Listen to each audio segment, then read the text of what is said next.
Ever since the secret realms emerged 1,000 years ago, human civilization has been forced into the era of the awakened. Today, a new batch of awakening ceremonies is taking place at Haicheng First High School, and standing in the line, Su Yan is deep in thought about this life-changing ritual. On this special day in 2035, the classroom of grade 12, class 1, has been transformed. The usual desks and chairs have been removed, and a colorless diamond-shaped crystal, connected to various instruments, floats at the podium. Students are lined up neatly, waiting for the moment of awakening. 1,000 years ago, a catastrophe unleashed countless secret realm portals across the blue planet. Beasts, demons, and magical plants poured out. Some claimed territories, annihilating all life within, while others directly attacked human cities. Initially, human weaponry could handle lower-level creatures, but as more powerful ones appeared, even the last line of defense, nuclear weapons, failed to inflict lethal damage, marking the end of technological civilization. Unexpectedly, a special substance called spiritual energy appeared in the air during this catastrophe. By absorbing it, humans could awaken hidden powers and perform incredible feats. Thus began a new era of awakened individuals and spiritual energy technology. With improved spiritual weapons, the awakened turned the tide in the battle for survival. Human civilization embarked on a new path of development. Newborns were injected with gene optimization serum and practiced basic exercises known as the elementary and middle school broadcast gymnastics, allowing high school students to reach the awakening threshold. With the aid of awakening instruments, they could unlock unique talents and powers. At this moment, the student at the front of the line places their hand on the awakening crystal. This mystical crystal, made from non-attributed spiritual energy or not only aids in awakening, but also reveals the attributes and potential of the awakened through color changes. A mysterious force flows from the crystal into the student and quickly returns, causing the crystal to glow golden from the base up to 4/5 of its height. Metal attribute, talent level A. The staff member announces, their voice echoing through the classroom. This promising start leaves the homeroom teacher both pleased and slightly disappointed. Just a bit more to reach S level. However, the student is overjoyed, as an A-level talent is a rare achievement. The subsequent awakening process plunges the class into silence. Apart from a few level talents, most are C or D level.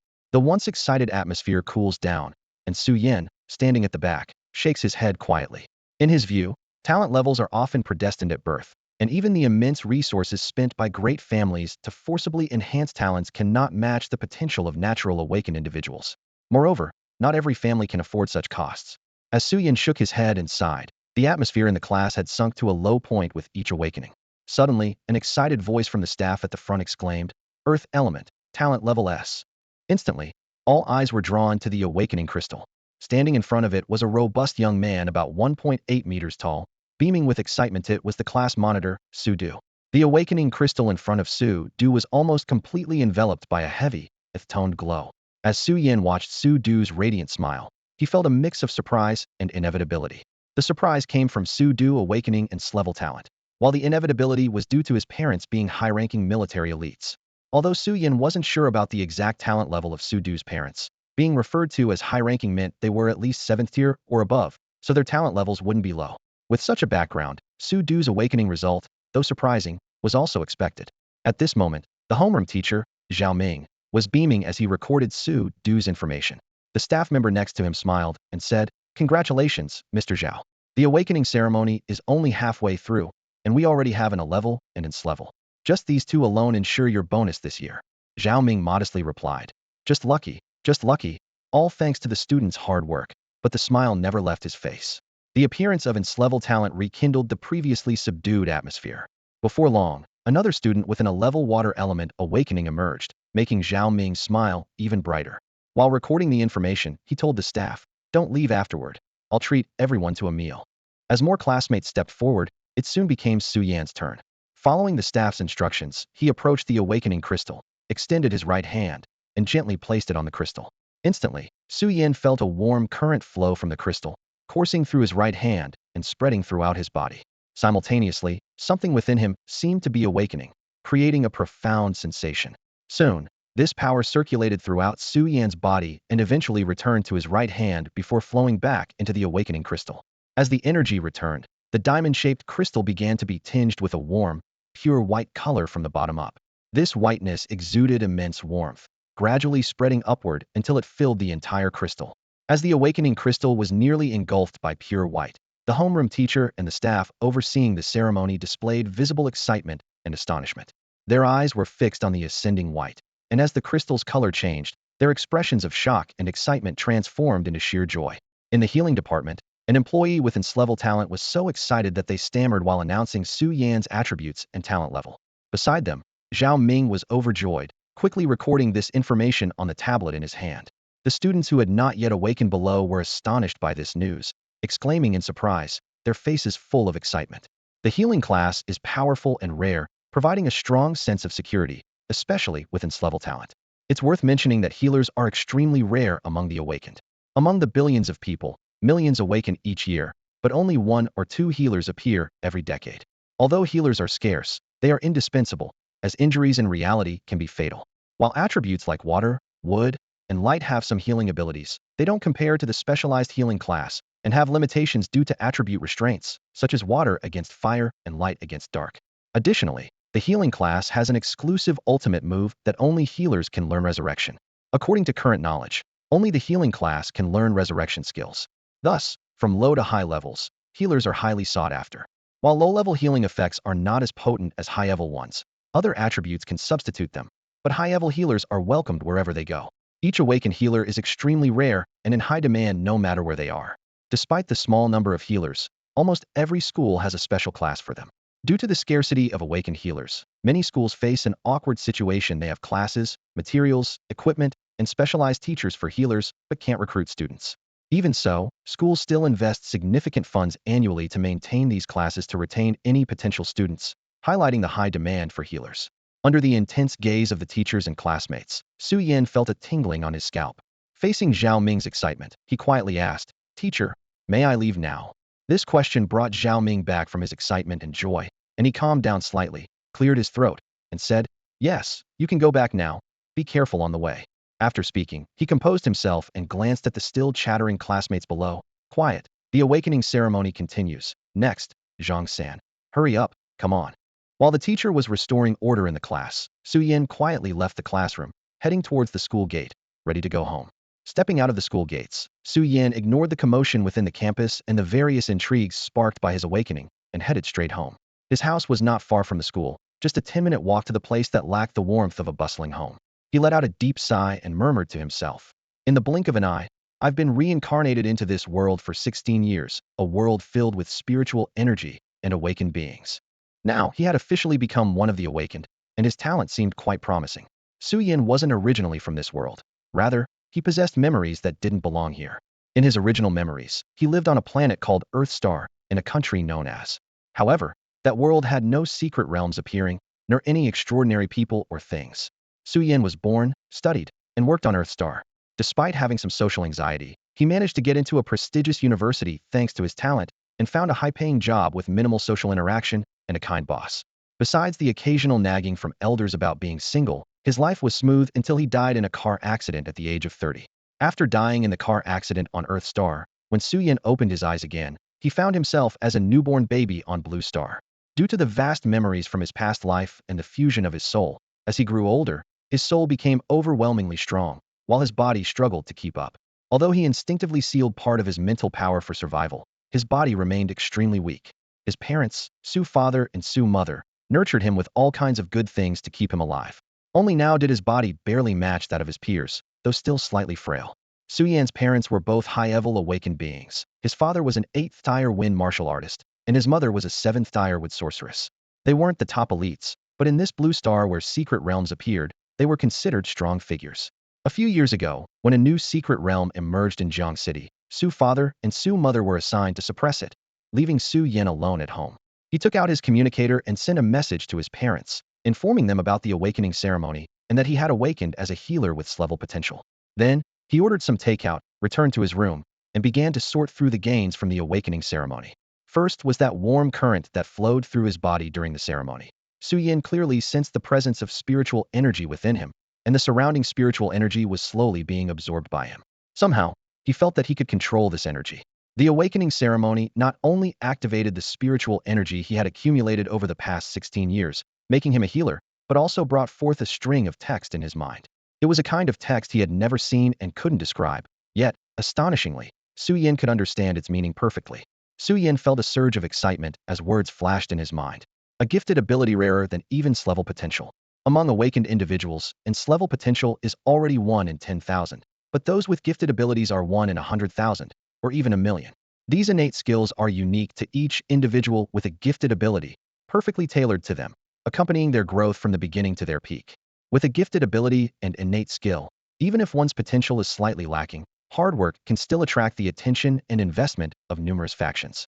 After all, possessing a gifted ability is almost like having a ticket to becoming a top-tier powerhouse. However, except for those with insufficient potential and poor backgrounds, other awakened individuals with gifts are extremely cautious about keeping this secret. They reveal it only to the most trusted people, as beyond the awakened defending against mystical realms, there exists a threat called traitors, beings who abandon humanity for power and profit, lurking in human society to hunt down geniuses. Thus, the government and major factions protect geniuses meticulously, teaching students from a young age to conceal their talents and abilities for their own safety. After processing this information in his mind, Su Yin felt an inexplicable power emerge, learning a skill called restoration. It felt as if he had practiced it 1,000 times before. By channeling spiritual energy, he could easily perform it. Sensing the energy flow of the restoration skill, Su Yin directed his inner spiritual energy, executing it as he knew. As soon as he used it, he felt a quarter of his spiritual energy deplete, and a white light flew towards him, enveloping him. Instantly, he felt an overwhelming comfort, letting out a soft moan. His physical and mental fatigue from anticipating the awakening ceremony began to gradually recover, and his spiritual energy slowly replenished. Observing the recovery speed, Su Yin walked to the living room, picked up a fruit knife, and made a cut on his hand. After a sharp pain, the wound healed immediately, leaving no trace. If not for the faint bloodstains on his hand, Su Yin might have thought he was hallucinating. Experiencing the miraculous effect of the restoration skill, Su Yin lay on his bed, unable to suppress his laughter. As Su Yin lay on his bed, brimming with excitement, the communicator beside him suddenly rang. He quickly got up and picked it up, seeing his father Su Cheng's call on the screen. Pressing the connect button, a rectangular light screen projected from the communicator, revealing Su Yan's parents, a man and a woman, both high-level awakeners. As level representatives of the healing class, they understood the significance of their status. Upon receiving Su Yan's message, they immediately dialed his communication number. Su Yan's parents were once a level awakeners, having witnessed many prodigies grow rapidly to become top-tier powerhouses. They also saw those with insufficient potential get stuck at certain levels, unable to break through despite their efforts, and even resorting to joining alien factions to gain strength. In this era of opposition between humans and secret realm creatures, regardless of the level of ability Su Yin awakened, their love for him remained unchanged. They were willing to provide all available resources to aid his training. With the backdrop of secret realms emerging, Su Yan's awakening of high-level abilities not only meant he would receive protection from major factions, but also guaranteed his path to becoming a top-tier powerhouse. Healers are the most safeguarded class, whether in small team operations or large-scale military wars. Each additional healer means more injured individuals have a chance of survival. Healers possess some of the best survival abilities among Awakeners. They not only have various healing skills, but many high-level healers also master damage reduction, control, and cleansing skills. By stacking damage reduction effects, healers can navigate battles with ease, choosing to fight or retreat when facing formidable enemies. Initially, the couple would have been satisfied if Su Yin awakened a talent above level. As high-level awakeners, they had accumulated resources over the years for their son, who had been frail and sickly since childhood. They did not expect Su Yin to become a top-tier powerhouse, but if he could awaken a talent above level, combined with their support, reaching mid-level awakener status was entirely possible, and with luck, even high-level. They had hoped that since they were a level awakeners, Su Yan's talent wouldn't be too low, with level, a level, or even S-level possibilities. Thus, Su Yan's future gradually unfolded under his parents' hopeful expectations. Unexpectedly, the unexpected did occur. Su Yan not only awakened this great ability they thought was the least likely, but it turned out to be the rarest of all among awakened abilities, a healing ability. This was far beyond the couple's expectations. Others might not be very familiar with the healing type, only knowing it is powerful and in high demand, but lacking specific information. Some lower-level awakened individuals even equate healing abilities with water, wood, or light attributes, thinking they are just stronger in healing. However, as high-level awakened individuals, they understood that even low-level healers surpass those attributes in terms of healing intensity, number of people healed, and direction of healing. High-level healers are like the cornerstone of a battlefield, doubling the combat effectiveness of an entire team, which is crucial in any situation. Take the current battlefield in the Jiangqing secret realm, for example. The number of high-level human combatants is significantly fewer compared to the creatures in the secret realm, Yet the battlefield is clearly leaning in humanity's favor, gradually consuming the secret realm. The reason is simple. There is an 8th level healer on this battlefield, with his healing, support, and resurrection abilities. Even though the opposing side has more high-level combatants, they are still being pushed back with his support. Currently, although humans are gradually taking over the secret realm, the lack of sufficient high-level combatants means the opposing side can still cause significant losses to mid- and low-level awakened individuals, forcing a cautious approach. Thus, high-level warfare has not been initiated, maintaining the current stable situation. As humans continue to gain the upper hand, turning the secret realm into a stable resource realm is only a matter of time. This demonstrates the power of healers and their influence on combat. Therefore, when Su Yin sent a message to inform his parents that he had not only awakened inscrate ability, but also inscrate healing ability, the couple's initial reaction was disbelief. After confirming the news with Su Yan's teacher, their excitement and joy were uncontrollable. Once the news was confirmed, they immediately contacted Su Yin to express their happiness and offered various reminders for him to take care of himself and stay safe. They advised him not to arbitrarily manipulate spiritual energy or casually search online for spiritual energy skills, suggesting he consult his teacher first. They also expressed their regret for not being able to be with him. Su Yin took this opportunity to share some of his thoughts with his parents, discussing the changes and questions he had after awakening. Su Cheng and Su Qing listened quietly, offering simple answers to Su Yan's queries and providing their own perspectives and suggestions. After Su Yan finished speaking, Su Cheng said, regarding the healer issue, we're not particularly knowledgeable. Our advice is based on our perspectives as martial artists and sorcerers, which might be somewhat biased. Therefore, we won't say much more on that. He'll reach out to old Zhao, who is currently stationed as a high-level healer in the Jiangqing secret realm, to ask about what a healer should pay attention to in the early stages and about learning techniques and skills. After a video call with his parents to catch up on each other's lives and express how much they missed each other, Su Yan ended the call. Su's parents then went to ask Zhao Wu, a healer in Jiangcheng, about the important things new healers should keep in mind. Meanwhile, Su Yan received a notification that his food delivery had arrived. He got up to retrieve it and ate while browsing information about awakened ones and healers on his tablet. Not long after, a message from his father came through. Yan, I just talked with Lao Zhao. He mentioned that the basic training for healers and mages is quite similar. You need to master these skills first: skill precision, spiritual power control, understanding of total and remaining spiritual power, and spellcasting distance management. I've asked him for detailed information and will send it to you shortly for reference. The message continued. Additionally, Lao Zhao emphasized that the most important aspects for a healer are mindset and a big-picture perspective. He said you must understand that it's inevitable for targets to die due to insufficient healing abilities or having to focus on saving one person in critical moments. You're not a saint, and the healing class isn't omnipotent. You can't save everyone. Don't give up after 1 or 2 failures. These are things you must experience for yourself, but your mom and I hope you can keep a positive outlook. Su Qing added. By the way, the resources we prepared for you need to be switched to healing class once, so they might be delayed by a couple of days. Lao Zhao heard about your situation and prepared a gift for you, calling it an early investment. These should arrive in Haiqing in a few days, so keep an eye out for delivery notifications. After ensuring Su Yin understood his words, Su Cheng smiled warmly and ended the call. Soon after, Su Yin received a file from his father, which detailed the concepts of various basic abilities and introductory practice methods. After briefly reviewing the contents of the file, Su Yin didn't start practicing right away. First, he was still feeling the fatigue from recently awakening, and despite the slow healing from the recovery technique, he was still quite tired. If not for waiting for his father's message, he would have gone to rest already.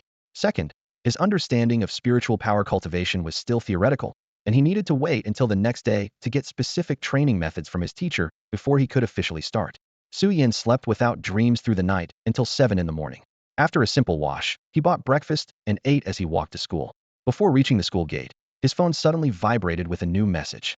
Upon arriving at school, Su Yin didn't head to his classroom, but went straight to Office 502 in Deshang building. The message from Zhao Ming stirred something within him, and he quickly made his way toward the school gate. After showing his student ID, he ran toward the path leading to Deshang building. When he reached the 5th floor, Su Yin saw a tall, dark-skinned man smoking in the corridor. Upon closer inspection, it was indeed his homeroom teacher, Zhao Ming.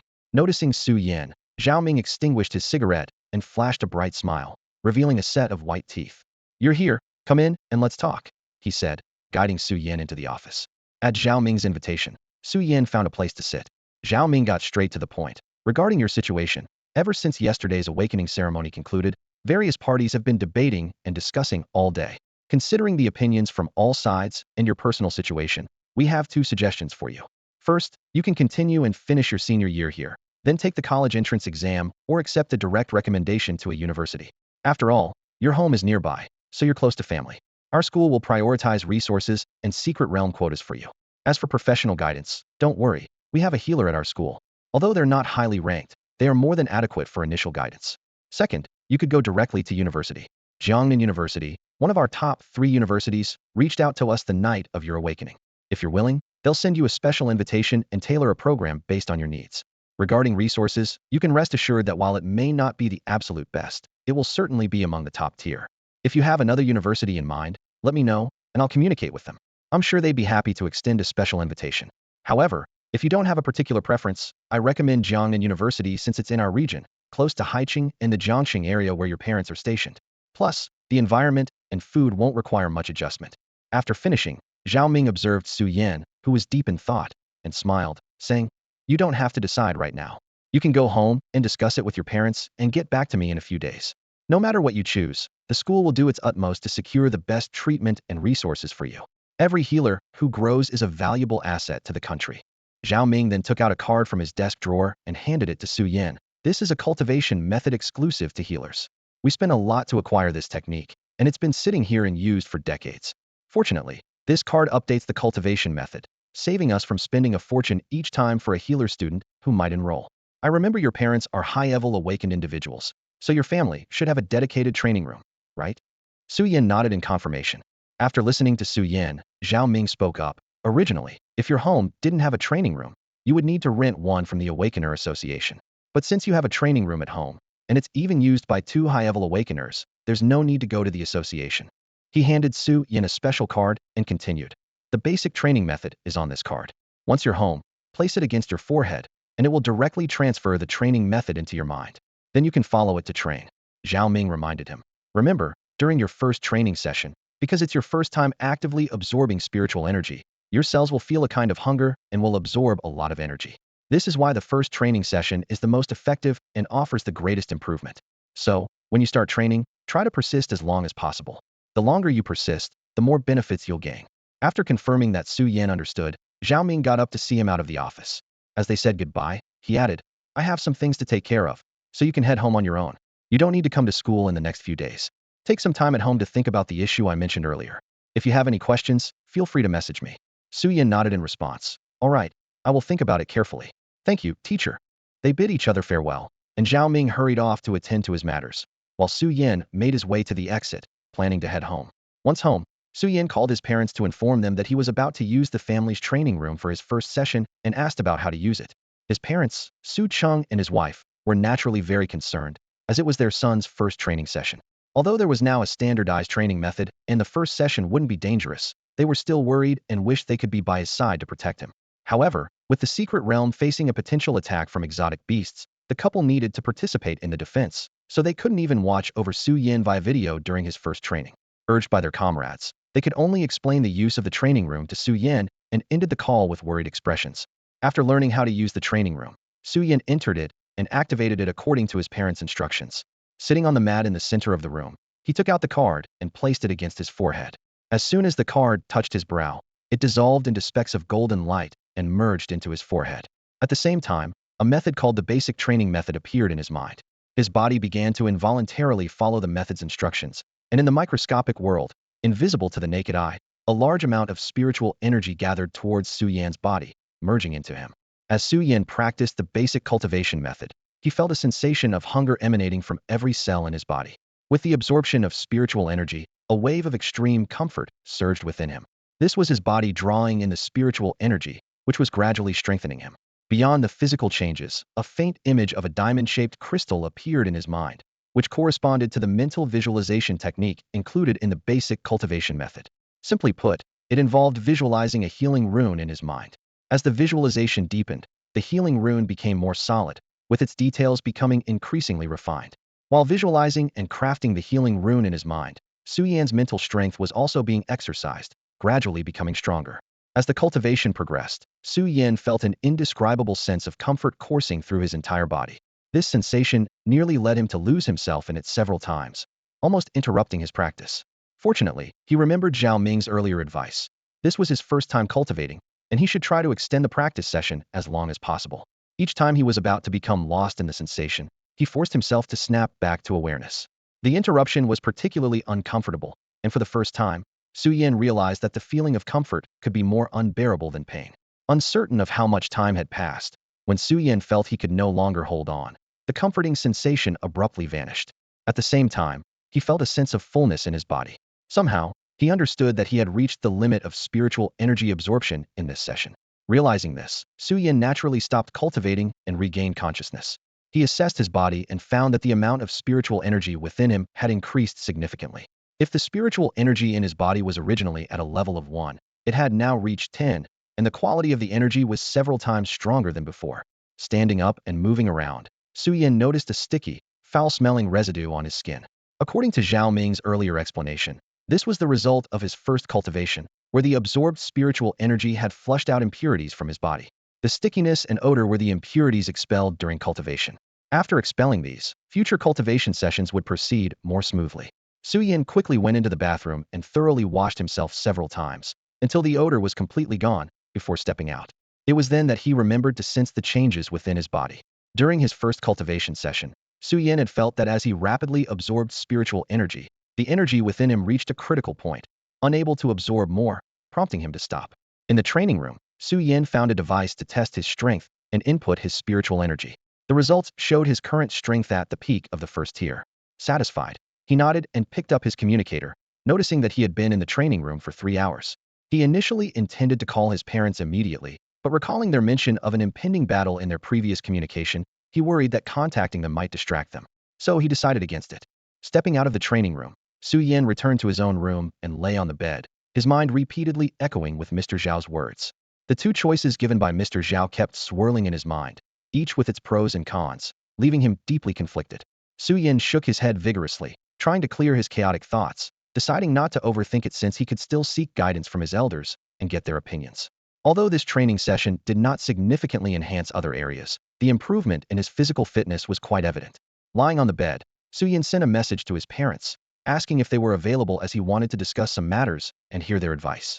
Then, he began to recall the details and gains from this training session. First was the basic cultivation method and its complementary basic visualization technique. Despite their seemingly ordinary names, these two techniques are standardized training methods taught in high schools nationwide, refined through countless revisions, and embodying the insights and experiences of many strong practitioners, forming a systematic cultivation approach. Over generations of amendments, these techniques have developed classifications corresponding to each discipline. The technique Su Yin acquired from the crystal, though generally called the basic cultivation method, should more specifically be referred to as the healer's basic cultivation method. Next were the results after 3 hours of training. Su Yin clearly felt an improvement in his physical fitness. His body, previously weak compared to his peers due to congenital frailty, had grown significantly stronger. Even without instrumental testing, he could distinctly feel that, based on physical fitness alone, he could now easily defeat dozens of his former self. Moreover, the enhancement in spiritual and mental power was noteworthy. Compared to when he first awakened, the spiritual energy within Su Yin was now about 10 times greater. As for his mental power, being a transmigrator, his innate mental strength was already formidable, further fortified by merging with the pure mental strength of a newborn, growing stronger with age. This was also the reason for Su Yan's congenital physical weakness. The overwhelming mental power made it difficult for his body to cope, causing his physical development to lag behind his mental growth. If not for his instinctive self-sealing of most of his mental power, his body would have long collapsed. Through this training, a massive influx of spiritual energy entered Su Yan's body, with his cells voraciously absorbing it, resulting in a qualitative leap in his physical fitness. Consequently, his mental power began to gradually unseal. According to the basic visualization technique, the runes in the mind of an awakened individual at the first to third stages should be in a shadow-like state. Su Yin was deeply immersed in his cultivation, visualizing a healing rune in his mind that was becoming almost tangible. This was a sign of mental power at the peak of the third tier, on the verge of advancing to the fourth. He clearly felt the rune solidifying at an astonishing pace, with part of this enhanced mental power coming from the automatic operation of his visualization technique, and a larger portion from the gradual unsealing of his previously self-imposed mental restraints. The comprehensive enhancement of his physique, spiritual power, and mental strength made Su Yin feel slightly euphoric, as if he could conquer anything. But reason quickly reminded him that this was just an illusion brought on by the sudden surge in power. As Su Yin was reflecting on the gains from his cultivation session, 5 hours slipped by unnoticed. The ringing of his communicator pulled him back to reality, displaying an incoming call from his father.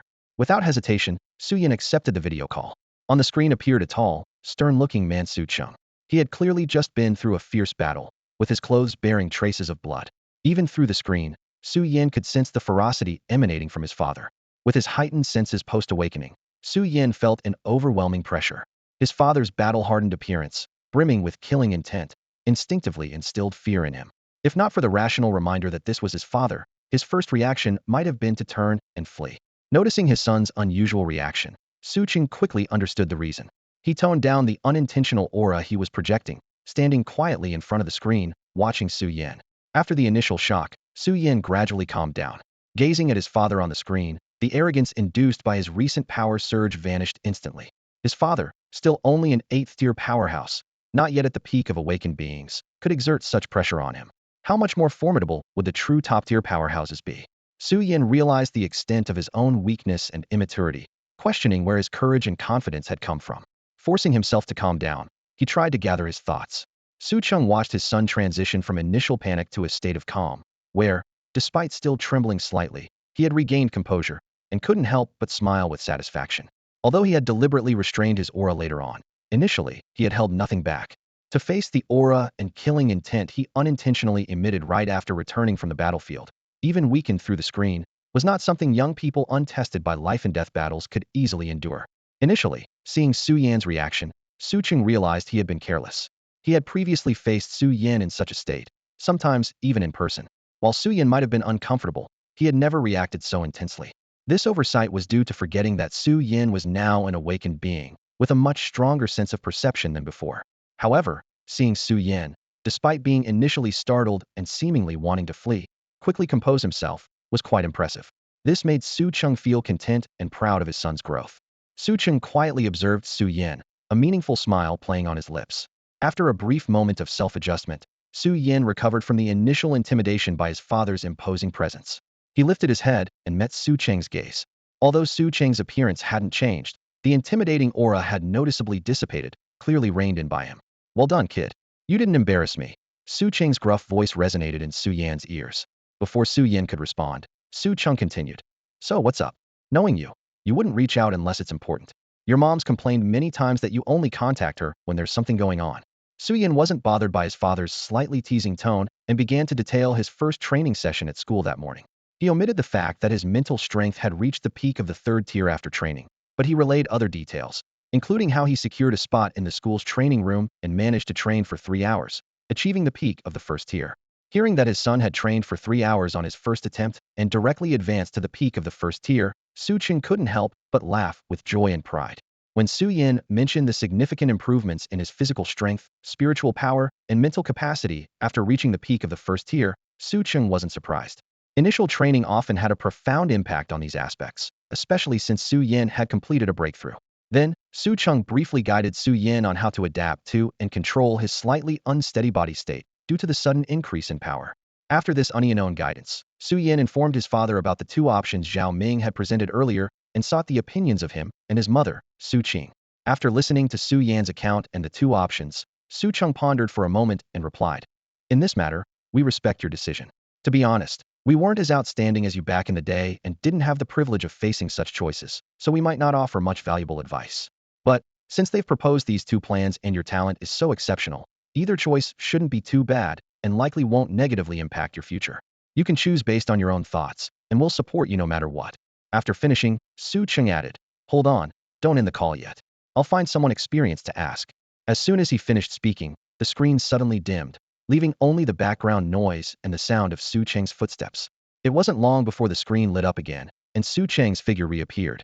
This time, there was a man beside him that Su Yan didn't recognize. The person appeared to be around 5 feet 7 inches or so, with a slender build and fair skin. He was extremely good-looking, not in a strikingly aggressive way, but in a naturally appealing manner that became more attractive the longer you looked. Additionally, his aura was quite unique. Even through the screen, Su Yan could sense a kind of sunny, serene, and gentle vibe emanating from him, making people instinctively want to get close. Normally, such a presence wouldn't be particularly notable, perhaps just a remark on his outstanding aura. However, on the battlefield of the secret realm, this aura seemed out of place with the surroundings, especially when standing next to Su Cheng, creating a sense of contradiction. As Su Yin observed his spotless white robe and the gentle, likable aura that surrounded him, a suspicion arose in his mind. On this battlefield, such a demeanor could likely only belong to a high-level healer stationed there. While pondering the man's identity, Su Cheng took the initiative to introduce them. Su Yin, this is Zhao Wu, the high-level healer stationed at our Jiangqing battlefield. You can call him Uncle Zhao. The information you received earlier came from him.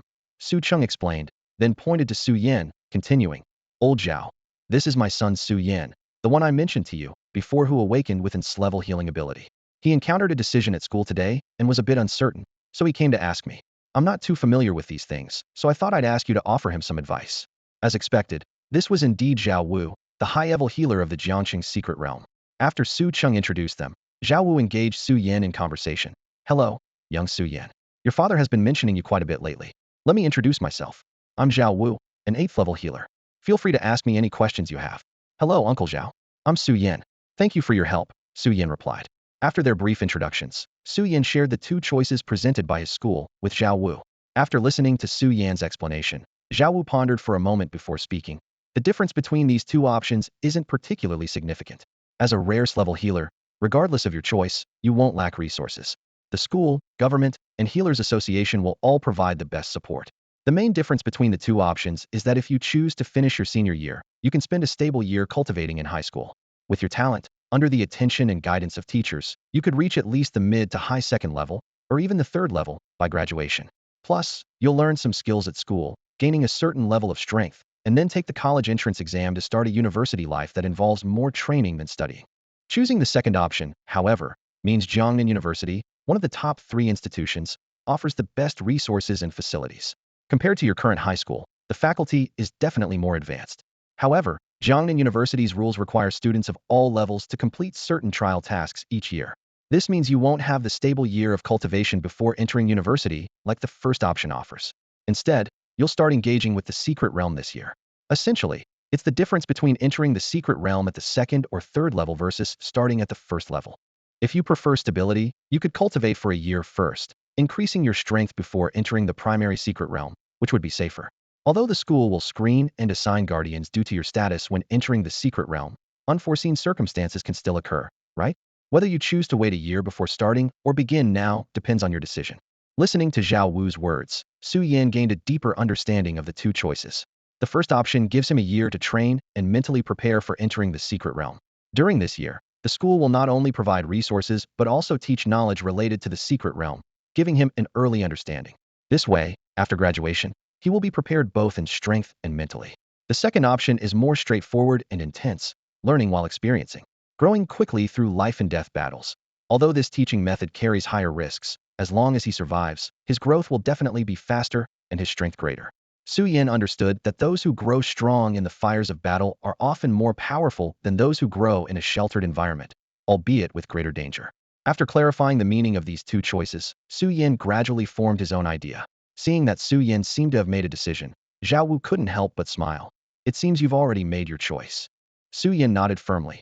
Yes, Uncle Zhao, I've decided to go directly to Jiangnan University. Zhao Wu, showing a knowing expression, smiled and said to Su Yin, since you've made your choice, there's nothing more to say. Work hard, and I hope one day we can fight side by side. Su Yin replied. I will. Thank you, Uncle Zhao. Just as Zhao Wu wanted to chat more with Su Yin, urgent calls came from outside the screen.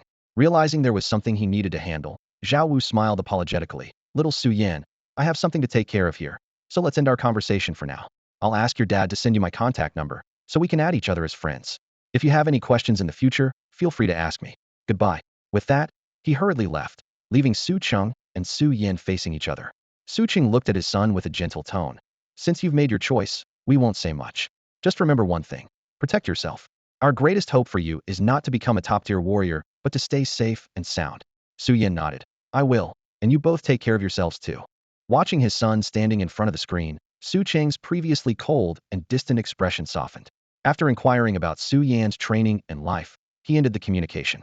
After the call ended, Su Yin sent a message to Zhao Ming, informing him of his decision. Upon receiving the message, Zhao Ming immediately called him. Upon receiving the call, before Su Yin could speak, Zhao Ming on the other end started directly. Su Yin, I've been informed of your decision. I'll notify the school about your choice shortly, and then our school will coordinate with Jiangnan University. You don't need to come to school during this period, stay home, train, and avoid the spotlight. It's been quite chaotic here lately. Has something happened? Although Su Yin had some suspicions, he still asked Zhao Ming. Huh, you sly one, pretending not to know. It's because you're in class Awakened, which makes you highly sought after by various parties. Even though you'll likely be recruited by a university or official factions, there are always those with a gambler's mindset wanting to take a chance, however slim.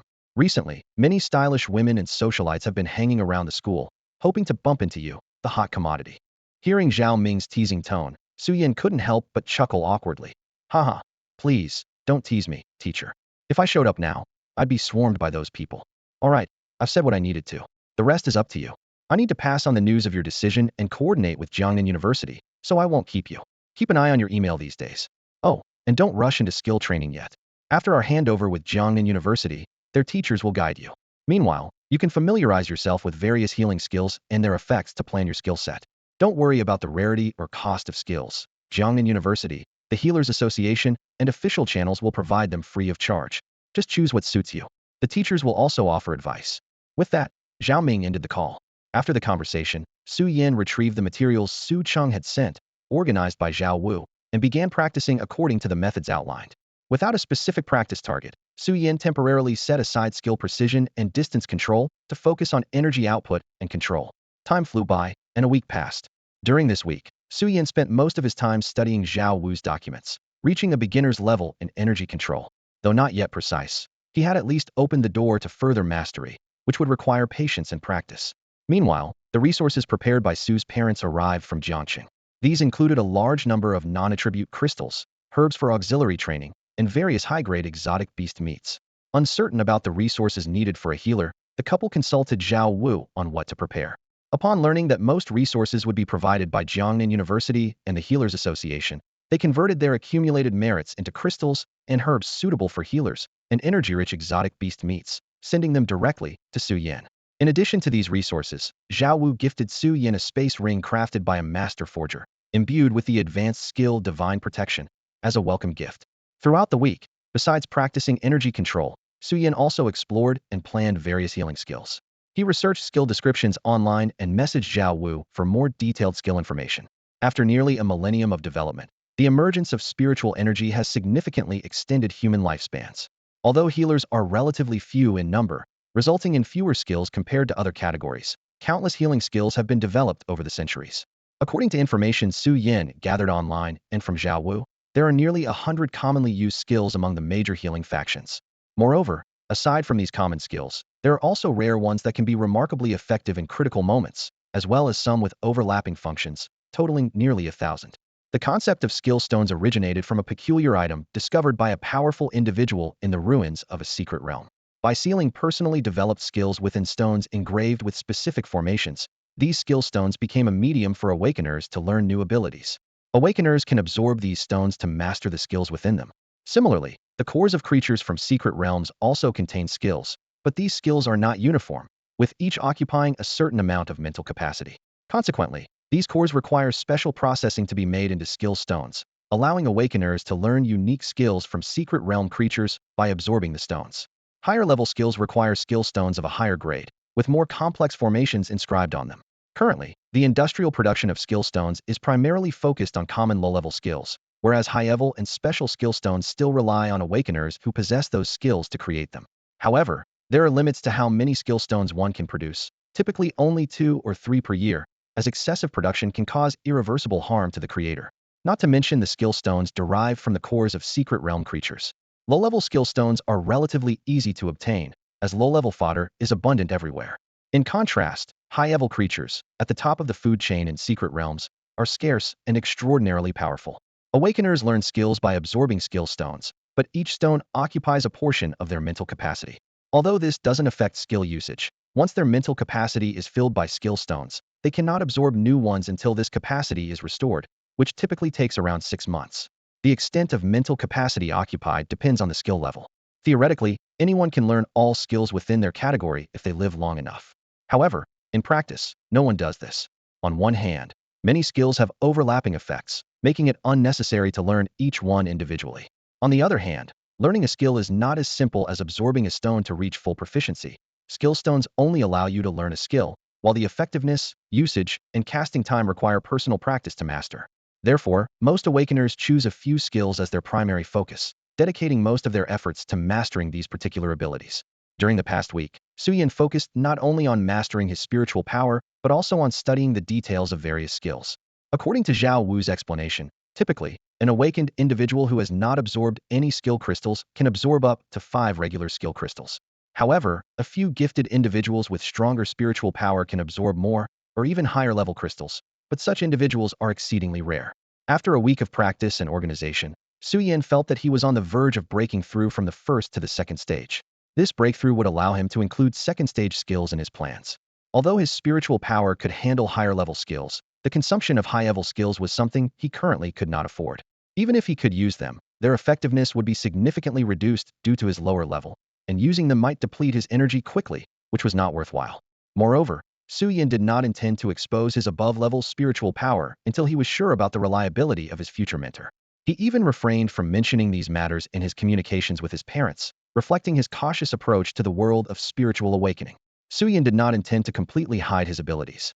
As an S-level healing type awakened individual, this was already his greatest asset. Although above-level spiritual power is rare, there are always some geniuses among the many awakened individuals.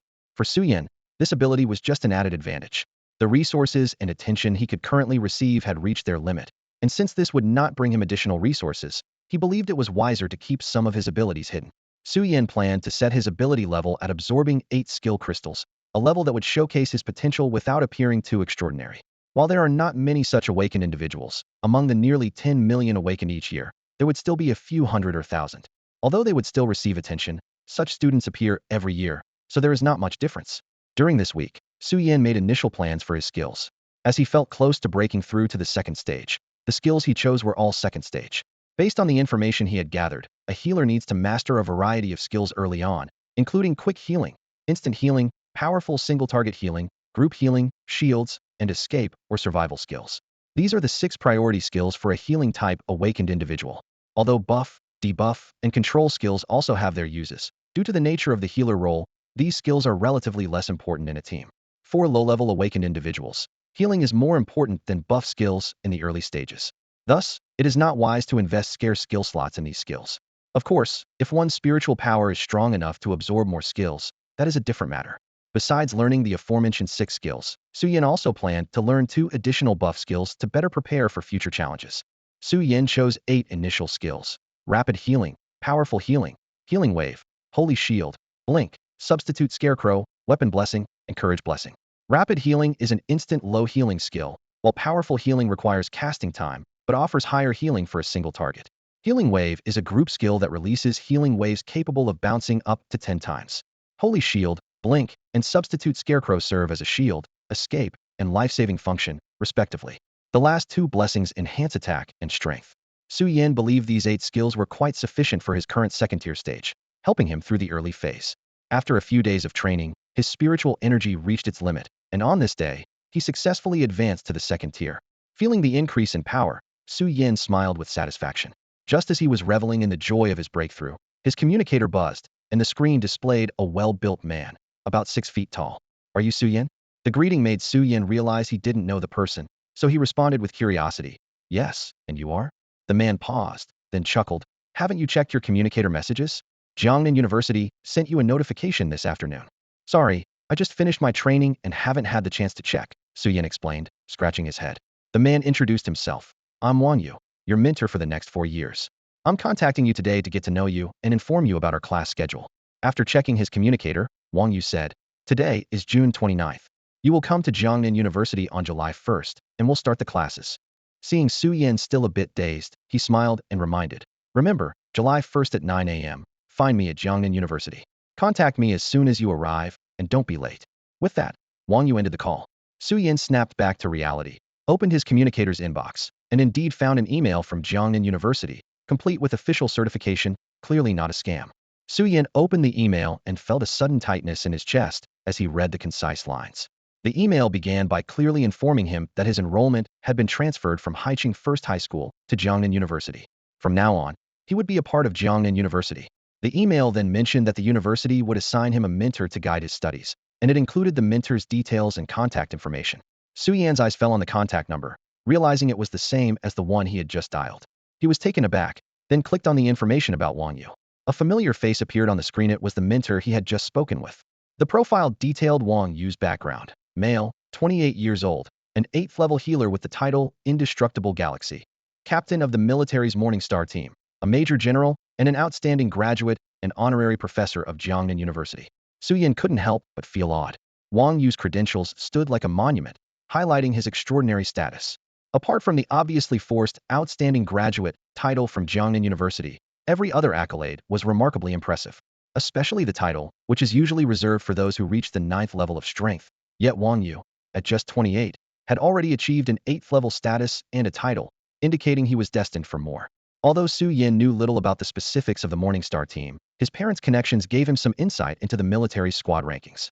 The squads range from A level to SS level, with only S level and above allowed to have their own names. The Morningstar team was clearly in S level or higher squad, and Wang Yu, as its captain, had a significant status. Compared to the identity of the Morningstar team, Wang Yu's titles as a major general and an honorary professor at Jiangnan University seemed less surprising. After all, those with titles in the military are often awarded corresponding ranks, and being an honorary professor at Jiangnan University was expected. Looking at Wang Yu's almost luxurious resume, Su Yan couldn't help but marvel at the importance Jiangnan University placed on him by assigning such a formidable mentor. A strong ambition surged within him, and Su Yan silently vowed that one day, he too would become someone like that, even more powerful and dazzling. With this determination, he quickly booked a ticket to Nan City for the next day, turned off his communicator, and immersed himself in training. Time flew by as Su Yan was immersed in his cultivation throughout the night, and before he knew it, it was already noon the next day. As his alarm went off, Su Yan gradually came out of his cultivation state. After quickly tidying up and taking care of personal hygiene, he packed his belongings, placed them in his spatial ring, and set off for the train station. Thanks to the rapid development of spiritual energy technology, high-speed trains now travel much faster than before. Within half an hour, Su Yan arrived in Nanjing. At the station, he hailed a taxi and told the driver he was headed to Jiangnan University. The driver chatted enthusiastically all the way, despite receiving no response, and soon they arrived at Jiangnan University. After paying the fare, Su Yan found a nearby hotel, checked in with his ID, and settled in. Early the next morning, he got up, freshened up, and had breakfast at the hotel entrance before heading towards Jiangnan University. Shortly after, he arrived at the north gate of the university. Although Su Yan was already a student at Jiangnan University, he hadn't completed his enrollment procedures or received his student ID, so he couldn't freely enter the campus. While he could explain the situation to the gatekeeper and request entry, this would require verification of his identity, which could be time-consuming. Instead, he decided to contact his mentor, Wang Yu, to come and meet him. Su Yan checked his communicator and saw it was only 8:30 a.m., so he waited patiently at the gate. Around 8:50 a.m., he called Wang Yu. The call was quickly answered by a gentle voice. "Hello, who is this?"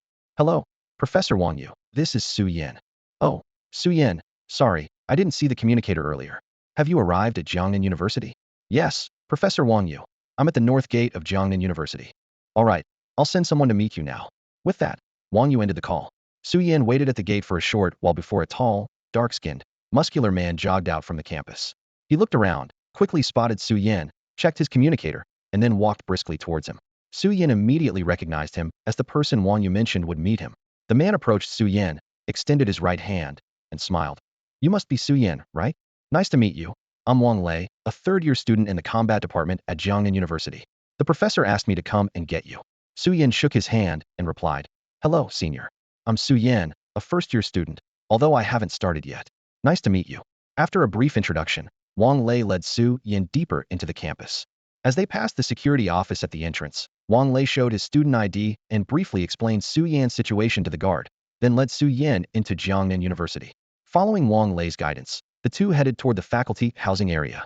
Along the way, Wang Lei enthusiastically introduced various parts of the campus to Su Yan and shared numerous rumors and interesting stories about Jiangnan University.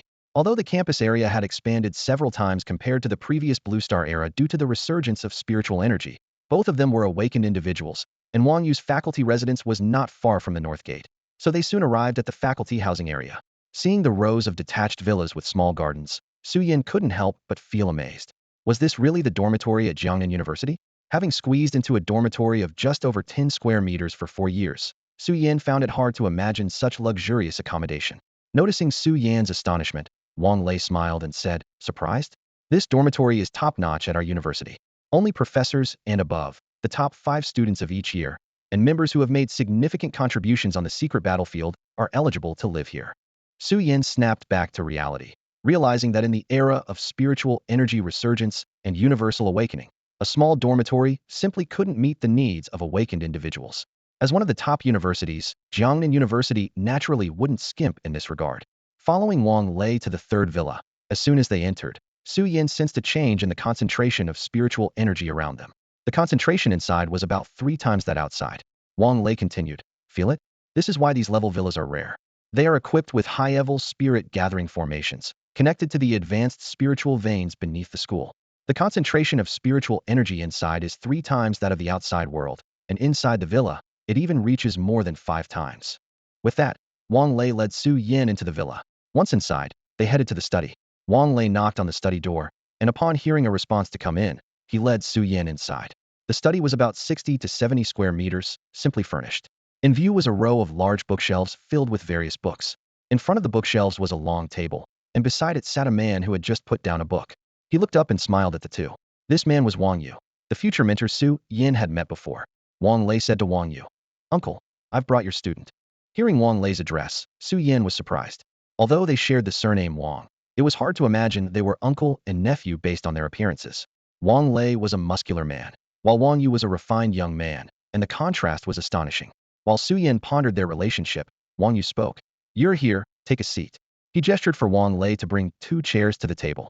Sitting at the table, Su Yin observed the man in front of him, who wore a gentle smile and exuded a warm and refined demeanor.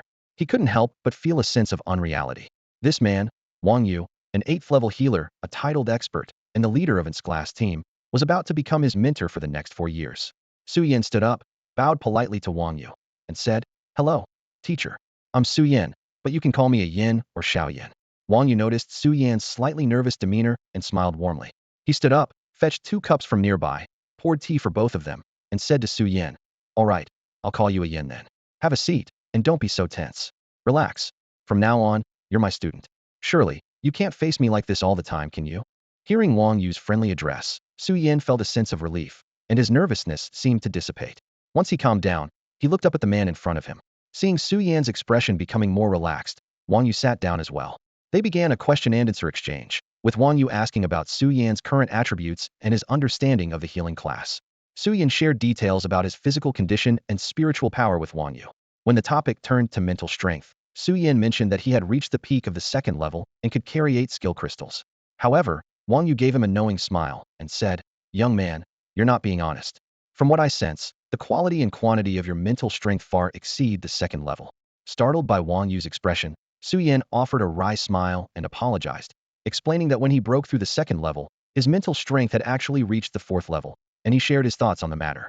Wang Yu nodded in understanding and said, "I understand your thinking, but clearly, you're overthinking it.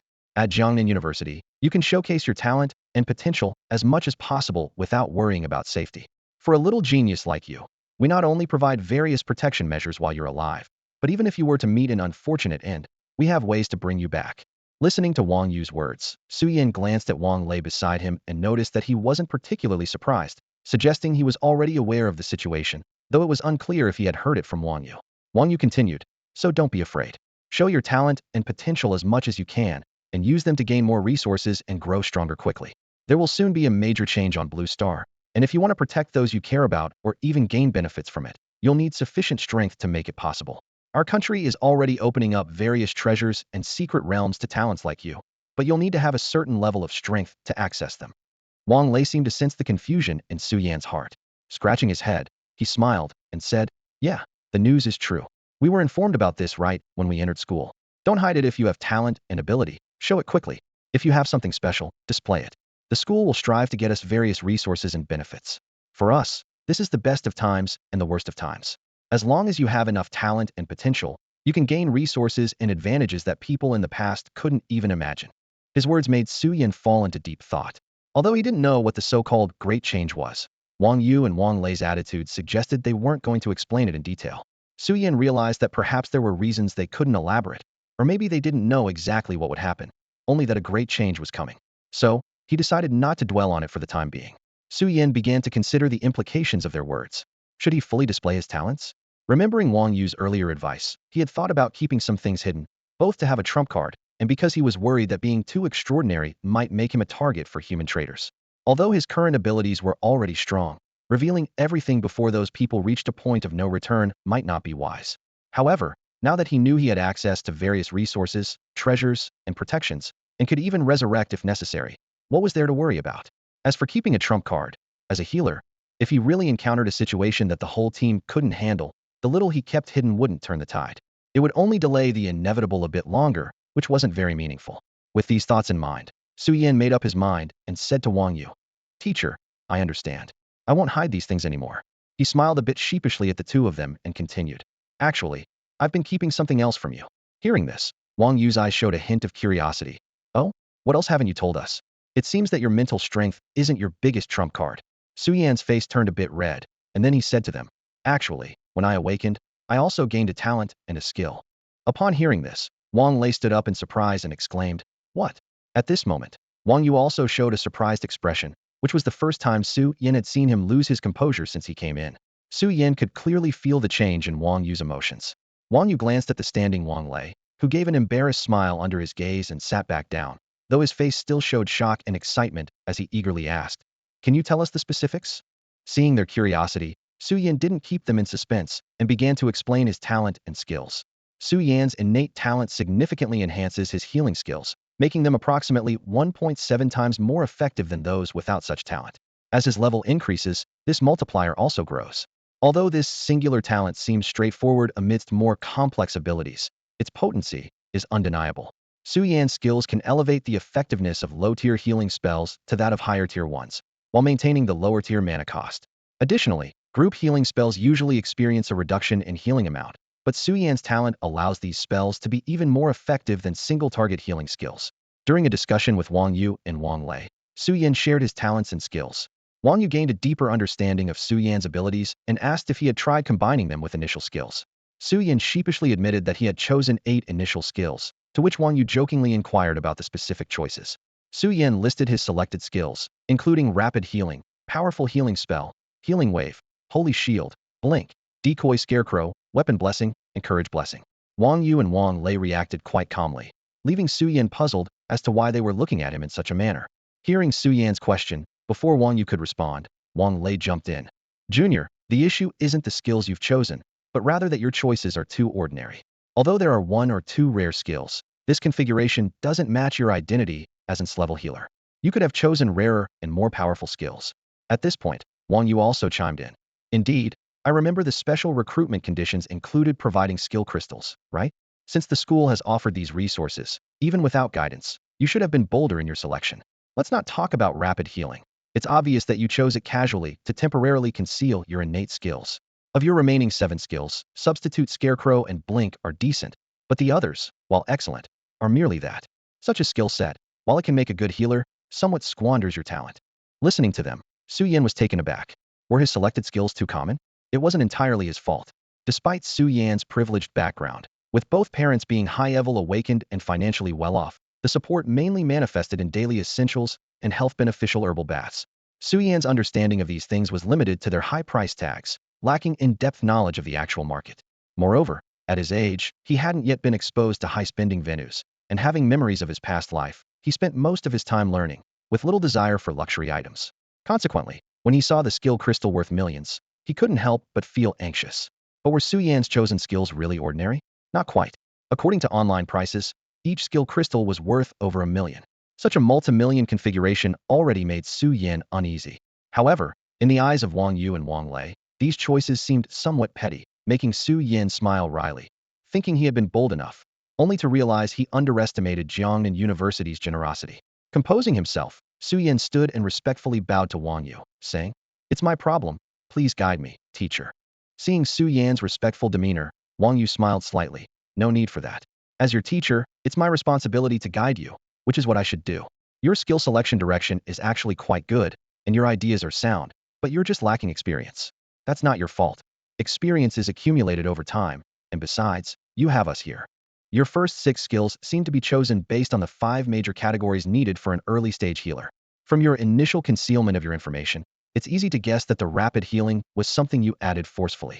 Although we haven't tested your innate skill, from the effects you've described and your own innate ability, your innate skill should be able to completely overshadow the rapid healing effect, and continuous healing might be even superior to rapid healing. Su Yin listened to Wang Yu's suggestions with a sense of bewilderment. The skills Wang Yu mentioned, such as the powerful healing technique and the healing wave, were decent to some extent, but didn't seem outstanding. Wang Yu then introduced two other skills, Star Moon Guidance and Tidal Summoning's Blessing, each originating from different secret realms. Star Moon Guidance is a single-target healing skill from Secret Realm number 1086, used by special life star priests. It harnesses the power of the stars for healing, with an effect 1.5 times stronger than the powerful healing technique. It possesses star attributes, with higher skill priority and absorption rates. Additionally, Star Moon Guidance is a prerequisite for the advanced skill Stellar Domain, serving as a stepping stone for further cultivation. Tidal Summoning's Blessing, on the other hand, comes from Secret Realm number 1072, used by the Life Tide Summoning Mermaid. It is a group healing skill that summons water power with healing effects to protect multiple targets, while also boosting their attack power by 10. This skill's healing effect rivals that of the healing wave, and its attack boost is calculated independently, allowing it to stack with other enhancement skills. These two skills appear more powerful and rare, better suited to Su Yan's needs. However, when Su Yan saw the price of the skills, he couldn't help but become more rational. Each skill crystal stone cost over 20 million, which made him wince. Although he wasn't familiar with Star Moon Guidance, any skill on par with Tidal Summoning's Blessing would naturally come with a high price tag. Wang Yu continued recommending other skills, mentioning 6-Winged Guard as a shield skill choice. From the first level Double Winged Guard to the 6th level 6-Winged Guard, this skill ranks among the top in shield capacity within its tier and shows growth potential. As for survival and escape skills, Wang Yu approved of Su Yan's choices and evaluated them one by one. In the end, Su Yan's skill selection was almost entirely revamped by Wang Yu, including Recovery, Star Moon Guidance, Tidal Summoning's Blessing, 6-Winged Guard, Phasing, Phase Shift, Portal, and Ancient Totem. Wang Yu concluded, "These are my recommendations for you, but if you prefer your previous choices, you can stick with them. You can freely choose the remaining 3 skills that you like." Su Yan nodded in response. "Thank you, teacher. I think these are quite good." Su Yan scratched his head and said to Wang Yu, "I'll choose these for now. I plan to hold off on the remaining 3 skills. These 8 skills are enough for me. I'll decide on the rest once I find areas that need improvement." Wang Yu nodded approvingly, appreciating this student. Su Yan respected his teachers, was open to advice, neither stubborn nor arrogantly talented. With concern, he asked, "You just arrived at Jiangnan University today. Have you completed your enrollment procedures?" "Not yet," Su Yan replied with a nod. Wang Yu then turned to Wang Lei and said, "Xiaolei, take Ian to the academic office to complete his enrollment. As for the dormitory, since the freshmen at Jiangnan University haven't started yet, the dorms haven't been assigned. You can stay with me like Xiaolei for now. I'll have someone prepare a room for you. And once the school term begins, you'll be assigned a dormitory."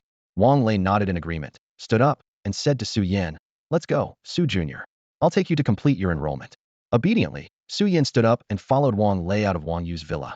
As soon as they stepped outside, the spiritual energy suddenly thinned, making Su Yan feel a bit uncomfortable. Seeing Su Yan's expression, Wang Lei smiled and said, "You felt it, right? The discomfort from the sudden drop in spiritual energy.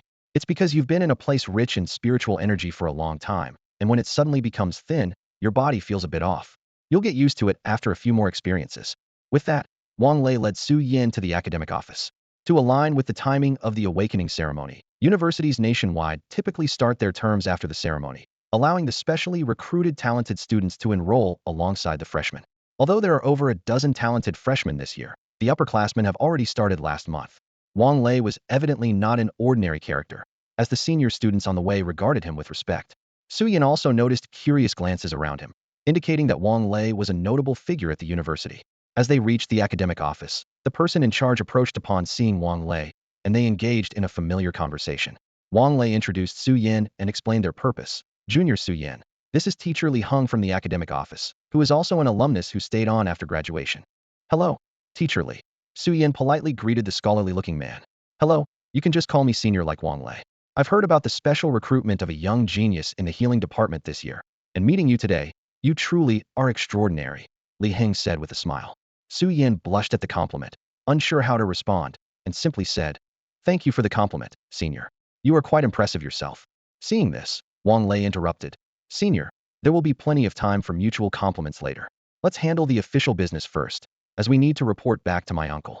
He then asked Su Yan to present his identification and admission notice to Li Heng. Li Heng chuckled helplessly. took Su Yan's documents, and went to the desk to process the enrollment. Before long, Li Heng came out holding a student ID and a campus card, which he handed to Su Yan. Here you go, these are your student ID and campus card. They've been ready for a while, just waiting for you talented newcomers. Keep them safe, don't lose them, or it'll be a hassle to get new ones.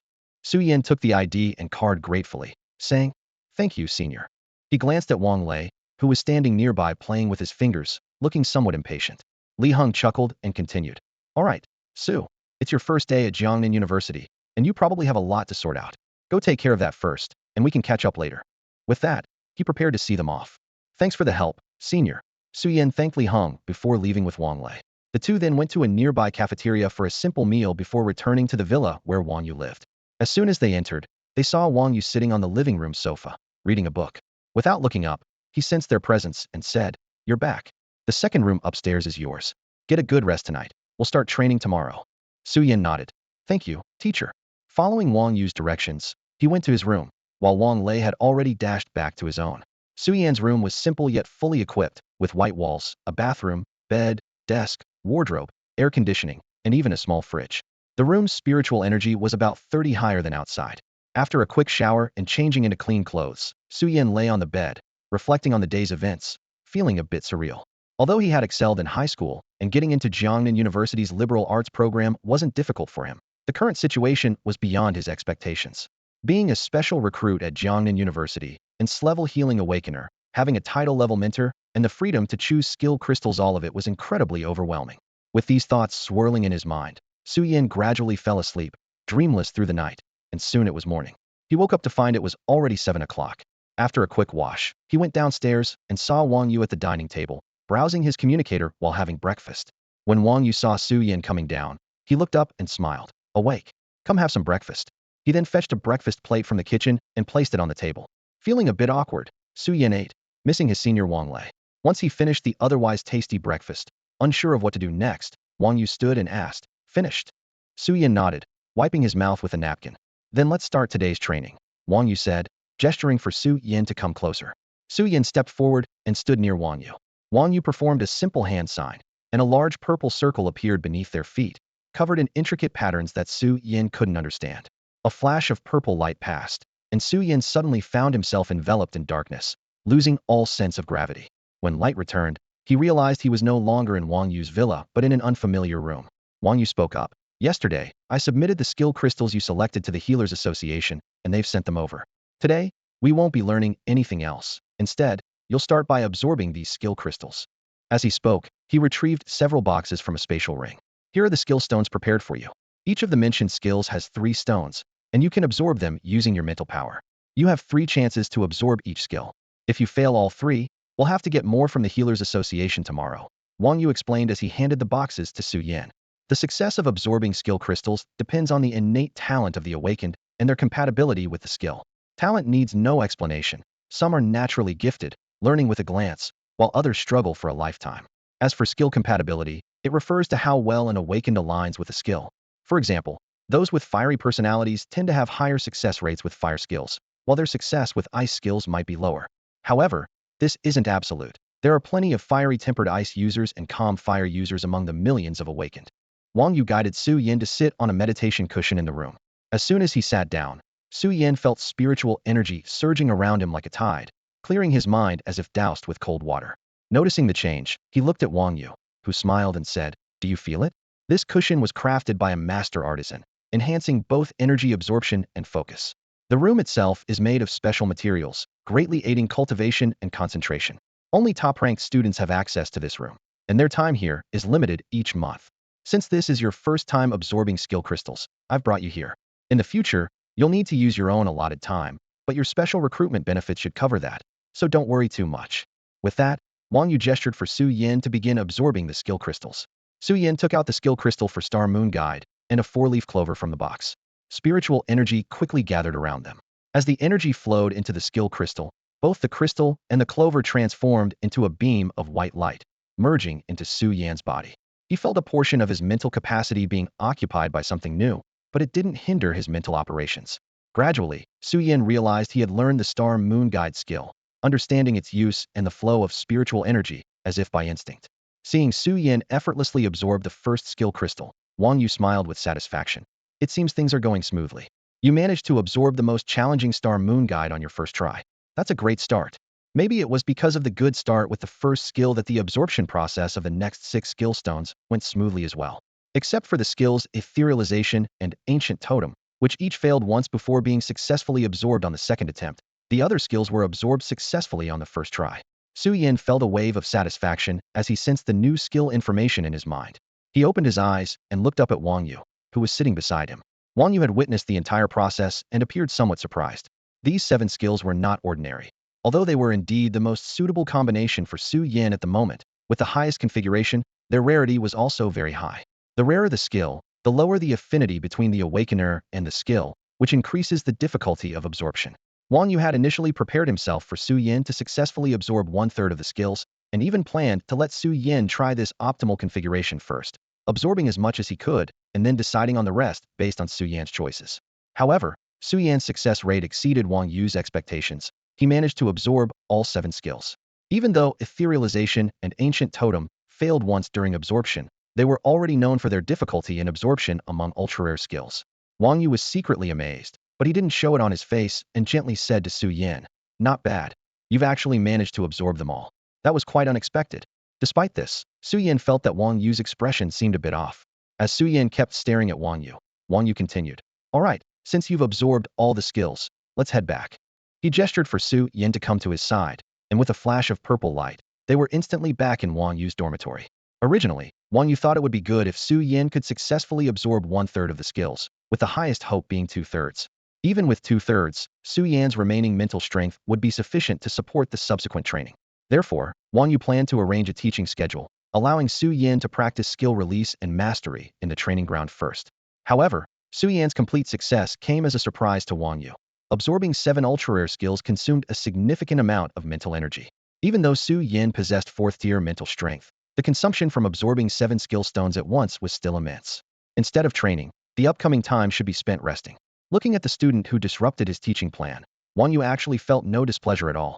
On the contrary, Wang Yu was quite pleased at the moment, as there is no teacher who wouldn't wish for their student to be more talented.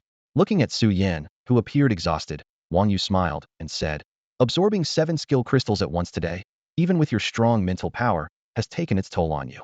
Today's lesson will end here. Go back to your room and rest well. We'll continue with the teaching tomorrow." Hearing Wang Yu's words, Su Yin didn't say much, as he indeed felt very tired and just wanted to lie down and sleep. He nodded to his teacher and went upstairs to his room, lay on the bed, and began his basic cultivation practice until he gradually fell asleep. In the blink of an eye, it was already noon the next day. Su Yin felt that he had a great sleep, with all the fatigue gone and feeling completely refreshed. He glanced at his communicator and saw it was already 1 p.m.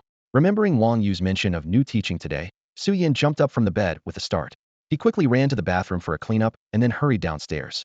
As he descended, he noticed the dining table was empty, except for a thermal lunchbox with a note on top. Relieved by the note, Su Yin quickly retrieved the food from the lunchbox and ate it rapidly. After tidying up a bit, he checked the map of Jiangnan University he had taken pictures of yesterday and jogged towards training ground number 3, following the roadside signs.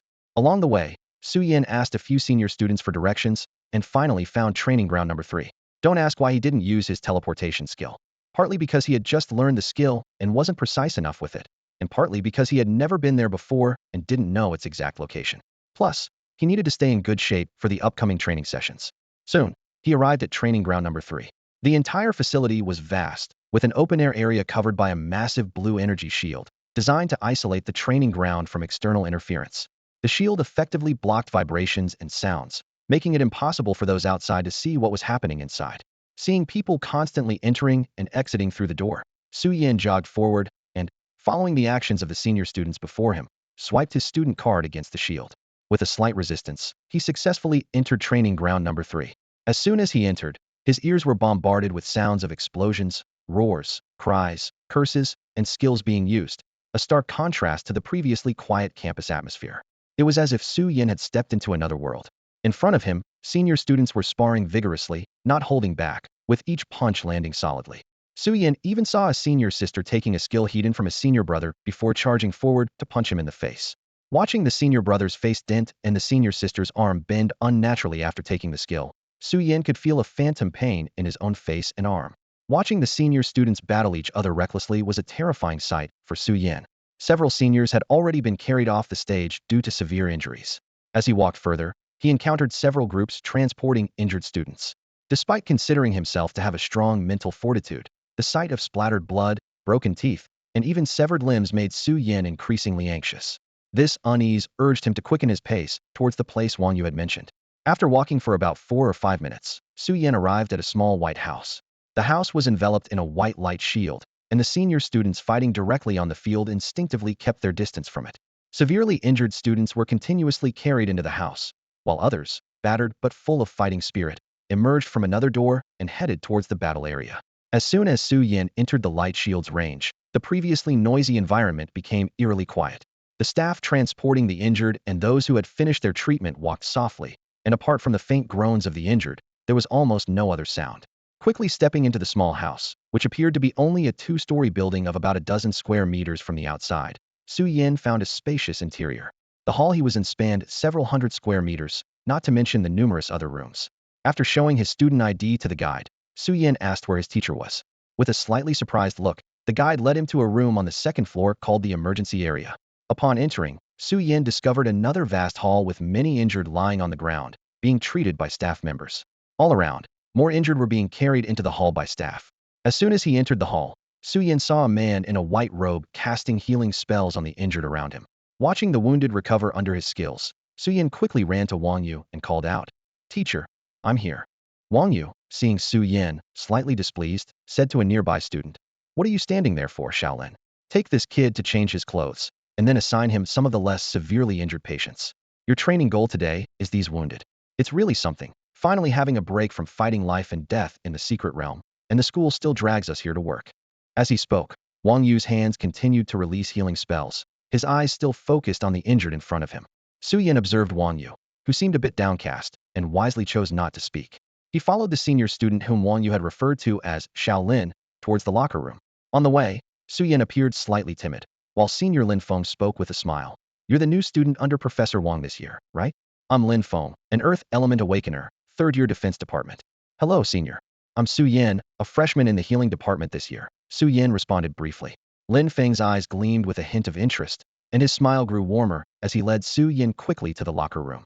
Throughout the walk, Lin Feng's confident and slightly boastful self-introduction, without losing friendliness, made Su Yan feel a bit uneasy. Once they reached the locker room, Su Yan took a pure white uniform from Lin Feng and headed to the changing room. After changing, Lin Feng seemed to notice his discomfort and toned down his enthusiasm. On the way out of the locker room, his tone became much gentler. They arrived at a designated open area where Lin Feng retrieved a simple set of tables and chairs from a spatial ring, setting them up neatly along with a sign that read Healing Area. He then said to Su Yan, "Junior, this area is your responsibility. Injured people will be brought here, and you just need to treat them. Someone will bring over the potions later. If your spiritual energy runs low, you can take the sign down and stop accepting patients until your energy recovers." "Okay, thank you, Senior," Su Yan replied respectfully. After briefly explaining the precautions, Lin Feng bid farewell to Su Yan and returned to join Wang Yu. Before long, a familiar student approached Su Yan. It was Wang Lei. With a casual demeanor, Wang Lei patted Su Yan on the shoulder. "Su, didn't expect to see you so soon." "Hello, Senior Wang," Su Yan responded politely. After a quick check on Su Yan's condition, Wang Lei handed him a spatial ring, explaining, "This contains spiritual energy recovery potions prepared by the school. Drink them whenever needed.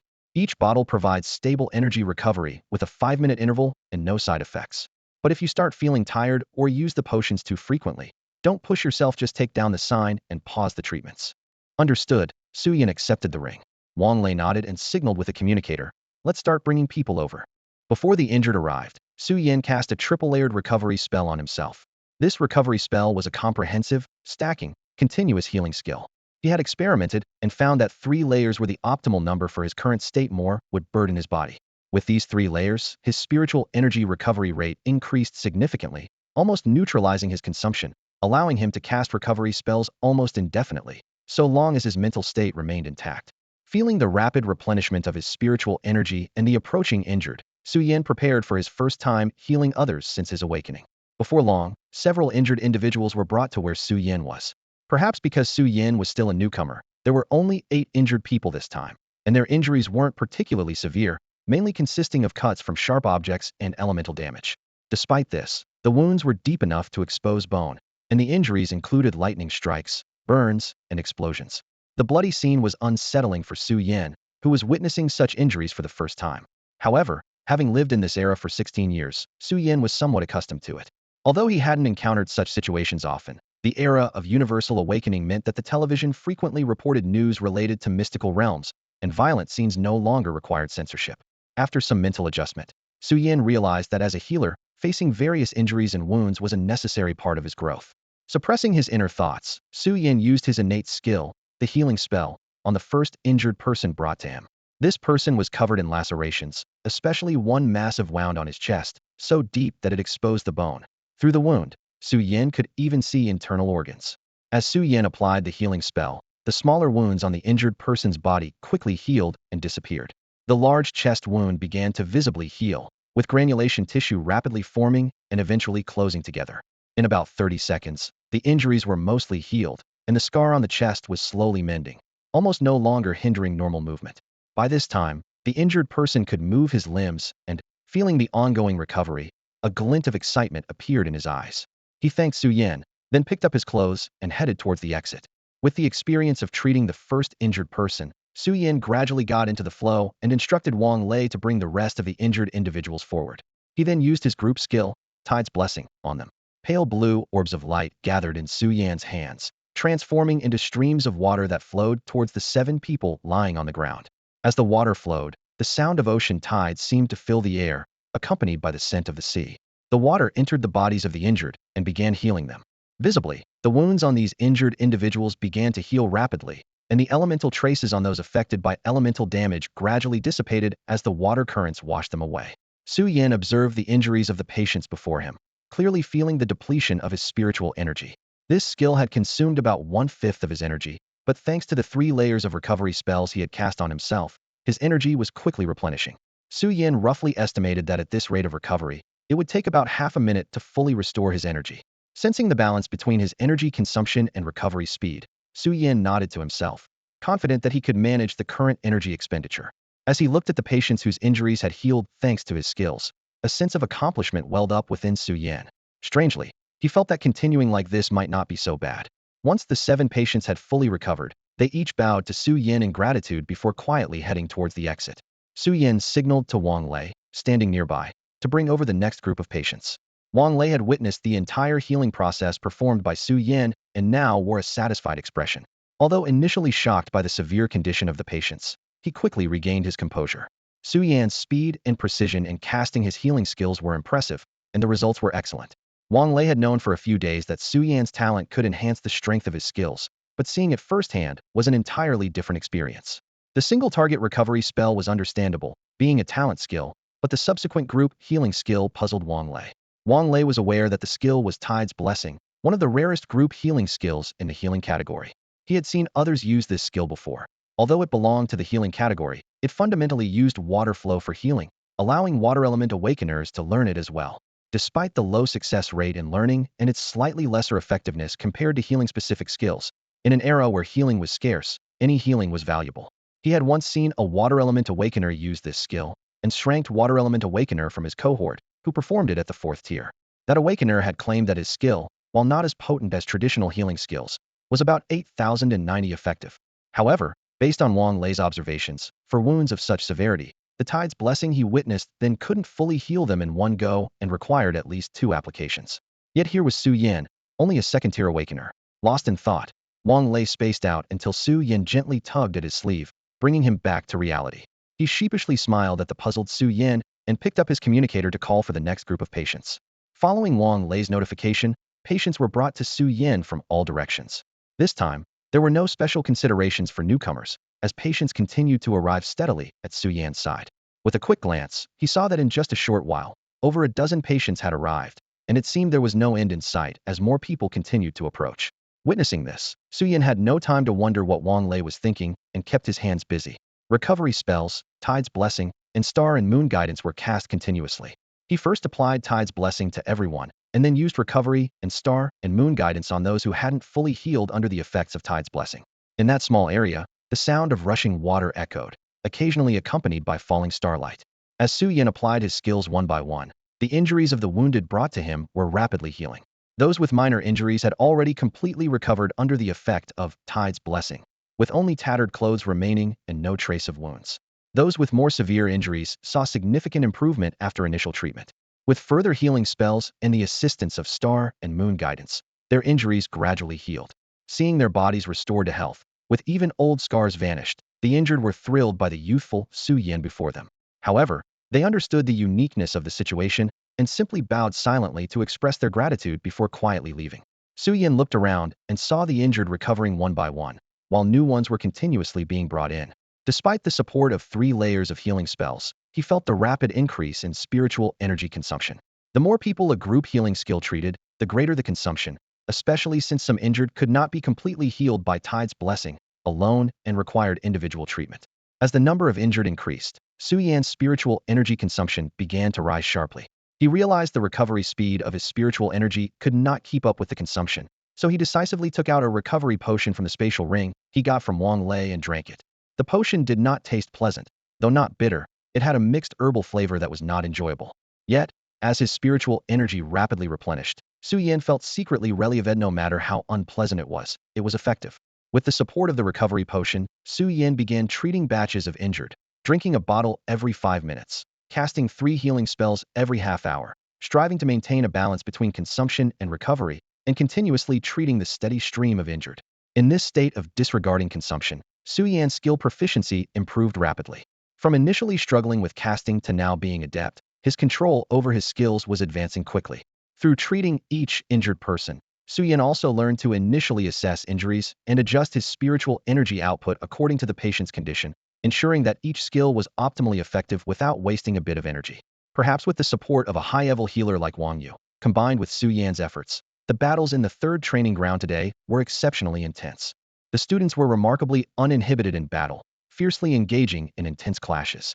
Injured classmates were brought in for treatment, and as soon as they were healed, they hurried back to the battlefield, only to get injured again and be brought back in, repeating the cycle. Within a few hours, Su Yan had already seen several familiar faces. The frequent trips in and out made him gradually familiar with these wounded faces. Interestingly, as these visits increased, both sides seemed to become somewhat acquainted. Some of the more seriously injured patients began to show some cheekiness. Just as Su Yan finished casting Tide's blessing, and before he could fully heal them, they wanted him to use Starlight Draw. However, a senior standing nearby interrupted him during this pause. Looking at the senior grinning like a Cheshire cat with a hint of flattery, Wang Lei couldn't help but give him a kick, saying irritably, "If you have something to say it quickly. Can't you see my junior is exhausted? There are many more people coming." The person, unfazed by the kick, stepped forward and smiled at Su Yan, saying, "Junior, I've noticed that the skill you use after Tide's blessing seems to be chosen at random. The energy cost for these 2 skills should be about the same, right? If so, could you use the skill that provides continuous recovery instead of the star attribute one?" He quickly added, fearing Su Yan might misunderstand. "Of course, it's not that your skills aren't good. They're incredibly powerful, whether it's the group skills or those 2. They're the strongest healing skills I've ever seen. We just want to experience the continuous healing effect." Listening to the senior and seeing the approving expressions of those around him, Su Yan suddenly understood. Although these 2 skills have similar energy costs and both achieve complete healing, Starlight Draw is faster, while Restoration takes a bit longer. However, for these seniors who need to continue fighting after treatment, the continuous half-hour effect of Restoration is obviously more appealing. After all, although Restoration is slightly slower, only by a minute or 2, its half-hour continuous recovery effect is clearly more important in subsequent battles. Moreover, Restoration not only heals injuries but also quickly restores spiritual power, physical strength, and mental energy during its duration, making it more cost-effective compared to the one-time treatment of Starlight Draw. Having figured this out, Su Yan felt no extra emotion. After several hours of constant use, his proficiency with these 2 skills had reached a high level, and casting them dozens or hundreds more times would hardly improve it. The choice of which skill to supplement Tide's blessing with was entirely arbitrary, with no special preference. Since the seniors had made a request, and it didn't affect him much, plus he could earn some goodwill, why not? So, Su Yan gave the seniors a gentle smile and said, "Since you all are asking, of course I'll oblige. I'll stop using Starlight Draw and use Restoration as the supplementary healing skill." Hearing Su Yan's response, the group couldn't help but want to cheer, but seeing Wang Lei's expression of, "If you dare shout, I'll take action," they quickly restrained themselves, quietly thanked Su Yan, and left discreetly. Su Yan watched as the senior students left happily, a faint smile on his lips. However, His workload suddenly increased significantly. After several hours of practice, Su Yin had discovered the most suitable treatment rhythm for himself: 10 people per batch. This number was just right. He could treat a batch of injured people with one tide's blessing and a few healing spells, while maintaining a balance between consumption and recovery with his own recovery state and timely consumption of spiritual power recovery potions. Initially, only 2 or 3 out of every 10 people were seriously injured and required extra healing spells. One tide's blessing along with 2 or 3 healing spells was enough.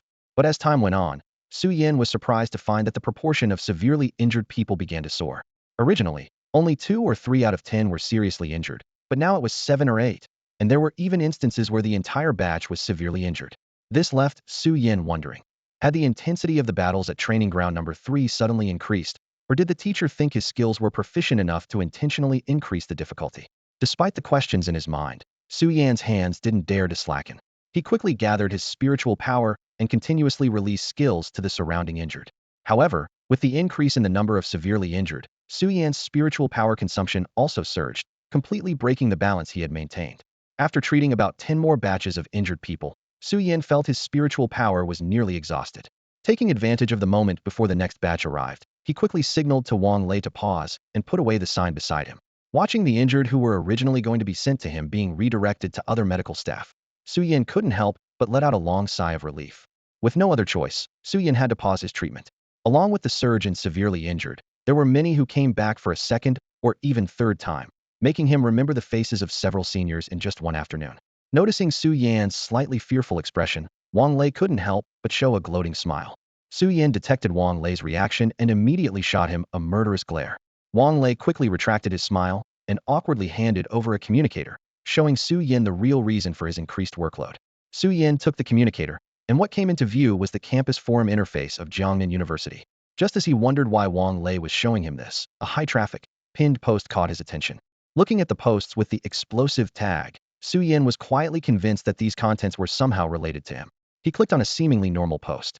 Even though the other posts seemed a bit frivolous, he wanted to maintain a sense of seriousness, considering he was part of the story. First comment, have you heard? The third training field is giving out perks today.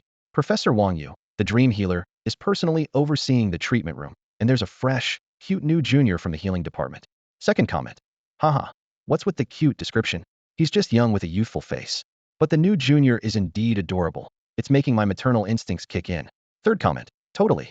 The healing junior is so cute. I've decided to embrace my maternal side early. From now on, I'm officially a fan of the junior. Fourth comment, you're off topic.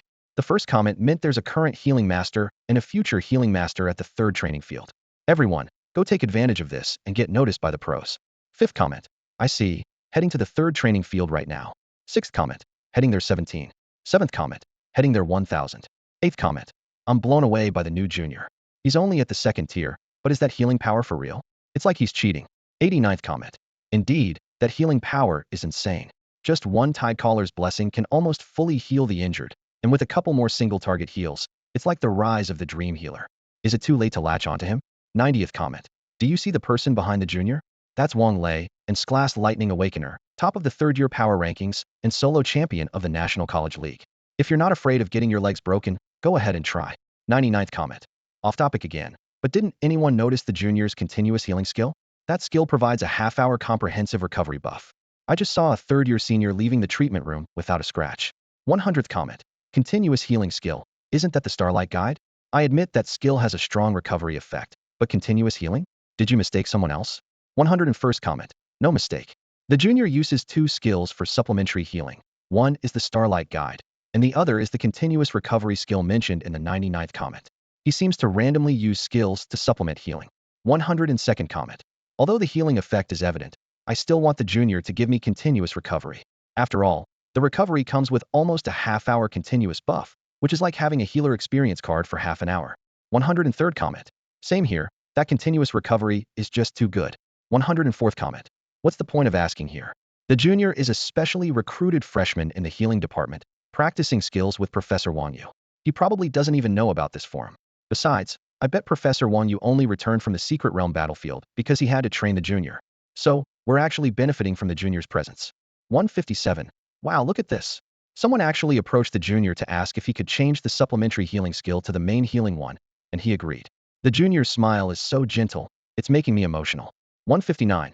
While some people are just chatting away on the forum, the smart ones are already on the arena challenging the seniors.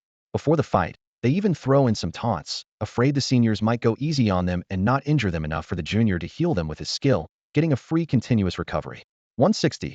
Whoa, you're a genius. I get it now. I'm off to challenge a senior with some taunts right away. 161. I threw out some taunts, and the senior hit really hard. It hurts a lot, but oddly, I'm super excited. Why is that? Now the senior is looking at me strangely. Am I broken? 162. Oh no, why didn't anyone mention that after getting seriously injured, you'd be taken to other healers? The pain intensification is excruciating. Wasn't there supposed to be a gentle junior? I feel deceived. Seeing the sudden shift in tone on the forum, Su Yin couldn't help but twitch his mouth. The mystery of his increased workload was solved. While understanding why his workload had suddenly spiked, Su Yin was also a bit speechless. Was it really worth it for continuous healing? He silently pondered and muttered, is it really worth it?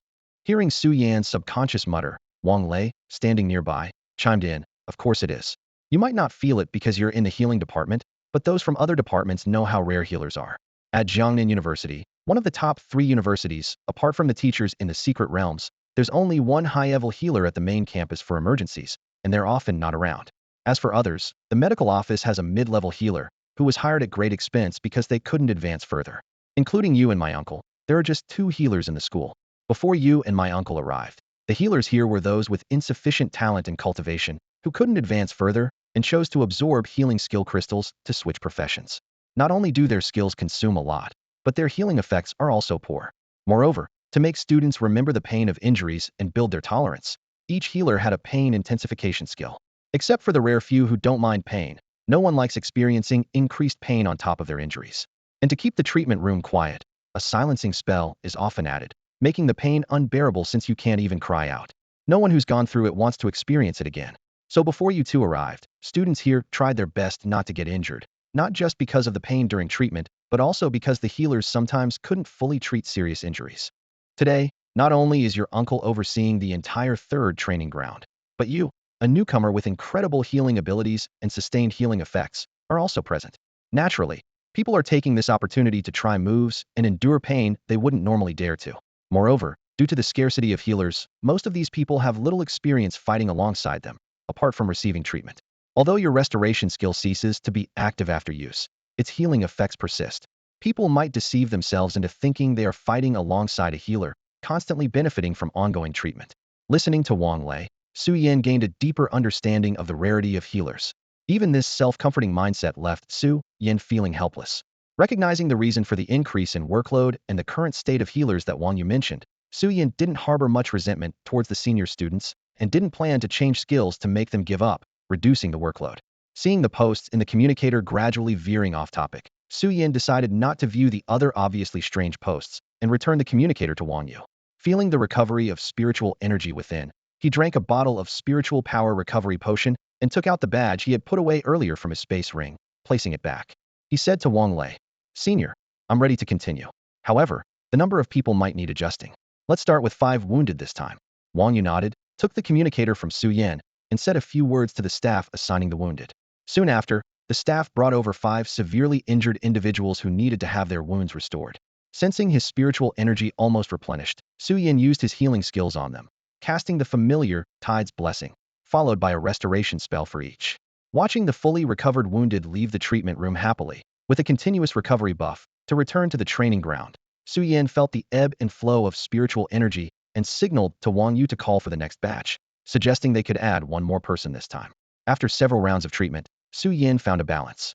Based on the current spiritual energy recovery rate and drinking a bottle of spiritual power recovery potion every 5 minutes, treating 7 severely injured individuals ensured that recovery speed matched the skill consumption. Thus, Su Yin entered a treatment mode, with severely injured individuals being brought from all directions. After treatment, they left happily with a buff, only to have another batch brought in, repeating the cycle. In the following period, Su Yin continued to treat the wounded. No unexpected situations arose, nor did the workload suddenly increase. While using healing skills, Su Yin observed those being treated by other healers, noticing them being subjected to agony intensification and silencing spell. The variety of expressions made what was initially a monotonous task more interesting. As Su Yin repeatedly cast his healing skills, time passed by slowly. He mechanically performed the healing technique until dinner time, when he paused briefly to grab a quick bite, then resumed his healing work. Before he knew it, it was 8 p.m., and the staff at the third training ground announced the end of the day's training, much to the disappointment of the seniors who had been interrupted in their battles. Watching the seniors reluctantly leaving, Su-Yin finally breathed a sigh of relief. The day's training was over. He returned to the locker room, returned his training clothes, changed back into his own, and went back to his usual spot to wait for Wang Yu. Although Su-Yin had adjusted the number of people he healed to balance his energy consumption and recovery, continuously using his skills left him deeply fatigued. At this point, Su-Yin felt his mental and spiritual energy were quite full, and due to the constant use of skills throughout the afternoon, both had increased significantly. During the treatments, he hadn't felt the exhaustion much, but once he stopped and heard the announcement of the training's end, a wave of tiredness hit him, accompanied by a throbbing headache at his temples. It was so overwhelming that he felt if there were a bed in front of him, he would immediately collapse into it and fall into a deep sleep. As Su-Yin rubbed his temples, Wang Yu approached him. "How are you feeling after today?" Wang Yu asked, noticing Su-Yin's obvious fatigue. "Tired," Su-Yin replied succinctly, struggling to muster the energy even to speak. "Being tired is expected after using your skills all afternoon. But you did well today," Wang Yu said with a satisfied smile, seeing Su-Yin almost ready to collapse. He extended his right hand, a purple light flashed, and the three of them were back in Wang Yu's dormitory. Seeing the exhausted Su-Yin and the energetic Wang Lei, Wang Yu gestured for Wang Lei to go about his business. After Wang Lei left, Wang Yu turned to Su-Yin and said, "You did great today, but I can see you're too tired for a lecture. Get some rest, and we'll continue tomorrow." With that, Wang Yu headed to his study. Su-Yin, indeed worn out, nodded at Wang Lei's departing figure and went straight upstairs to his room. He intended to fall straight into bed for a good sleep, but paused, looking at his clothes. Although he had changed into special attire for the afternoon treatments and kept a distance from the injured, he was covered in blood, yet not a drop had stained his own clothes. However, as Su-Yin recalled the bloodied appearance of the senior students from the afternoon, he couldn't help but feel uncomfortable. Being somewhat of a germaphobe, he felt as if he was covered in something unclean. He mustered up his energy, dragged his weary body into the bathroom, and took a shower to wash away the discomfort. Once back in bed, as soon as he lay down, a wave of intense drowsiness overtook him, and he quickly fell into a deep sleep, even starting to snore. Time flew by as he slept, and before he knew it, it was already noon the next day. Su-Yin woke up, stretched lazily, and felt unusually refreshed and invigorated after the restful sleep. He picked up his communicator and saw that it was already 1 in the afternoon.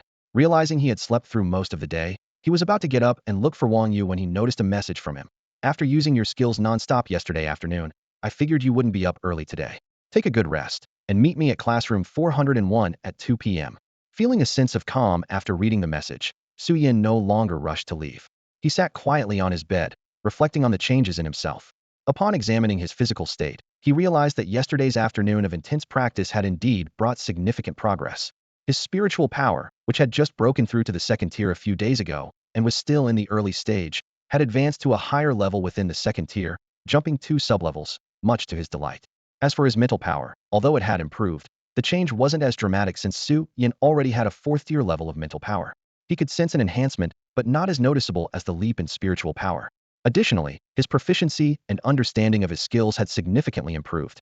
After constant use throughout the afternoon, Su-Yin had become quite adept at Restoration, Star Moon Draw, and Tidal Blessing. Although he hadn't practiced his other skills, he was confident that his practice with these 3 would allow him to perform the others adequately. Feeling the changes within himself, Su-Yin got up and headed to the bathroom to address his physiological needs and freshen up. He then left his room and headed downstairs towards the school cafeteria. Along the way, he encountered many senior students who looked at him with a peculiar gaze, a mix of eagerness and indescribable emotion that made him uneasy, prompting him to quicken his pace towards the cafeteria.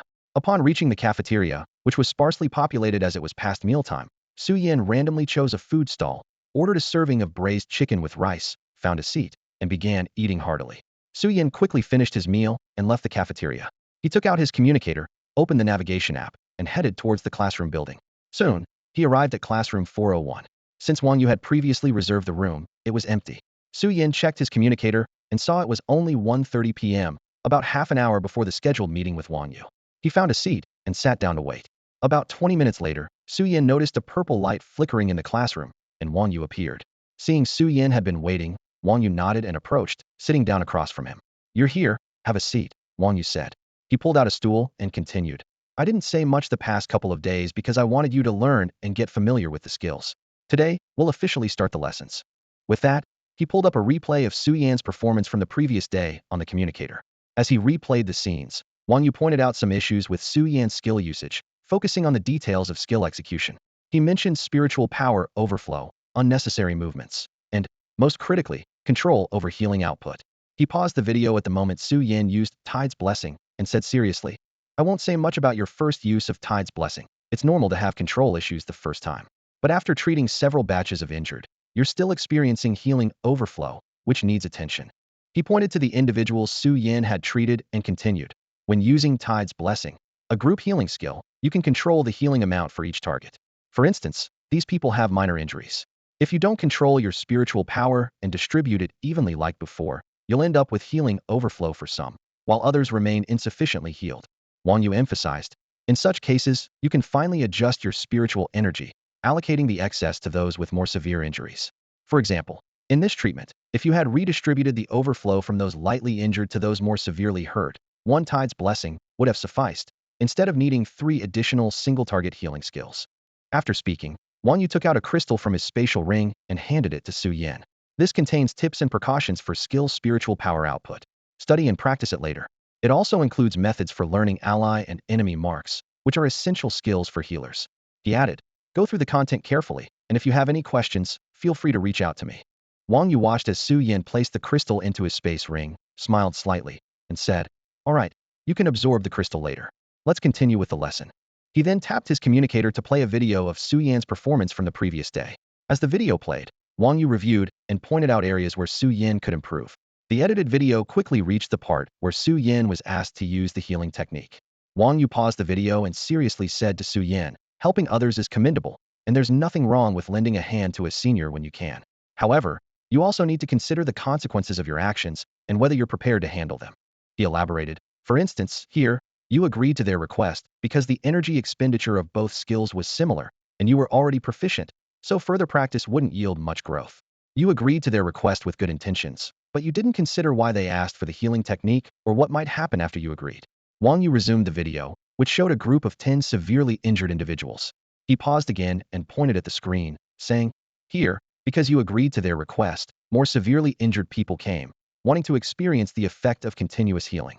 Although they meant no harm and were just curious, remember that not everyone has good intentions toward you. Always consider the consequences before agreeing to help others. His tone grew serious. There have been healers who succumbed to others' pleas and societal pressure, using their skills regardless of their own well-being. They saved lives, but ended up ruining themselves. Remember, you don't live just for yourself or one person. As a healer, you bear the lives and hopes of many comrades, supported by various resources. Every healer who remains can save countless lives. Know when to say no, and don't let yourself get trapped. Su Yan listened quietly and nodded. His experiences from 2 lifetimes taught him that not everyone can be pleased. Even money is sometimes considered vulgar, let alone other matters. He believed he wasn't a saint. Unless the person needing treatment was his parent, he would think, how you ask is not my concern. Seeing Su Yan's agreement, Wang Yu felt relieved and grateful. The greatest concern was young, passionate students, especially those in healing disciplines, who often thought, I can save everyone, I can change the world. Except for those truly destined, others might face failure. Wang Yu looked at Su Yan with satisfaction, feeling reassured. As expected of my student, not only talented but also with a good mindset. He completely forgot his initial reluctance and complaints when tasked with mentoring a student. He then tapped the communicator again to continue reviewing Su Yan's performance from yesterday afternoon. You did well here. Noticing when your spiritual energy was depleting and your recovery speed was lagging, you stopped to adjust. At least you know your limits, rather than pushing through to the point of exhaustion. Having self-awareness is a great strength. After speaking, Su Yan put away the smile that had been on his face and became serious. He realized that with the current issues at hand, he couldn't rely solely on his own abilities to solve them. He knew when to pause and reassess or seek help from others, rather than stubbornly pushing himself to the point of exhaustion, risking harm to his body. He managed this well. When his spiritual energy was running low, he knew to call a halt in time instead of forcing himself to continue until it was completely depleted. He had seen many talented Awakeners like himself, with various attributes. Although they possessed exceptional gifts and immense potential, often receiving praise and preferential treatment, during their rebellious teenage years, they believed they could save the world. When faced with unsolvable problems, their first thought was that they could handle it alone, rushing in recklessly instead of seeking assistance. This often led to situations spiraling out of control due to their reluctance to ask for help, sometimes damaging their bodies and significantly diminishing their future potential. In reality, many problems could be easily resolved if they were willing to seek help. However, these individuals often saw themselves as saviors, choosing to endure even when their bodies could no longer hold up, ultimately leading to more severe consequences. Wang Yu's words echoed in Su Yan's mind, and he understood that seeking help when facing insurmountable problems was not shameful. The truly shameful thing was stubbornly holding on when unable to solve an issue, leaving others to clean up the mess and face even bigger challenges. Having experienced the struggles of a tough working life, Su Yan understood this principle well, having both stumbled into those pitfalls and cleaned up those messes. Listening to Wang Yu's advice, he nodded solemnly, silently agreeing in his heart. Seeing Su Yan seriously considering his words, Wang Yu, satisfied, opened the communicator to continue reviewing with Su Yan. In the subsequent review, aside from some details regarding treatment, Wang Yu pointed out a few areas where Su Yan could improve, but there were no major issues. After watching the entire video, Su Yan fell into deep thought, absorbing the day's lessons. Wang Yu sat quietly nearby, watching Su Yan with a smile, not disturbing him. Before long, Su Yan emerged from his contemplation, noticing Wang Yu beside him. Feeling a bit apologetic, he smiled and prepared to stand up to apologize. Seeing Su Yan's slightly apologetic smile, Wang Yu seemed to have guessed something and directly said to Su Yan, "There's no need to apologize. I'm already happy if you learned something from today's review." He paused and continued, "All right, today's lesson is over. Next, we have some things prepared for you by our school and the Healers Association. Take a look, there are some pretty good things in here." With that, he handed a spatial ring to Su Yan. Su Yan took the ring and, following Wang Yu's gesture, probed it with his spiritual power. He discovered that the space inside the ring was quite substantial, about 100 cubic meters. The items inside were simple yet precious: a piece of clothing, a crystal, a book floating in midair, and piles of spirit energy crystals and canned goods. Seeing these, Su Yan was a bit puzzled and looked up to ask, "Teacher, what are these?" Seeing Su Yan's bewildered expression, Wang Yu couldn't help but laugh. The spirit energy crystals are pretty self-explanatory. They're non-attribute spirit energy crystals ranging from Tier 1 to Tier 6 for your daily cultivation. As for those above Tier 6, you won't need them just yet, so we'll provide them once you reach higher levels. The canned goods are made from the meat of the Tier 8 beast, the cloud spirit deer. Among high-tier beasts, its spirit energy is the most gentle, and it's the only high-tier beast meat that low-tier practitioners can consume. Eating it regularly can not only strengthen your body and speed up spirit energy absorption, but also calm volatile spirit energy, which is extremely rare and important for healers.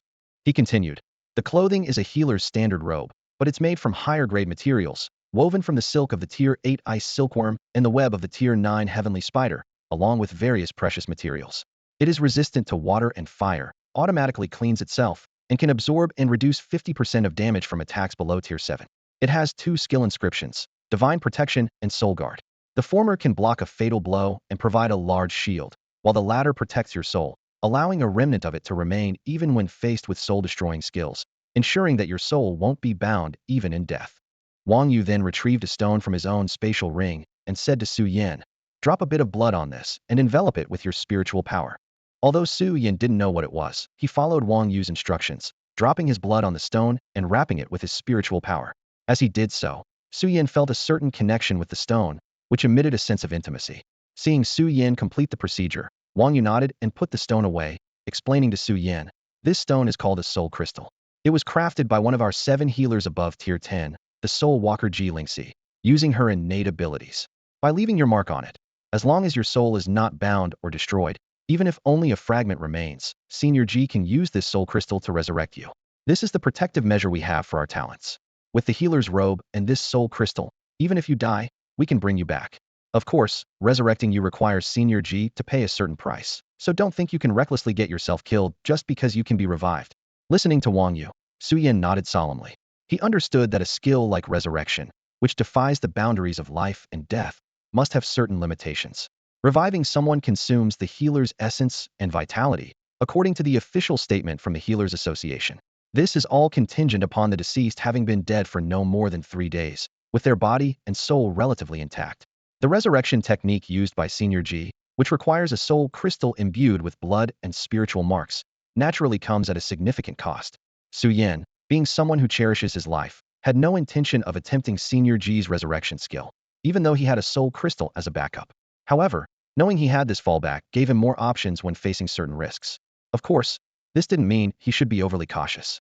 When he truly encountered danger, especially from enemies skilled in mental attacks, even with the protection of the healer's robe, some unique life forms could bypass these defenses. In such situations, self-detonation followed by resurrection could be a viable option. Senior G always carried a soul crystal, ready to perform a resurrection immediately upon detecting its owner's death. Although resurrection required a price, it was one they could bear.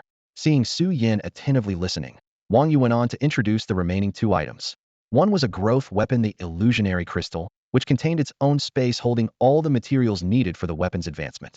As Su Yin advanced in rank, the crystal would automatically absorb materials from the space to progress.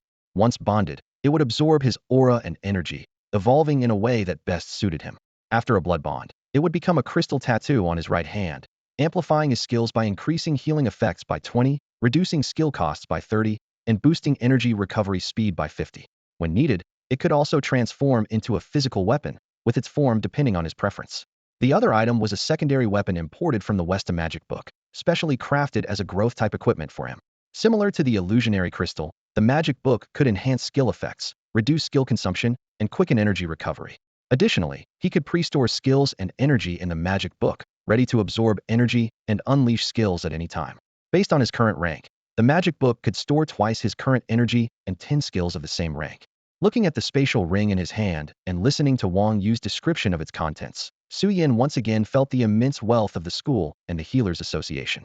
Although there were only 5 types of items in the space, the pile of attributeless crystals, serving as universal currency, spoke volumes about their value. Even the least valuable item, the Cloud Spirit deer meat can, couldn't be bought with money directly. Such things were generally not available on the market and were snatched up immediately when they appeared, not to mention the clothing and 2 growth weapons. The space ring felt as light as a feather, yet at this moment, Su Yin felt a weight in his hand. Such precious resources, did he truly deserve them? Seeing Su Yin silently holding the space ring, Wang Yu broke the silence. All right, don't overthink it. These are all rightfully yours. Your talent is worth our investment. This is just the first batch. Even more valuable items are coming in the future. Look, if you're already like this now, what will you do with those even more precious things? With that, Wang Yu patted Su Yin on the shoulder, encouraging him. You should recognize ownership of these items here. I'll keep watch. Su Yin didn't object. Clenching his hands, he took out the equipment from the space. Following Wang Yu's guidance, he dripped his blood onto the 3 pieces of equipment and connected with them using his mental power. As the blood dripped, a white glow flashed, and the blood was absorbed, leaving no trace. Su Yin felt a deep connection with the 3 pieces of equipment, a sense of intimacy emanating from them. Moments later, with a thought, the healer's robe appeared on him. The robe now fit him perfectly, unlike its previous loose state. The white robe, reminiscent of a Taoist robe, flowed elegantly with golden cloud patterns, highlighting Su Yin's handsome features, making him quite pleasing to the eye. The illusionary crystal transformed into a beam of light that flew to Su Yin's right hand, leaving a crystal-shaped tattoo on his wrist. The spellbook shrank from the size of a dictionary to a small pendant hanging at his waist. Now, Su Yin, dressed in a white robe embroidered with golden cloud patterns on the sleeves and waist, with various inscriptions faintly visible, exuded a gentle and refined aura. Although his short hair was a bit out of place, from a distance, he resembled an ancient nobleman, contrasting sharply with the modern classroom. Looking at his outfit, which clashed with the surroundings, and Wang Yu, who was clearly enjoying the show, Su Yin couldn't help but feel a bit helpless. This outfit didn't seem suitable for campus or everyday life. He decided to put it away, intending to wear it during Secret Realm adventures.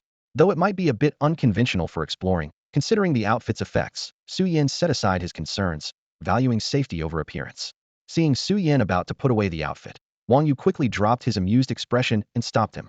Try channeling your mental power into the outfit, and think of your usual, everyday clothes. Following Wang Yu's suggestion, Su Yin infused the robe with his mental power, recalling his usual attire. Soon, a white light flashed over the robe, and before his eyes, the ancient-style robe transformed into his usual t-shirt and jeans. Noticing Su Yin's surprised expression, Wang Yu smiled with satisfaction and explained, high-level armor like this is inscribed with transformation runes, allowing it to change appearance according to your thoughts. However, I thought your previous look was quite nice. Consider growing your hair long. Watching Su Yin shake his head vigorously, Wang Yu chuckled knowingly and said no more. After finishing the day's lesson, Wang Yu asked about Su Yin's plans. Learning that Su Yin intended to return to his room to absorb the crystal and familiarize himself with the equipment, Wang Yu used teleportation to send him back to his dorm. As Wang Yu's skill was unleashed, Su Yin found himself back in his dorm room. Wang Yu's gentle voice echoed in his ears. Today's lesson ends here. Consider the next few days as a break for you to organize what you've learned and absorb the crystal I gave you earlier. Lastly, get familiar with the equipment I just handed over. We'll start preparing for practical combat lessons in the next class. In the empty dormitory, Su Yin once again marveled at the wonders of the era of spiritual energy awakening. He returned to his room and took out the memory crystal given by Wang Yu, which contained techniques for controlling spiritual power output and learning the marks of good and evil. Using his mental strength, he enveloped the crystal and began absorbing the knowledge within. This memory crystal was different from a skill crystal. After absorbing a skill crystal, one learns the skill directly, which occupies mental strength and requires time to offset. In contrast, a memory crystal seals information within a special crystal, allowing one to acquire the information through absorption, similar to the jade slips in ancient cultivation novels. The absorption only consumes mental strength and recovers quickly. As the crystal was gradually absorbed, a plethora of information surged into Su Yan's mind, causing a slight headache. He soon realized he had mastered techniques and training methods for controlling spiritual power output when using skills. After experimenting with several skills, Su Yan gradually understood how to use this technique and discovered that the amount of spiritual power input directly affects the recovery effect and duration when casting recovery spell and star moon guidance. Su Yan decided to practice on himself by repeatedly casting skills. As he continued to apply the skills, his perception of the effects on himself became increasingly clear, and he began to gain insights. Based on the information from the crystal, he realized he had initially grasped the techniques of spiritual power control and skill output. After confirming his initial mastery, Su Yan turned his attention to the other two techniques in the memory crystal, the benevolent mark and the malicious mark. Though both skills fundamentally involve the use of mental power, the benevolent mark allows the user to tag a target with a benevolent mental mark, enabling him to sense the target's presence and location in a crowd, adjust the skill's direction, and achieve automatic target tracking. Moreover, certain damage-based skills will avoid targets with a benevolent mark, and if avoidance is impossible, the presence of the mark will reduce the damage to a minimum. Originally, the purpose of this mark was to identify allies, so it wasn't designed to be concealed or difficult to remove. The mark is easily noticeable to the person marked, regardless of the power difference between the two parties, and can be erased without much effort. Typically, no one would remove a friendly mark from a teammate. The healer's benevolent mark has another special function. According to the memory crystal, the target recognizes and trusts the healer who placed the mark, which enhances the absorption efficiency of healing skills due to the target's trust. This means that healing skills are more effective when used on a target with a benevolent mark. Conversely, the malicious mark is the complete opposite, primarily used for tracking enemies, and it has the characteristics of being concealed and difficult to erase. Often, the target is unaware of having been marked with a malicious intent. Its main function is to correct skill direction and track enemies. To remain undetected, the caster's mental strength must surpass that of the marked target. Even if discovered, unless there is a significant power gap between the two, it takes time to erase the mark, making this skill frequently used in battle. Learning these two skills is not particularly difficult. By following the activation methods provided by the crystal, one can channel mental power to form two mental runes, benevolent and malicious, in the mind. When used, these are imprinted on the target through mental power. In initial practice, one can make contact and imprint on the target, and as mastery of the skill increases, it's possible to mark the target directly through mental power. Su Yan was learning this skill for the first time, but there was no target in the room for him to practice on. So, he used the furniture in the room as targets to attempt to release benevolent and malicious marks. After forming the marks in his mind, he imprinted them on the furniture through touch. After several failures, Su Yan finally succeeded in placing a benevolent mark on the wardrobe and a malicious mark on the desk. With the successful application of both marks, Su Yan left the room to test the mark's effects and range. As soon as he stepped outside, he could distinctly sense the target's presence through the walls. He intuitively felt that as long as the skill's general direction was correct, it would self-correct towards the target. Of course, if the target was north and he cast the skill south, self-correction wouldn't occur. Additionally, although the mark exists, it only adjusts the skill's direction. If there are obstacles around the target, the skill won't pass through them directly to reach the target. As he moved further away from the room, Su Yan found that he could no longer clearly sense the target's position, only the general direction. He returned to the room, retrieved the marks from the furniture, and began experimenting with marking the target solely through mental power without physical contact. Over the next 5 days, Su Yan dedicated almost all of his time to mastering the output of his skills and practicing the mark of good and evil.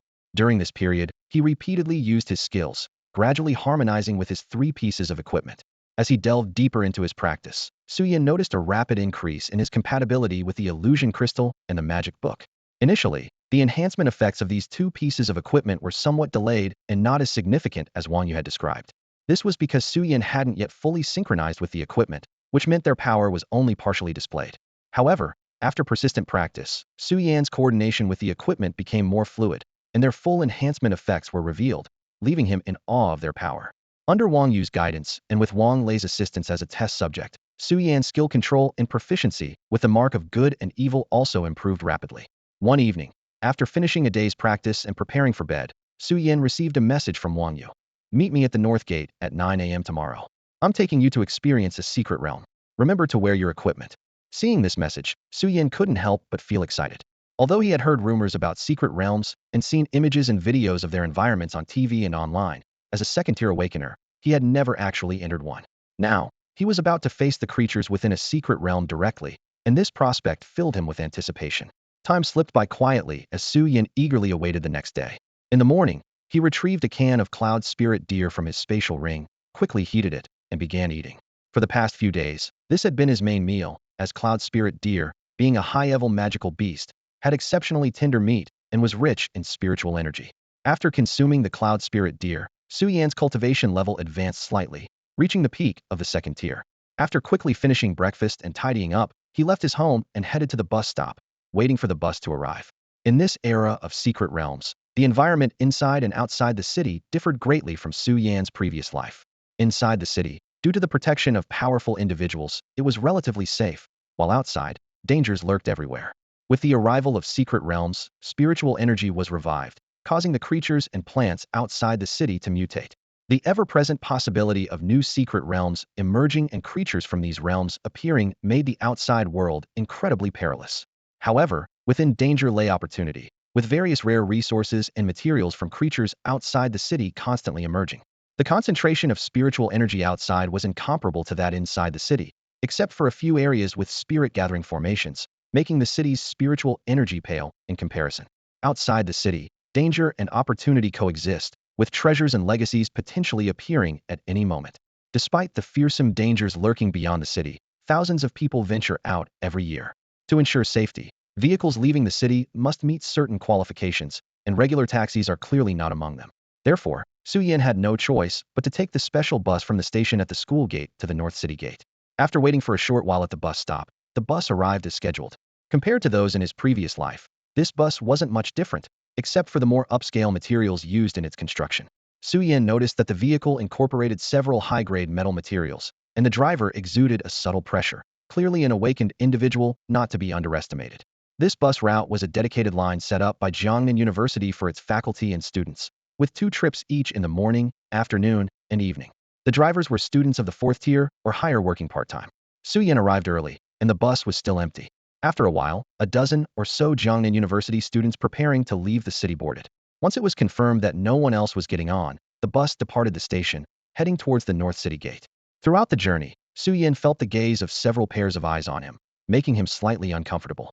Most of the passengers were dressed in armor and robes, ready to enter the mystical realms for battle, while Su Yan's attire seemed out of place, as if he was merely going on a countryside outing. Since mid to low tier equipment lacks the ability to transform appearances, the passengers' first glance at Su Yan drew their attention. They soon sensed the gentle aura emanating from him, unmistakably marking him as a healer. The people on the bus became very interested in this lone healer, and if it weren't for the driver's senior clearing his throat in warning, they might have already rushed over to ask him to join their teams. As time went by, Su Yan's identity was gradually uncovered. Even though he was aware that his cover was blown, he maintained a facade of composure, sitting quietly as he awaited their arrival at the destination. After about half an hour, the vehicle finally reached the North City Gate. The car sped along and arrived at the North City Gate just before 9. Su Yan got out and walked towards the gate, observing the bustling crowd. Finding Wang Yu among so many people wouldn't be easy, he thought with a sigh. He took out his communicator from his pocket, ready to message Wang Yu for his exact location, when suddenly, a flash of light surrounded him, and he vanished. Adventurers at the gate were drawn to Su Yan's attire, which starkly contrasted with the surroundings, and realized he was a healer. Those who initially intended to approach him hesitated when he disappeared, understanding that someone had transported him across space. Such a feat at the city gate indicated a powerful figure, not someone to meddle with, so they decided against getting involved. The flash of light transported Su Yan to an unfamiliar place. He cautiously surveyed his surroundings, wondering if something had gone wrong. His gear shimmered with light as he clutched his communicator, ready to call for backup. However, he soon spotted his mentor, Wang Yu, not far away, and relaxed. Wang Yu was engaged in conversation with a muscular, imposing man and observed Su Yan's reaction with interest. Wang Yu nodded in approval at Su Yan's immediate readiness to call for help upon arrival, but shook his head when he saw Su Yan relax. The man with him laughed and teased. Old Wang, your disciple is still too green. Seems like you haven't taught him enough. Wang Yu thought to himself that Su Yan lacked experience. Wang Yu gestured for Su Yan to come over. Su Yan jogged over eagerly, and Wang Yu lightly knocked on his head, saying, You were quick to be on guard and ready to call for help when transported, but what if we were imposters or using illusions? Su Yan was taken aback, realizing his lack of vigilance. In an unfamiliar environment, his first instinct when seeing a trusted person was to believe, not to be cautious. He reflected that if someone had malicious intent, even with protective measures, he could still be in danger. Cold sweat trickled down his back at the thought. Seeing the change in Su Yan's expression, Wang Yu's friend chuckled and said, All right, you did well enough this time. Just be more careful next time. Upon hearing Wang Yu's introduction, Su Yan nodded obediently and instinctively moved behind him. Although Wang Yu likely already knew her background, they needed to go through the formalities to avoid any awkwardness when asking for a meeting gift later. This is my student, Su Yan, 16 years old, and class healer and a freshman at Jiangnan University. Wang Yu introduced while gesturing to the man beside him. This is Xiong Mingyuan, the head of the North Gate garrison. You can call him Uncle Xiong. Hello, Uncle Xiong. Su Yan politely greeted Xiong Mingyuan after the introduction. Hello, young Su Yan. Xiong Mingyuan replied with a smile, then retrieved an item from his spatial ring and handed it to her. You're old Wang's disciple, so you're like a junior to me. Here's a gift for you. Looking down, Su Yan found a jade pendant in her hand. Seeing this, Wang Yu reminded her, when a senior gives you something, you shouldn't refuse. Since he's given it to you, accept it. This is a life gem crafted from the heart of the tree of life. It's a valuable item. Hearing Wang Yu's words, Xiong Mingyuan rolled his eyes at him. You rascal, you brought this kid over and went through the introductions just to get your hands on this, didn't you? Feeling slightly at a loss, Xiong Mingyuan turned to Wang Yu and said, Since you're here, as an 8th level healer and the youngest titled healer, you should demonstrate your skills. My troops are preparing for a secret realm trial nearby. How about giving them some encouragement? They all admire you greatly, the undying Star-Lord Wang Yu. Wang Yu's mouth twitched as he thought to himself. As expected, this guy can't stand losing anything. He realized that Xiong Mingyuan had chosen this moment to recruit him. Although it was said to be encouragement, what could a healer's encouragement be? He couldn't just say a few words and be done with it. That would be embarrassing. Seeing Xiong Mingyuan's sincere smile, Wang Yu nodded reluctantly. He had anticipated being recruited when he decided to visit Xiong Mingyuan. Let's go. Lead the way, he said, motioning for Su Yan to follow as Xiong Mingyuan led them toward his troops. Soon, they arrived near the location of Xiong Mingyuan's squad. A formation of 100 soldiers stood in neat rows, awaiting their commander's inspection. Wang Yu gestured for Xiong Mingyuan to hold off on introducing him and directly concentrated his spiritual energy to perform a skill. This was the first time Su Yan had seen Wang Yu perform a high-level skill other than teleportation. An orb of energy shot from Wang Yu's hand into the sky, causing the bright sky to dim instantly. 6 stars illuminated the sky, casting starlight down.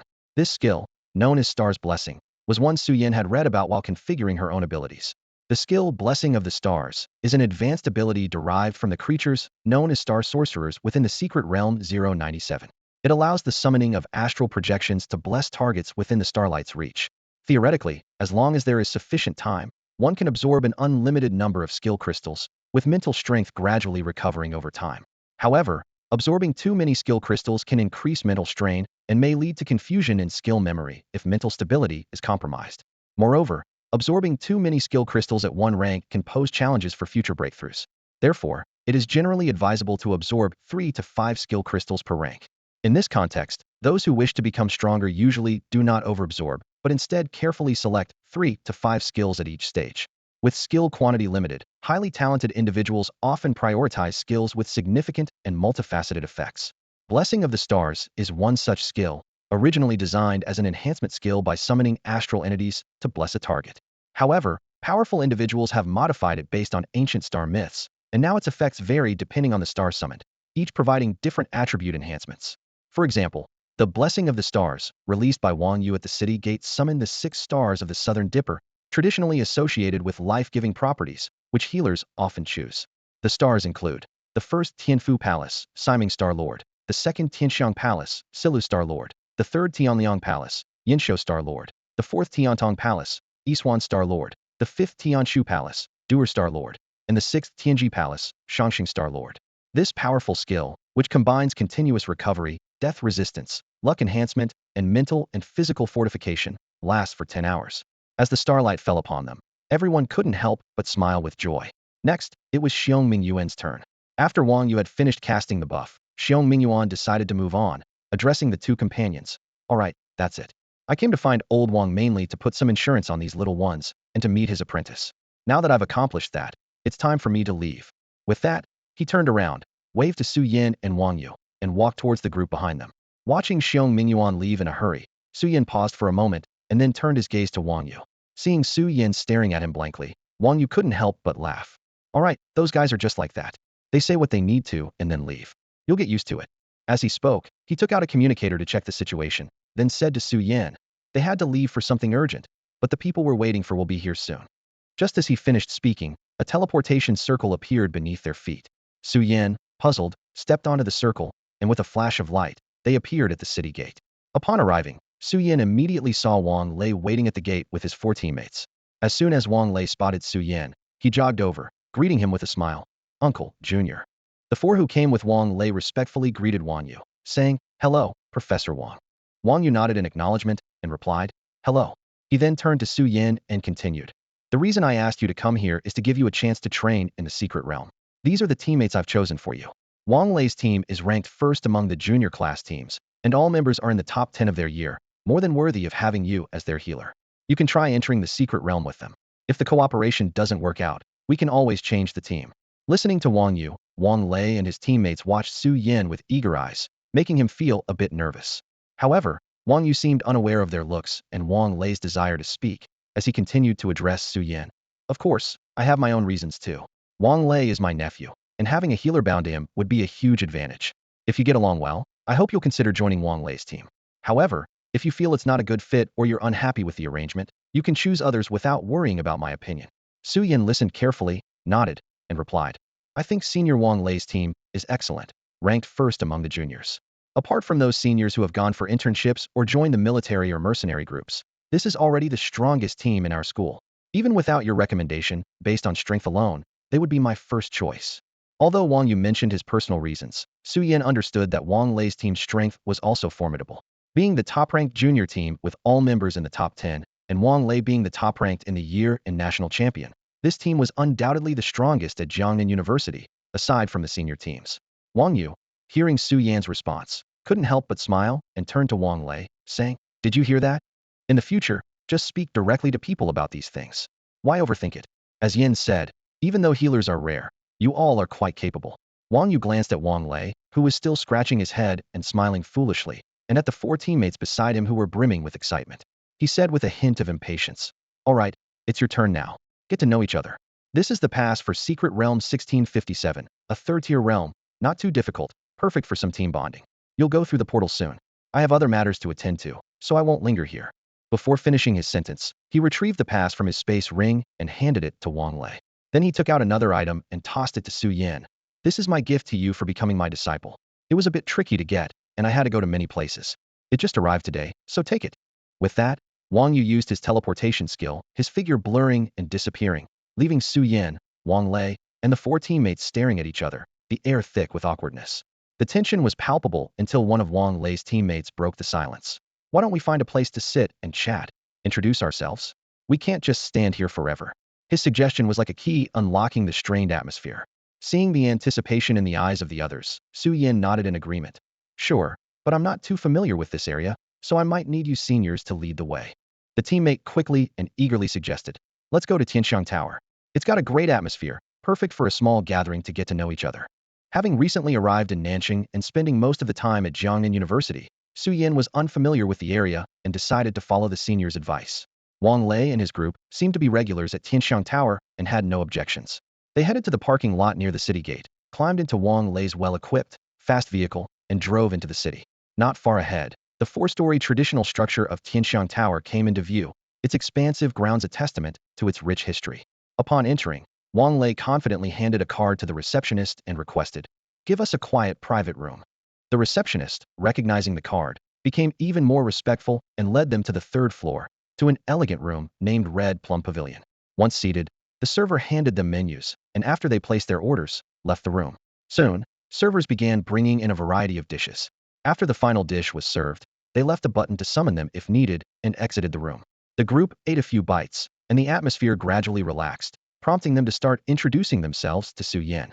The first to speak was Li Xinming, who had suggested Tianxiang Tower. I'm Li Xinming, a fourth-tier Wind Awakener and a combat-type archer. Following him, the others, except for Wang Lei, introduced themselves. Zhao Yu, a fourth-tier Fire Awakener and a spell-type Flame Sorcerer. Lin Bing, a fourth-tier Earth Awakener and a defensive-type Shield Guard. Shun He, a fourth-tier Wood Awakener and a spell-type Nature Sorcerer.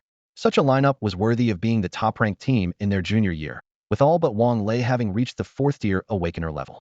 When it was Wang Lei's turn, he set aside his usual goofy smile, his expression turning serious as he looked firmly at Su Yan. I'm Wang Lei, a fifth-tier Thunder Awakener and a combat-type warrior. Seeing his future teammates introducing themselves with serious expressions, Su Yan adjusted his demeanor and stood up to introduce himself to Wang Lei and the others. My name is Su Yan, a second-tier awakened being of the healing type, working as a support-type healer.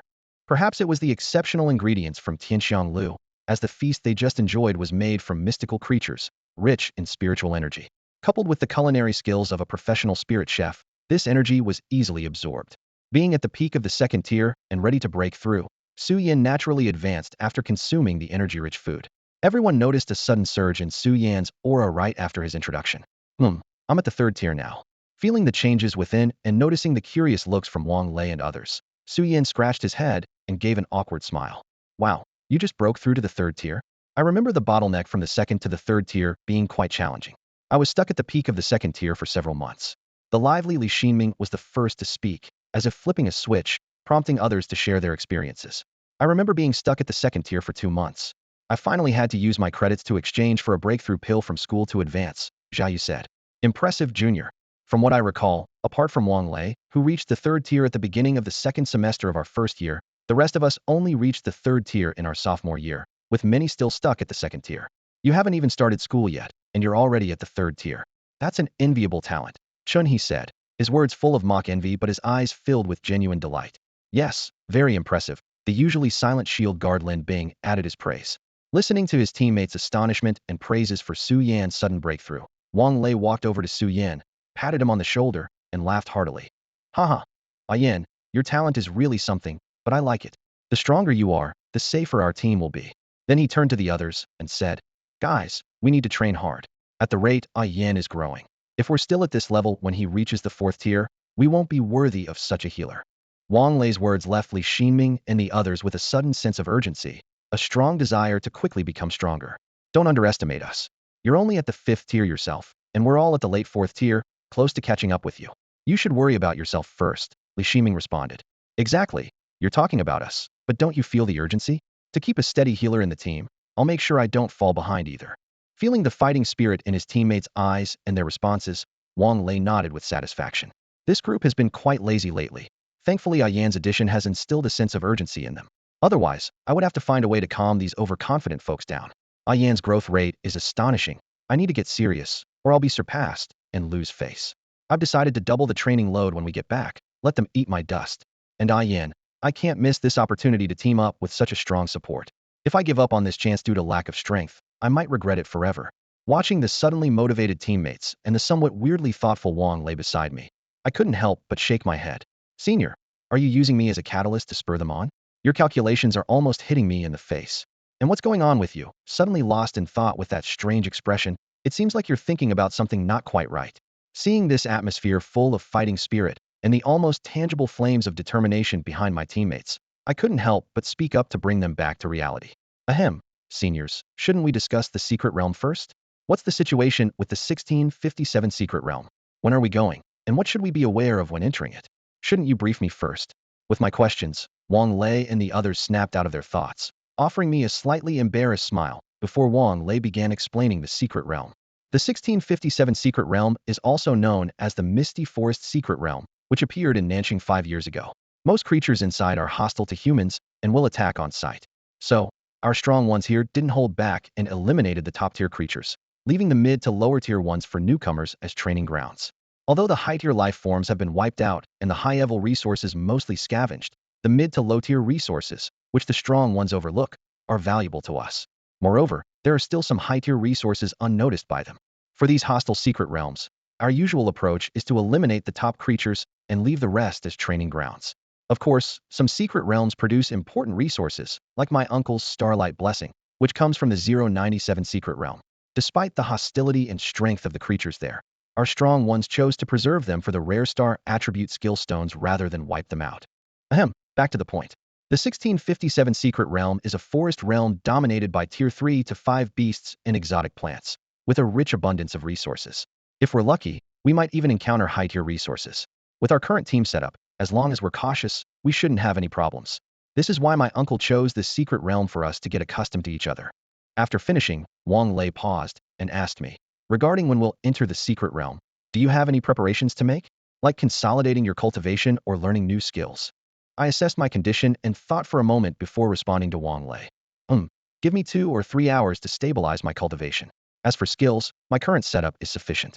Learning too much without the time to practice isn't ideal, so I'll focus on new skills after returning from the secret realm. Upon hearing Su Yan's response, Wang Lei pondered for a moment, checked the time on his communicator, and then addressed the group. It's 10 o'clock now. Ayan just made a breakthrough and needs time to stabilize. Let's all take a good rest, and we'll set off for the secret realm at 3 in the afternoon. Does that sound good to everyone? Feel free to bring up any issues. Seeing no objections from the group, Wang Lei continued assigning tasks. Li Xinming, you're in charge of gathering detailed information about the Misty Forest, including the types, characteristics, skills, and outputs of the creatures in the secret realm. Also, make sure to learn about the specialties of the realm so we don't miss out on valuable resources. Li Xinming nodded in agreement. Got it, Captain. Zhao Yu, prepare food and water. We might be in the secret realm for several days, so make sure to pack extra. Also, prepare a tent and sleeping bag for Ayan along with other outdoor survival gear. Zhao Yu acknowledged, understood. Lin Bing, head to the logistics department to get some medicine, just in case. We'll hand over our equipment to you later for maintenance. Lin Bing agreed. All right. Chen He, visit the Adventurers Guild to see if there are any tasks related to the secret realm. If there are suitable ones, take them on and gather some intelligence while you're at it. Chen He nodded. Okay. After assigning the tasks, Wang Lei turned to Su Yin and said, Ayan, focus on your cultivation to solidify your breakthrough. Tianxiang Tower offers accommodation services. I'll arrange a room for you so you can train in peace without worrying about other matters. It's standard for healers in a team to receive this kind of treatment. Maintaining your condition is what's most important. Su Yin nodded, and Wang Lei sighed in relief, leading him to the accommodation area of Tianxiang Tower. The others also left one by one to carry out their tasks. Su Yin followed Wang Lei to the accommodation area of Tianxiang Tower. After presenting a membership card, Wang Lei secured a luxurious suite for him. All right, you can train here. No one will disturb you unless you open the door yourself. Focus on consolidating your cultivation. There's no rush. We may not enter the secret realm today. If you need more time, we can always reschedule. Wang Lei finished speaking, and seeing Su Yin nod in understanding, he left, leaving Su Yin alone. Su Yin looked around. The top-tier suite at Tianxiang Tower was indeed luxurious. The spacious room, the soft, luxurious bed, a private training chamber for awakened individuals, and the dense spiritual energy in the air all highlighted the opulence of the suite. Without further ado, Su Yin headed straight to the training chamber. Once inside, he followed the instructions at the entrance to activate the chamber's controls. Su Yin felt the spiritual energy rapidly gathering around him, with a noticeable increase in its concentration. Nodding in satisfaction, he sat on the cushion in the center of the cultivation room to stabilize his newly advanced yet still unstable cultivation level. As time passed, while Su Yin focused on his training, Wang Lei and the others were busy with their respective tasks. In the luxurious suite's cultivation room at Tianxianglu, Su Yin suddenly opened his eyes, feeling the gentle spiritual energy and stable cultivation within him. He nodded in satisfaction, got up, and left the cultivation room. After a quick wash, he checked the time on his communicator and found it was already 2 o'clock. He sent a message to Wang Lei, informing him that he had finished cultivating and was ready to leave at any time. Soon after, Wang Lei replied, "Wait for us at Tianxianglu. We're almost done here, and we'll meet you there shortly." Seeing the message, Su Yin sat on the living room sofa, browsing his communicator while waiting for Wang Lei and the others to arrive. About half an hour later, Su Yin heard a knock on the door. He got up to open it and saw Wang Lei and the others standing there. They entered the suite's living room and sat down. As soon as they settled, Zhao Yu took out a pile of supplies from his spatial ring, filling the floor. This is our logistical supply for the upcoming period. I've divided it, so each of us has enough resources to survive in the secret realm for about 3 months. Everyone stored their share in their spatial rings. Zhao Yu then took out another pile of supplies from his ring and turned to Su Yin, saying, Yin, this is for you tents, sleeping bags, tools, and such. It may seem like a lot, but it's all very practical. Although Su Yan's mouth twitched at the sight of the mountain of items, he obediently stored them all in his spatial ring. Next, Lin Bing distributed the pills he had obtained from the logistics department. As he handed them to Su Yan, he explained, bone growth pill for healing, spirit restoration pill for replenishing spiritual energy, detoxification pill for neutralizing poisons.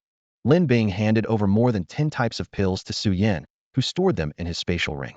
With everyone equipped, Wang Yu asked, all right, now that we're all set, shall we head out?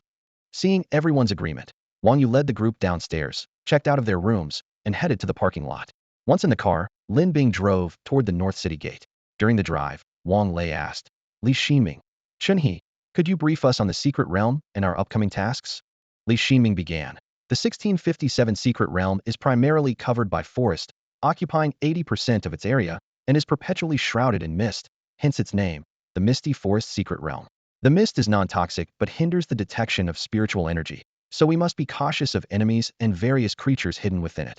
The dominant species in the secret realm is the iron fire ants, with the strongest being a tier 5 queen ant.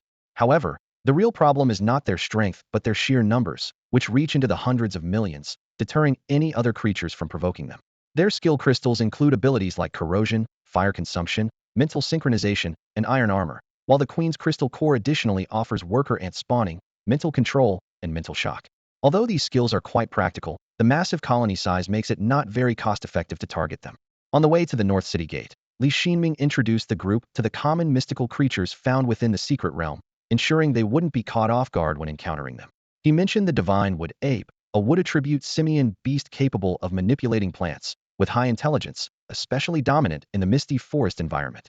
Although its skill crystal cores are particularly effective in plant control, its other abilities are relatively average. However, the divine wood ape's brood monkey wine is an extremely valuable treasure, with a unique flavor and rich spiritual energy that greatly aids Awakeners in their cultivation and breakthroughs. Meanwhile, Chun-He shared the tasks he learned about the 1657 secret realm from the Adventurers Guild. As the realm had been largely explored, most guild tasks involve collecting crystal core materials from certain plants or creatures. Chun-He picked a few common tasks to undertake. The car sped along as Li Xinming and Chun-He discussed information about the secret realm and guild tasks, and soon they neared the North City Gate. They parked the car, got out, and walked toward the city gate. Exiting the gate, they headed to the teleportation array, presented their passes to the staff, and stepped onto the array, transporting to the 1657 secret realm. As the light flashed, Su Yin felt a moment of weightlessness and realized he and Wang Lei's group had arrived in the secret realm. The surroundings changed abruptly, and the concentration of spiritual energy significantly increased, making Su Yin aware that he had entered the realm. At this moment, Wang Lei and the others had gathered around Su Yin, waiting quietly for him to regain his composure. Sensing their presence, Su Yin gradually adapted to the environmental shift and gave them an apologetic smile. Noticing Su Yan's slight embarrassment, Wang Lei spoke up. Ah Yin, there's no need to feel embarrassed. It's always like this the first time you enter a secret realm, you'll get used to it. He continued. Although this realm requires a team of at least tier 3 to enter, the presence of up to tier 5 entities makes it quite dangerous. Let's first strategize. I'll lead the operation this time. How does that sound? Although he was asking for everyone's opinion, Wang Lei's gaze was fixed on Su Yin. Sensing his attention, Su Yin smiled slightly and said, Of course, I have no objections. It's my first time entering the secret realm, so I don't know much. I'll leave the command to you, Captain. Hearing Su Yan's response, Wang Lei breathed a sigh of relief. He was most worried that a genius like Su Yin would be arrogant and meddle in everything. Fortunately, Su Yin wasn't like that. Instead, he was open to listening to others about things he didn't understand. Wang Lei then began assigning tasks to the team. With Ah Yin joining us this time, we'll use a 231 formation. Lin Bing and I will lead the way, while Chun-He, Su Yin, and Zhao Yu will provide fire support and healing in the middle. Ah Yin, you'll be positioned between Chun-He and Zhao Yu to coordinate with us, and we can protect you if any danger arises. Li Xinming, you'll guard the rear. Pausing, he looked at Su Yin again. This is my first time having a healer on the team, so if there's anything we might overlook, feel free to improvise. If you have any support skills, let us know so we can test their effects and adjust our lineup if needed. Su Yin didn't hold back and introduced his healing skills. My main healing skills are Recovery, Star Moon Guidance, and Tidal Call. You probably know the effects of Star Moon Guidance and Tidal Call, so I won't elaborate. Recovery is a continuous healing skill that provides comprehensive restoration, covering mental, spiritual, physical strength, and injuries. It lasts for half an hour and can be stacked up to 3 times. It's a persistent effect with low energy consumption, and I can renew it once the duration ends. As long as there are no sudden issues, we can maintain this effect until we leave the secret realm. After explaining, Su Yan cast recovery 3 times on each team member. Everyone felt a surge of energy as Su Yan's white light enveloped them, leaving them astonished. Wow, my spiritual energy recovery rate has more than doubled. I can now use some of my high consumption skills more frequently, exclaimed Zhao Yu, the fire mage. His fire spells packed a punch, but tended to drain his energy quickly. With Su Yan's recovery boost, Zhao Yu felt invincible. While others weren't as energy-intensive as Zhao Yu, they too appreciated the rapid recovery of their spiritual and physical strength. Lin Bing, in particular, asked Wang Lei to apply recovery to him to test its effect on injuries. Under Su Yan's skill, the cuts and burns on Lin Bing's body healed swiftly. What would have severely hindered his combat ability was restored in under 10 seconds. The team's excitement and admiration for Su Yan's powerful healing skills grew even more. During the battle, Su Yan showcased his impressive healing abilities, leaving his teammates in awe. Despite facing enemies dealing 5 times the damage, he could easily withstand the attacks and fully recover from his injuries in just over 10 seconds. Lin Bing praised him highly, while Wang Lei, after his initial shock, felt immense joy, believing that with Su Yan's skills, they could fight the enemy more boldly and create a better environment for output. Su Yan's healing technique not only doubled their combat strength, but also included a spirit recovery effect. Amidst his teammates' amazement, Su Yan smiled and reminded them that he was more than just a healer and had other skills to introduce. Wang Lei and the others listened attentively, eager for more surprises. Su Yan then introduced his support skill, Six-Winged Guardian, capable of deploying a 3-wing effect that could withstand a full-force attack from an ordinary 4th-tier life form. Although this skill wasn't as practical as his healing technique, in the Misty Forest, a shield to prevent ambushes was undoubtedly crucial. His teammates agreed, acknowledging that a shield capable of absorbing damage was very useful in such a dangerous environment. Su Yan then applied this Six-Winged Guardian to everyone, and Wang Lei remarked, a very practical skill. Finally, Su Yan mentioned his ultimate skill, Ancient Totem, which elicited exclamations from his teammates. This skill was renowned for its powerful amplification effect, capable of summoning totem power to enhance a target. Everyone was incredibly excited about Su Yan's skills, realizing that their capabilities had received a significant boost. The reason this skill became famous is due to Qiu Yi, a top-tier healer known as a Grand Shaman, who is a 10th-level healer. In his hands, this skill has been developed to produce countless effects, including attack amplification, defense enhancement, illusion negation, armor penetration, and various other boosts. These effects, represented by different totem patterns, are applied to his teammates as they flicker. According to some statistics, Qiu Yi managed to bestow nearly 1,000 different beneficial effects on his teammates through various totem patterns before the skill was widely known, leading foreign experts at the time to mistakenly believe that the 35-year-old Qiu Yi was an ancient entity who had lived for millennia. After all, for a normal person to learn nearly 1,000 skills requires not only bearing the burden on mental power, but also spending a significant amount of time to offset the mental occupation caused by skill stones. As the number of learned skills increases, so does this time. After various events, this skill gradually became known to the public. Qiu Yi combined ancient recipes from the classic of mountains and seas with ancestral worship from the totem era, developing thousands of totems, thus endowing this skill with endless possibilities. Eventually, the ancient totem was deified in a battle, becoming a top-tier auxiliary skill in the hearts of many healers. However, due to the scarcity of skill stones and the high difficulty of absorption, this skill remains an unattainable ideal for many healers. Now, Su Yan claims to have successfully mastered the ancient totem, which undoubtedly shocks Wang Lei and the others. Seeing their stunned expressions, Su Yan couldn't help but laugh and teased. It's just an ancient totem. Is it really that surprising? Zhao Yu was the first to react, hurriedly retorting, how could it not be? That's the ancient totem, one of the most practical and mysterious skills in healing, the unattainable ideal for countless healers, the dream skill for combat awakeners. How can you say it's just an ancient totem?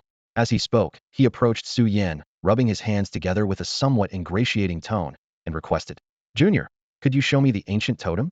I'm really curious about this legendary skill. Hearing Zhao Yu's words, Wang Lei and the others also reacted, their eyes eagerly fixed on Su Yan. Feeling the intense gazes, Su Yan didn't keep them in suspense. While explaining his understanding of the skill, he demonstrated the ancient totem. He said, I haven't been practicing this skill for long, and my understanding of the various totems isn't very deep. I certainly can't offer thousands of different boosts like the Grand Shaman predecessors. With my current abilities, I've only connected with a dozen or so totems, and I can only summon 3 totems at a time for enhancement. Before he finished speaking, a glow flickered in Su Yan's hand, and 3 totem marks formed a light circle around him, expanding to a 5-meter radius. When the circle touched the others, 3 totem patterns appeared on them. They looked at Su Yan curiously, seemingly waiting for an explanation.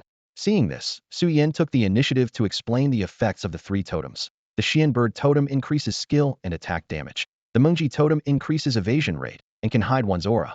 The Xian turtle totem increases defense. In the perilous misty forest secret realm, Su Yin chose the safest combination: attack, defense, and aura concealment. Feeling the beneficial effects on their bodies, the group expressed their admiration and then proceeded in the 231 formation that Wang Lei had previously arranged, stepping neatly into the depths of the forest. In stark contrast to the open view at the entrance of the secret realm, stepping into the forest felt like entering another world, where giant trees formed a canopy so dense it blocked out the light. The thick foliage fragmented the sunlight into a mosaic of shadows, while mist swirled around the trunks, casting an aura of darkness and mystery. The air was laden with the damp scent of earth mixed with the freshness of grass, and the spiritual energy was much denser, as if each breath was infused with the power of nature. Chen He, a wood-element nature sorcerer, took a deep, greedy breath, pressing himself against a nearby ancient tree. He closed his eyes and began to communicate with the trees, while his companions quickly formed a protective circle around him. After confirming there were no potential monsters or alien creatures nearby, Wang Lei took out a communicator, projecting a map of the secret realm into the air.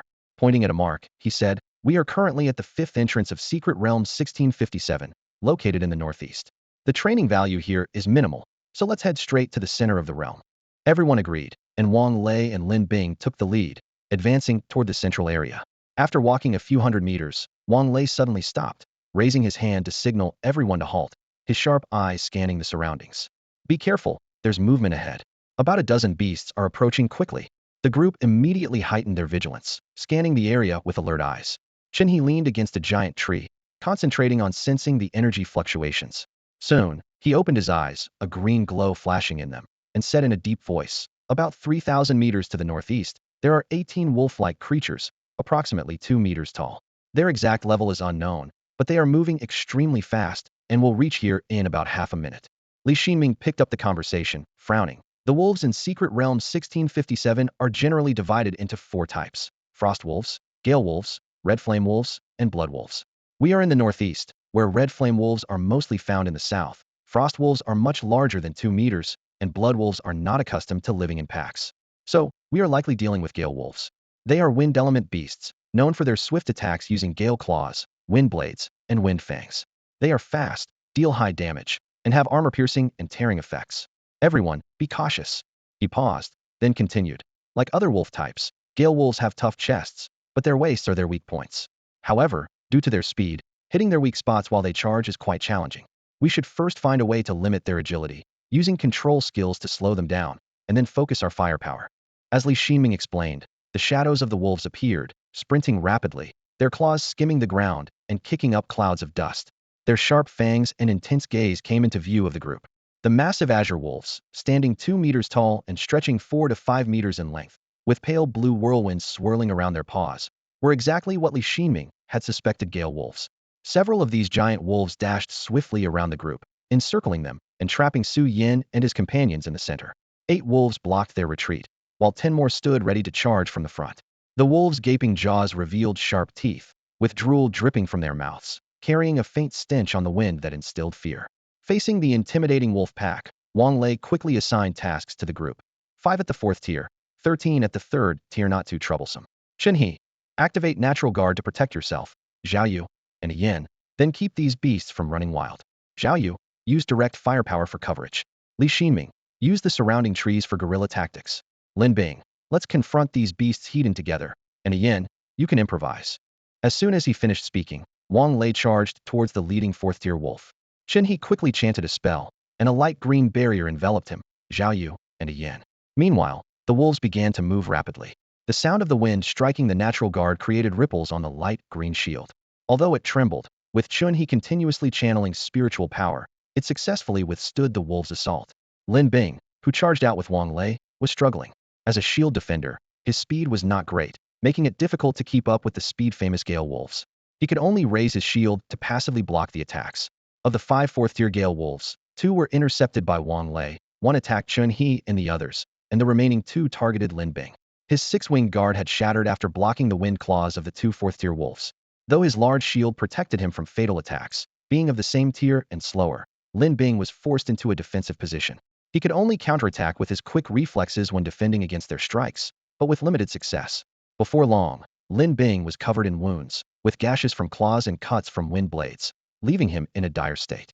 Meanwhile, Wang Lei, with his formidable lightning-based power and fifth-tier strength, was able to suppress the two fourth-tier Gale Wolves with ease. However, noticing Wang Lei's formidable prowess, the wolf pack changed tactics quickly. The fourth-tier wolf that had been attacking the natural guard joined the assault on Wang Lei. The three Gale Wolves coordinated their efforts, using their exceptional agility.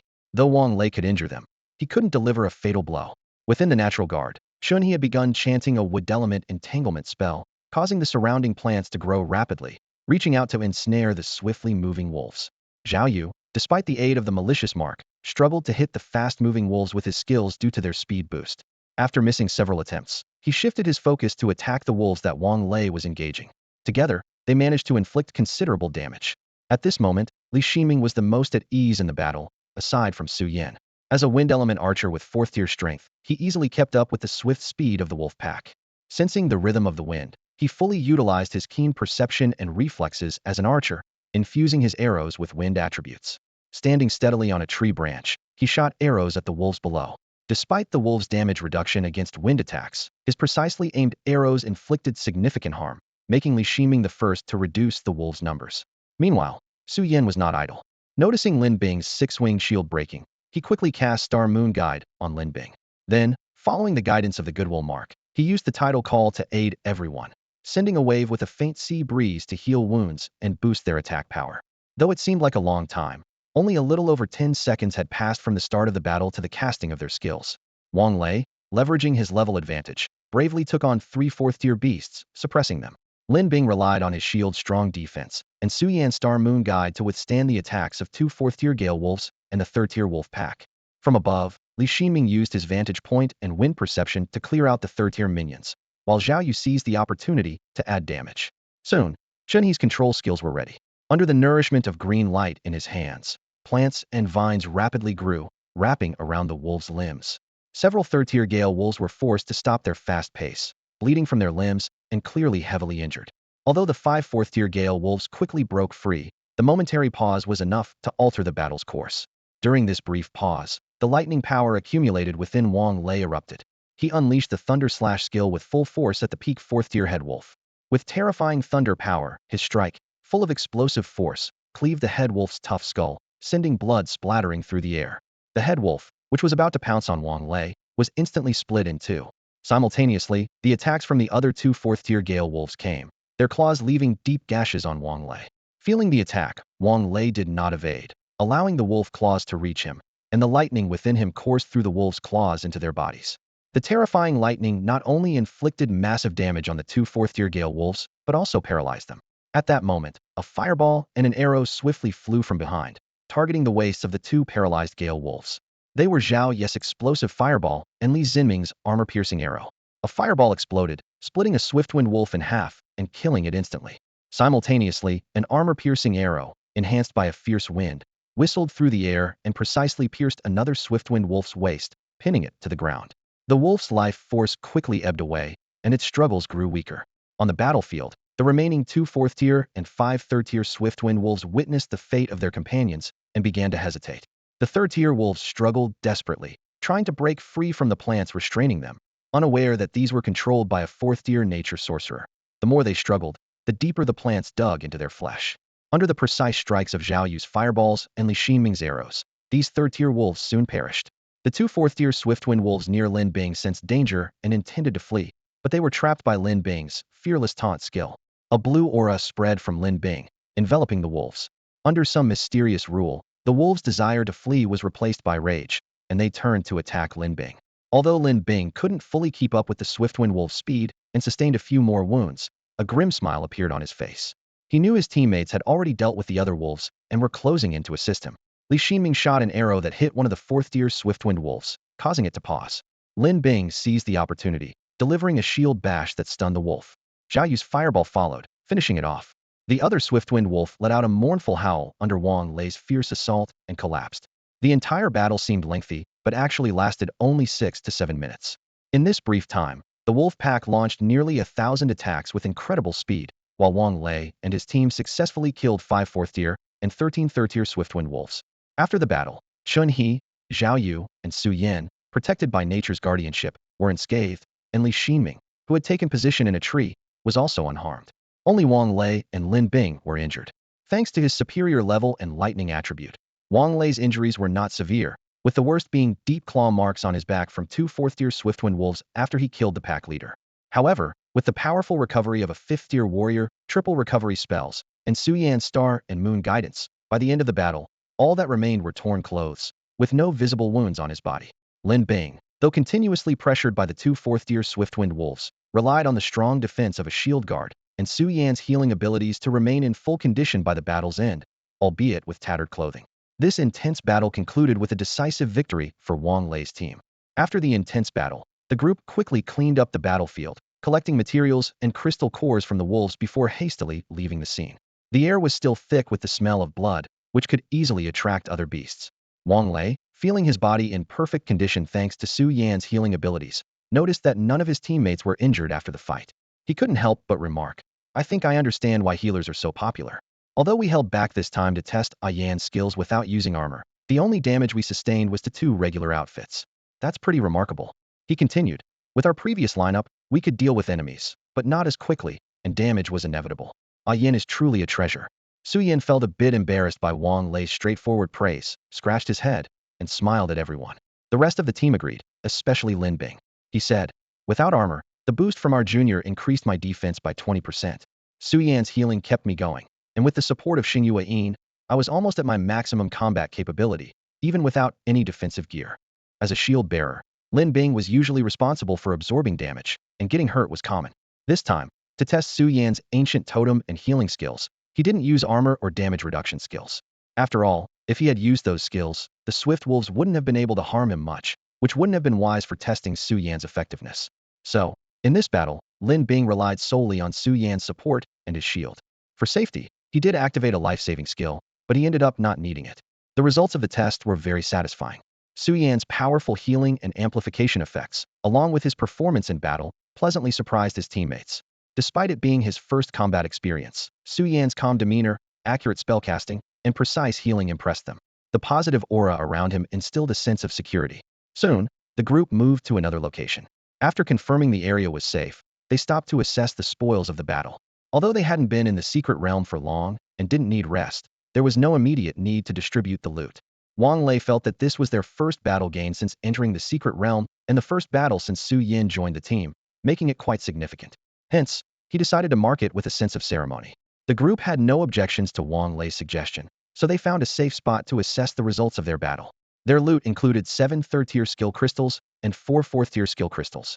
Out of the 18 creatures from the secret realm, 11 dropped skill crystals, indicating that their luck was favorable this time. Skill crystals don't drop from every creature. There's only a certain probability. Even high-level creatures might not drop many or any skill crystals, and on unlucky days, creatures with numerous skills might only drop a couple of crystals. Wang Lei separated the third tier from the fourth tier crystals and first examined the third tier ones. Among the 7 third tier crystals, 5 contained 2 skills each, Wind Blade and Wind Claw. Although not rare, they are still practical for wind element warriors, valued at around 2 million each. One of the crystals had an additional skill, Wind Perception, increasing its value to 5 million. The last crystal only had the Wind Blade skill, estimated to be worth around 7 to 800,000. After reviewing the third-tier crystals, Wang Lei turned his attention to the fourth-tier ones, probing them with his mental energy. The 4 fourth-tier crystals contained several core skills such as Intimidation, Wind Dance, Wind Perception, Wind Claw, and Wind Blade. This particular crystal was exceptional as it was dropped by the peak 4th-tier Alpha Wolf, and the presence of the Intimidation skill suggested its potential to become a Wolf King. The Intimidation skill is typically possessed by leaders of creatures with social structures in the secret realm. This skill allows the user to intimidate opponents with their kingly aura, reducing the enemy's attack power and combat will. In battle, if the opponent's strength is far below the user's, the Intimidation skill has a high chance of rendering the enemy powerless. While it may not directly incapacitate creatures of similar strength, the battlefield is often populated by low-level creatures. In some secret realms not yet fully conquered, humans have established cities but still face the threat of beast tides annually. Massive resources and manpower are required to fend off these tides. During such events, the Intimidation skill proves particularly useful, capable of clearing large numbers of low-level creatures with a single skill. Even if the opposing side has high-level beasts with the intimidation skill, using it can still weaken the enemy's combat power and reduce the fighting spirit of mid to low tier beasts, thereby minimizing casualties. Wang Lei held a skill crystal in his hand, a smile unconsciously appearing on his face. This crystal came from a peak-tier Gale Wolf, and although it belonged to the pack leader rather than the alpha, its value was undeniable. The skill description noted that the skill intimidation wasn't something everyone could absorb successfully. Only those with leadership qualities, intelligence, and strength could truly master it. The difficulty and requirements of absorbing this skill fueled the fervent pursuit among Awakeners, as the potential to become a team leader glimmered with hope in their hearts. In informal teams, Awakeners with the intimidation skill had a significantly higher chance of securing leadership roles, and other members were more inclined to follow them. In recent years, combat-type Awakeners and scions of prominent families have regarded this skill as a stepping stone to power. Possessing the intimidation skill meant they had a ticket to the power play, while failure could lead to heightened caution. Wang Lei examined the crystal in his hand carefully, feeling a sense of relief. With this skill crystal, his team's gains in the secret realm could be greatly enhanced, and even if luck wasn't on their side, the value of this crystal could compensate for their days of hard work there. Although it was just a peak-tier crystal, the potential of the intimidation skill remained promising. Wang Lei looked around and asked, "Does anyone want this crystal? If the team needs it, I can offer it at a lower internal price." Everyone shook their heads, showing no interest in the skill. Li Xinming, known for his lively personality, even encouraged Wang Lei to try absorbing the crystal. However, Wang Lei shook his head, declining the suggestion. "No, my lightning skills are great for clearing out small fry. Once my level is higher, they won't be able to withstand my lightning power. Even if I were to absorb the intimidation skill, I wouldn't choose this one. A higher tier skill should at least come from the king of a species, not just a small wolf pack leader." Seeing that no one was interested in the skill crystal, Wang Lei put it away. "Since no one is interested in this crystal core, I'll hold on to it for now and find a buyer after the secret realm exploration is over." Although this is just a peak-level 4th-tier lead wolf of a small wolf pack, and its skill crystal core isn't as valuable as those of pack kings, being the lead wolf of a small pack makes it easier to absorb. For adventurers, the cost to absorb and enhance this skill is high and might not be worth it. However, for members of large families, this skill crystal core is like a ticket, and its easier absorption makes it quite appealing. Under normal circumstances, it could easily fetch a low 9-figure price, and if a bidding war ensues, it might even reach a high 9-figure sum. Listening to Wang Lei, everyone felt a surge of excitement. After all, they had just entered the secret realm and already made such a significant gain. Especially Su Yan, who had only recently awakened and was not yet accustomed to the financial aspects of being an Awakener. He was shocked by skill crystal cores priced at millions, and now this one, worth at least hundreds of millions, left him utterly stunned. Seeing this, Wang Lei smiled and said to Su Yan, "Don't be too surprised. While this amount is substantial, it's not unheard of for Awakeners. We were lucky this time to encounter a lead wolf with the intimidation skill and obtain this crystal. Usually, our gains per battle range from a few million to tens of millions. Even though we earn a lot, we also spend a lot. Daily training resources, elixirs, custom equipment maintenance, and skill crystal purchases are all major expenses. Moreover, as you level up, you'll realize that money isn't everything. Many things can't be bought. At higher levels, strong individuals mostly trade goods, and monetary transactions are rare." Wang Lei continued. "Skill crystal cores are different from skill crystals. Skill crystals are made from skill crystal cores, with each crystal containing one skill, while a skill crystal core contains multiple skills. A single skill crystal core can produce several different skill crystals depending on the number of skills it contains." After hearing this, Su Yan, though still shocked by the price of crystal cores, nodded in understanding. Everyone looked expectantly at the remaining 3 skill crystal cores. Wang Lei shook his head, and everyone understood that there wouldn't be any surprises in the next 3 skill crystals. Even though they were prepared for this, the probability of 2 wind wolves with king potential appearing among 18 small wolf packs is extremely low, as such potential is exceptionally rare. Nevertheless, they couldn't help feeling a bit disappointed. In fact, the skills contained in the remaining 3 skill crystals were also quite good. The commonly used wind element skills, wind dance, and wind perception, were both present, and these 2 skills alone could fetch tens of millions. Additionally, one crystal core seemed to be from a hybrid of a wind wolf and a blood wolf, containing not only the wind wolf skills, but also the blood wolf's bloodthirst skill. This skill can increase attack power and allow the user to recover a certain percentage of health during attacks. However, it reduces defense and increases stamina and health consumption, making the user prone to entering a frenzy. Despite its drawbacks, this skill remains popular among warriors. Listening to Wang Lei's analysis, Su Yan, though still shocked by the price of crystal cores, gradually began to understand the reasoning behind it. With anticipation in their eyes, everyone once again focused on the remaining skill crystal cores. On the outskirts of the mysterious realm, a group of adventurers had a fruitful battle. They collected 3 high-tier crystal cores, each worth around 30 million. The crystal core with the bloodthirsty skill was even more valuable, also priced at around 30 million. The head wolf crystal core, possessing a deterrent skill, significantly boosted their earnings to 70 or 80 million, marking a substantial haul. After tidying up their temporary camp and erasing their traces, they headed towards the center of the realm. Since the swift wind wolf pack once dominated this outer area, the adventurers encountered few high-tier beasts or groups along the way. Mostly, they came across a few solitary 3rd or 4th-tier beasts, while the majority were lower-tier beasts at the bottom of the food chain. The team managed to convert the former into 3 skill crystal cores, while the latter fled upon sensing their presence. During their journey, aside from the beasts that sought them out, their greatest gain was the various herbs they collected. The group spent most of their time gathering these herbs, besides dealing with unexpected beasts. Chun-Hee, who had awakened to the wood element and later became a nature-friendly druid, had a natural affinity with the plants of the misty forest. As a secondary profession, he was also an adept apothecary, well-versed in the functions and uses of each herb. In this natural treasure trove of medicinal plants, Chun-Hee was particularly excited, frequently discovering new herbs, checking for beast guardians, dealing with them, and then collecting the herbs. At present, the group was advancing towards the center of the realm. According to Wang Lei's estimate, they were nearing the boundary between the outer and central regions. Ahead of them lay a striking patch of crimson grass, standing out against the predominantly gray and green ground. Chun-Hee immediately recognized it as red blood grass and was thrilled.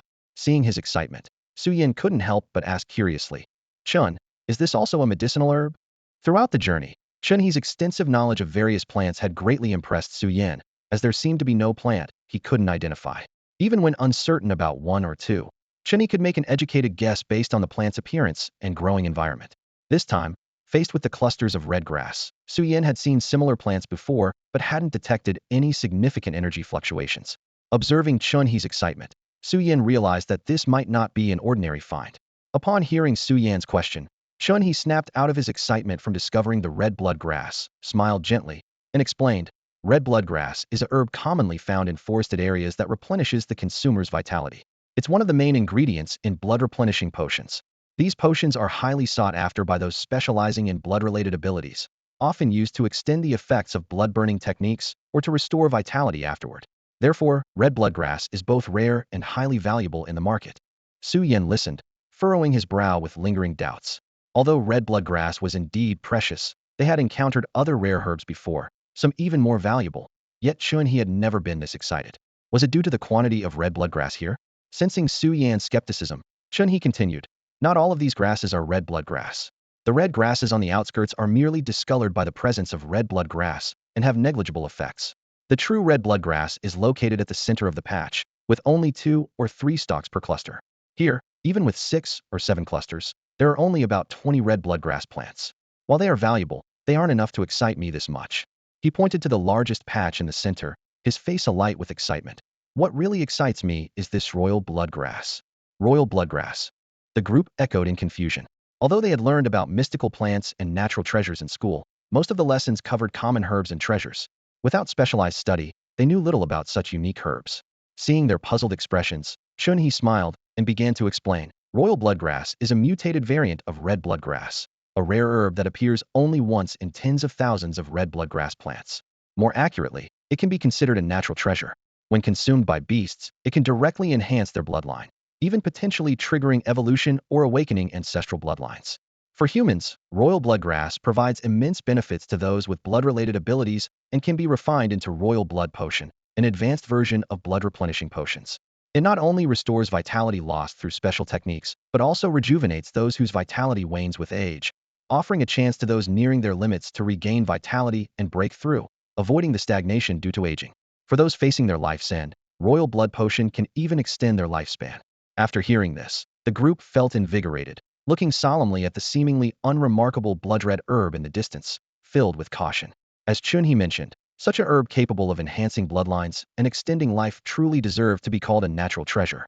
Typically, such treasures would be guarded by beasts and wouldn't simply be there waiting to be picked without any defenses. The group looked around, but found no trace of any mythical beasts, nor did they detect anything unusual. However, in this misty forest, the presence of rare treasures without any apparent threat was itself the most abnormal thing. The team members expanded their mental senses, scanning the environment inch by inch. Unfortunately, the unique nature of the mist severely limited their perception, reducing their usual detection range from hundreds of meters to just a few. Despite their efforts, they found nothing, not even a hint of mutated plants. Chun He and Li Xinming tried to sense through the power of plants and the wind, but also to no avail. This eerie calm made them wonder, could it really be such a coincidence that these rookies, just entering the secret realm, stumbled upon the rare Emperor's bloodgrass? It seemed too improbable. Unwilling to give up, they searched again meticulously, but the results were just as disappointing. Yet, the allure of the Emperor's bloodgrass was too tempting for them to abandon. Returning empty-handed would likely make them a laughingstock in the future. Breaking the silence, Wang Lei finally spoke up, decisively formulating a plan. Lin Bing, you're in charge of picking the Emperor's bloodgrass, and I'll protect you. Activate all damage mitigation and defense skills. Turning to Su Yan, he continued, Ian, refresh our healing spells and defense shields. If you have any ancient totems, switch them to defense or anti-death effects. Be ready to heal if we're attacked. He then assigned tasks to the others. Shen He was to set up plant traps around the Emperor's bloodgrass and be prepared to release nature's guardian. Li Xinming was to keep watch and alert everyone if any creatures approached, intercepting them if necessary. Zhao Yu was to stay with Su Yan, providing fire support to Wang Lei or Li Xinming as needed. No one disagreed with the plan. With such a treasure right before them, they were unwilling to give up easily, lest they regret it for a long time. Su Yan immediately got to work, first refreshing the healing spells that were halfway through their duration, and then casting Tidal Blessing to enhance the team's attack power. With preparations in place, the team cautiously approached the enticing yet perilous Emperor's bloodgrass, each member on high alert, ready to handle any unexpected situations. With a swift motion of his right hand at his waist, Su Yan's mini magic book expanded, hovering above his palm. He retrieved the life gem, and the crystal tattoo on his wrist emitted a faint white glow. This was the peak state he achieved with the help of various equipment. Feeling the surge of power, Su Yan raised his hand and channeled his energy to cast the six-winged guardian skill, granting 4 pairs of wings to his companions. Then, 4 totemic illusions illuminated above his head and flew towards his teammates. After completing this, Su Yan, looking pale, put away the gem and magic book and quickly consumed a spirit restoration potion from his spatial ring. It was his first time fully exerting his power, successfully breaking the skill level limit with the help of his equipment and casting the advanced effects of the six-winged guardian and ancient totem. Despite the various equipment reducing spirit consumption, along with the replenishment from the magic book and gem, he still exhausted all his spirit energy. Seeing Su Yan's weakened state, his teammates gathered around him with concern. He waved them off, explaining, I'm fine, just a bit drained. After drinking the potion, and with the 3 layers of recovery spells on me, I'll be back to normal soon. He then detailed the skill effects. This time, the six-winged guardian reached the level of 4 wings, likely able to withstand full-force attacks below the peak of the 5th tier, and it can block 3 attacks from a regular 5th tier opponent. Observing the admiration on their faces, Su Yan continued, but those aren't the main points. The real drain was from those totems. The Azure Dragon totem increases life limit, recovery speed, and wood affinity. The Black Tortoise totem boosts strength, defense, damage reduction, and counterattack. The Siming totem can negate 1 lethal attack below the 6th tier, and the Dark Turtle totem significantly enhances defense. The Dark Turtle is manageable, but the other 3 consume a lot. Seeing his teammates' excitement, Su Yan urged, the skill only lasts for half an hour. We need to hurry. I won't be able to apply this level of enhancement again afterward. Everyone nodded and sprang into action. Li Xinming leapt onto a branch, fully activating his wind perception. Chun He scattered seeds, causing vines to quickly grow around the blood-red grass, while preparing his nature guardian skill. Lin Bing and Wang Lei fortified themselves with buffs, with Lin Bing holding his shield up front and Wang Lei following behind, moving towards the blood-red grass. Su Yan and Zhao Yu remained in a standby position, one recovering spirit energy, the other waiting for the right moment. As Lin Bing approached the grass, the surroundings stayed calm, as if the earlier alerts were much ado about nothing. Just as Lin Bing reached out to touch the Emperor bloodgrass, a blood-colored figure shot out of the grass like lightning, lunging straight for his right hand. A crimson figure flashed by like lightning. Despite being on high alert, everyone was still stunned by its incredible speed. Lin Bing and Wang Lei barely had time to react. They only heard a faint thud as Lin Bing's 6-winged guardian shield instantly cracked, and his right hand was nearly pierced through. Su Yan felt a chill in his heart. The 6-winged guardian he had used beyond his level was supposed to withstand a full-force strike from a peak 5th tier opponent, yet it was on the brink of collapse in an instant. This was proof that the attacker's strength was nearing the peak of the 5th tier. Although Lin Bing was momentarily caught off guard, his years of experience in secret realms quickly brought him back to his senses. He hastily withdrew his right hand and raised his shield. In a flash, a scarlet whip-like figure lashed out, shattering the shield completely. Lin Bing felt a tremendous force hit him, sending him flying like a kite with a broken string. He traced a long arc in the air, crashing heavily into the large tree where Li Shiming stood. The tree snapped under the impact, and Lin Bing used the momentum to cover a short distance before hitting the ground. Witnessing this, Li Shiming exclaimed in shock and swiftly leaped into the air, revealing an illusory pair of cyan wings behind Hyman Airbase skill called Wind Wingses. He flew toward another giant tree in the distance. This series of events unfolded in the blink of an eye. Only then did Chun He manage to throw his Nature's Guardian towards Lin Bing's original position, but it was clearly too late. Seeing this, Wang Lei immediately initiated a charge, quickly retreating to Su Yin and the others to form a protective stance. At that moment, the attacker finally revealed its true form, a small, blood-red snake, less than a meter long. Its scales were as clear and lustrous as fine jade, with a small bulge on its head. Realizing its ambush had failed and its presence exposed, the snake hissed skyward, its body rapidly expanding. In an instant, it transformed into a massive blood-red python, several tens of meters long, its crimson eyes gleaming with bloodthirsty intent. The powerful aura it emitted was overwhelming, leaving one to wonder whether Su Yin and his companions were fortunate or unfortunate. They had just entered the central area of the secret realm and already encountered its strongest Creaturia peak, fifth-tier beast. Lin Bing flew back to the team from over 10 meters away, his expression resolute. He raised his shield and activated the earth armor, enveloping himself in an ancient yellow glow. A peculiar force surrounded him, making him the primary target for enemy attacks. He stepped forward, positioning himself in front of Su Yin and the others, watching warily as the blood-red giant serpent, towering over 10 meters high, loomed before them. The earth armor, a defensive skill of the earth element, harnesses the power of the land to form an impenetrable armor around the user, significantly boosting defense to withstand enemy attacks. The five on the ground, along with Li Shiming in the trees, formed a semicircle, locked in a stalemate with the giant serpent. As a gentle breeze passed by, Li Shiming used it to convey his voice. This creature, in its previous form as a snake less than a meter long, bore a striking resemblance to the wind shadow snake, apart from its color. I suspect it has mutated under the influence of the royal bloodgrass. Besides wind and dark elements, we must be wary of its blood element skills. Although it's unclear why such a stealthy creature is fighting in a massive form, we must remain vigilant against its wind and dark element ambushes, and there's a possibility it can split itself. Be cautious of its shadow during the fight. Li Shiming continued. Pay attention to the bulge on its head. It might be an undeveloped horn. If it is indeed a horn, this beast likely has dragon blood and is evolving into a dragon. Also, avoid letting it get close to the royal bloodgrass during the battle. I fear if it gets desperate, it might consume it directly. Although the herb isn't fully mature, who knows if ingesting it in desperation might trigger a reversion to its ancestral bloodline. Already a peak 5th-tier beast, its power could surge to the 6th tier upon reversion. Hearing Li Shiming's analysis, the group's already serious expressions grew even graver. The blood-red serpent glanced at Lin Bing, a human who had withstood its full-force attacks twice, and remained in Sky Dan Wang Lei, whose aura was no less intimidating. Sensing danger, the serpent let out a skyward roar. With the serpent's howl, 3 blood-red energy masses formed before it, rapidly expanding. The left one transformed into a blood-red giant wolf, the middle into a blood-red giant tiger, and the right into a blood-red giant bear, each towering 4 to 5 meters tall.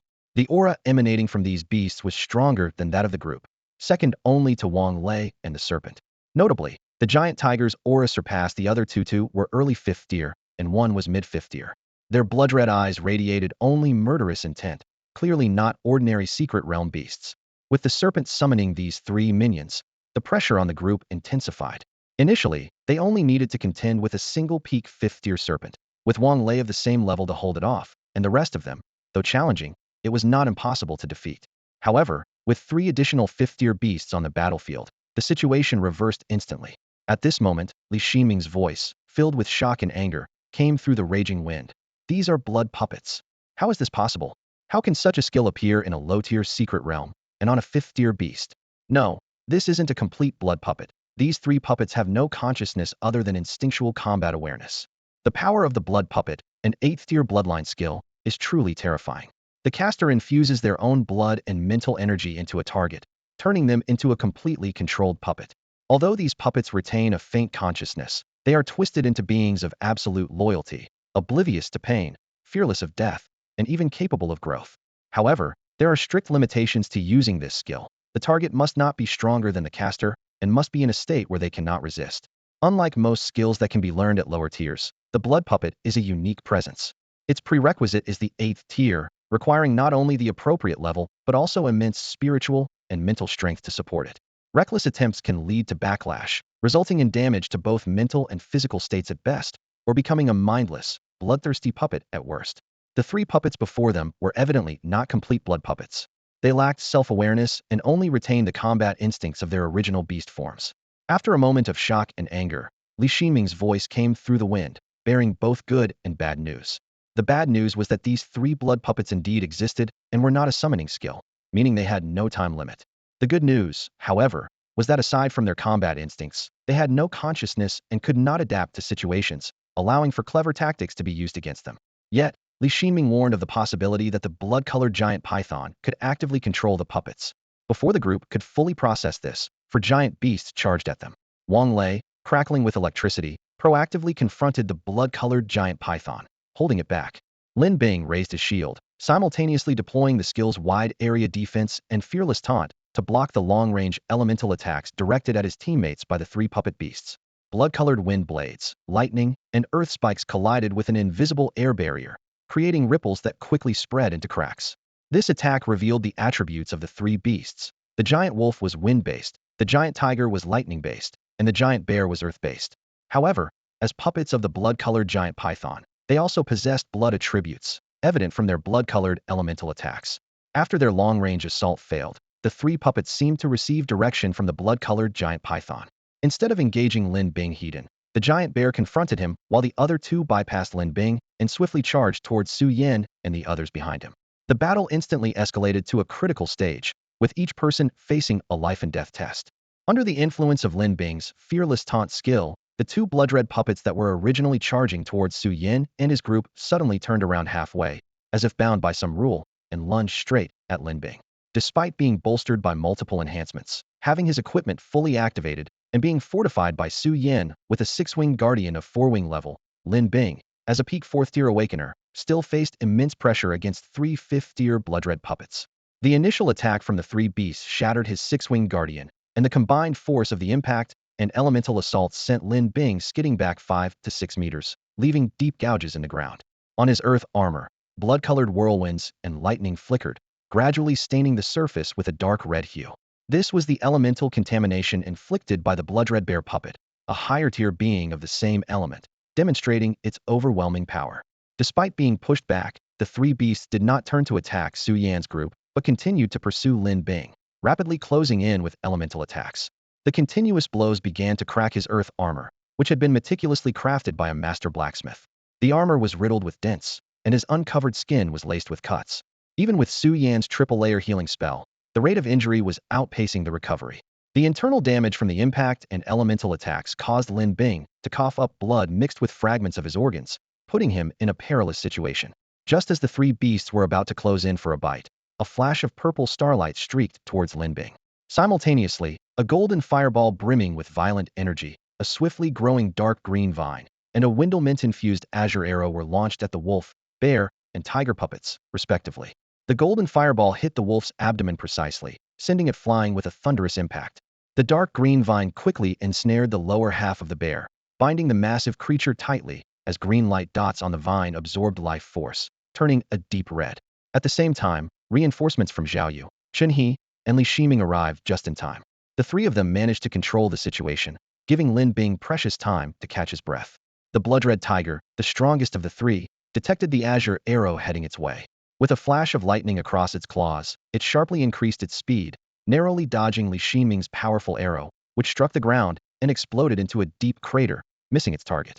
At this moment, the celestial moon guidance, released by Su Yin, settled steadily on Lin Bing's battered body, and the purple starlight quickly alleviated his injuries. With the assistance of Chen He and others, the 3 puppets were temporarily controlled, allowing Lin Bing to move away from the beasts. While retreating and adjusting his stance, Lin Bing caught his breath and calmly said, Yin, keep an eye on my status. I'll hold off the tiger and wolf. The bear shares my element, but it's higher level, so my elemental skills will be disrupted. Can you 3 handle it? The response was firm. Yes, we might not defeat it instantly, but we can hold it off for a while. Reassured, Lin Bing quickly removed the taunt status from the bear, moved at full speed, and intensified his fearless taunt to draw the tiger and wolf towards another open area. In an instant, the battlefield was divided into three distinct zones, each embroiled in fierce combat. Wang Lei engaged in a thrilling battle with the blood-red giant serpent. His lightning-imbued sword slashed across the serpent's crimson scales, sending sparks flying, but only leaving shallow marks on its jade-hard armor. Whenever Wang Lei aimed for the serpent's vital spot, the massive creature would instinctively coil its body, deftly avoiding a fatal strike. Wang Lei's attacks were fierce, but the serpent's defense was equally impenetrable. His attempts to target the serpent's eyes were always thwarted by its swiftly closing eyelids. Although the eyelids were not as tough as the scales, the beast's robust physique could withstand these non-lethal blows. Losing its sight didn't impair the serpent's combat abilities. It could sense Wang Lei's presence, and, with its unique heat-sensing abilities, precisely locate him. As a peak 5th-level martial artist, Wang Lei's powerful qi and blood emitted significant heat, allowing the serpent to pinpoint his position even with closed eyes. However, the serpent also found it challenging to overcome Wang Lei. With the power of lightning, Wang Lei's explosive strength was astounding, reaching peak levels in speed and force.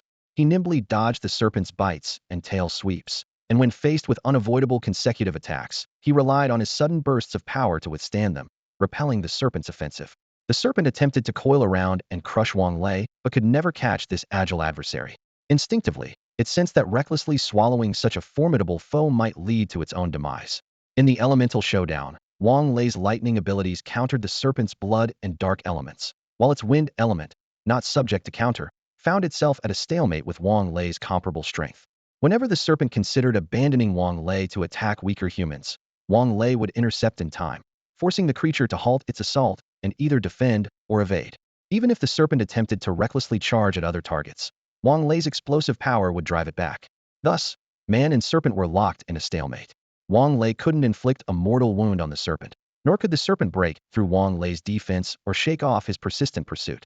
Wang Lei was waiting for his teammates to finish dealing with 3 puppets and come to his aid, while the serpent believed those 3 5th-level puppets were enough to handle the remaining 4 4th-level and 1 3rd-level prey. Both sides awaited a turning point in the battle, as this tense standoff continued. The blood-red serpent's ambition burned within, its eyes fixed on the humans before it, fetid drool dripping from its fangs. It was convinced that once the 3 puppets dispatched the 5 insignificant humans, it could join forces with them to turn this formidable opponent into its own puppet. The thought of gaining a puppet of considerable strength, along with the Suntimature royal bloodgrass, made the serpent's attacks even more ferocious. Its tail whipped through the air like a lash, producing a sharp whistling sound. However, the situation on the other 2 battlefields was not going as the serpent had hoped. The blood-red bear was ensnared by countless vines, its life force being slowly drained. It struggled desperately, initially believing that with its 5th-tier strength, breaking free from the skill of a 4th-tier human would be easy, but it was sorely mistaken. Su Yin and the others, being the top talents from Jiangnan University, naturally had ways to elevate their skills to higher tiers. At this moment, Chun He, with hair that suddenly grew to his waist and vibrant green strands emitting a lively glow, had a green rune appearing on his forehead. In his left hand, he held a strangely shaped wooden staff, while an ancient book exuding the aura of life floated in his right hand. He seemed to merge with the surrounding nature. With Chun He's continuous infusion of spiritual power, the nearly shattered vines regrew, sprouting sharp thorns. The vines contracted, embedding the thorns deep into the bear's flesh. The bear, unable to move, tried to use its earth power to form armor on its body to push the vines away. However, the moment the armor formed, the vines shattered it immediately. Seeing no hope of escape, the bear resorted to using earth elements to conjure sharp stones, spikes, and shockwaves, launching an attack on Chun He. But Chun He had already spread plant roots throughout the ground, easily neutralizing the underground assault. The sharp stones and spikes from above were intercepted by Zhao Yu and Li Ximing. Zhao Yu, aware that his fire attacks might disrupt the vine's hold on the bear, condensed his flames into a spear to specifically shatter the stones and spikes targeting Chun He. Li Ximing, meanwhile, fired arrows imbued with the breath of the wind from the sky, aiming at the bear's vital points. The immobilized bear became a sitting duck, barely managing to raise stone walls with earth power for defense. However, Zhao Yu quickly found a rhythm, using explosive fireballs to blast gaps in the stone walls, allowing Li Ximing's arrows to penetrate deeply. The bear had no choice but to shield its vitals with its arms, yet it was soon riddled with arrows. The breath of the wind tore at its wounds relentlessly, preventing healing and worsening the injuries. The bear's roars now carried a tremor of pain. With combined efforts, Chun He and his 2 companions managed to firmly suppress the massive bear. Utilizing the spiritual power provided by Su Yan's restoration spell, along with the stored energy from their magical tomes and various recovery potions, they unleashed a barrage of skills upon the bear, as if an endless stream of energy was flowing into them. The once ferocious bear began to weaken, clearly losing its former majesty and strength. By this point, it had already been turned into a puppet by the blood-red serpent, devoid of pain and unafraid of death. Otherwise, it would have succumbed to madness and exhaustion from the unrelenting pain and pressure. Now, with Chunhe's tight restrictions and the powerful firepower from Li Shiming and Zhao Yu, the bear's defeat seemed inevitable. Meanwhile, on Lin Bing and Su Yan's battlefield, Lin Bing raised his massive shield to meet the incoming thunderous claw of the giant tiger puppet. Sparks of electricity danced across the shield as it held back the fierce assault, but the sheer force of the attack sent Lin Bing reeling backward. As he retreated, a blood-red figure suddenly emerged behind Hema, blood-red wolf puppet of the early 5th tier. It lunged, sinking its crimson fangs into the armor on Lin Bing's right shoulder, leaving 2 round dents on the surface. Though the fangs didn't pierce the armor, the impact delivered a heavy blow to Lin Bing's shoulder. The wolf and tiger puppets worked in tandem, with one launching a frontal assault while the other used its speed for a sneak attack. The blood-red wolf, unable to penetrate the armor, quickly dissipated into a crimson shadow. A sharp clang resonated from Lin Bing's body, followed by a searing pain spreading from his right shoulder, accompanied by the unmistakable sound of a bone cracking. Lin Bing immediately felt the excruciating pain of a fractured shoulder, but had no time to fully react before the tiger puppet, again shrouded in blood-red lightning, pounced at him. Gritting his teeth against the pain, Lin Bing drove his large shield into the ground to withstand the tiger's claws. A tremor coursed through the shield, and though he wasn't knocked back, his right arm hung limp. Sensing an opportunity, the blood-red wolf abandoned its stealth, joining forces with the tiger for a pincer attack. Just as the wolf and tiger closed in, Lin Bing was suddenly enveloped by a white protective shield. The shield bore faint outlines of 4 pairs of wings, Su Yan's 6-winged guardian. Simultaneously, a beam of white light rose from within Lin Bing, while a stream of purple starlight cascaded over him. The restoration spell quickly took effect, and Su Yan's star and moon guidance provided him with robust protection and support. Lin Bing, who had been directly attacked by the giant tiger puppet and ambushed by the giant wolf puppet, resulting in his right arm being rendered useless and losing most of his combat strength, was instantly restored to peak condition under the effect of 2 skills. He gripped the massive shield with both hands, his gaze sharp as a blade, body slightly leaning forward, ready to strike.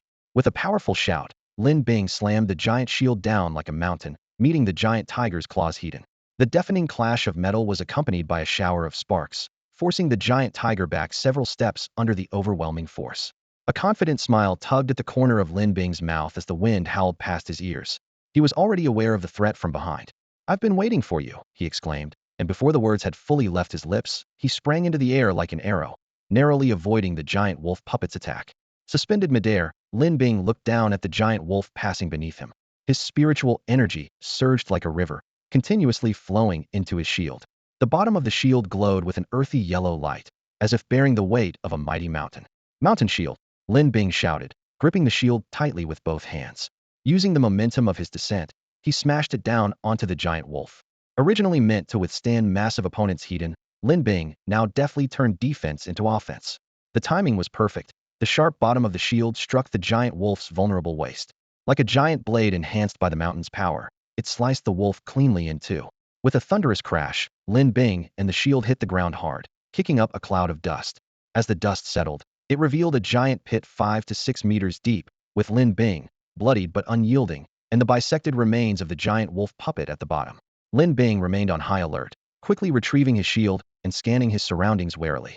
As expected, the sky suddenly filled with lightning and thunder, bolts of destructive energy crashing down towards the pit. Simultaneously, a blood-red figure rushed in like the wind. It was the giant tiger puppet. In a split second, Lin Bing activated his switch position skill. Instantly, he swapped places with a nearby boulder. The lightning and the tiger's attack missed their mark, hitting the transformed boulder instead, shattering it to pieces. Lin Bing appeared near Su Yan, giving him a thumbs up in approval. "Nice job," he acknowledged, then waved his hand to activate the wide area defense skill, forming an invisible barrier above the pit. Caught off guard, the giant tiger puppet slammed into the air wall, which rippled and bounced it back into the pit. Lin Bing exhaled in relief but remained vigilant, ready to face the next wave of attacks. The massive tiger puppet sensed the invisible barrier overhead and formed a large blood-red lightning ball in its mouth, which it fiercely spat upwards. With a crack, like glass shattering, a web of cracks suddenly appeared in the air at the top of the giant pit. then fragmented into countless pieces and vanished. With the barrier gone, the giant tiger lunged once more towards the edge of the pit. However, Lin Bing was ready and waiting. Just as the tiger's head emerged from the pit, a powerful shield strike hit it squarely, driving it back down to the pit's bottom. Meanwhile, earth energy surged under Lin Bing's feet, quickly reinforcing the pit walls, rendering the tiger's attacks futile. Trapped with no other escape, the tiger puppet repeatedly leaped upwards, trying to escape the pit. The scene quickly turned comical. Every time the tiger emerged from the pit's mouth, Lin Bing's massive shield would mercilessly knock it back down. Lacking self-awareness, the puppet was driven only by its instinct to kill, not knowing to gather strength or retreat, just mechanically repeating its futile attempts. The battle turned into a bizarre whack-a-mole game, with Lin Bing effortlessly countering each of the tiger's assaults. Even when the puppet occasionally tried to use diversion tactics, launching lightning balls before following up with an attack, Lin Bing found these maneuvers laughably crude. He could always anticipate the tiger's moves, easily repelling them. Meanwhile, as Lin Bing and the tiger engaged in this absurd drama, Chun-He and his two companions successfully dealt with the giant bear puppet. The bear, already weakened by its transformation into a puppet, could only serve as a stationary target, enduring the relentless onslaught from the well-equipped, fully powered trio. At that moment, two arrows infused with the breath of a storm whistled through the air, aiming straight for the bear's shoulders. The bear had just raised its arms to block Zhao Yu's golden fireball and couldn't react in time. These arrows were the final blow to its battered shoulders. Just as the arrows were about to hit, the arrows already embedded in the bear's flesh began to glow with a cyan light. The wind elements that had been tearing at its wounds seemed to be summoned, converging towards the two new arrows about to strike the bear's shoulders, as if preparing for a final, deadly attack. A massive blade of wind formed around the arrow, carrying a violent aura as it descended sharply. The wind blade struck down alongside the arrow, slicing through the exposed shoulder of the giant bear puppet, which had long been torn apart. Having lost its arms, and with its lower body tightly bound by vines, the bear was rendered completely powerless. Then, a golden fireball and a green arrow struck its throat in quick succession. With a deafening explosion, the dust cleared to reveal a headless corpse, its lower body still ensnared by vines. After defeating the bear puppet, Chun-He and his two companions quickly rushed toward Lin Bing and Su Yan, intending to support Lin Bing, who was holding his ground against two opponents with Su Yan's healing assistance. As they approached the battlefield, they were stunned by the sight before Thima's massive blood-red tiger head emerged from a deep pit, only to be smacked back down by Lin Bing's heavy shield. Thanks to their heightened senses from a recent level up, the trio clearly saw the tiger's head become deformed from the impact, yet the formidable tiger puppet remained unaware, persistently leaping up only to be knocked down again. At this moment, the protagonist Su Yan was unusually low-key. He wasn't absent. Rather, he stood leisurely at the edge of the battlefield, near Wang Lei, watching Lin Bing's whack-a-mole-like battle with the giant tiger while quietly gathering spiritual energy. When he sensed fatigue from the goodwill mark on Wang Lei, he deftly activated a Star Moon Guide to replenish Wang Lei's state, moving with calm precision. Seeing Lin Bing single-handedly facing two fifth-tier beasts, Chun-He and his companions couldn't help but worry. They had used every trick in the book to quickly take down the fifth-tier bear puppet, fearing Lin Bing, a fourth-tier shield warrior, might struggle against the pressure of a fifth-tier early and mid-stage puppet. Suddenly, they noticed Lin Bing, covered in blood and with dented armor, yet standing firm as he played whack-a-mole with his shield. Meanwhile, Su Yan provided seamless healing with an air of ease. The trio was bewildered. Weren't shield warriors supposed to excel in defense and protection rather than attack? How could Lin Bing not only defeat one beast, but also toy with another mid-stage fifth-tier creature? This defied their understanding. Unaware of his companion's confusion, Lin Bing didn't see himself as playing a game. In reality, he was using his wisdom and skill to successfully trap the giant tiger, waiting for his teammates to catch up and assist. Su Yan was not slacking off. He was efficiently multitasking, maintaining the health of the entire team while keeping a close eye on the main tank status. As the trio stood in shock, Lin Bing knocked the tiger back into the pit again and shouted, "What are you waiting for? Get over here and help. We need to finish this beast and go support the boss." Hearing his call, the three snapped out of their hesitation, quickened their pace, and hurried to the edge of the pit. Soon after, fireballs and arrows rained down from above, and green vines rapidly grew from the pit's bottom, securely trapping the tiger puppet. With the support of Chun-He and his companions, the previously lacking attack power was instantly bolstered. Lin Bing's giant shield had already left the colossal tiger puppet covered in wounds, and the addition of Chun-He's team was the final straw. Under their fierce assault, the giant tiger puppet let out a heart-wrenching wail before its life force was extinguished. After dealing with the three puppets, everyone hurried to recover. Some quickly swallowed potions, while others swiftly adjusted their states. all striving to return to peak fighting condition as quickly as possible. Then, they rushed together towards the direction where Wang Lei was fiercely battling the blood-red giant serpent. At this moment, the blood-red giant serpent fighting Wang Lei seemed to sense the demise of the three puppets it had carefully nurtured. Its eyes gleamed with an even more intense ferocity, and after a thunderous roar, its attacks became more vicious and fierce. Wang Lei narrowly dodged another deadly strike from the serpent, keenly aware of its growing agitation. At the same time, he sensed 5 familiar auras rapidly approaching. A smile appeared at the corner of his mouth as he thought, "Haha, it seems Lin Bing and the others have dealt with those beasts. Now it's your turn." Before he finished speaking, Wang Lei had already gathered violent lightning energy in his hand, confronting the blood-red serpent fearlessly. His large blade clashed fiercely with the incoming giant tail, sparking countless electric sparks that illuminated the dim forest. Just then, Su Yan and the others arrived at the battlefield. The sight before them was chaotic. Trees lay toppled in every direction, some snapped by sheer force, others cleaved by the lightning-infused blade. The ground was pockmarked with deep craters, as if a minor earthquake had occurred. Not far away, Wang Lei and the serpent were locked in a fierce confrontation. Without hesitation, the group joined the battle. Lin Bing charged forward, raising his giant shield and unleashing a taunting skill. The serpent, initially focused entirely on Wang Lei, was suddenly influenced by a mysterious force, instinctively wanting to turn and attack Lin Bing. However, it quickly realized it was a trap and, using its immense strength, forcibly resisted the urge. Despite this, even a brief pause in a battle of equals can shift the tide. Wang Lei seized this opportunity with precision. His left hand swiftly brushed over his blade, causing purple lightning to flicker along its length. Simultaneously, the previously dim forest was suddenly filled with thunder and lightning as a bolt descended from the sky, striking Wang Lei's blade. As the lightning hit the blade, Wang Lei unleashed all his spiritual power, channeling it into his weapon. Utilizing the summoned lightning, he delivered a lethal strike, Heavenly Thunder Slash. The blade, enveloped in violent thunder, aimed directly at the serpent's vital spot. The blood-red serpent snapped back to its senses, hearing the blade's approach and sensing the deadly threat that made its scales stand on end. It knew that taking this strike head-on would likely be fatal. At this moment, it was too late for the giant blood-red python to use its tail to block the strike. Instead, it had to quickly spring forward to dodge the deadly blow. Wang Lei's full-force thunder slash narrowly missed the python's vital spot as it accelerated to evade. The blade, crackling with lightning, struck a spot just beyond the critical point, severing the python's tail. Blood splattered as the severed tail writhed erratically in the air. Feeling the intense pain, the python's eyes burned with even more murderous intent as it attempted to reconnect its severed tail by controlling its internal power. The python's body, made entirely of blood, connected the severed tail to its body. Under the pull of the blood, the tail moved rapidly towards reconnection. Just as the tail was about to reattach, an arrow imbued with the breath of a gale shot forth, striking the blood connection with force. The arrow shattered the blood, scattering it with the wind. Simultaneously, a golden fireball struck the severed tail, enveloping it in golden red flames that instantly evaporated the blood within, giving off a faint scent of charred meat. Sensing the tail's complete loss of vitality, the blood-red python roared in fury. The severed part began to regenerate quickly, growing a new tail that was noticeably shorter and lighter in color. The scattered blood from the severed tail, under the python's control, rose and merged with the surrounding mist. The originally gray-white mist took on a reddish hue as it spread. Su Yan and the others felt a surge of danger, their instincts warning them of the peril posed by the blood-red mist.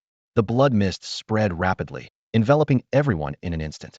Su Yan, engulfed by the mist, felt an uncontrollable urge as if his blood wanted to burst out of his body. Realizing this, his face changed drastically, and he immediately mobilized his internal spiritual energy to resist the force trying to draw his blood out. Meanwhile, Chun-He and the others also felt discomfort. Though their higher strength meant they didn't feel their blood about to burst out like Su Yan, the unsettling sensation of their blood being out of control was still distressing. As the blood mist rose, the newly regenerated tail of the blood-red python suddenly vanished. It wasn't just hidden by the mist. The massive creature, even coiled, stood 8 or 9 meters tall and couldn't simply disappear, even within the blood-red haze. The massive blood-red serpent suddenly vanished, and Wang Lei was instantly reminded of the smaller bloodsnake form they first encountered, as well as Li Xinming's initial hypothesis that it originated from a mutated wind shadow snake. A sense of foreboding surged through Wang Lei, prompting him to rush towards Su Yan and the others, shouting, "Watch out for its sneak attack." With the strength of a fifth-tier peak, combined with Su Yan and the others being ranged fighters, the group maintained a certain distance from the battlefield where the giant serpent lurked. By the time they realized the danger, it was already too late. Before his words had fully left his mouth, a dark red figure silently appeared behind Su Yan. The blood-red serpent knew to strike at the weakest point, and at that moment, Su Yan, a third tier, was the most vulnerable. From the fragmented memories of the deceased blood puppets, it understood that this healer had a significant impact on the battle. Moreover, it detected a familiar aura from Su Yan, similar to the purple starlight energy that occasionally fell on injured allies during its earlier encounter with the lightning user, aiding in their recovery. This realization caused the serpent's murderous intent to surge. If it could eliminate Su Yan, transform him into a puppet, and swallow him whole while suppressing digestion, it could continuously heal itself in the upcoming battles without any concerns, allowing it to freely turn these detestable humans into new puppets. Utilizing the blood mist surrounding it for cover, the serpent swiftly shrank and reverted to its shadow form, which it excelled at before its mutation. Using the shadows cast by trees, it executed a shadow leap, instantly merging into Su Yan's shadow. At that moment, Su Yan was fully focused on resisting the agonizing pain of his blood threatening to burst from his body, completely unaware of the danger. In the shadows, the blood-red serpent grinned cruelly. It suddenly sprang from the shadow, appearing behind Su Yan, with its fangs bared. These sharp teeth, infused with wind, darkness, and blood elements, lunged viciously at Su Yan's exposed neck. Just then, as Su Yan struggled against the rampant blood within, he heard Wang Lei's warning, and a gust of wind rushed from behind. In an instant, every hair on Su Yan's body stood on end, and a sense of imminent danger overwhelmed him. His previously solid shield shattered under the assault, as the serpent's fangs, embedded with trielemental power, pierced through, targeting his vulnerable neck. A single bite would end Su Yan's life, injecting a blood parasite into him and forcibly converting him into a loyal puppet. The serpent's eyes burned with fervor as its fangs penetrated the shield, its murderous intent boiling over. However, the blood-red serpent's sinister plan was thwarted. The sharp fangs of the giant serpent sank deep into Su Yan's neck, injecting venom that swiftly drained his life force. However, just as the serpent sensed Su Yan's life force dwindling and prepared to inject a blood parasite through its fangs, a brilliant blue light erupted from the bite.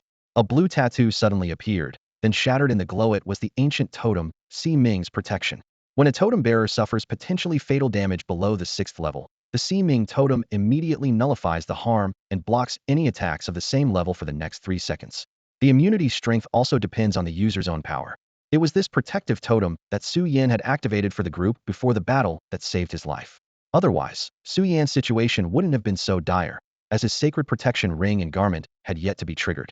As the Si Ming's protection shattered, Su Yan, despite the excruciating pain from the venomous bite, quickly activated his phase shift skill, allowing him to ignore all collisions during movement and double his speed. The serpent's fangs, deeply embedded in his neck, were deemed collision targets and were effortlessly bypassed by Su Yan. The scene turned gruesome. 2 long, thick fangs were lodged in Su Yan's neck, with the other end attached to a blood-red serpent. Yet, Su Yan, with fangs piercing his neck, charged forward with almost no harm. Normally, such fangs would have torn flesh and spilled blood, but Su Yan seemed to exist in a different dimension, escaping unscathed. Angered by its prey's escape, the serpent melted into the shadows and launched another attack at Su Yan. Having narrowly escaped death, Su Yan was alert. Hearing the wind behind him, he immediately activated his phasing skill. Phasing is a spatial skill that renders the body intangible, detaching it from the current space, making it immune to any damage within that space. While phased, one cannot attack, and attacks of sufficient strength can bypass spatial differences to hit the phased target. Clearly, the serpent's attack, though near the peak of the 5th level, wasn't strong enough to breach the spatial barrier. The serpent's fierce strike passed through Su Yan like an illusion, causing no real harm. From the serpent's throat came a menacing roar. "You dare, beast!" At that moment, Wang Lei, witnessing Su Yan's neck pierced by the fangs, roared in fury, his eyes bloodshot, sprinting with all his might towards Su Yan. Seeing Su Yan survive thanks to the Si Ming totem and escape the fangs with phase shift, then dodge the serpent's second strike with phasing, Wang Lei felt a mix of relief and rage. His steps didn't falter as he charged with his thunderous sword, slicing through the air like a merciless bolt of lightning toward the serpent. Meanwhile, Su Yan, having just phased to avoid the second strike, quickly withdrew from phasing. It wasn't out of recklessness, but necessity, as the skill consumed a massive amount of energy. With his current energy reserves, he could maintain it for only a few seconds before becoming weak. The rapid depletion of energy, combined with the poison's life-draining effect, left him looking pallid and frail. Sensing that Su Yan had returned to normal space and was vulnerable again, the serpent decided to gamble. Though Wang Lei, with his thunderous sword, was closing in, the serpent remained undaunted, intending to withstand the full force of the human's lightning attack. It knew it wouldn't be fatal, though it might be severely injured. Crucially, by eliminating this human and turning him into a puppet, the serpent could later rely on human healing abilities to recover swiftly and regroup its strength to seek revenge on the remaining humans. With this plan in mind, the serpent unhesitatingly launched another deadly strike at Su Yan. At this moment, Su Yan faced the attacking giant serpent, feeling the lack of spiritual energy within him. Despite the recovery spell and the spiritual energy recovery potion he had taken, his energy was still insufficient to use the phasing skill again. He smiled wryly, cursing to himself. This time I'm really in trouble, having to use my life-saving trump card on my first venture into the secret realm. Just as he was about to channel his energy into the ring on his right hand to activate the divine shield skill to fend off the serpent's attack, a sudden shout echoed, accompanied by a surge of momentum. "Hey, you damn thing, get over here." The shout seemed to have some power that drew the serpent's attention, interrupting its attack on Su Yan and redirecting it towards Lin Bing, who was wielding a giant shield. Earlier, as Wang Lei saw the silhouette of the blood-red serpent vanish, he ran towards Su Yan and the others, warning them to be cautious of a sneak attack. At that moment, Lin Bing felt a growing sense of unease. He then witnessed a scene that made his eyes widen with rage. Su Yan, the healer who had just worked in perfect harmony with him to defeat two fifth-tier puppets, was now pale and in agony, with two venomous fangs deeply embedded in his neck, continuously injecting venom. Fear and anger intertwined in Lin Bing's heart. Fear for his teammate's life hanging by a thread, and anger at the serpent's ambush and his own helplessness. Just then, a shattering effect on Su Yan's body pulled him back from the brink of death. Lin Bing felt a wave of relief, thankful that before collecting the royal bloodgrass, they hadn't acted recklessly but had instead prepared with various protective measures like ancient totems. Had they rushed in, not only would Su Yan have died, but Lin Bing himself might have been on the verge of death the moment he reached out. However, the blood-red serpent was relentless, launching another attack on Su Yan. This time, Su Yan no longer had the life-saving Siming totem effect. Realizing this, Lin Bing quickly ran towards Su Yan, using various control and protection skills like Fearless Taunt, Wide Area Defense, and Spatial Swap along the way. Yet, Fearless Taunt failed due to the vast level difference, Wide Area Defense was out of range, and Spatial Swap was ineffective due to the serpent's targeting nature. Other protective skills proved equally futile, as if trying to stop a mighty river with a mere twig. A profound sense of helplessness surged within Lin Bing. He hated himself for not working hard enough during his training, for not having a high enough talent to reach the fifth tier and save the healer teammate he had grown fond of. Just as despair consumed him, Su Yan once again escaped from the jaws of the giant serpent. Joy washed over him like a tide, dispelling the gloom in his heart. Suddenly, Lin Bing felt a powerful force burgeoning within him.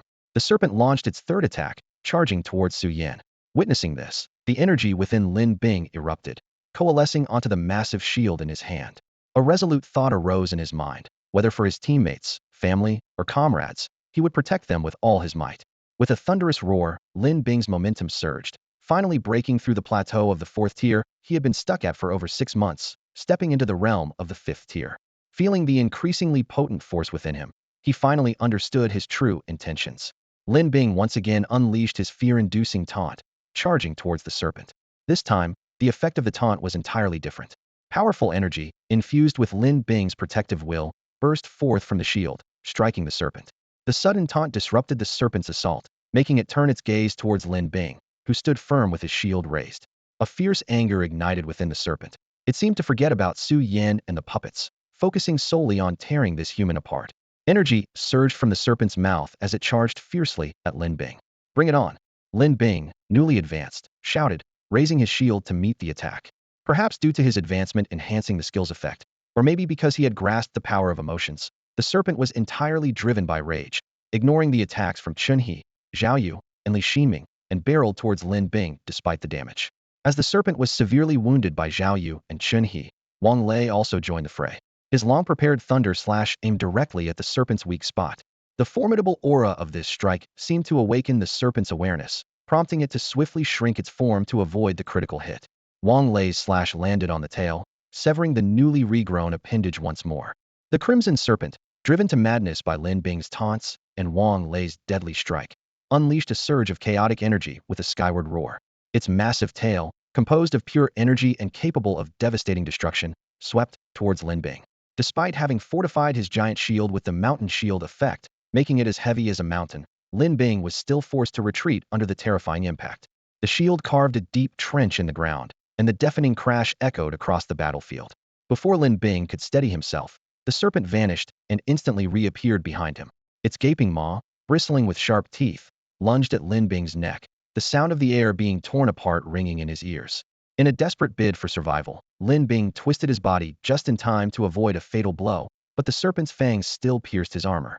Fortunately, the armor's resistance prevented the fangs from penetrating deeply, and his quickly activated Petrify Skin skill stopped them at the outer layer.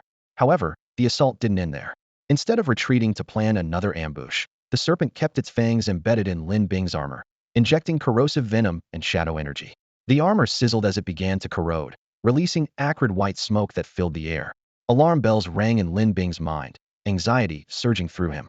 Realizing the serpent was risking capture to maintain its attack, he understood the situation was worse than he had imagined. Soon, Lin Bing felt a burning sensation as the petrified skin began to erode rapidly. Poisonous vapors seeped into his nose and mouth, and dizziness threatened to overwhelm him. Fighting the discomfort, he shouted a warning to his teammates. "Be careful. This smoke is toxic." He then held his breath. As a fifth-tier awakened being, he could endure without breathing for an hour or two, though it was intensely uncomfortable. At that moment, the venom and shadow energy finally breached the two petrified layers on Lin Bing's front, directly contacting his skin. With danger looming, Lin Bing's situation grew increasingly precarious. In an instant, excruciating pain swept over Lin Bing like a blazing fire, making it almost unbearable. Even as a shield guard accustomed to enduring damage, he couldn't help but let out a thunderous roar. Awe! The blow from the blood-colored giant serpent was undoubtedly a heavy hit for Lin Bing. The pain caused by the venom and shadow power on his skin was nothing compared to the horror of the toxins corroding his flesh and invading his body, wreaking havoc on his internal organs. Simultaneously, the rampant shadow power ravaged his meridians and organs, leaving him in agony. Fortunately, Su Yin had previously cast 3 layers of healing spells on Lin Bing, and this gentle force flowed through him, quickly mending the meridians torn by the shadow power and the organs eroded by toxins. However, despite the strength of the healing spells, they couldn't eliminate the 5th-tier pinnacle shadow energy of the blood-colored serpent, which surpassed Su Yan's early 3rd-tier level by nearly 3 tiers. More importantly, this shadow and toxin had penetrated beneath the surface, making simple healing ineffective. For the moment, they could only watch as the shadow toxins wreaked havoc inside, with the healing spells barely maintaining a fragile balance by repairing the damage after it occurred. The impact of this severe blow was significant, causing Lin Bing's combat power to plummet. His strategy of using fear-inducing taunts to suppress opponents was greatly diminished under the interference of alien spiritual energy. Although the serpent was furious, it managed to restrain its impulse to instantly kill the human. The blood-colored serpent's devastating attack was effective but came at a cost. It usually escaped swiftly after a missed strike to avoid counterattacks, making it difficult for Wang Lei and others to lock onto it. However, this time it stayed in place, patiently injecting venom and shadow energy into Lin Bing's armor. Although the actions were quick, this brief pause gave Wang Lei and his team precious time to unleash powerful skills. Just as the blood-colored serpent prepared to slip into the shadows using its shadow powers, purple vines suddenly sprouted around it, quickly entwining into thick ropes that tightly bound it. The sharp thorns on the vines, while not piercing through its tough scales, lodged firmly in the gaps, immobilizing its body. Meanwhile, a green arrow, a golden fireball, and a purple blade light simultaneously targeted the serpent's 3 vital points: the mouth, the severed tail, and its 7-inch critical point. The serpent's fangs remained clamped on Lin Bing's armor, its mind only partially freed from the taunting effect, causing a slight delay in its usually agile movements. This moment of hesitation exposed a vulnerability in its previously well-protected weak point. The green arrow, carrying the force of a gale, shot into the open mouth, unleashing a powerful blast that severely damaged the once soft oral cavity. Zhao Yu then struck, severing the tail with energy. In its fury, the serpent couldn't quickly regenerate its tail, and the severed area soon dissipated into nothingness, precisely struck by a golden fireball. The fireball exploded on the exposed flesh, with flames rapidly spreading along the tissues, burning another meter of the tail's stump and encroaching on the serpent's lifeline. This series of precise and fierce attacks put the serpent on the defensive, with the blood-colored shadows and venom continuing to torment Lin Bing, while Wang Lei and his team's full-force assault delivered a critical blow to their enemy at a crucial moment. As Li Xinming and Zhao Yu's precise attacks struck the giant serpent's mouth and severed tail, causing it intense pain, a purple blade light swiftly cut through the air, aiming for the serpent's vital spot, its heart, the seat of life and death. The wind blades raging in its mouth and the golden flames burning at its tail tore at the blood-colored serpent, inflicting severe pain while rapidly draining its life force. The serpent had no choice but to muster its strength to suppress these invasive energies, preventing further deterioration of its injuries. As a pinnacle fifth-tier awakened being, renowned for his speed among all elements, Lei element awakened Wang Lei's blade light should have been faster than Li Ximing and Zhao Yu's attacks. However, the situation forced him to slow down. The blood-colored serpent was extremely sensitive to his attack, instinctively twisting its massive dragon-like body to agilely avoid the lethal blade aimed at its vital point. Even though Lin Bing's taunting words pierced through the serpent's anger, momentarily disrupting its rationality, its danger perception allowed it to evade attacks swiftly. Now, Lin Bing's taunts were less effective, and a direct frontal attack was likely to be dodged by the serpent at a cost. Thus, Wang Lei chose to closely coordinate with Li Ximing and Zhao Yu. Their years of fighting together allowed him to convey instructions with just a glance, deliberately slowing his speed to ensure their attacks could simultaneously strike the serpent. The pain from the wind blades and flames, along with the panic caused by the rampant energy within, dulled the serpent's perception of external threats, making it unable to distinguish whether the burning agony was from within or the deadly threat from outside. At that precise moment, Wang Lei seized the opportunity and unleashed his thunderous broadsword with full power. The blade, surrounded by lightning, emitted a blinding purple light, cleaving toward the serpent's vital spot with the force to rend the heavens and earth. The heavens' thunder strike shattered the hard scales instantly, driving the blade deep into flesh, and the attached thunderous power erupted, penetrating the chest to strike the beating heart. The violent electricity tore and pulverized the crucial organ. Previously heavily injured by the tail's severance and attacks from Li Ximing and Zhao Yu, the blood-colored serpent was utterly defeated under Wang Lei's strike. Its massive body, deprived of the heart's support, crashed lifelessly to the ground. At this moment, Lin Bing retrieved an antidote pill from his ring and swallowed it. Although the serpent's venom was potent, it was not particularly complex, so a standard antidote was effective. The medicine quickly took effect, clearing out most of the toxins from his body. Lin Bing spat out a mouthful of black blood, with the remaining toxins needing to be naturally expelled by his body.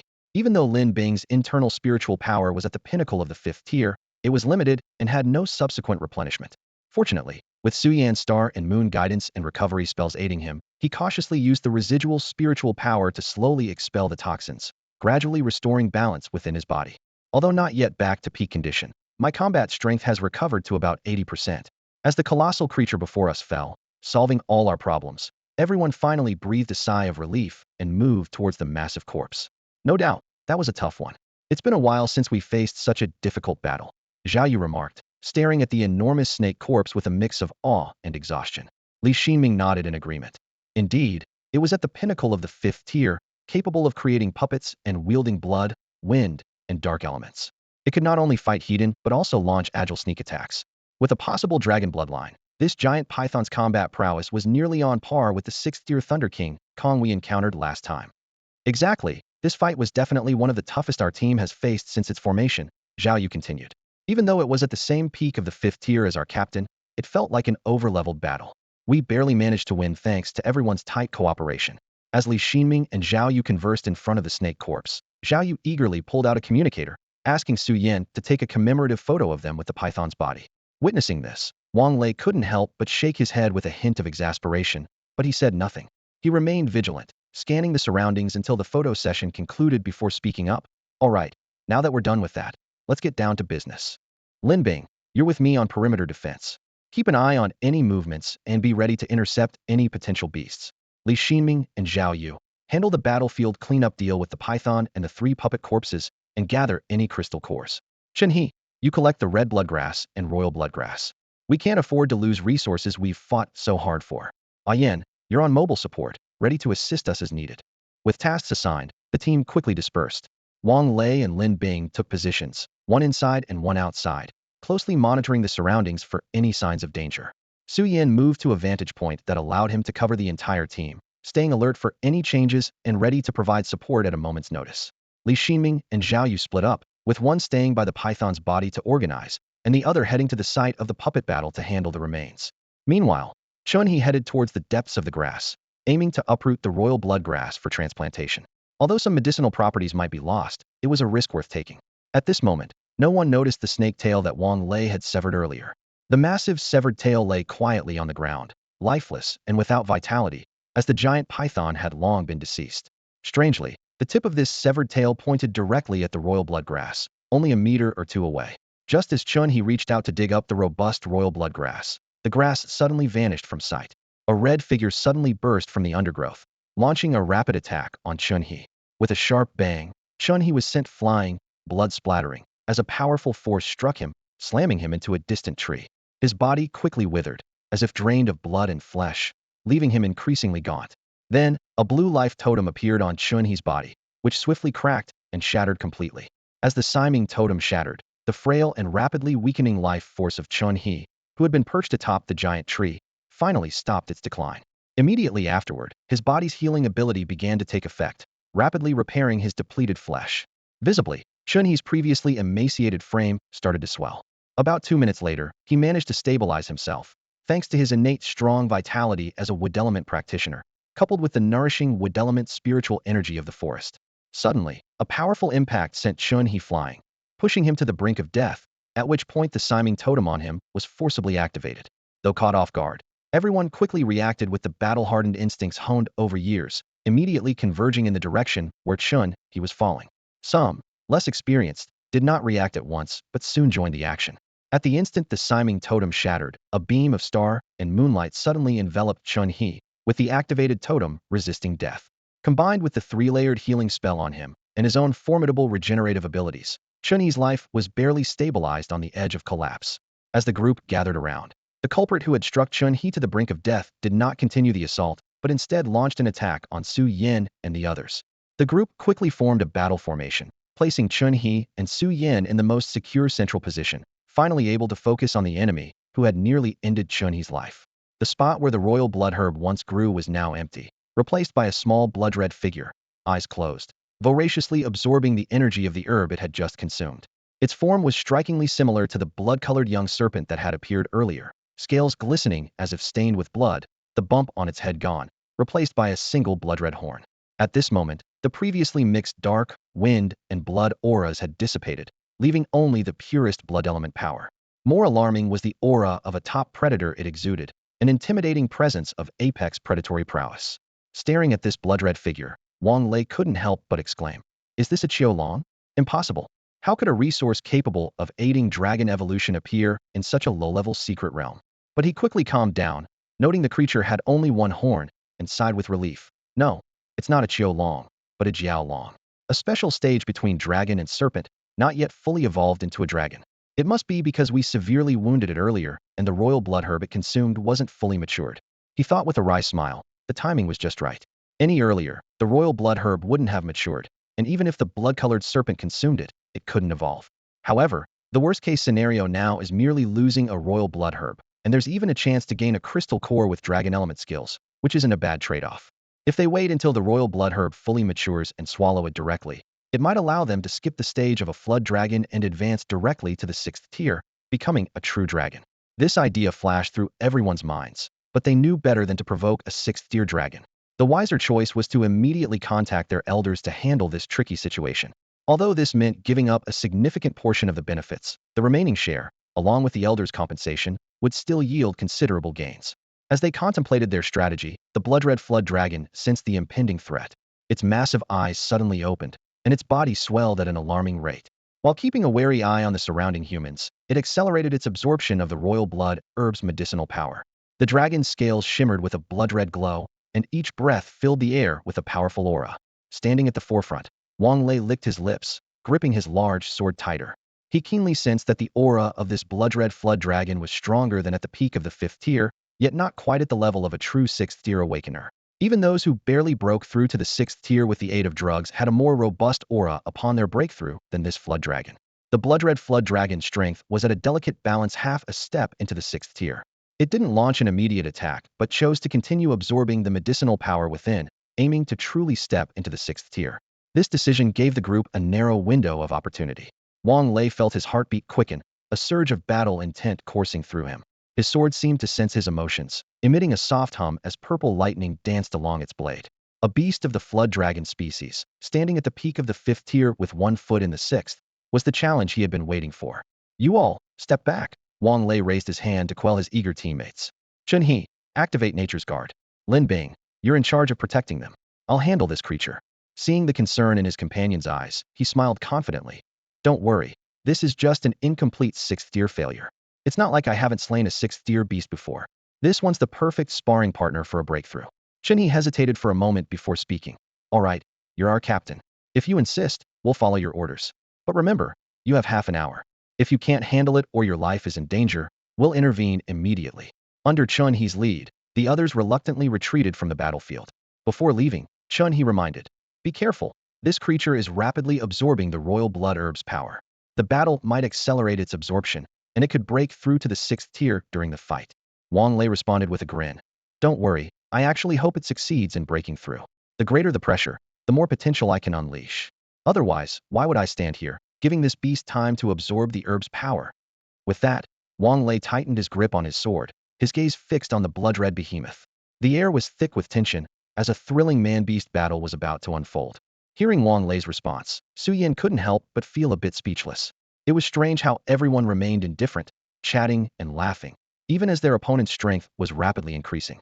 He had expected it to be like the novels he'd read in his past life, where some mysterious force would always intervene when an enemy quickly leveled up or evolved. But now, it seemed Wang Lei was clearly holding back. As for what the blood-red dragon might think of Wang Lei's attitude, whether it would be pleased by the opponent's arrogance or angry at being underestimated, no one could say for sure.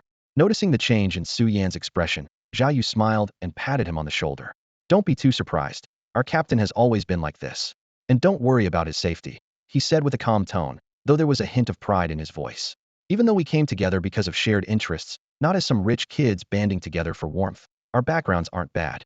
Our family elders have given us plenty of life-saving items. He paused, then added with a touch of helplessness. Not to mention, you've also imbued us with the Siming totem, and Wang Lei's totem hasn't expired yet.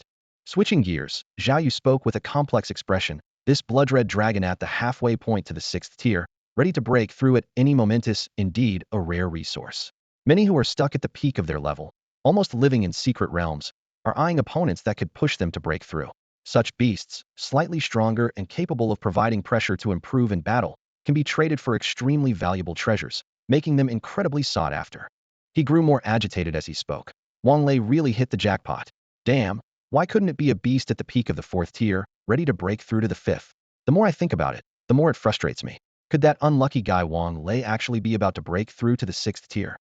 With that, he vented his frustration to Su Yan about Wang Lei and the blood-red dragon's value, growing increasingly exasperated until he resembled an inflated pufferfish, his face flushed with anger.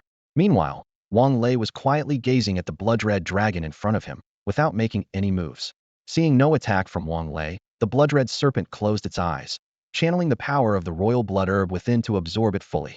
Despite its tense body and the flickering blood light between its scales, this only exposed its heightened vigilance. Once its energy stabilized and stopped rising, the blood-red dragon abruptly opened its eyes, letting out a loud hiss as it lunged rapidly towards Wang Lei. As the dragon charged at him with speed, a trace of disappointment flashed in Wang Lei's eyes. He murmured softly, still fell short, couldn't break through to the sixth tier? Has the body reached its absorption limit? No matter, with this expenditure, it can continue to absorb. At least breaking through to the sixth tier, I can handle this level of pressure. Saying this, he gripped his large blade tightly, lightning flashing in his hand, and unleashed the sky thunder slash to meet the charging blood-red dragon. A sharp, grating sound pierced the air as Wang Lei's broadsword clashed with the dragon's scales. Both he and the blood-red dragon recoiled from the impact. The dragon retreated only a couple of meters, while Wang Lei was forced back 7 or 8 meters, leaving deep tracks on the ground, clearly at a disadvantage. After this probing attack, the dragon let out a roar, and the lingering scarlet mist quickly converged, transforming into a barrage of blood arrows aimed at Wang Lei. Seeing this, Wang Lei immediately turned to defend himself, but the sheer number of blood arrows meant that several still struck him, leaving wounds across his body.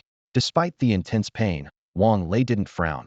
Instead, he seemed even more exhilarated, as if the pain had awakened a primal ferocity within him. He gathered his spiritual power once more, swinging his sword towards the dragon, the blade cutting through the blood arrows and striking the dragon's scales, leaving marks. As his sword connected, he closed in on the dragon, instinctively aiming a strike at its vulnerable spot. Faced with what seemed an unavoidable blow, the dragon didn't remain powerless as before. Instead, it shifted the target of the attack by swiftly shrinking its size, causing Wang Lei's blade to slice through empty air at the last moment. From a distance, Li Ximing watched thoughtfully, remarking, "This isn't the ability of a mutated wind shadow snake, but rather a natural dragon trait size manipulation. The earlier ability was just a nascent form, requiring time due to insufficient bloodline strength. Seeing Wang Lei clearly at a disadvantage and unable to effectively harm the dragon, Su Yin expressed concern. Are we just going to watch? The captain's attacks can't break through its defenses, and he's just taking damage from the dragon. Li Xinming, however, chuckled. Don't worry, Wang Lei is far from simple. He's got plenty of tricks up his sleeve. According to him, the Sky Thunder Slash is just his basic attack. Most opponents of the same level can't even withstand his so-called basic attack, so he usually resorts to that instead of stronger skills. Today, we'll get to see just how much he's been holding back. Back on the battlefield, Wang Lei's confident strike was dodged thanks to the dragon's size manipulation. The dragon then quickly enlarged itself, delivering a powerful tail swipe that sent Wang Lei flying. He hit the ground hard, but quickly got to his feet, wiping the blood from the corner of his mouth, his eyes alight with excitement. Good, that's it. Only this level of intensity can get me fired up. Immediately, lightning crackled beneath his feet, and he transformed into a bolt of lightning, appearing instantly behind the dragon. His broadsword glowed with a ghostly light, carrying a strong aura of slaughter as he brought it down. This strike didn't have the thunderous presence of the Sky Thunder Slash. Instead, it was gentle and silent. Yet, from Su Yan's perspective, it was a slow and steady arc slicing towards the dragon. The dragon's scales shattered, blood and fragments flying, leaving a long gash across its body. A silent slash of a blade cut through the air, striking the blood-red Jiaolong with precision. Scales shattered and blood splattered. Yet, before anyone could celebrate, the creature let out an earth-shaking roar, its tail whipping through the air like a lash, forcing Wang Lei to quickly retreat. To everyone's astonishment, the deep, bone-revealing wound on the Jiaolong began to heal at a visibly rapid pace. Flesh squirmed, and within a few breaths, it was as if it had never been injured. Wang Lei frowned, inwardly marveling at the creature's incredible regenerative power. Beside him, Chen He explained at the right moment. Though this Jiaolong hasn't fully transformed into a dragon, it has inherited some of a true dragon's traits. It has forsaken other attributes to focus on bloodline evolution, becoming a pure-blood Jiaolong. With its dragon heritage and bloodline focus, such injuries are just superficial scratches to it. Realizing that conventional attacks were ineffective, Wang Lei gave the Jiaolong no time to breathe. He knew that only by applying enough pressure could he force the creature to accelerate its absorption of the Emperor's blood herb, creating an opportunity for his breakthrough. In a flash, Wang Lei transformed into a bolt of lightning, appearing instantly behind the Jiaolong. His blade descended silently, but the creature's form wavered and turned into a pool of blood. The blade easily sliced it in two, but the blood quickly reassembled, and the Jiaolong reappeared, unharmed. As Wang Lei lunged forward due to inertia, the Jiaolong's pupils flashed with a blood-red curse mark. The mark materialized and shot towards Wang Lei. Despite his efforts to dodge, the mark touched his skin. Instantly, a strange, blood-red tattoo appeared on Wang Lei's wrist, emanating a sinister aura. Intense pain surged like a tide, and Wang Lei felt as if his blood was burning, continuously draining his life force. At that critical moment, the Jiaolong's massive tail swept across, striking Wang Lei heavily. The powerful impact sent him flying, tracing an arc through the air. Wang Lei was blasted into the air, but managed to stabilize himself before landing. He felt the stinging pain from the crimson curse mark on his body and the eerie ability of the blood-colored dragon to transform into blood, making his expression turn serious. Damn, this beast has learned to elementalize, turning into pure blood elements to dodge physical attacks. Wang Lei thought to himself. However, blood is theoretically a type of water, right? I've got quite a bit of experience dealing with water-based creatures. Without wasting a moment, Wang Lei activated his lightning flash again, darting towards the blood-colored dragon like a bolt of electricity. His blade shimmered with a cold light as he executed his Azura slash, aiming directly at the dragon's vital point. The blood-colored dragon was already wary of Wang Lei's combo attacks. Through its connection with the blood curse mark on Wang Lei, it could vaguely sense his position. Seeing Wang Lei repeat his tactics, a trace of disdain flickered in the dragon's eyes. Just as Wang Lei's blade was about to strike the dragon, it transformed into blood once again, intending to evade the attack and counter. However, this time, its plan backfired. The Azura slash, originally imbued with a killing intent, suddenly erupted with endless lightning upon contact with the elementalized blood serpent. The terrifying thunder raged within the serpent, spreading rapidly from the point of impact throughout its body due to the conductive nature of blood. In an instant, crimson steam rose from the blood dragon's body. The high temperature carried by the lightning evaporated a significant portion of the dragon's blood. The blood serpent's size shrank dramatically, reducing by about a third in the blink of an eye. Roar, the blood dragon let out a pained roar as the thunderous power erupted within it. It quickly reverted to flesh and blood form, simultaneously triggering the blood curse mark within Wang Lei in an attempt to force him back. However, the blood-colored dragon was already at its limit. Its aura was weak, and its size had diminished significantly, clearly having lost a third of its blood and flesh, injuring its core. Wang Lei sensed the impending explosion of the blood curse mark within him and saw the weakened state of the blood dragon. He decisively withdrew his blade and retreated quickly. At the same time, he channeled his spiritual power to his wrist, trying to suppress the eruption of the blood curse mark. Unfortunately, although the blood dragon seemed outmatched, its energy level was indeed slightly higher than Wang Lei's peak 5th tier strength. The blood curse mark was not so easily suppressed. In the next moment, the terrifying blood energy erupted from the tattoo on Wang Lei's wrist, instantly burning away 1/6 of his blood. Although the loss was not as severe as the blood dragon's, it still inflicted considerable damage on Wang Lei. Despite this, Wang Lei's condition was still much better than the blood dragon's. Both possessed formidable recovery abilities. The blood dragon relied on its dragon body and blood power, while Wang Lei depended on the triple recovery spells cast by Su Yan. The crucial point was that Wang Lei's slash had cut directly into the blood dragon's major artery. The foundation of the blood power, its blood, was directly evaporated by the Thunder Azura slash, which was a devastating blow to the blood dragon. Its ability to rapidly recover through blood and hematopoietic organs was greatly diminished. In contrast, Wang Lei's recovery was not dependent on his own blood, so he was not significantly affected. In this fierce battle, the scales began to tip in Wang Lei's favor. Wang Lei felt the backlash of the blood-red dragon, and the blood curse mark within him suddenly erupted, instantly draining 1/6 of his blood. His face turned grim, the fighting spirit in his eyes faded, replaced by a hint of regret and shock. He had underestimated the blood-red dragon's control over the power of blood and overestimated his own resistance to the curse mark. Originally, he thought Su Yan's healing technique could counteract the damage from the blood curse mark, so he let his guard down, even considering it part of a strategy to lure the giant scarlet serpent into positioning itself. However, this decision cost him dearly. Although the blood-red dragon was severely injured by Wang Lei, losing 1/3 of its blood, equivalent to nearly 1/3 of its essence being damaged, Wang Lei himself was not unscathed. As an awakened warrior, losing 1/6 of his blood significantly impacted his vitality, and his essence was also damaged. Wang Lei sighed inwardly, realizing that this injury would not only slow his progress towards breaking through to the 6th tier, but also cost him a perfect sharpening stone and breakthrough material. With the blood-red dragon's essence damaged, it essentially lost its chance to advance to the 6th tier, leaving Wang Lei filled with both regret and heartache. However, as Wang Lei was engulfed in self-reproach, he suddenly noticed that his blood was recovering at an unusual speed. This level of essence damage typically couldn't be touched by ordinary healing techniques, and usually required reliance on medicine and natural body recovery. Healing techniques capable of repairing essence damage often required a practitioner of the 7th or 8th tier and would significantly drain the healer. Yet, Su Yan's healing technique defied this common understanding.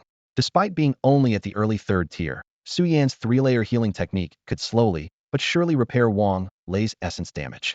Although the recovery speed was slower compared to normal injuries, it was thousands of times faster than Wang Lei's own recovery ability. This discovery left Wang Lei utterly astonished. He looked at Su Yan with a complex gaze, waves of shock surging in his heart.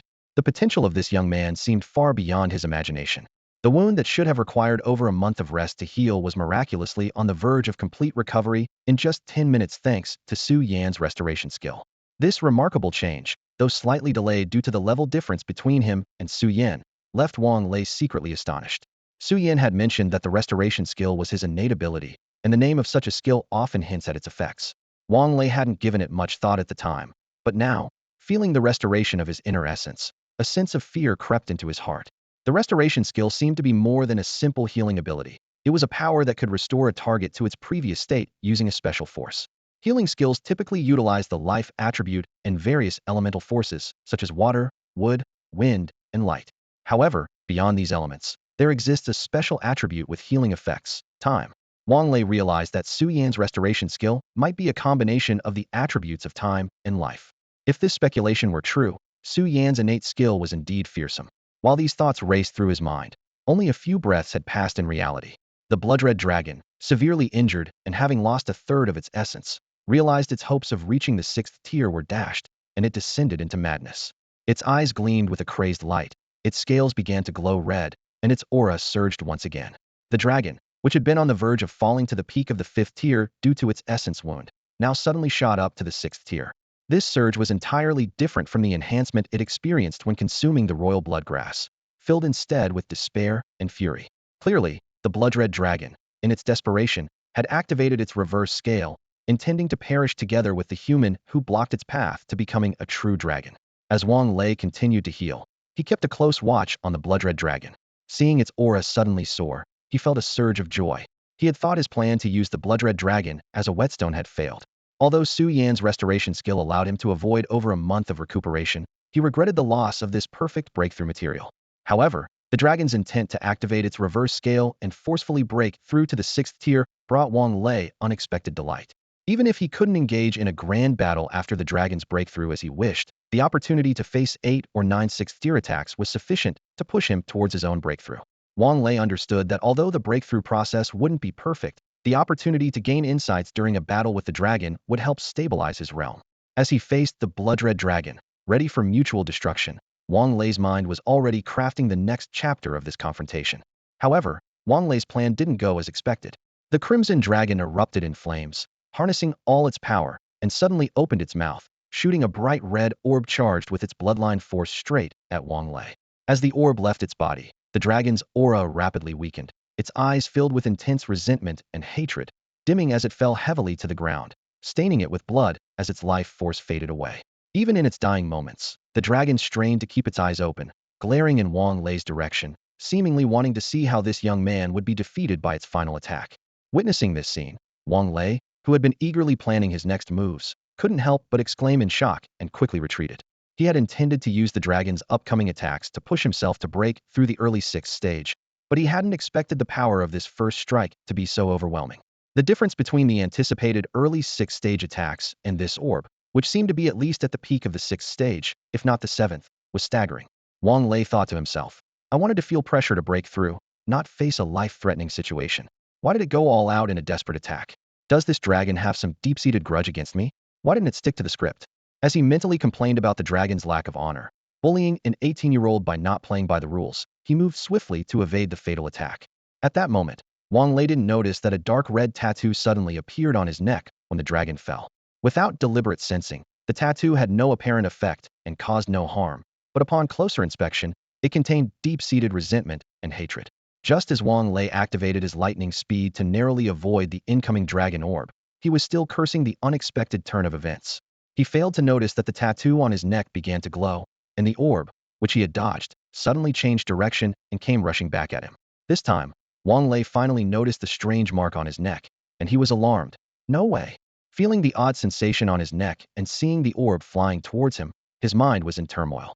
He quickly channeled his spiritual energy towards the dark red tattoo, attempting to forcibly erase it while once again using his lightning speed to evade the orb's attack. However, no matter how much energy he poured into it, the tattoo remained unmoved, and the orb kept targeting him. With no other options, Wang Lei resigned himself to endure this attack. He understood that forcibly breaking through to the 6th stage in this battle would come at a heavy cost, requiring all his life-saving resources and pushing him to the brink of death. However, it would save him months of training time, and he knew the price was steep. Shaking his head, he forced these troubling thoughts out of his mind and focused entirely on the battle at hand. Wang Lei activated his equipment with all his might, channeling his spiritual energy to form a protective shield around himself. In his mind, he repeated, "These tools are not just consumables, they are my strength, always by my side." With this conviction, he stood firm, directly facing the incoming blood-red dragon pearl. In the distance, the onlookers who had been casually watching Wang Lei's performance were now alarmed by the sight of the blood dragon spitting out the dragon pearl. Zhao Yu, feeling the immense pressure emanating from the pearl, couldn't help but exclaim, "Is the boss really going to use this for a breakthrough? Or has he become strong enough to withstand an attack of at least the 6th tier peak?" Hearing this, Chun-He sighed helplessly, quickly forming a natural shield around Wang Lei while urgently instructing the others, "Don't just stand there. Use any skills you have to reduce damage or weaken the dragon pearl. If we're any slower, our captain is really in trouble." The group snapped out of their daze, quickly gathering their spiritual energy and casting various skills. Natural shield, flame barrier, wind guard, wide defense, and 6-wing protection formed a protective layer around Wang Lei like a curtain of light. Meanwhile, Su Yan activated Star Moon guidance with all her strength, a purple starlight forming above Wang Lei, continuously channeling celestial energy for healing. Feeling the additional layers of defense and the starlight descending from above, Wang Lei was filled with warmth. He regretted his earlier impulsiveness but was grateful for his teammates' support, which spared him from using his precious life-saving cards. Facing the blood-red dragon pearl, Wang Lei remained calm, thinking, With 6 layers of shields, a destiny shield, and 2 healing effects, do you still think you can take me down in one hit? As the Dragon Pearl collided with Wang Lei, a massive burst of energy erupted, causing a violent explosion. The powerful shockwave swept across thousands of meters, flattening the surroundings. Even Su Yin and the others in the distance were affected by the explosion's aftermath. Fortunately, Lin Bing quickly activated his giant shield, enlarging it to protect those maintaining Wang Lei's shield from the impact. At the explosion's center, Wang Lei bore the brunt of the attack. As the Dragon Pearl shattered, an unimaginable force surged toward him. His shield began to fluctuate violently, then shattered layer by layer. Natural shield, flame barrier, wind guard, wide defense, six-wing protection, all these defensive skills were penetrated one by one. Except for Su Yan, who was fully focused on maintaining Star Moon guidance. The others suffered backlash from the shield's collapse, each coughing up blood. This backlash wasn't supposed to happen, but to enhance the shield's defense, Chun-He and the others had invested part of their spirit into the skills, continuously channeling spiritual energy. The shield's collapse not only injured their spirits, but also caused significant harm due to the abrupt interruption of their energy flow. The injuries sustained by Chun-He and his companions were not in vain. Their layered shields absorbed a significant portion of the damage, reducing the remaining attack power to a mid to late 6th-stage level. For Wang Lei, though challenging, it was not insurmountable. Wang Lei glanced around, his eyes passing over his companions who were coughing up blood due to backlash from their skills. Clenching his fists, his muscles tensed as energy surged through him. In an instant, a shield formed of lightning appeared before him, glowing with dazzling electric light. The terrifying energy of the explosion surged like a tide, crashing into the lightning shield. The surface of the shield was instantly covered with web-like cracks, but continued to hold. Under immense pressure, blood continuously gushed out from within Wang Lei, soon soaking him entirely. He could clearly feel the excruciating pain of damaged organs and shattered meridians. Yet he gritted his teeth and withstood the final strike of the blood-colored dragon. However, the crisis was far from over. The blood-red Dragon Pearl, dimmed by the explosion, suddenly shot out a flame fueled by Wang Lei's spilled blood, burning fiercely on his body. At this point, Wang Lei, unconscious due to internal injuries, was defenseless. The blood flame quickly burned through his clothes, searing his skin, and directly invading his body. At this critical moment, Su Yan's long-prepared Star Moon guidance finally descended. Purple stars, carrying bright starlight, divided into 3 forces injected into Wang Lei. One countered the invading blood flame, preventing further damage. Another repaired his damaged organs and meridians. The last gathered at his head, attempting to awaken the unconscious Wang Lei. Amid the searing pain of the blood flame and the restorative effects of the Star Moon guidance, Wang Lei's consciousness gradually returned. However, regaining consciousness did not mean the crisis was over. The blood flame continued to rampage inside him, relentlessly damaging his body. Despite Su Yan's healing techniques and the restorative power of the Star Moon guidance, these forces were gradually consumed during the ongoing repair process, struggling to keep pace with the destructive speed of the blood flame. Outside, his companions were helpless in the face of Wang Lei's predicament, hoping he could endure the ordeal. Su Yan, the only one capable of offering assistance, had to abandon her attempts to break through the external blood flame barrier after several failed tries, turning instead to heal Chun-He and the others, alleviating the injuries caused by the backlash of their skills. Wang Lei's consciousness returned just as the 2 energies within him were about to deplete. He felt as if his body were a tangled mess, complex and full of pain. Yet, he remained calm and composed, steadily channeling his inner spiritual power. He realized that besides the residual energy from Su Yan's skills, there was another unfamiliar yet powerful force within him, slowly healing his twisted, injured body. Though not as swift as Su Yan's restorative energy, it was rich with vitality, bringing to Wang Lei's mind the phrase "destroy to rebuild." His body, at this moment, was both broken and being reshaped, just as the phrase described. He began to systematically gather his spiritual power, forcing the fiery blood coursing through his veins to converge in one direction. The flames struggling within him were either destroyed or expelled. As the spiritual power gathered, the blood flames were expelled from his body through his bloodstream. Soon, the roaming flames either vanished or concentrated entirely in his right arm. Watching the increasingly intense, crimson seed of fire on his arm, Wang Lei poured all his spiritual power into it, carefully extracting the flames. Meanwhile, to Su Yan and others, Wang Lei finally awakened. He actively mobilized his spiritual power to combat the invasive blood flames. Soon, a blood-red flame floated above his right palm. Then, a powerful aura erupted from him, signaling that he had broken through the 5th-tier bottleneck and advanced to the 6th tier, thanks to the destroy to rebuild power. He retrieved an exquisite jade bottle from his spatial ring and carefully sealed the blood flame seed inside, ensuring it would no longer harm him. Wang Lei then quickly approached Su Yan and the others. Seeing him successfully break through and walk steadily towards them, everyone greeted him with smiles and congratulations. You broke through? Amazing, congratulations.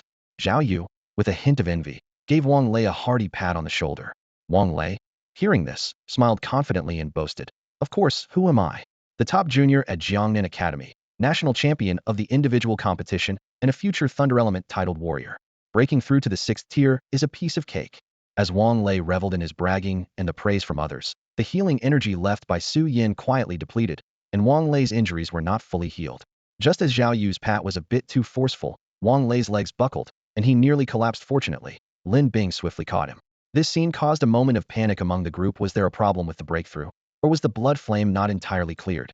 They hurriedly examined Wang Lei and finally determined that the energy from the healing skill had been exhausted in combating the blood flame, and his injuries had not fully recovered.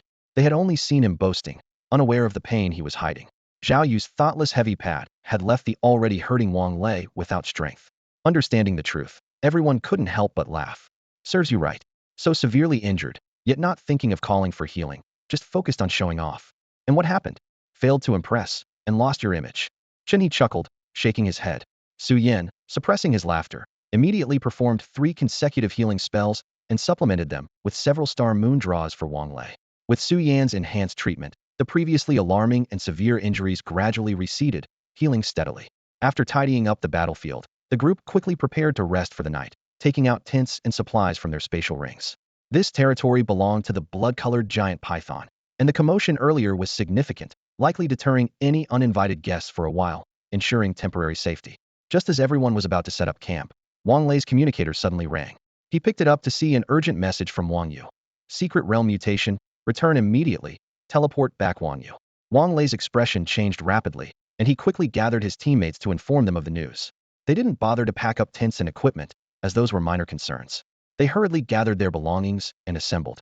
Wang Lei then pulled out a blue scroll, tearing it open, which caused blue light to flicker and a formation to spread beneath their feet. In a flash of light, they vanished from the spot.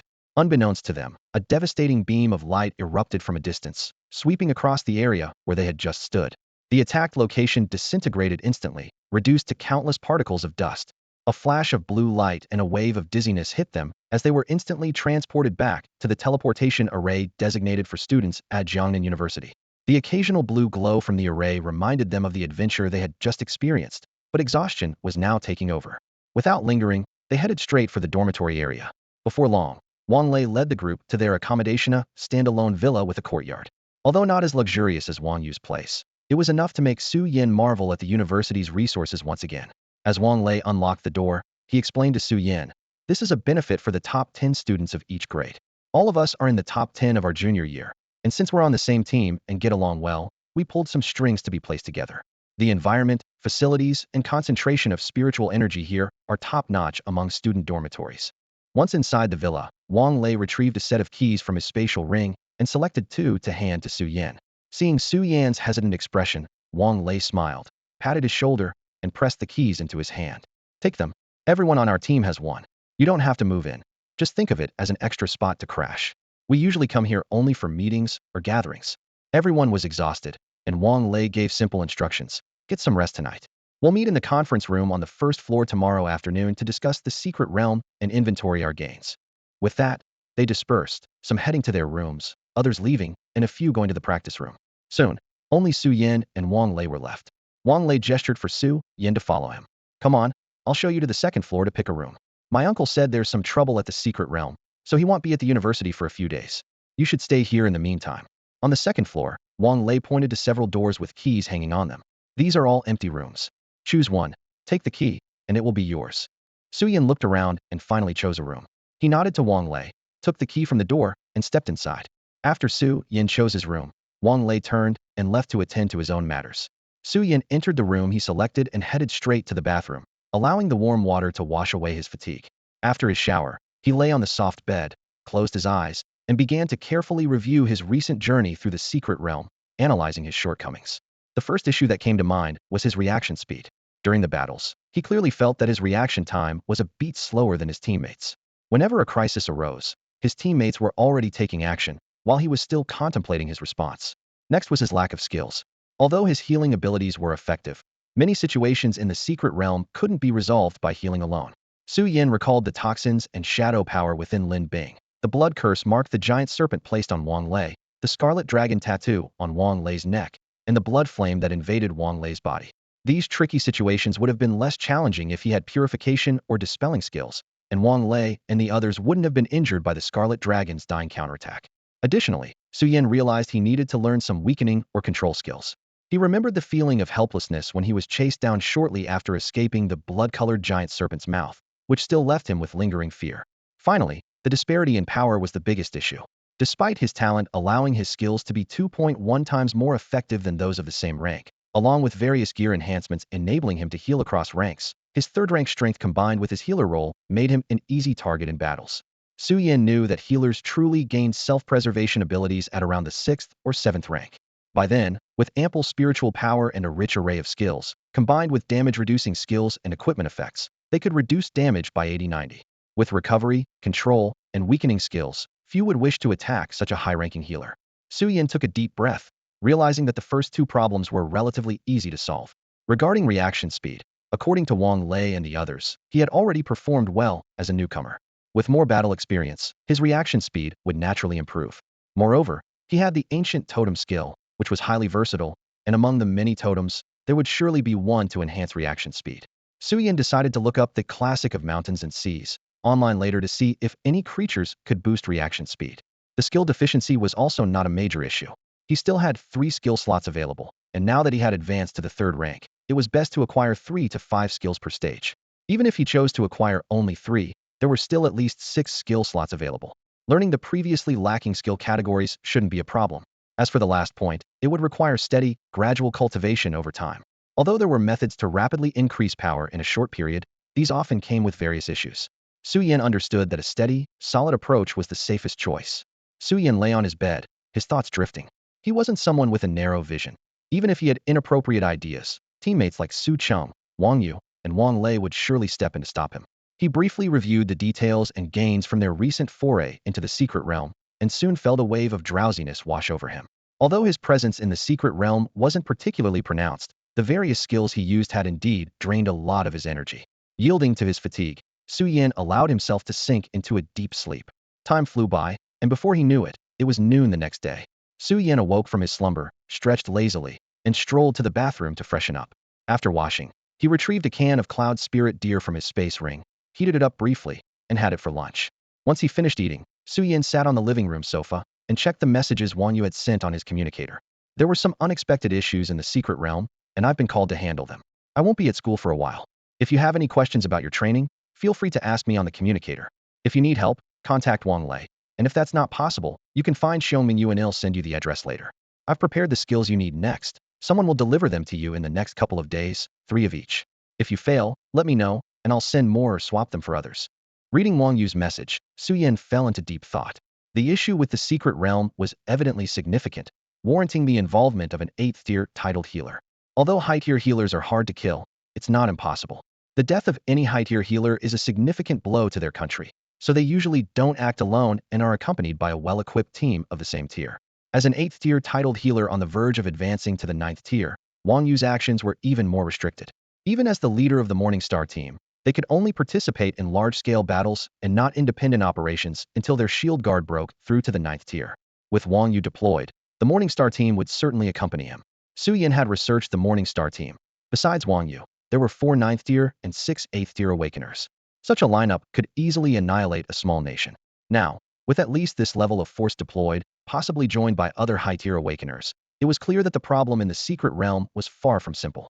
Wang Yu's earlier directive for Wang Lei to lead a swift retreat made Su Yin suspect that the anomaly in the secret realm might be related to the one they had just left, although he wasn't sure if it was just one or multiple secret realms experiencing issues. While Su Yin pondered the potential problems in the secret realm, Wang Lei and the others gradually gathered in the first-floor living room. Once everyone was present, Wang Lei led them to the meeting room. After everyone was seated, Wang Lei began. Since everyone is here, let's start. Today, we have 3 main topics to discuss. First is the reason for our sudden departure. From the information I've gathered from the school and my uncle, it seems several secret realms have encountered problems. Originally low-level secret realms have suddenly upgraded, with many secret realm spirits appearing where they shouldn't. The blood flood dragon we encountered was one such example. The environment in that realm wasn't suitable for the growth of scarlet bloodgrass. Yet not only did royal bloodgrass appear, but there was also a blood-colored giant python with dragon blood, on the verge of transforming into a dragon, guarding it. Initially, I thought it was an anomaly, but from what I know, all the beasts at the border of the central and outer regions of the Misty Forest are blood type, each accompanied by treasures most suited to them. Most importantly, they all seem to have been driven out from the central region. Hearing Wang Lei's words, everyone was taken aback. The Misty Forest secret realm, which originally housed mostly 3rd and 4th tier beasts, with fewer than 10 5th tier beasts in the central area, now had 5th tier beasts at the borders of the central region. What could the true central area be like? Besides that, Su Yan had other questions. Although the original 3rd tier secret realm's danger level had suddenly spiked, it seemed that the central area's highest level would be around the 7th or 8th tier. While dangerous, it didn't seem to warrant deploying forces like Wang Yu and the Morningstar team. Wang Lei slapped the table, jolting everyone out of their deep thoughts. He looked around and said in a relaxed tone, "Everyone, stop overthinking this. Such major matters starting at the 7th or 8th tier are not for us students to worry about. The higher-ups have plans. Let's talk about something more cheerful." The group snapped back to reality and nodded in agreement. Indeed, as students at most in the early stages of the 6th tier, they were in no position to meddle in such significant affairs. Focus on their cultivation was the right path. Seeing everyone relax, Wang Lei continued. "All right, now it's time for the part everyone has been looking forward to: inventory and distribution." With that, he led the group to the courtyard. With a flick of his wrist, Wang Lei's space ring glowed, and 4 massive corpses appeared out of thin air, filling the courtyard to the brim. Without the isolation array, outsiders might have seen the astonishing scene through the walls. "First, these 3 puppets," Wang Lei explained, pointing to the 3 slightly smaller bodies. "They were turned into puppets in life and only truly died when you delivered the final blow. Nourished by the blood energy of the blood dragon, their flesh and bones are more valuable than before. The flesh contains powerful vitality that can greatly enhance physical constitution. The bones carry special energy that might grant a blood-sucking effect when used in weapon forging." He then took out an exquisite box, saying, "These are the cores of 3 beasts. Due to the puppet transformation and blood energy corrosion, direct absorption is not recommended. However, the school is willing to purchase the bones and cores of these puppets for 60,000 credits." Noticing Su Yan's puzzled expression, Wang Lei added, "Oh, Su Yan, you might not know this since you just enrolled. Credits are the currency used within our school and can be exchanged for special training rooms and rare resources. 1 credit equals 10,000 yuan. But some things are only available for credits, not cash." After putting away the 3 puppet corpses and the box, Wang Lei pointed to the largest body, his excitement evident. "Now, let's take a look at the biggest find from this secret realm: a half-step 6th tier blood dragon. Although it burned all its blood in a final, desperate attack, it still holds." The body of the blood flood dragon emitted a faint fishy smell as Wang Lei examined the spoils with a serious expression. Carefully, he retrieved an exquisite box from his ring and slowly opened it. A blood-red pearl appeared before everyone, emitting a weak glow. "This is the blood flood dragon pearl," Wang Lei explained. "It contains skills such as dragon might, blood rain technique, size alteration, twin serpent shadow, and blood goo. This pearl alone is worth at least 10 billion. Everyone gasped. Even the well-traveled Chun He and others showed signs of shock. Wang Lei continued to inventory the spoils. There are also 3 drops of flood dragon essence blood, each worth about 30 to 50,000 credits. The scales and bones of the blood flood dragon, with a hardness of level 6 and a faint dragon might, could sell for around 60,000 credits." After confirming that no one needed these materials, Wang Lei carefully stored them away. "I just broke through to level 6 and need to retreat for consolidation. I might not be able to enter the secret realm for some time. What are your plans?" Lin Bing also expressed the need to retreat, while Chun He, Li Xinming, and Zhao Yu planned to advance to level 5. Everyone expressed their intention to enter seclusion for training, except for Su Yan, who had just broken through to level 3 and looked somewhat perplexed. Noticing Su Yan's confusion, Wang Lei suggested, Yan, you could spend more time around the school or take on tasks at the training ground to treat injured students. If you get bored, you might consider being a teaching assistant for the new freshmen, giving them some challenging lessons." Su Yan nodded thoughtfully, a hint of excitement flashing in his eyes. Su Yan stared at the communicator handed to him by Wang Lei, with the task hall interface of the school's official website flashing on the screen. He carefully browsed through several eye-catching level tasks. The long-term recruitment notice from the training ground infirmary caught his attention. The job required 4 hours of work per day, with the choice of morning or afternoon shifts, and the freedom to select from the 1st to the 10th training ground. Even more enticing was the fact that the training ground provided aura recovery potions, and the salary was paid daily. Depending on the number and level of injuries healed, daily rewards ranged from 10 to 800 credits. with healers earning double. If someone worked for a full week, they could also earn a spot in the Force Spirit Secret Realm. Next, the recruitment information for a teaching assistant in the freshman combat department appeared. They needed a healer to work every Wednesday and Thursday afternoon for 4 hours. This job was open to students from any grade and offered aura recovery potions, with a daily salary of up to 800 credits. Additionally, there was unknown teaching from experienced instructors and a spot in the contention secret realm as an extra benefit. Finally, the dueling arena was also seeking talent with healing abilities. Although the specific remuneration needed to be negotiated, they promised generous rewards based on one's capabilities. Suyin nodded thoughtfully. He recalled Wang Lei's earlier words, weighing his current situation. His teammates were all in seclusion, and as a healer who had just recently broken through, his strength was still limited. Entering a secret realm recklessly would be akin to courting disaster. Besides, his teammates' seclusion period wasn't long, making it unnecessary to regroup immediately. Staying at school to take on tasks, gain experience and connections, and earn credits seemed like a wise choice for Su Yin at the moment.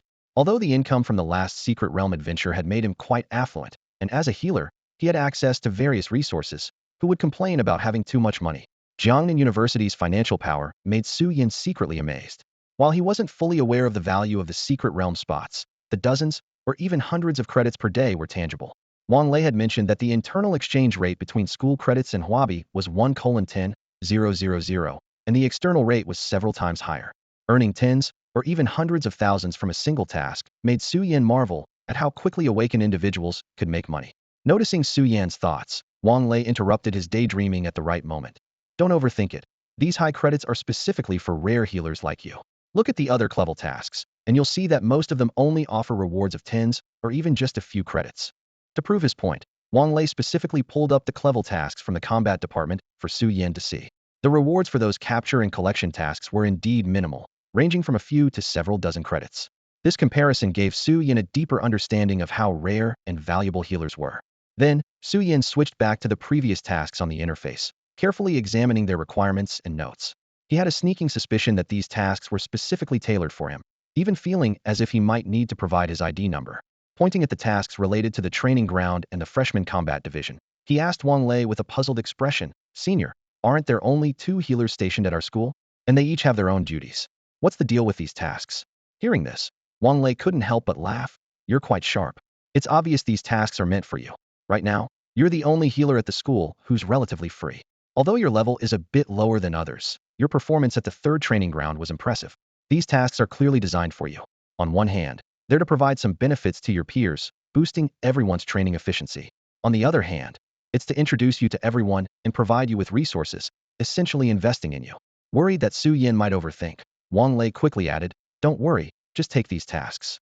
The school is providing you resources for legitimate reasons. There's no hidden agenda or surveillance involved. It's normal for someone of your talent level to receive such benefits, so don't overthink it." "Okay, I understand. Thank you, Senior. They'll think about it." Su Yin nodded seriously.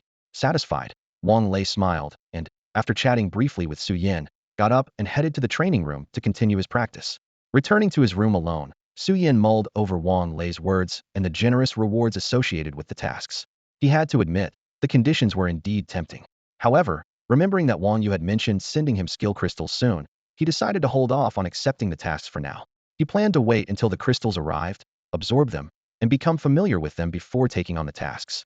In the meantime, he intended to get acquainted with the school environment. Over the next 2 days, a rumor quietly spread across the campus. A special character, Su Yin, a prominent figure on the school forum and the dream idol of many students, could appear in various corners of the campus, even between training grounds and academic buildings. Meanwhile, the skill crystals sent by Wang Yu arrived promptly, not keeping him waiting long. On the 3rd morning, Su Yin received a message to pick up a package at the school's logistics office. Opening the modest door of the office, he received a beautifully packaged parcel. Back in his dorm, he opened it to reveal 2 exquisitely crafted boxes and a lustrous purple crystal card. At that moment, a message from Wang Yu appeared on his communicator screen. "I've sent you the skill crystals and 4-leaf clover to enhance absorption success. The crystal card is for the training room you've been to before. There's a teleportation array in my dormitory courtyard. Just swipe the card to access it. That training room is exclusively mine, so you won't be disturbed and there's no time limit. You can train there. I recommend taking on the tasks in the training ground and the freshman combat division first. Both the contention secret realm and the Force Spirit secret realm are beneficial for you." After reading the message, Su Yin carefully put away the boxes and the crystal card. Taking a deep breath, He left Wang Lei's dorm and activated the teleportation gate, heading towards Wang Ye's dorm. It's worth noting that the teleportation skill was almost redundant for Su Yin before used infrequently. It seemed unnecessary. But after practicing repeatedly over the past few days, he could now accurately control the teleportation distance and landing point. Although it remained uncertain if he could use it proficiently in battle for everyday use, he had transitioned from walking and running to teleporting wherever he wanted, greatly increasing his mobility. A void gate quietly appeared at the entrance of Wang Yu's dormitory as Su Yin stepped out of it. He retrieved a key from his spatial ring and gently unlocked the door, entering the courtyard. The surfaces of the surrounding buildings shimmered faintly, evidence of the spatial restriction formations designed to prevent unauthorized teleportation. Su Yin adeptly searched the courtyard for a teleportation array and quickly identified his target. He took out the crystal card given by Wang Yu and lightly swiped it across the card reader on the array. In an instant, the array burst into dazzling light, and Su Yin felt the scenery around him shift rapidly. He vanished, transported to a familiar training room.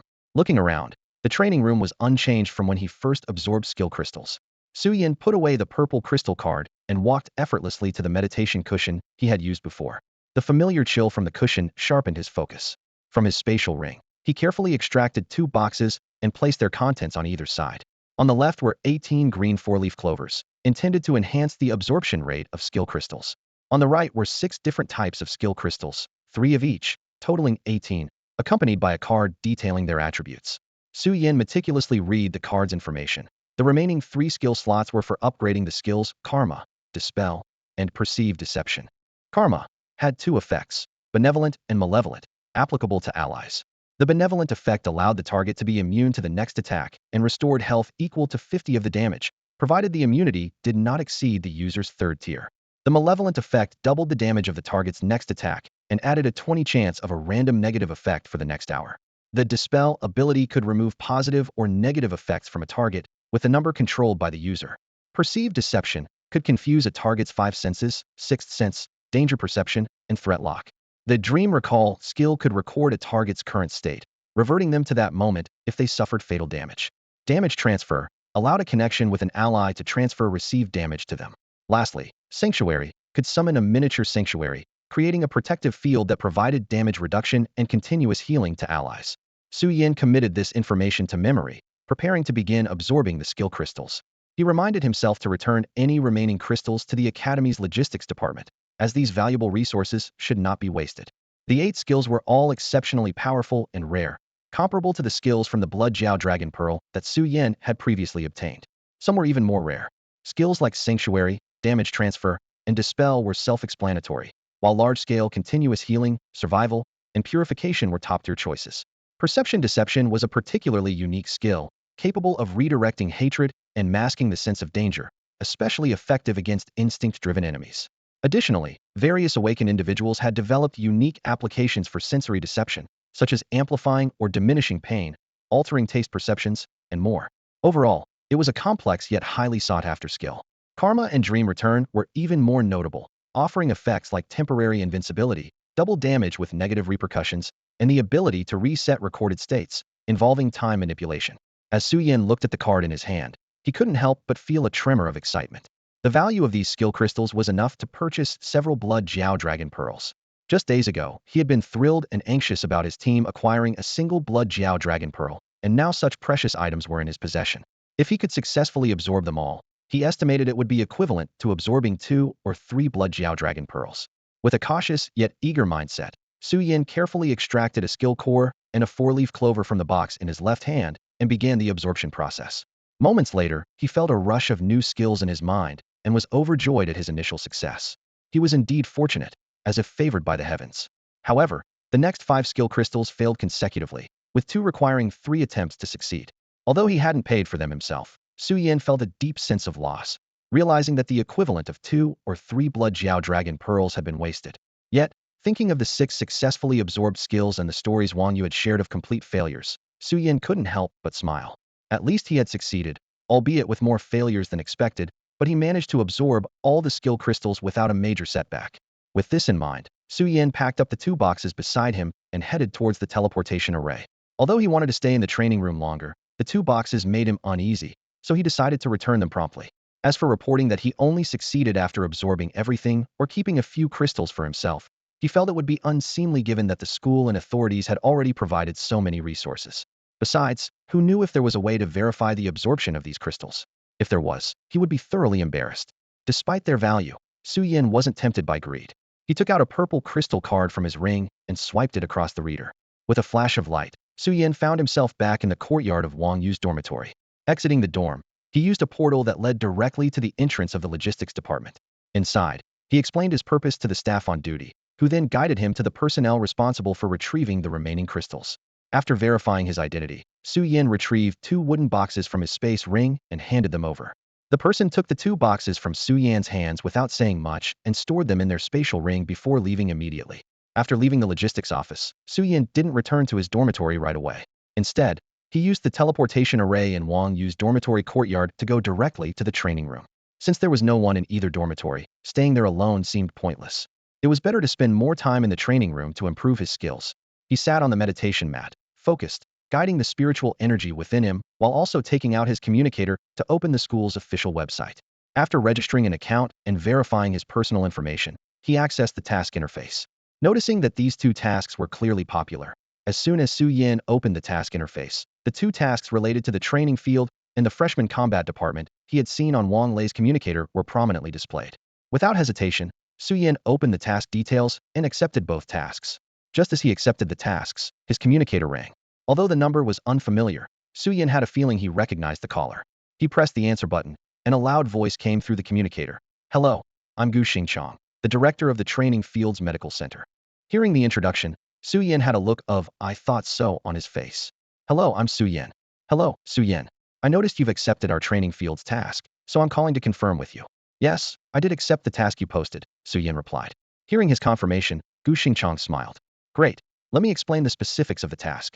We have 10 training fields. From the 1st to the 10th, you can choose from. I saw you have previous treatment experience with Professor Wang Yu in the 3rd training field, so I won't elaborate further. The work content is the same as last time in the 3rd training field." After pausing to ensure Su Yin understood, Gu Xingchang continued. "Now, let's discuss your working hours and compensation. We offer 2 shifts, 8 a.m. to 12 p.m. or 2 p.m. to 6 p.m. You can choose one. Of course, if you have enough time, you can work both shifts, and we will count it as 2 days' work. Regarding compensation, based on your performance in the 3rd training field, we offer the highest rate of 1,600 credits per day. Additionally, after a week of work, you'll receive a slot to enter the 4 Spirits secret realm." "When can you start working here?" Gu Xingchang asked. Su Yin thought for a moment and realized he had no special plans for the time being. So he replied directly, "Director Gu, I can start tomorrow." "All right, come to the medical center at the 1st training field tomorrow morning. You'll work there for a day, and afterward, you can choose which training field you'd like to work in." "Okay, understood. See you tomorrow then." "All right." Ming Luo, Su Yin ended the call with Gu Xingchang, and his device rang once more. Su Yin quickly answered. It was Professor Geng Xuansu from the freshman combat department. Over the phone, Geng Xuansu succinctly outlined the task's time, location, and payment. After agreeing to meet on Wednesday, they ended the call. After securely placing the communicator into his space ring, Su Yin entered a state of cultivation. Time flew by, and the entire day was filled with efficient training. At 8 a.m. the next day, the preset alarm sounded, and Su Yin gradually withdrew from his practice. The training room beneath his feet was an expensive investment by the school, and its effects were remarkable. A night's exercise nearly equaled the results of 2 days of previous training.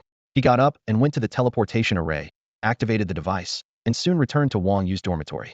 After a quick wash and a simple meal, he hurried out. The portal opened, targeting the 1st training ground. The gate of the void lit up, and Su Yin instantly appeared outside the training field. He took out his communicator and quickly sent a message to Gu Xingchang, informing him of his arrival. Soon, he received a reply saying someone would be sent to pick him up. Su Yin patiently waited at the entrance of the training ground. Before long, a familiar figure came briskly from inside. The person stood at the entrance, looked around, and then quickly walked towards Su Yin. Upon closer inspection, it was Senior Lin Feng, who had previously accompanied him to the changing room at the 3rd training ground. "Long time no see, Junior," Lin Feng greeted with a broad smile. "Long time no see, Senior Lin Feng," Su Yin replied with a smile, feeling a sense of familiarity with this old acquaintance. Seeing that Su Yin recognized him, Lin Feng felt even happier and led him into the 1st training ground with large strides. Inside, the sounds of screams and explosions still echoed, and the air was filled with smoke and tension. The two ignored the chaos around them and headed straight to the infirmary. Gu Xingchang was already waiting for Su Yin there.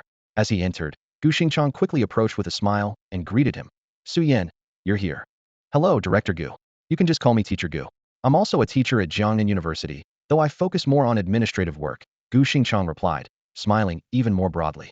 Hello, Teacher Gu. Su Yin adjusted his address accordingly, sounding polite and natural. Gu Xingchang introduced Su Yin to the staff in the treatment area and then patted him on the shoulder, saying, "This is where you'll be working. The tasks here are quite similar to what you encountered at the third training ground. Just do your best." "All right, but I have something to attend to later, so I might not be able to stay with you long. Once the task is completed, the credits will be directly added to your student card." With that, Gu Xingchang hurriedly left, leaving Su Yin with Lin Feng. Standing beside Lin Feng, Su Yin couldn't help but ask, "Senior, don't we need to change clothes?" Lin Feng paused for a moment, recalling the changing scene at the third training ground, then replied with a smile, "No need. Last time, it was because you hadn't received your healer's robe yet, so I took you to change. That was mainly to prevent blood stains from soiling your clothes and to let others know your identity." Lin Feng paused, his gaze firm, and continued, "Now that you're fully qualified, wearing the healer's robe is enough. There's nothing that better signifies your identity." Upon hearing Lin Feng's words, Su Yin felt a bit dazed. Indeed, what could be more suitable for this occasion than the self-cleaning healer's robes? Without saying much, he changed into the healer's robes, signaling to Lin Feng that he could start bringing people over. As the injured were brought in one by one, Su Yin began his performance. He cast his newly learned skill Sanctuary directly next to himself, creating a small sanctuary model only a few dozen centimeters high at his feet. Looking at the pitifully small sanctuary, Su Yin couldn't help but mock himself. What could this possibly protect? Who could even fit in such a tiny space? Despite the unimpressive appearance of the sanctuary, its effects were immensely powerful. With its emergence, a domain spanning 100 meters formed around it, teeming with life energy that infused into everyone within. The moment the domain expanded, everyone in the area felt a refreshing surge of energy, their fatigue vanishing instantly, leaving them invigorated. The injuries of those brought in were healing rapidly. Seeing the injured brought before him, Su Yin unhesitatingly cast Tide's Blessing, distributing his spiritual power precisely. Over a dozen injured individuals within the sanctuary's domain were instantly healed. Compared to his previous performance at the third training ground, Su Yan's healing effectiveness and spiritual control had significantly improved. The subsequent work became much simpler. Each injured person was brought in, initially treated within the sanctuary, and then fully healed by Su Yan's Tide's Blessing. Throughout the morning, Su Yan maintained the sanctuary domain and utilized Tide's Blessing. Although some students hoped he would use restoration spells for treatment, Hua Xingchang had warned him on the way to the work area not to use restoration spells casually. Doing so would make students who don't have such effects in battle feel it's unfair and diminish their training effects. Moreover, it could lead students who rely on restoration spells to win battles to become complacent and reckless. Su Yan heeded Hua Xingchang's advice and directly refused those requests. To avoid being pestered by upperclassmen asking for restoration spells, he kept a cold demeanor throughout, trying to appear aloof, which, combined with the healer's robes, gave him an air of a stern, ancient nobleman. However, despite his aloofness, Su Yin still encountered an unexpected situation. He found himself facing an expressionless senior who was pleading for a restoration spell. This senior was the same one who had previously requested Su Yin to use restoration spells exclusively at the third training ground. Since that conversation, they had exchanged contact information. Wei Xinghe, a third-year student in the late stage of the 5th rank, was ranked second but had no team, so he had to train alone. After exchanging contact information with Su Yin that day, he began to reach out frequently, gradually becoming one of Su Yan's few friends at Jiangnan University. At this moment, Wei Xinghe, knowing Su Yan's character, approached him after all the other injured from the same batch had left, shamelessly asking for a healing spell, showing no awareness of his top 10 status in the third year. Faced with this cheeky friend, Su Yan looked at him helplessly, thinking to himself that he seemed to have abandoned him, while Wei Xinghe was acting quite happily. Su Yan couldn't help but recall a healing skill mentioned by Wang Lei, pain intensification, a skill that even made Wang Lei grimace when he talked about it. Although Su Yan hadn't learned this skill, he could sense deception. Thinking of this, Su Yan smiled and turned to Wei Xinghe, saying, "You can have the healing spell, but you need to help me test my new skill." Wei Xinghe felt a vague sense of unease, as if something bad was about to happen, but he didn't think much of it and agreed to Su Yan's request. Soon after, a few injured people who had been brought in overheard their conversation and also wanted to benefit from the healing spell. Su Yan gathered spiritual energy in his hand and cast the healing spell on Wei Xinghe. The gentle white light fell on Wei Xinghe, and the warm restorative energy made him squint in comfort, enjoying the moment. However, it wasn't long before Su Yan's sense of deception also affected Wei Xinghe. The initial comfort quickly turned into intense pain, and the continuous throbbing made Wei Xinghe cry out, "Oh my! It hurts, hurts, hurts." He glared angrily at Su Yan. Su Yan shrugged and said calmly, "You agreed to it yourself. I gave you a healing spell, and you just had to help me test a new skill. So how do you like my new skill?" Seeing Su Yan's gleeful expression, Wei Xinghe gritted his teeth and stood up to leave. "Humph, it's just continuous pain, right? It's not really harmful, I can endure it. A little pain for a free ongoing recovery isn't a bad deal." Wei Xinghe quickly left the treatment center and returned to battle. Su Yan then turned to the few injured people brought in and asked, "Do you want to try it too?" Remembering Wei Xinghe's earlier words, "It's just a bit of pain, nothing unbearable," they nodded, indicating they could handle the pain and wanted the healing spell. Satisfied, Su Yan cast the healing spell combined with the sense of deception on them. Soon, the treatment center was filled with a group of injured individuals with twisted expressions, enduring the pain as they left to continue fighting. Su Yan didn't know what they experienced afterward, but from then on, no one ever asked him for a healing spell again. Thus, Su Yan completed his first day of work at the first training ground. In the following days, he spent his mornings treating people at various training grounds and the rest of his time in the cultivation room, working hard to improve his skills. Time flew by like a fleeting horse, and before he knew it, it was the 5th day since Su Yan had taken on the assignment. It was Wednesday, the start of another task for him. After finishing his morning training, having lunch, and taking a short break, Su Yan's communicator rang right on time. A portal opened in response, leading directly to the small training ground he had agreed upon with teacher Geng Suxuan. Su Yan swiped his student ID and entered the field. The scene before him made him pause slightly. Though the training ground was only the size of a soccer field, quite a few people had already gathered. In front of a neatly arranged formation, a female teacher was giving a lecture. Su Yan felt a twinge of anxiety, but after checking his communicator to confirm the time was correct, he relaxed. He walked towards the crowd at a leisurely pace. The students in the formation noticed this unfamiliar face. Having just returned from the cafeteria and dormitory, Su Yan was wearing casual clothes without the healer's insignia. These newly awakened students couldn't sense the aura of a healer and mistook him for a classmate. As they watched Su Yan's calm and composed stride, the previously quiet group began to whisper among themselves. "Is he a new student in our class? I haven't seen him before, but he looks about the right age. He dares to be late for the demonist class and still looks so relaxed. Does he have some kind of family background?" The murmurs grew, with brave and demonist becoming the buzzwords. This beautiful and competent female teacher was known for her strictness. Not only did she have a fiery temper, but she also often devised bizarre training methods. Although effective, the process was notoriously grueling. Hearing the commotion, Geng Suxuan frowned and snapped. "What's all the noise? You need to stay quiet when I'm speaking." She pointed at a few students. "You there, if you've got something to say, come up and say it." Her sharp reprimand acted like a freezing spell, silencing the group instantly. Geng Suxuan turned to find the source of the noise, her gaze landing on Su Yan, who had been startled into stillness by her sudden outburst.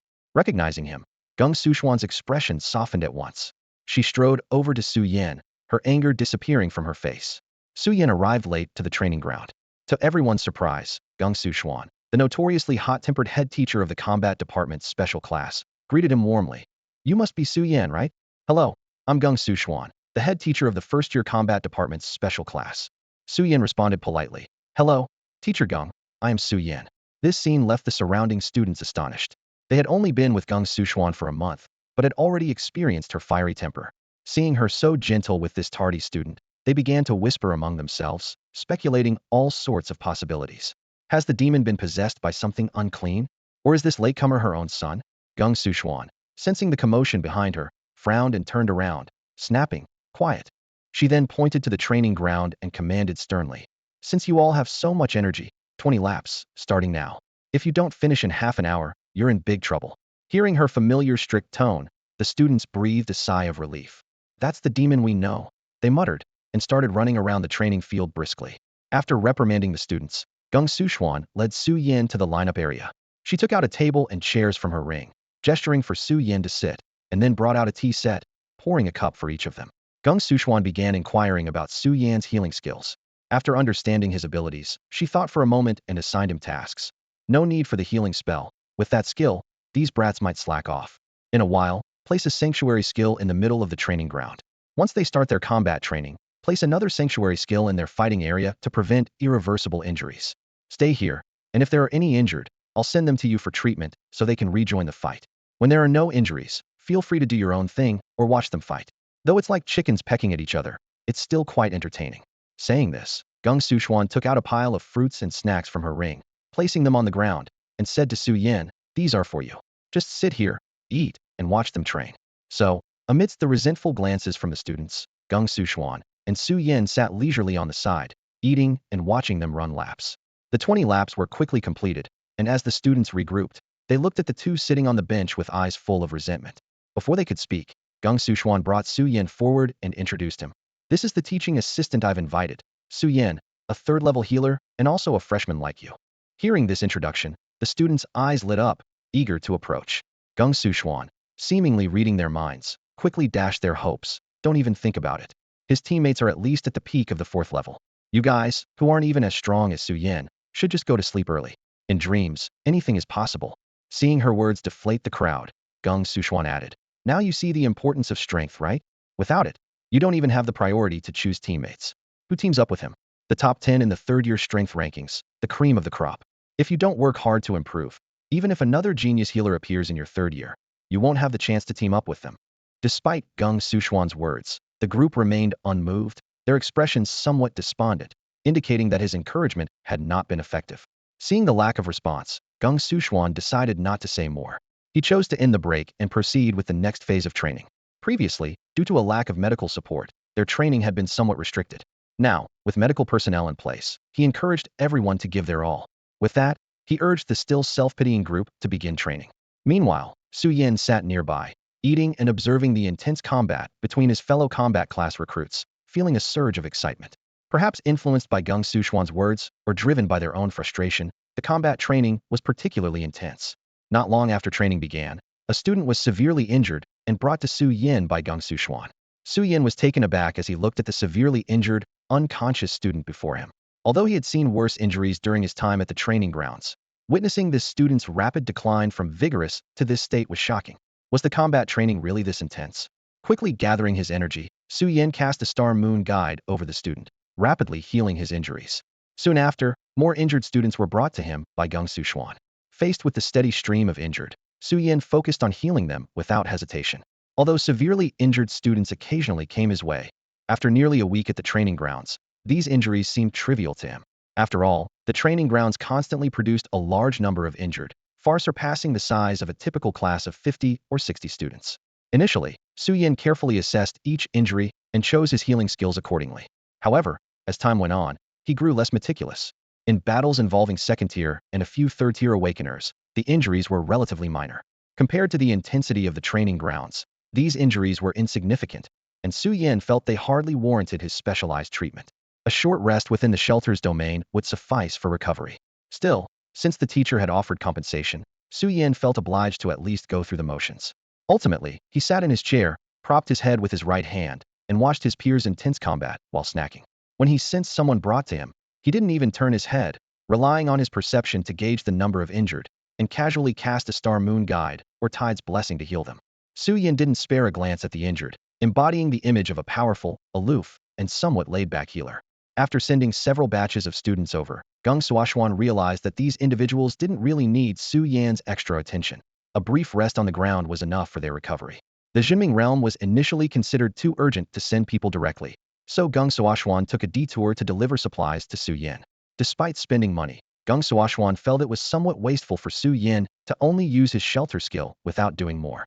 Therefore, he decided to tell the students directly that any incapacitated opponents would be moved aside to avoid affecting the battle. Once they recovered enough to move within the shelter's domain, they could go to Su Yin for treatment. This way, Gung Suxuan felt he was getting more value, and it also freed up time to rest and chat with Su Yin, fostering a closer relationship. Throughout the afternoon, Su Yin watched the fights with boredom while munching on snacks, as time quietly slipped away between him and the students. This afternoon's experience made Su Yin feel an increasing generational gap with these newly awakened talents. Despite his strength not being far above theirs, and even having some at his level, participating in such battles felt somewhat unfair.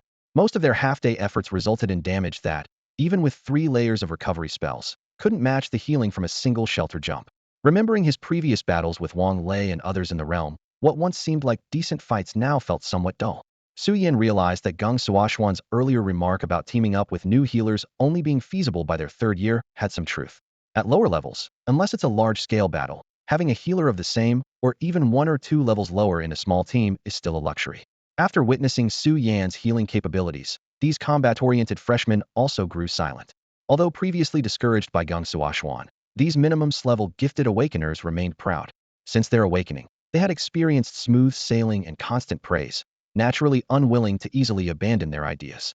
As S-level gifted Awakeners, special early recruits of Jiangnan University, they were confident that unless they faltered, they were destined for high-level awakening, and wouldn't admit they weren't excellent enough to deserve a healer of the same level. Su Yan, being their schoolmate and peer, seemed within reach if they worked hard enough. However, Su Yan's performance shattered their illusions. His formidable healing ability was overwhelming for their level of combat. This was why, as time went on, they became increasingly silent and more desperate in their efforts. Gung Suoxuan sat opposite Su Yan, watching his back and observing the changes in the group, shaking her head without offering comfort or her usual teasing. After all, she had been through the same. The man she recalled had grown too quickly. Not only did he outpace her, but even the seniors who initially teamed with him started falling behind from their second year, unable to keep up with his pace. He rapidly became a legend in the academy, earning titles like the youngest advanced Awakener, S-level team leader, and the youngest professor at Jiangnan University, each accolade sticking to his name. Gung Suoxuan reminisced, her gaze tinged with nostalgia as she looked at Su Yan, who was casually watching the scene. Through him, she seemed to see another person. As the disciple of that man, the most talented healer in the past decade believed by the authorities to potentially break his records, how far could this little one go? Feeling a gaze on her back, Su Yan curiously turned around to see who was staring so intently at her. Her eyes landed on Gung Suoxuan, who seemed to be looking through her, lost in memories of someone from the past. Su Yan wondered why Gung Suoxuan had such an expression but decided not to ask. Instead, she simply smiled and nodded. Her experiences from 2 lifetimes taught her that if someone didn't want to talk, it was best not to press them. Gung Suoxuan, still reminiscing about that person's legendary story, was suddenly brought back to the present by Su Yan's smile, and a blush crept up her face. She gave Su Yan an apologetic smile and explained, "Sorry, seeing you reminded me of some things about my mentor from back then, so I got a bit lost in thought." Hearing this, Su Yan's interest was piqued, and she wondered if there was anything special between them. A fiery-tempered warrior beauty and a gentle healer seemed like quite a match. As Su Yan pondered this, the fruit in her hand suddenly lost its flavor, and she looked at Gung Suoxuan with curiosity, eager to hear more. Gung Suoxuan, seeing through her thoughts, shook her head and pointed to the people training nearby. "Don't get any ideas. There's nothing special between us. We were just classmates, like you and the people here now." But after enrolling, he quickly outpaced everyone and became a legendary figure at the school. Gung Suoxuan continued to share stories from the past with Su Yan, who listened intently and gained a new perspective on her mentor, who was always smiling and had a gentle demeanor. With such experiences, immense strength, and being under 30, Su Yan thought her mentor seemed more like a protagonist. They chatted happily all afternoon, and Su Yan completed her tasks for the day, arranging plans with Gung Suoxuan for the next day. Time flew by, and after 2 days, Su Yan successfully completed her tasks, earning points and 2 tokens representing entry to secret realms from Gu Xingchang and Gung Suoxuan. However, as the opening time had not yet arrived and Wang Yu had not returned, Su Yan didn't know much about these realms, having only heard brief introductions from Gu and Gum. Not being in urgent need of resources, she felt only curiosity towards the tokens and decided not to delve deeper, choosing to set them aside. She planned to wait for Wang Yu's return to discuss her training and experiences, believing it wise to heed his advice. If he returned late and she missed the opening of the realms, she was at peace with it, thinking it simply meant she wasn't destined for those opportunities. Over the next month, Su Yan devoted almost all his energy to training, treating the training room as his home and spending nearly all his time there. During this period, Gu Xingchang and Gung Suoxuan, unable to resist the students' persistent pleas, visited Su Yan together. Faced with their sincere attitude and the numerous posts on the school forum requesting his return, Su Yan pondered for a moment and finally decided to set aside 1 day each week to meet their requests. On this particular day, Su Yan had just finished his duties with the combat department and bid farewell to the enthusiastic students. As he was about to grab something to eat at the cafeteria before returning to the training room, his communicator suddenly beeped. Taking it out of his pocket, he was pleasantly surprised by the message he received. His mentor, Wang Yu, who had been missing for nearly 2 months, had finally returned to Jiangnan University. Upon seeing this news, Su Yan didn't hesitate to open a portal and head straight to Wang Yu's villa. Pushing open the villa door, Su Yan quickly stepped inside and found Wang Yu sitting on the sofa. Hearing the door open, Wang Yu looked up at Su Yan, smiled, and invited him to sit down.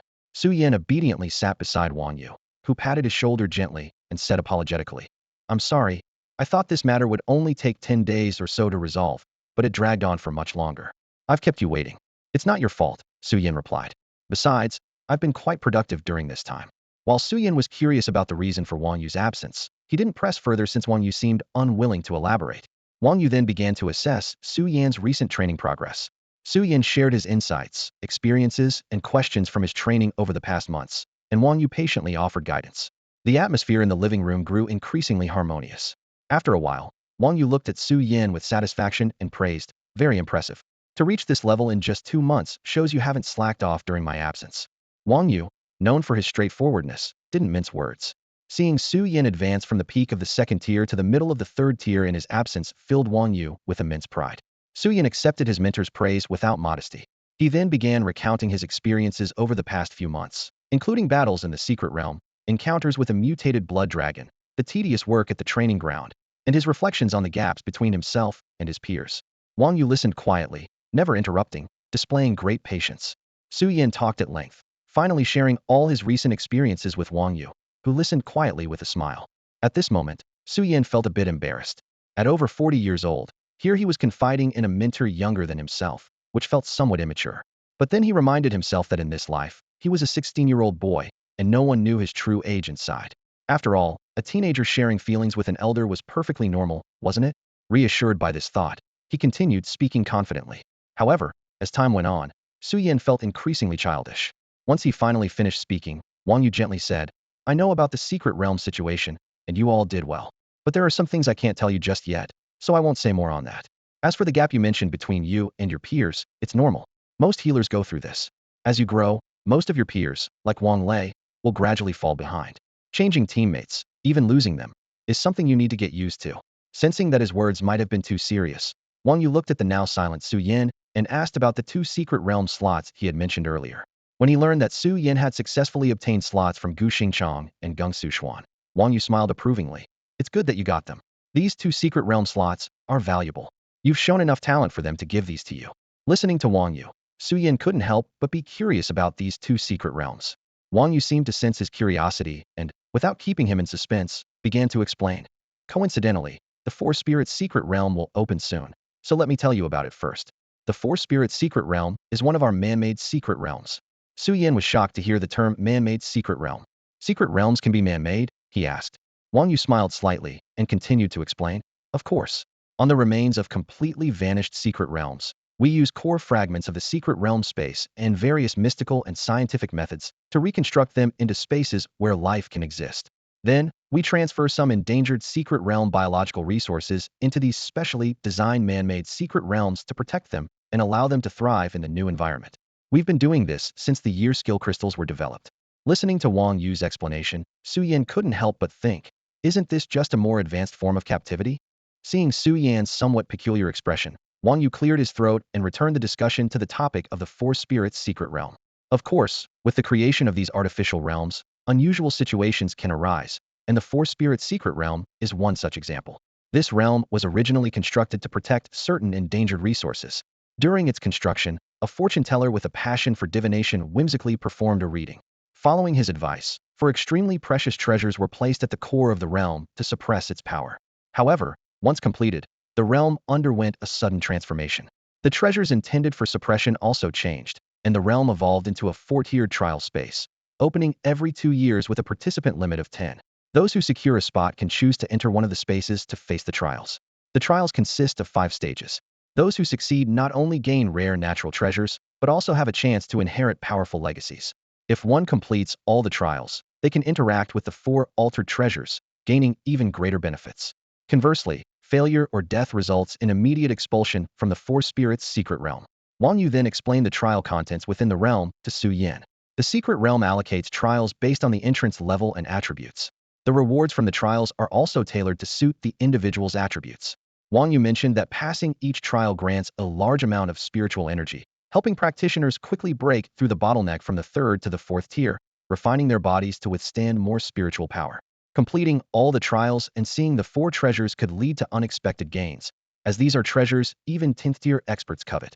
After hearing Wang Yu's explanation, Su Yan was curious about the treasures that even 10th tier experts desired. However, seeing that Wang Yu did not elaborate further, she did not press for more information and simply expressed her determination to pass the trials and gain the benefits Wang Yu mentioned. Nonetheless, Su Yan had some doubts and asked, "Teacher, can only one person enter? Can I bring teammates?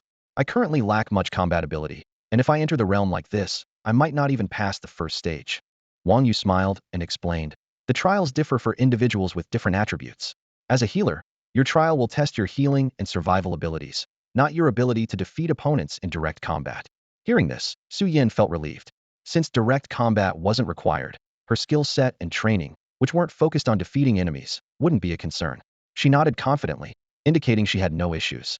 Wang Yu then provided Su Yin with some pointers on the trials within the secret realm, offering detailed guidance before sending her back to the training room to continue preparing for the upcoming trials.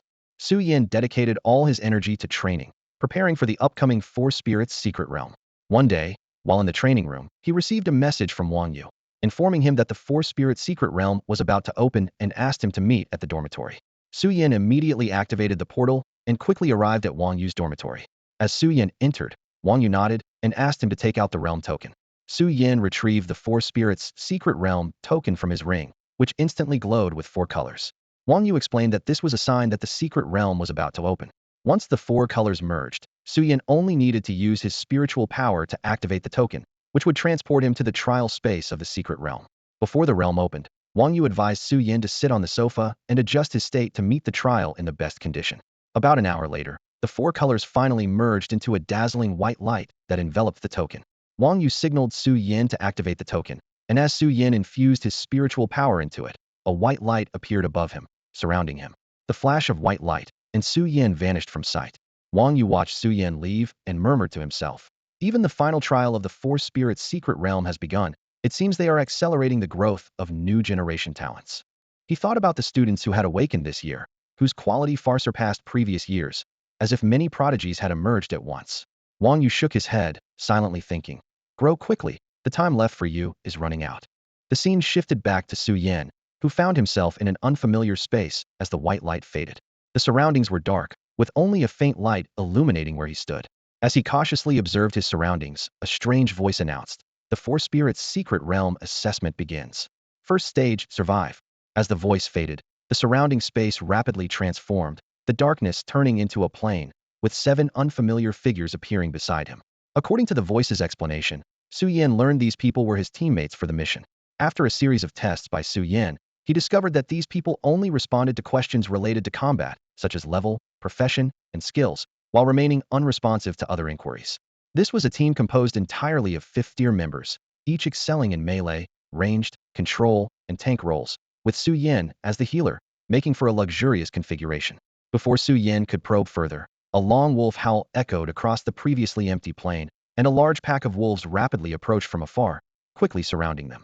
Faced with a pack led by a 6th-tier wolf king and comprised of at least 3rd-tier young and robust wolves, Su Yin couldn't help but acknowledge the challenge of this secret realm. Fortunately, with his innate talent and healing skills, he was well prepared. Any ordinary healer might have struggled to pass even the first stage. Seeing his teammates ready for battle, Su Yin ceased pondering other matters and began casting his skills, his hands aglow with power. He first cast Perception Deception on himself, altering his aura to resemble the wolves, significantly reducing his presence. Then, skills like Restoration, Six-Winged Guardian, Tide Summoner's Aid, Sanctuary, and Ancient Totem emerged one after another, providing powerful support to himself and his teammates. What initially seemed a daunting battle quickly turned manageable.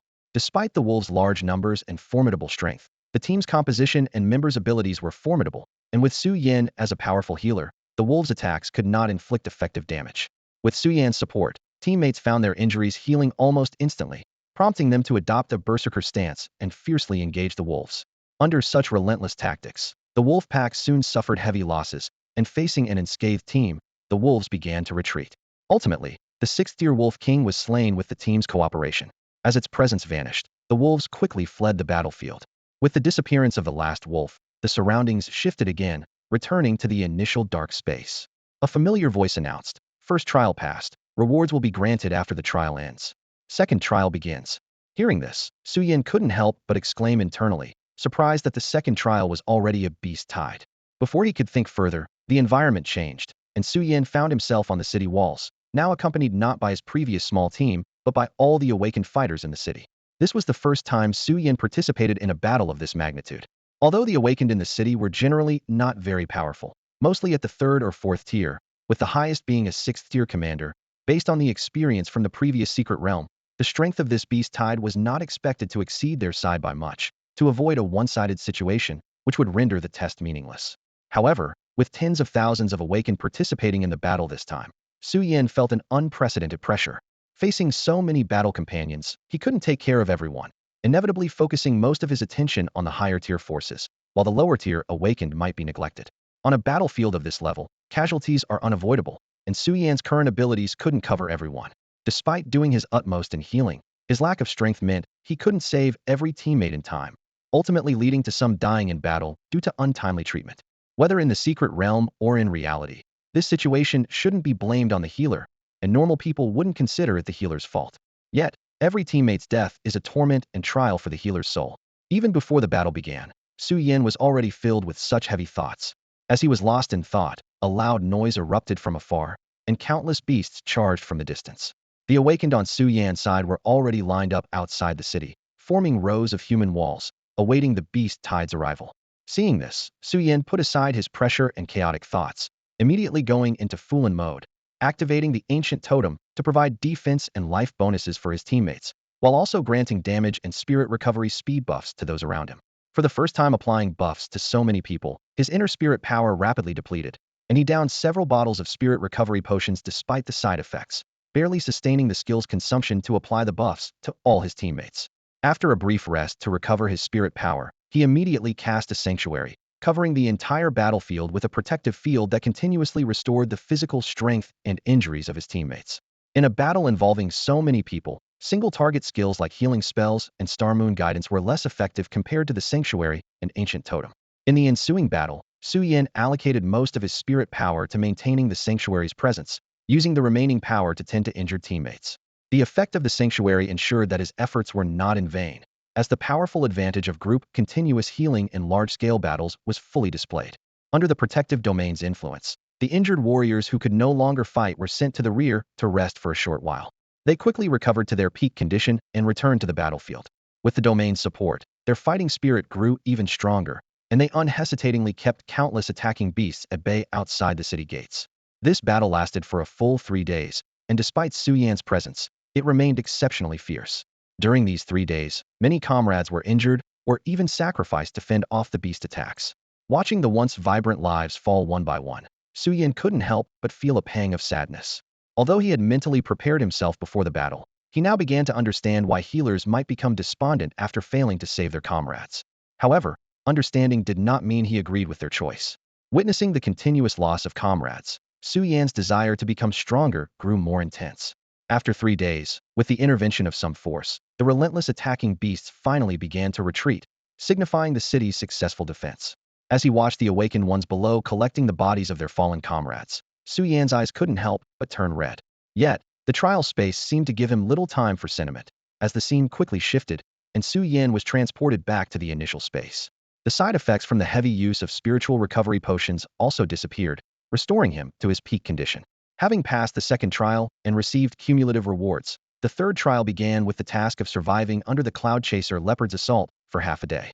Before Su Yan could settle his emotions in the space, the environment changed again, and he found himself in a forest. Before he could observe his surroundings, a tremendous force struck him, sending him flying and crashing through several trees before coming to a stop. The target of this task, the Cloud Chaser Leopard, now stood where he had been. Despite looking disheveled, Su Yan was not significantly affected thanks to the healer's robe he wore, which mitigated the damage. He quickly cast 3 layers of recovery spells on himself and summoned a 6-winged guardian, directly confronting the Cloud Chaser Leopard's attacks. After being knocked into a tree again, he assessed the leopard's attack power and found the damage not particularly high. Thus, he decided to apply Perception Deception to block pain and added various damage reduction, healing, and shield spells on himself. From then on, he had no intention of dodging, opting to lie flat and let the Cloud Chaser Leopard attack at will. Since its attacks weren't lethal and he could recover after passing the trial, why worry? Thus, Su Yan endured the attacks for half a day, successfully passing the trial and returning to the trial space. The fourth trial was similar to the third, requiring him to survive for half a day against beasts. This time, however, the target changed from a single Cloud Chaser Leopard to an endless swarm of rats. Watching the overwhelming horde, Su Yan expressionlessly cast Perception Deception on himself, activated Phase Shift, and swiftly fled. Although he could have endured, he decided against it when faced with the rats. His interest in playing with big cats did not extend to tolerating rats. Thus, he hid and ran frantically through the forest, activating shields to withstand when he couldn't run anymore, ultimately surviving the half-day without allowing a single rat to touch him. As Su Yin completed the fourth trial, a ball of light deep within the secret realm began to glow. Hmm? Has someone already passed the fourfold test so quickly? Is there another genius among the humans? Let me take a look.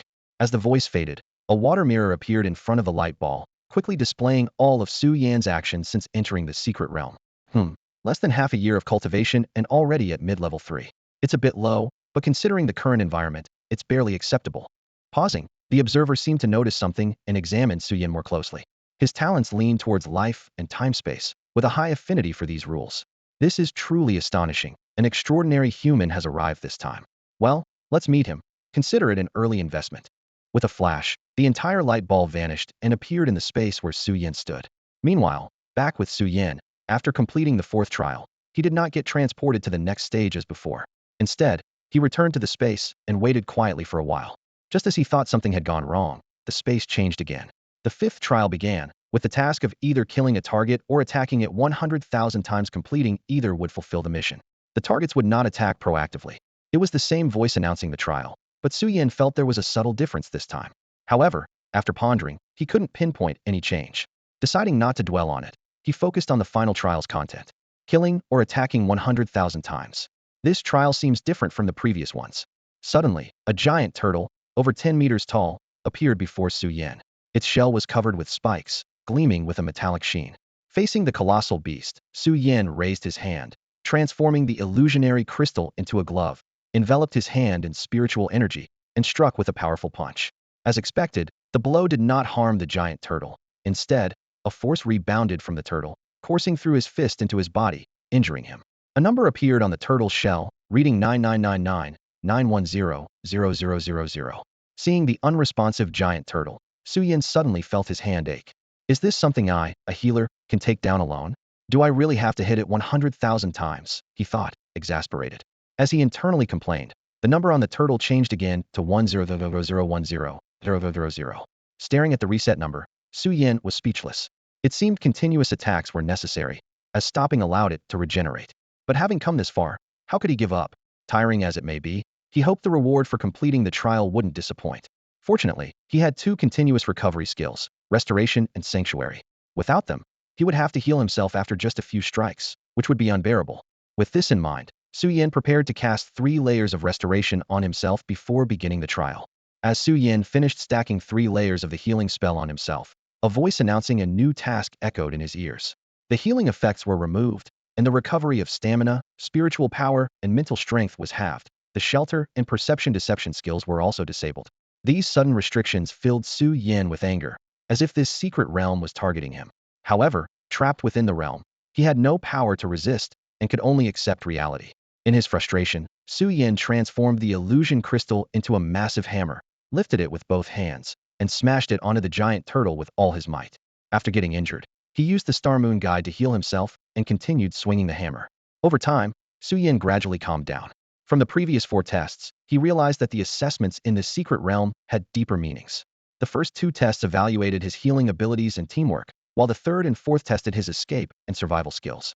This final test, considering the disabled skills and hammering situation, seemed to be assessing his endurance and stability. Su Yan understood that this test was examining his ability to consistently channel spiritual power for self-healing while enduring extensive physical exertion and continuous injury. The pain from the 10,000 rebounds was also a test of his resilience and willpower. This explained why the healing spell, perception deception, and shelter skills were restricted. Despite understanding this, Su Yan still harbored resentment, wishing he had a skill for sustained output. At that moment, an idea struck him. Though he lacked such a skill, he could rely on luck. He gathered spiritual energy in his hands, and a dark light fell upon the massive hammer formed from the illusion crystal.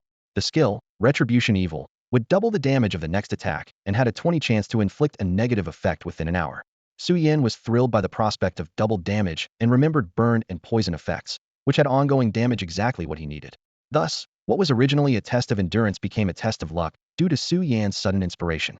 Confident in his luck, he believed himself to be fortune's favored child.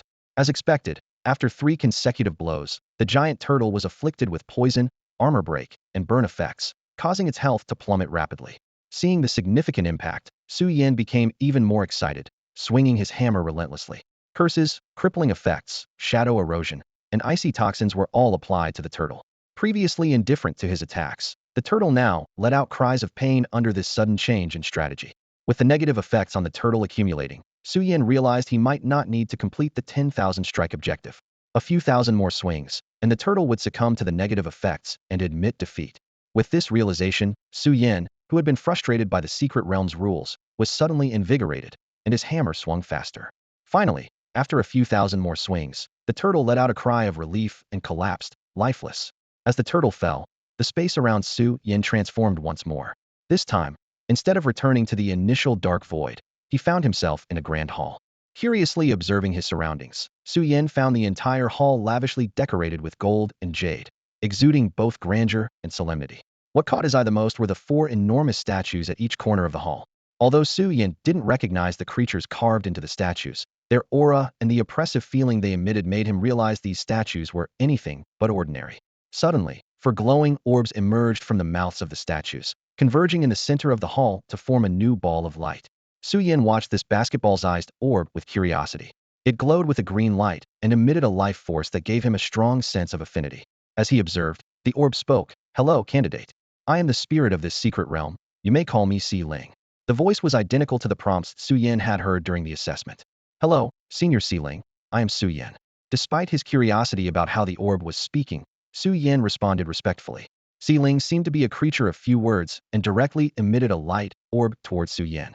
"This is your reward for passing the Si Ling secret realm assessment. Just probe it with your mental energy. This hall will aid you in receiving these rewards. You can absorb them directly here." Then, Si Ling released another orb and handed it to Su Yin. "This is a personal gift from me. Consider it an early investment. Don't worry about any ulterior motives. Your strength is the best reward for me." After saying this, the orb vanished, leaving Su Yin standing dumbfounded in the center of the hall, staring at the 2 orbs. Su Yin initially intended to ask a few questions, but seeing the orb leave after speaking, he decided against it and began to examine the orbs in front of him.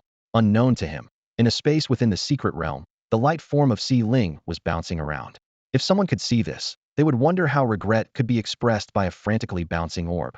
After stopping, the orb muttered to itself, "Ah, I had hoped to chat more with this human genius to build rapport for future assistance. But when faced with a stranger, I didn't know what to say and wanted to run away. I left after just 2 sentences. I hope he doesn't think I'm too aloof and dislike him. I've already given him my gifts. He should sense my goodwill, right?" With these thoughts, the orb began bouncing around again.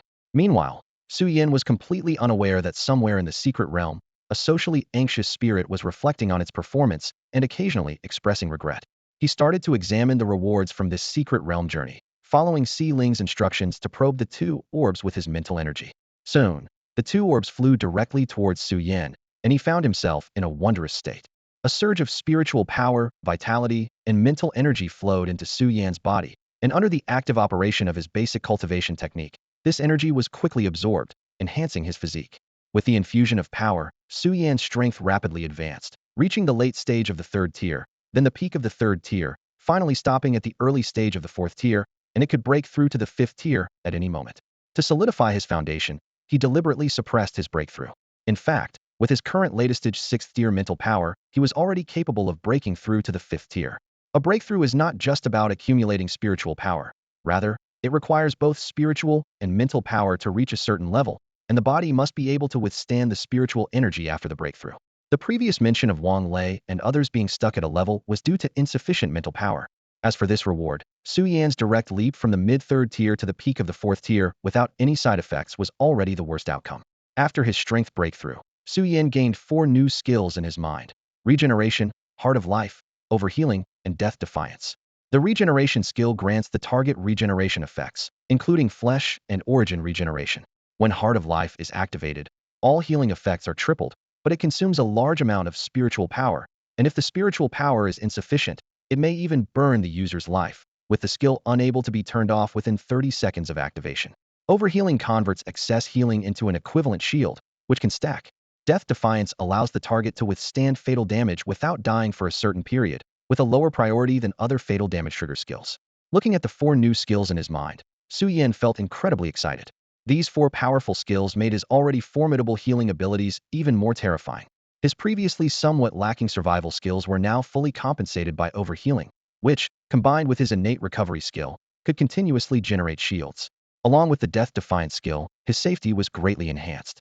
While Su Yan was overjoyed by these rewards, the light ball gradually turned into a solid form, transforming into a large egg that appeared in his hands. According to the information from the light ball, this egg was formed from the giant turtle he had previously defeated, along with a soul contract scroll, which could be used to sign a soul contract with the turtle after it hatches.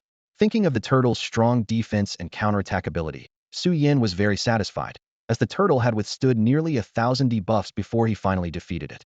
He stored the turtle egg and contract in his space ring, deciding to consider contracting it after leaving, and then turned to another light ball, the personal gift from the four spirit seniors. As Su Yan's mental power probed into it, the light ball merged into his body. At the same time, he felt something changing in his mind. He once again saw the information about his innate abilities, which had appeared briefly after awakening and then quickly disappeared. The original text shattered before his astonished eyes and then rapidly reformed. Innate Ability 1. Healing skills receive a 150 boost, and with each tier increase from 0, this effect increases by 60. 2. All skill costs are halved. As he looked at the text that reformed and then quickly vanished, Su Yan felt a sense of unreality, followed by a surge of joy. The gift from the four spirit seniors had elevated his innate abilities once more, not only doubling the healing effect, but also adding the feature of halved skill costs, making his healing abilities even more formidable. Awakening from the transformation of his innate abilities, Su Yan eagerly observed the changes in his powers. Previously, he had believed his talents were already formidable, with an initial 1.5 times healing effect that could reach 3.5 times at the 10th level, enough to contend for the title of the strongest healer when combined with various equipment boosts. However, the effects after his skills evolved were even more astonishing, starting at 2.5 times. With a 60 increase per level, now at the 4th level, the boost had reached 4.9 times, far surpassing the previous 10th level's effects. Recalling a skill he had acquired earlier, the Heart of Life, Su Yan felt a surge of anticipation. Surveying the empty hall, he suddenly asked, Elders of the Four Spirits, if I use a skill here, will I safely exit the secret realm upon death? Will my state reset upon leaving the realm? After waiting for a while with no response, Su Yan felt disheartened and was about to give up when a familiar voice echoed in his ears. Stand in the center of the hall, call out my name, and your state will be reset. Death will expel you from the secret realm, and your state will reset. The realm will close in 2 days, so take care. After gratefully bowing towards the spot where the Elder of the Four Spirits had appeared, Su Yan began practicing his skills. He first cast a healing spell on himself, feeling the effects of 3 stacked layers with no restrictions, realizing that as his level increased, the number of stackable layers also rose. It wasn't until he added a 4th layer that he felt a limit. With 7 layers of healing, the increase in layers and enhancement in skill effects, combined with the evolution of his innate abilities, Su Yan's recovery rate of life force, spiritual power, and mental strength was several times faster than before. By his estimation, the current healing spell could restore about a third of his total spiritual power per second, taking only 3 seconds to fully recover after depleting it. Using skills sparingly, he could almost achieve perpetual motion. This astonishing recovery speed filled Su Yan with confidence in testing his next skill. Without activating equipment to reduce energy consumption, he initiated the Heart of Life with just the 7 layers of healing. Initially prepared to activate equipment effects, use potions, or call out to reset his state, Su Yan was surprised by the skill's energy consumption, finding the description somewhat exaggerated. Observing a mere 1/10 reduction in spiritual power per second, he felt bemused. Is that it? I prepared so much, even had someone ready to save me at any moment. And you tell me that your so-called massive spiritual power consumption is just 1/10 per second? My preparations seem unnecessary, which is both amusing and exasperating. Su Yan couldn't help but inwardly criticize the exaggerated descriptions of his skills, feeling that they bordered on false advertising. Considering his own abilities, including a 7-layer healing technique and reduced energy consumption, he remained unfazed by 1/10 of a second's energy drain. For an average person, with energy consumption at a 1/5 per second, and without the benefit of reduced consumption, enduring even 30 seconds would be impossible. Only Su Yan's twice-enhanced innate ability allowed him to use such life-risking skills as part of his regular arsenal. He then tested out other skills like phasing, ancient totem, and sanctuary. With the support of his 7-layer healing technique, even the previously energy-draining phasing skill could now be used routinely, and casting ancient totem and sanctuary posed little pressure. Other skills were also enhanced to varying degrees. Feeling the changes in himself, Su Yan was thrilled. During this secret realm journey, he acquired a pet with formidable defense and vitality, directly elevating his level to the peak of Tier 4. Su Yan felt he was close to another breakthrough. A period of secluded training would likely see him reach Tier 5, and this advancement was stable, without side effects. He also learned 4 extremely powerful skills. The combination of regeneration and his healing technique allowed for rapid recovery of damaged personnel. Death resistance and overhealing significantly boosted his survival and rescue capabilities, increasing his sense of security on the battlefield. The final skill, Heart of Life, when combined with the 7-layer healing technique, could double the healing output. Reflecting on these gains, Su Yin felt both excited and curious. Was the nation's secret realm always this generous? Opening once every 2 years with only 10 slots, the realm offered such abundant rewards. Could it truly sustain this? Although the final reward was a personal gift from the Four Spirits Elder, the previous 3 rewards were by no means ordinary. It all seemed tailored for him, inevitably raising suspicions. If every secret realm offered such bountiful rewards, even if not everyone could complete it, at least 1 or 2 out of 10 would succeed. With such a reward distribution model, could the resources of the secret realm really hold up? Su Yin had a nagging feeling that this time, the rewards from the secret realm were peculiarly tailored, as if specifically prepared for him. Let's not even mention the giant turtle, a pet with high health and defense, capable of counterattacks. Coupled with a healer's powerful recovery and support abilities, such a combination is difficult to contend with, even for those of the same level or 1 or 2 ranks higher. Among the 4 skills, aside from the other 2, the synergy between the skills of Overheal and Heart of Life with oneself is exceptionally high. Furthermore, with the opportunity granted by the Four Spirits Elder, the combination of innate abilities, equipment effects, and healing spells makes it incredibly easy for Su Yin to achieve healing overflow or sustain the terrifying consumption of skills. If someone is indeed waiting for him intentionally, who could it be, and for what purpose? Is it the resources provided by his teacher or higher-ups? Or is there some entity secretly plotting something, laying down pawns in advance? Currently, Su Yin has no clue about any of this. He shook his head to dispel the distracting thoughts. Regardless of the possibilities, they are not matters he can intervene in at the moment. Since someone has given him these opportunities, he might as well accept them. As for any problems that might arise later, his future self will have grown, and even if there are challenges he cannot solve, he still has his teacher, school, and various influential figures from the nation to rely on.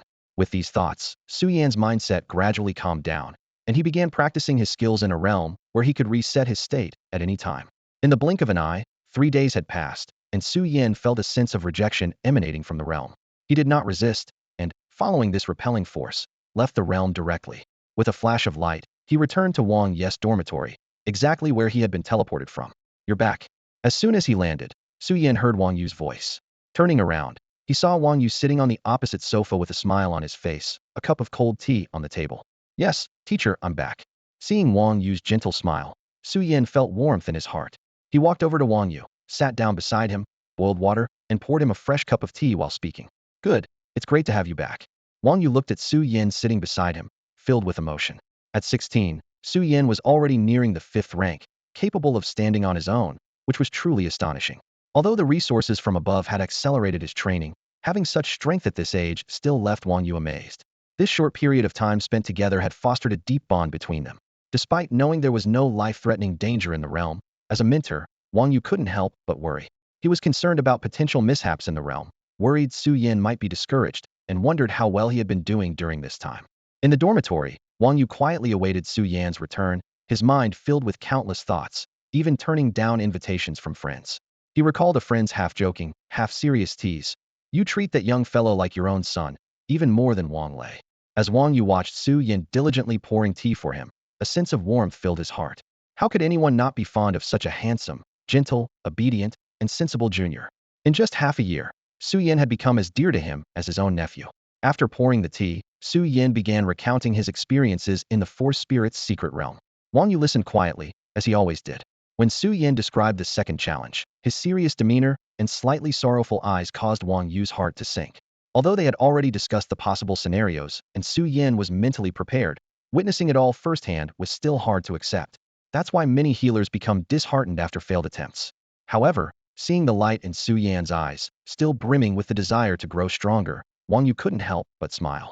This disciple had easily overcome the psychological hurdles that healers often face, turning them into motivation for self-improvement, which greatly comforted him.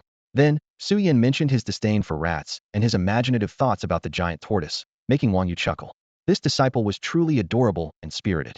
When Su Yin noticed Wang Yu laughing at his mention of the rats and the tortoise, he blushed and quickly changed the subject, beginning to talk about meeting the Four Spirits Elder and receiving a gift. Wang Yu seemed taken aback by this, his attention captured.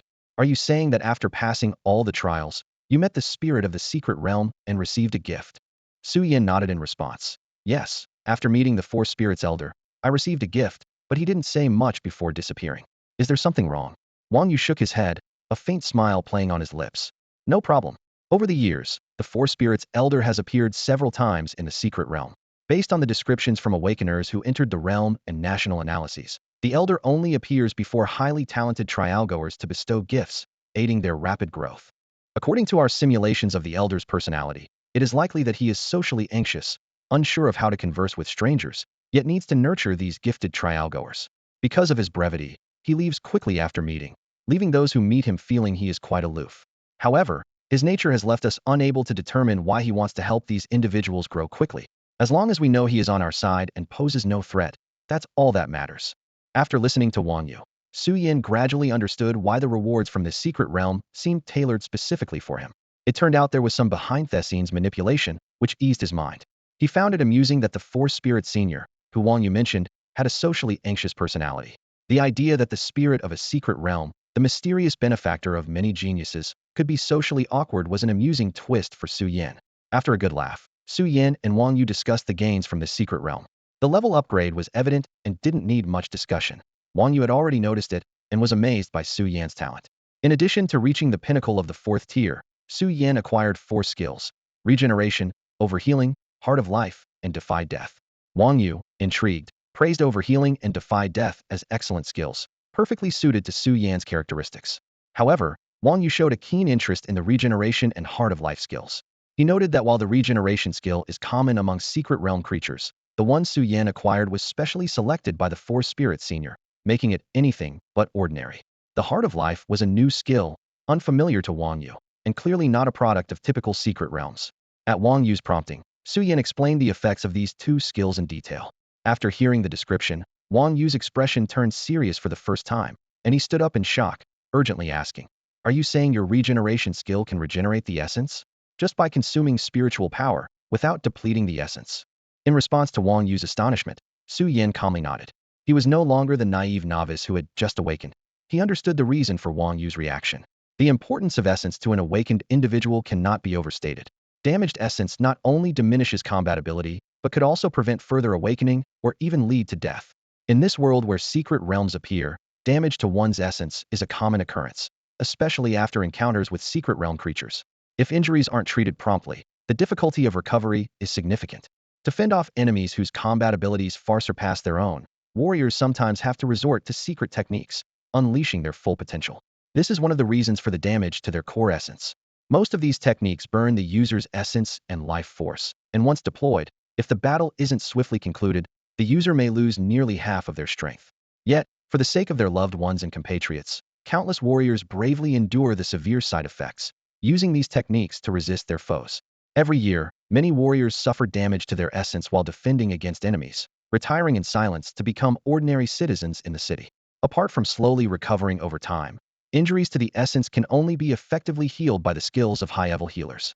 These healers use their own essence and life force to repair the damaged essence. Due to their unique attributes, a single unit of a healer's essence can restore dozens of equivalent losses, and their recovery speed is far faster than that of ordinary awakened individuals. Nowadays, high-level healers generally release treatment slots periodically, quickly replenishing essence without compromising combat strength, and are responsible for healing these injured warriors. This is the responsibility that healers must bear once they reach a high level. At this moment, Su Yan's display of a skill capable of restoring essence left Wang Yu astonished. After the initial shock, Wang Yu quickly regained his composure, realizing that although this skill is powerful, its effects are limited before reaching level 9. As an 8th level titled healer, he knew things that others did not. Su Yan's skill is indeed impressive before level 9, but level 9 healers can access the power of rules, using the laws of nature for healing without depleting their essence. Unfortunately, most level 9 healers are stationed in secret realms and cannot leave, only able to provide treatment for essence-damaged awakened individuals every few years. Currently, Su Yan is at level 4, and possessing such a skill is extraordinary. Wang Yu took out a small mannequin from his space ring and said to Su Yan, "Come on, unleash your regeneration skill on this test mannequin with all your might, and I'll evaluate the effect." Upon hearing this, Su Yan immediately complied, activating his regeneration skill. As the skill was executed, he felt 90% of his spiritual power being drained, and a green orb of light appeared in his hand. Looking pale, Su Yin quickly threw the orb at the mannequin and then cast a recovery spell on himself, as having 90% of his spiritual power depleted left him feeling uncomfortably empty. Wang Yu focused on the mannequin, observing the orb representing the regeneration skill as it merged with it, his eyes gleaming with interest as the data transmitted to his mind through his mental power. He nodded with satisfaction. The effect is impressive, capable of restoring the essence of a level 5 awakened individual and even restoring 1/10 of a level 6 awakened individual's essence. Even among similar skills, this is top tier. I was planning to find such a skill for you, but it seems you've already discovered it yourself, saving me quite a bit of time. Listening to Wang Yu's assessment of his skill, Su Yan nodded. He naturally didn't have the illusion that he was the only one with such an ability. Secret Realm generals had existed for over 1,000 years, undergoing countless explorations and research by various awakened ones. The sacrifices required by high-level healers were already well studied. Thus, the ability to restore one's essence without a price, though rare, was not unheard of. The scarcity of those who could master this ability, combined with the evident number of those with damaged essences, made this skill seem so prestigious.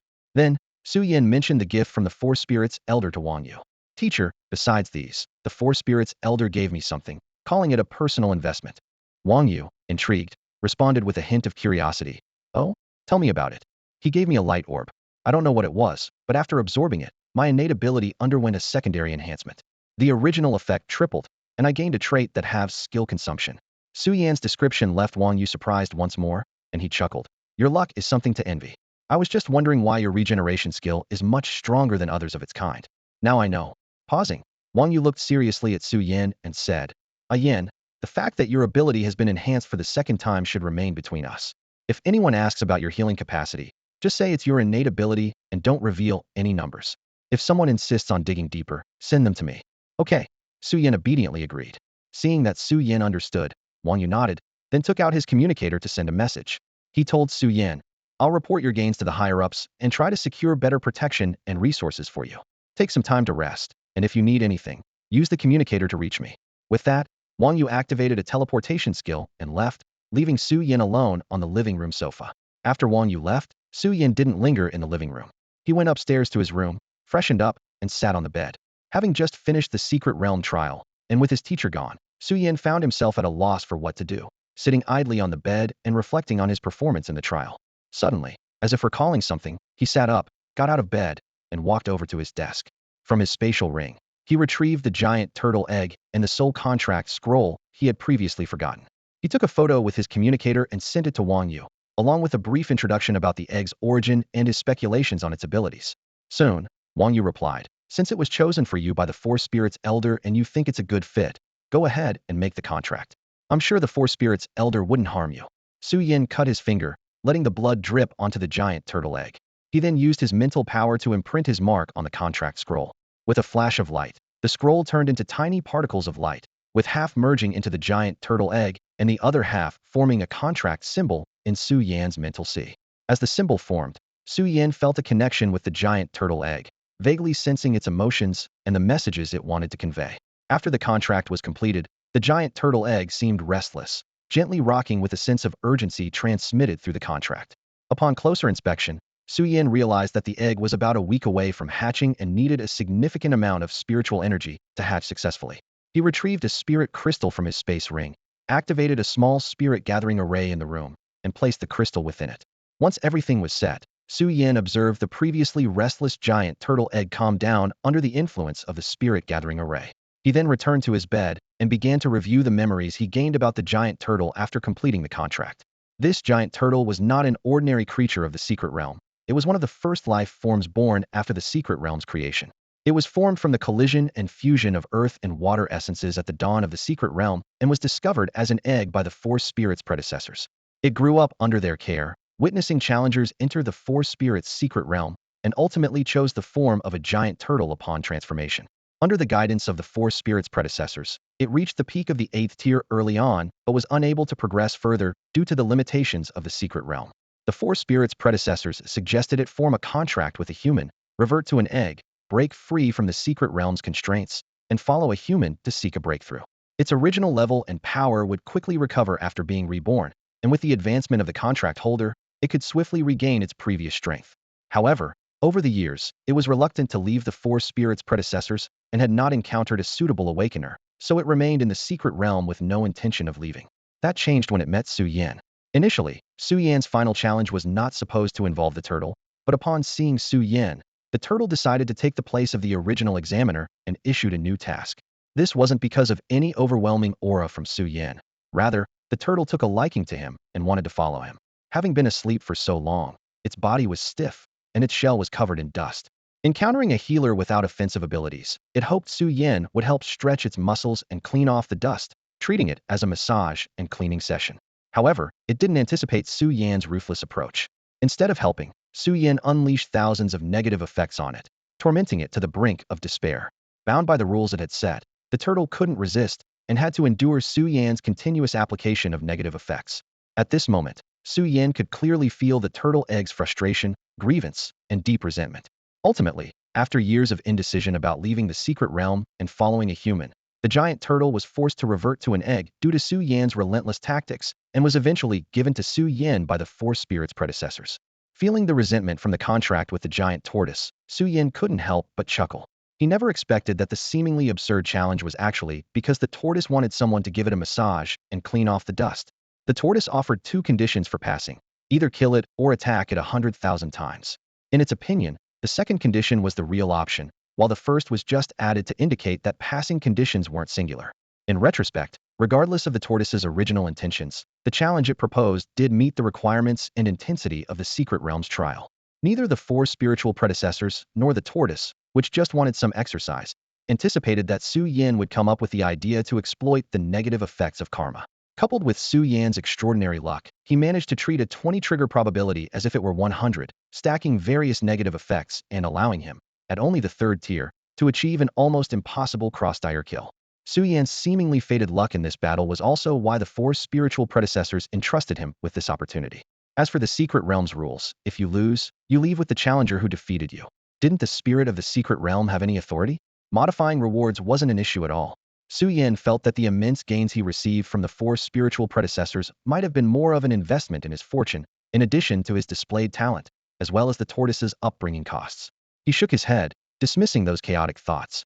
Looking at the turtle egg still rapidly absorbing spiritual energy in the spirit-gathering array, Su Yan took out the water and earth elemental spiritual energy crystals given to him by Wang Yu before leaving, placing them in the array. He then got up, left for the courtyard, and transported himself to the training room to stabilize his suddenly surged strength. Time flew by as Su Yan trained, and a week passed in the blink of an eye. One day, as Su Yan was deeply immersed in his training, a message surged through his soul, pulling him back to awareness. Upon careful sensing, he realized it was information from the contract with the giant tortoise, informing him that the tortoise was about to hatch. Receiving this news, Su Yan immediately stood up, transported back to Wang Ye's villa, and hurried to his room. As soon as he stepped into the room, Su Yan felt the surrounding spiritual energy rapidly converging towards a specific spot in the room, precisely where he had set up the spirit-gathering array. Rushing forward, he saw that the turtle egg within the array was absorbing spiritual energy in large quantities, like a whale gulping down water. The spiritual energy crystals he had placed in the array were gradually turning from blue and yellow to colorless under the egg's consumption, a sign that they were about to be exhausted. Su Yan quickly retrieved a large number of water and earth attribute crystals from his space ring, placing them in the array to replace the depleted ones. After Su Yan replaced the spiritual energy crystal, the turtle egg began to absorb the surrounding energy at a significantly faster rate. As the energy continued to pour in, cracks gradually appeared on the surface of the egg. Suddenly, with a crisp pop, the outer shell completely shattered, enveloping the scene in a dazzling white light. Once the light faded, a giant turtle over 2 meters long appeared before Su Yan. Although Su Yan was puzzled by such a massive creature hatching from a small egg, he immediately communicated with the giant turtle through the contract in his mind. During the communication, Su Yan couldn't help but feel uneasy. Based on the memories obtained from the contract, the giant turtle seemed unwilling to leave the secret realm and follow humans, and his means of defeating it were not entirely honorable. Did the newly hatched giant turtle retain its previous memories? Would it acknowledge him? Could he tame this ancient beast? However, the moment Su Yan connected with the giant turtle, he realized his worries were unfounded. The information from the contract revealed that the giant turtle had lost its previous memories. In fact, on the advice of the four spirits, the turtle had sealed its memories, which would only be restored once it reached the 9th rank. The giant turtle before him could be considered an innocent, memoryless newborn beast. In sealing its memories except for those related to heritage and combat, the turtle left a message. Though your means of defeating me were somewhat tricky, a loss is a loss, and I accept it. From today onwards, you are my master. Please take care of me in the future. Also, I hope you become stronger soon, so I can regain my memories." Hearing the solemn voice in his mind, Su Yin couldn't help but laugh. After laughing, he composed himself and earnestly said to the reliant and naive giant turtle in front of him, "I won't keep you waiting too long." The turtle, though not fully understanding the depth of Su Yan's words, affectionately nuzzled Su Yan's leg with its head, expressing through the contract that it was hungry. Receiving the message from the turtle, Su Yan retrieved stored beast milk, meat, and some fruits and vegetables from his spatial ring, placing them in front of the turtle for it to choose from. Without hesitation, the turtle began devouring the food upon hearing it was all edible. As the turtle ate quickly, Su Yan used the contract to check the turtle's information. Name, Xian Ming. Species, turtle. Attributes, water, earth, strength.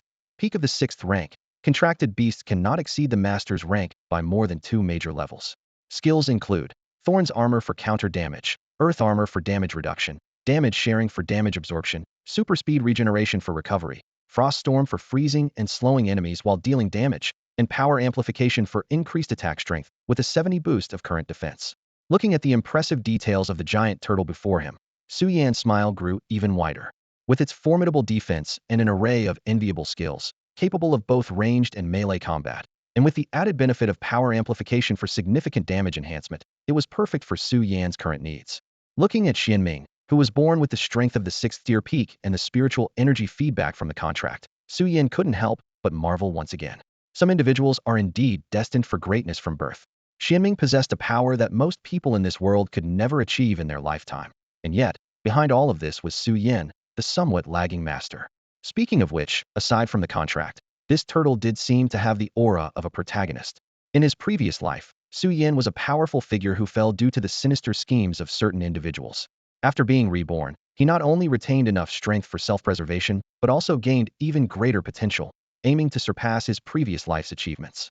So, what does it mean for him to be contracted with this turtle? Could it be that he himself is the protagonist? Or perhaps he is the tool for the protagonist's growth? Su Yan touched his head and couldn't help but chuckle, pulling his wandering thoughts back. Regardless of Xuanming's reasons for forming the contract with him, the benefits to Su Yan were significant. After all, the information from the contract indicated that Xuanming's primary attribute was defense. Since the arrival of the secret realm, many Awakeners have formed contracts with the exotic beasts within, with some beast skill cores being inherently contract and summoning skills. Thus, the profession of beast tamers emerged. After years of development, human research into contract beasts has become quite advanced, forming a dedicated field of study. At Jiangnan University, where Su Yan was enrolled, there was a beast taming academy, considered a top-tier program that could become a flagship discipline at any time. Through years of research and development, scientific methods for the contracting, capability cultivation, and skill learning of exotic beasts have been established.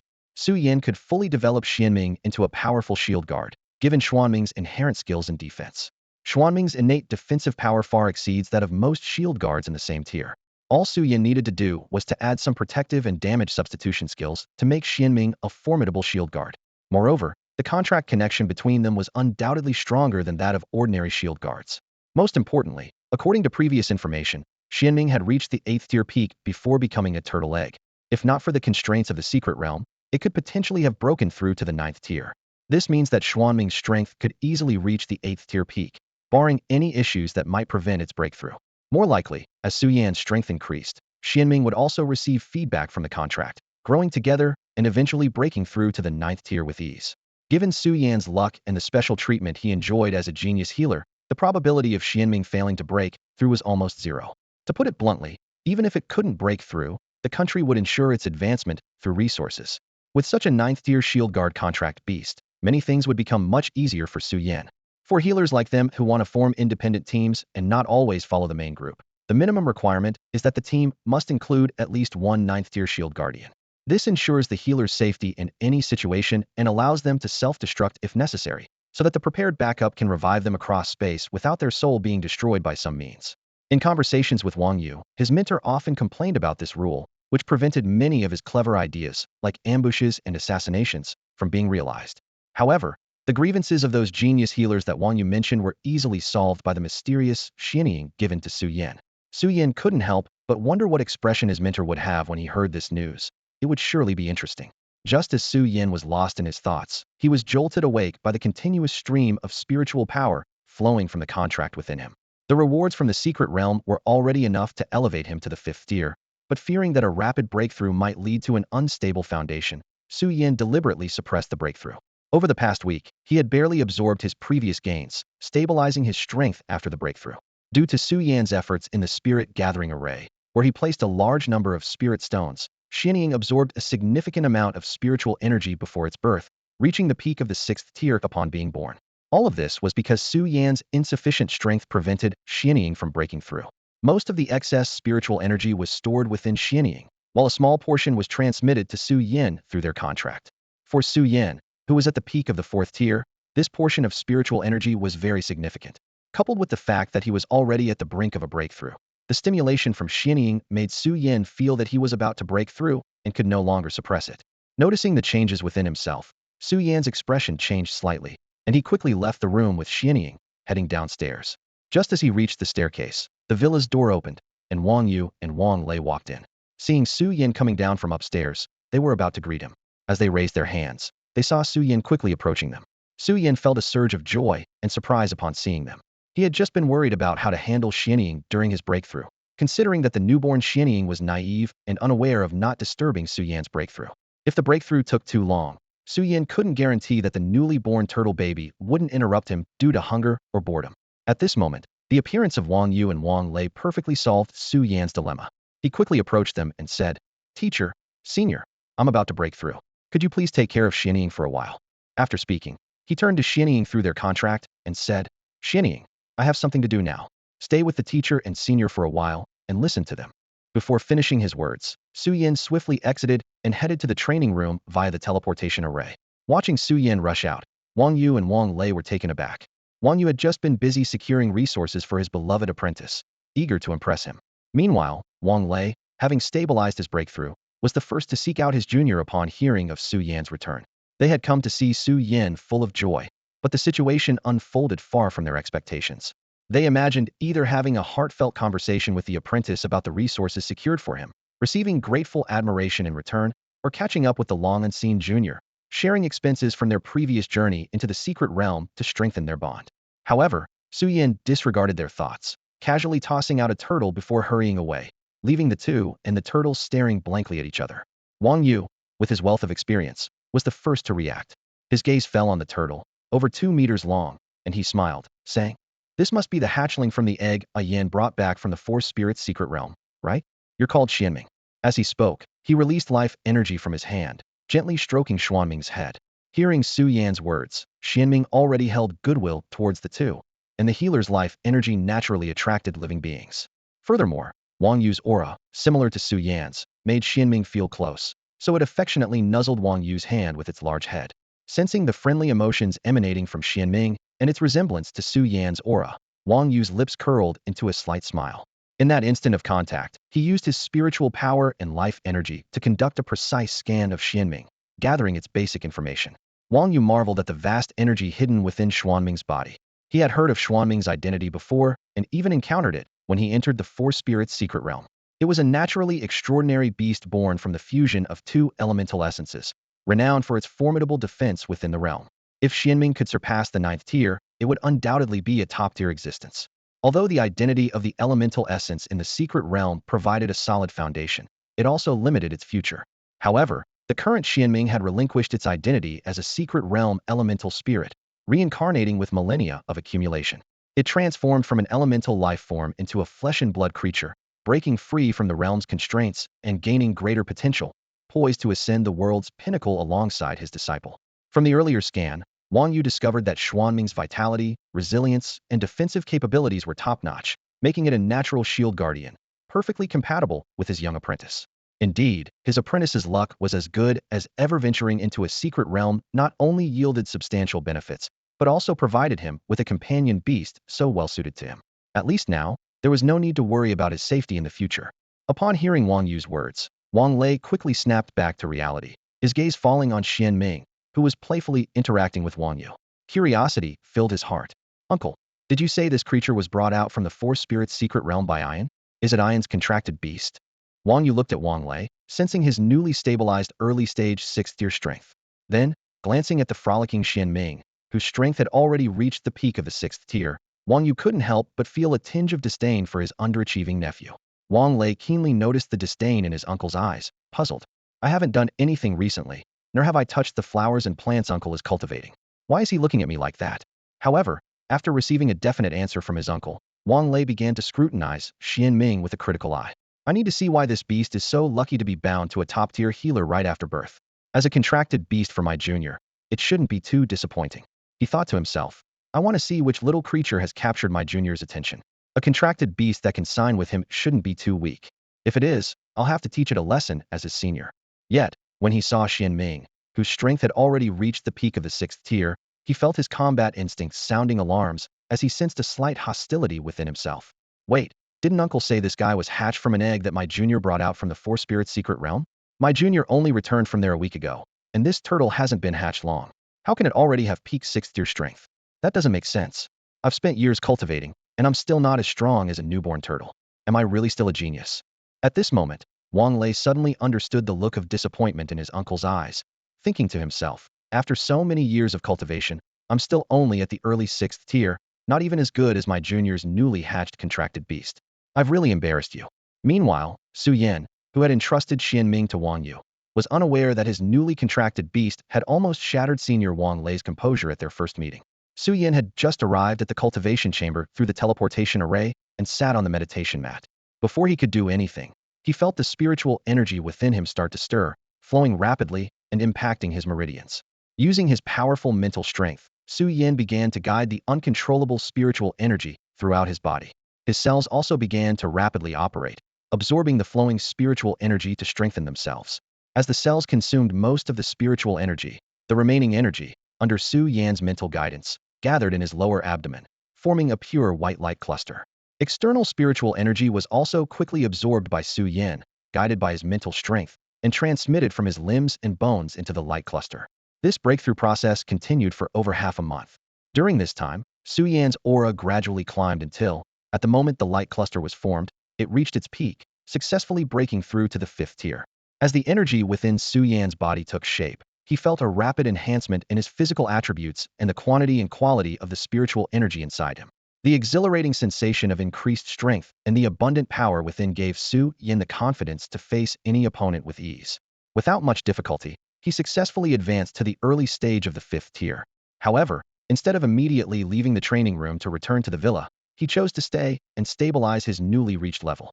Despite having memories from his past life, which endowed him with mental strength far exceeding his current capabilities and a powerful command over his inner strength, his rapid breakthroughs did not significantly affect his foundation or potential.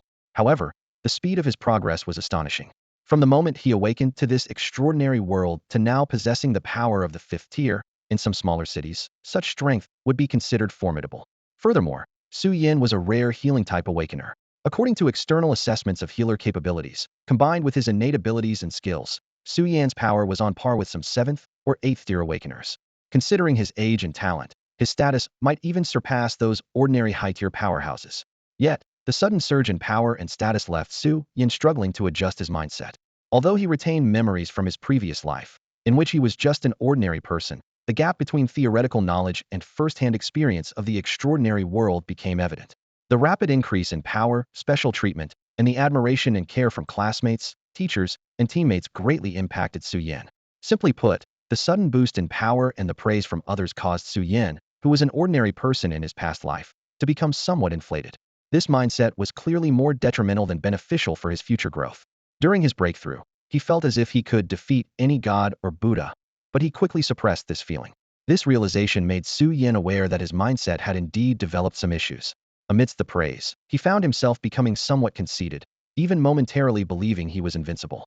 This mindset is problematic, as maintaining it could lead to a loss of respect for the unknown, ultimately resulting in his downfall. However, recognizing this imbalance in mindset was not necessarily a bad thing for Su Yan. On the contrary, this awareness was a positive sign, as it was far better than developing a blind, arrogant confidence without realizing it. It's not that confidence and arrogance are inherently bad. If Su Yan were a warrior-type profession, like a berserker, such a mindset would undoubtedly be beneficial. After all, a berserker without confidence and aggression might as well stay home. Su Yan, as a healer, doesn't quite possess the personality traits that might be advantageous for him. Being a genius, a certain degree of confidence and arrogance is normal, and a healthy mindset is beneficial for the future. However, what Su Yin needs now is a delicate balance. He must neither be overly confident nor excessively suppress himself. Recognizing his own issues and attempting to change is a positive step for him. This is also why he hasn't rushed to leave after breaking through the 5th tier and stabilizing his strength. He needs time to adjust his mindset to ensure he can maintain composure in any situation. Meanwhile, the scene shifts to a small training ground at Jiangnan University. Wang Lei is trailing behind a giant turtle over 10 meters tall with a look of resignation. This giant beast, named Xianming, is a contracted beast entrusted to Wang Yu by Su Yin. After more than half a month of being fed high-grade food, Xianming, who was originally just over 2 meters long, has now grown to several dozen meters in size. Without the pet skill crystals Wang Yu obtained from the Beast Academy, Xianming wouldn't even be able to enter or exit Wang Yu's villa normally. With Su Yan's breakthrough, the restraints on Xianming's power were lifted, and it has now become a mid-tier 7th-tier beast. The reason Wang Lei and Xianming are at the training ground is closely tied to Wang Yu's training plan. Wang Yu discovered that Xianming had sealed all its memories, leaving nothing but its newborn soul and skills. Thus, he developed a series of training plans, focusing particularly on battle experience and techniques. Wang Lei, who has just broken through to the 6th tier, is the perfect sparring partner for Xianming. This not only helps Wang Lei consolidate his strength, but also allows Xianming to accumulate combat experience. When Wang Lei heard his uncle's suggestion, he was momentarily stunned, then excited. After all, having a sparring partner at the peak of the 6th tier without any risk to his life is a rare opportunity for him. Since breaking through to the 6th tier, Wang Lei has found it nearly impossible to find a worthy opponent at Jiangnan University. His peers are still struggling at the 3rd or 4th tier, and most of the senior students in the 5th or 6th tier are no longer around. As for the teachers, those who remain at the school have absurdly high levels of strength and can't possibly spar with students. Wang Lei longs for a thrilling and intense battle, and Xianming is the ideal sparring partner for him. The appearance of Xianming and Wang Yu's proposal was a huge surprise for Wang Lei. With Xuanming's formidable defense, vitality, and self-healing abilities, Wang Yu could go all out without worrying about knocking the opponent out too quickly or restraining himself with high-intensity skills. At the peak of the 6th tier and armed with insights into Xuanming's skill set from Wang Yu, Wang Lei realized Xianming was not just a punching bag, but a formidable opponent to be approached with caution. However, Wang Lei didn't anticipate that this was just the beginning of his troubles. Initially, Xianming, newly born, was clueless about everything. In battle with Wang Lei, Xianming lacked any strategy or technique. Against such an opponent, Wang Lei, leveraging his speed and years of combat experience, toyed with Xianming, whose skill hit rate was absurdly low. Often, before Xianming could fully execute a skill, Wang Lei had already dodged effortlessly. Of course, this was only the early stage of the battle. Over time, Xianming gradually gained combat experience and began mastering both passive and active skills, marking the start of Wang Lei's nightmare. Although Xuanming's attack speed seemed slow in Wang Lei's eyes, and his skills almost never hit, Xianming possessed a passive skill called Thorn Armor. This skill reflected 50 of the damage received, whether physical or elemental, back to the attacker in the form of physical damage. At first glance, Thorn Armor seemed similar to other skills of the same name, but its passive nature required no activation or energy, and its high reflection rate of 50 strengthened with Xuanming's power, capable of reflecting all types of damage, making it exceptionally potent among similar skills. More importantly, the damage reflection calculation of Thorn Armor was unique, not simply based on the damage Xianming received, but calculated directly from the damage inflicted, without considering defense and damage reduction. In simple terms, if a skill dealt 100 points of damage, and after Xuanming's defense and damage reduction, only 30 points of damage were actually dealt, Thorn Armor would still reflect 50 points to the attacker based on the initial 100 points, not 10 points based on the reduced 20 points. Therefore, in battling Xianming, Wang Lei's greatest challenge wasn't Xuanming's formidable defense and recovery abilities, nor the terrifying output from his power amplification, but the skill called Thorn Armor. After all, Wang Lei believed that with his powerful lightning-based attacks, he could eventually wear Xianming down, albeit over a longer battle. However, Thorn Armor left him at a loss, rendering high attack power ineffective. Wang Lei was even confident he could dodge Xuanming's attacks with ease, just before they could land on him, thanks to his speed. However, the skill known as Thorn Armor left Wang Lei at a loss in his battle against Xianming. Despite his best efforts, his attacks only inflicted 20-30 damage due to Xianming's various damage-reducing skills. To barely break through Xianming's formidable defense and cause damage, Wang Lei needed to exert at least 6,070 of his strength. However, his attacks would backfire, causing him to lose 50 of his health, and this backlash was non-elemental, meaning it couldn't be mitigated by his awakened attributes. The backlash damage was attributeless, offering no elemental resistance.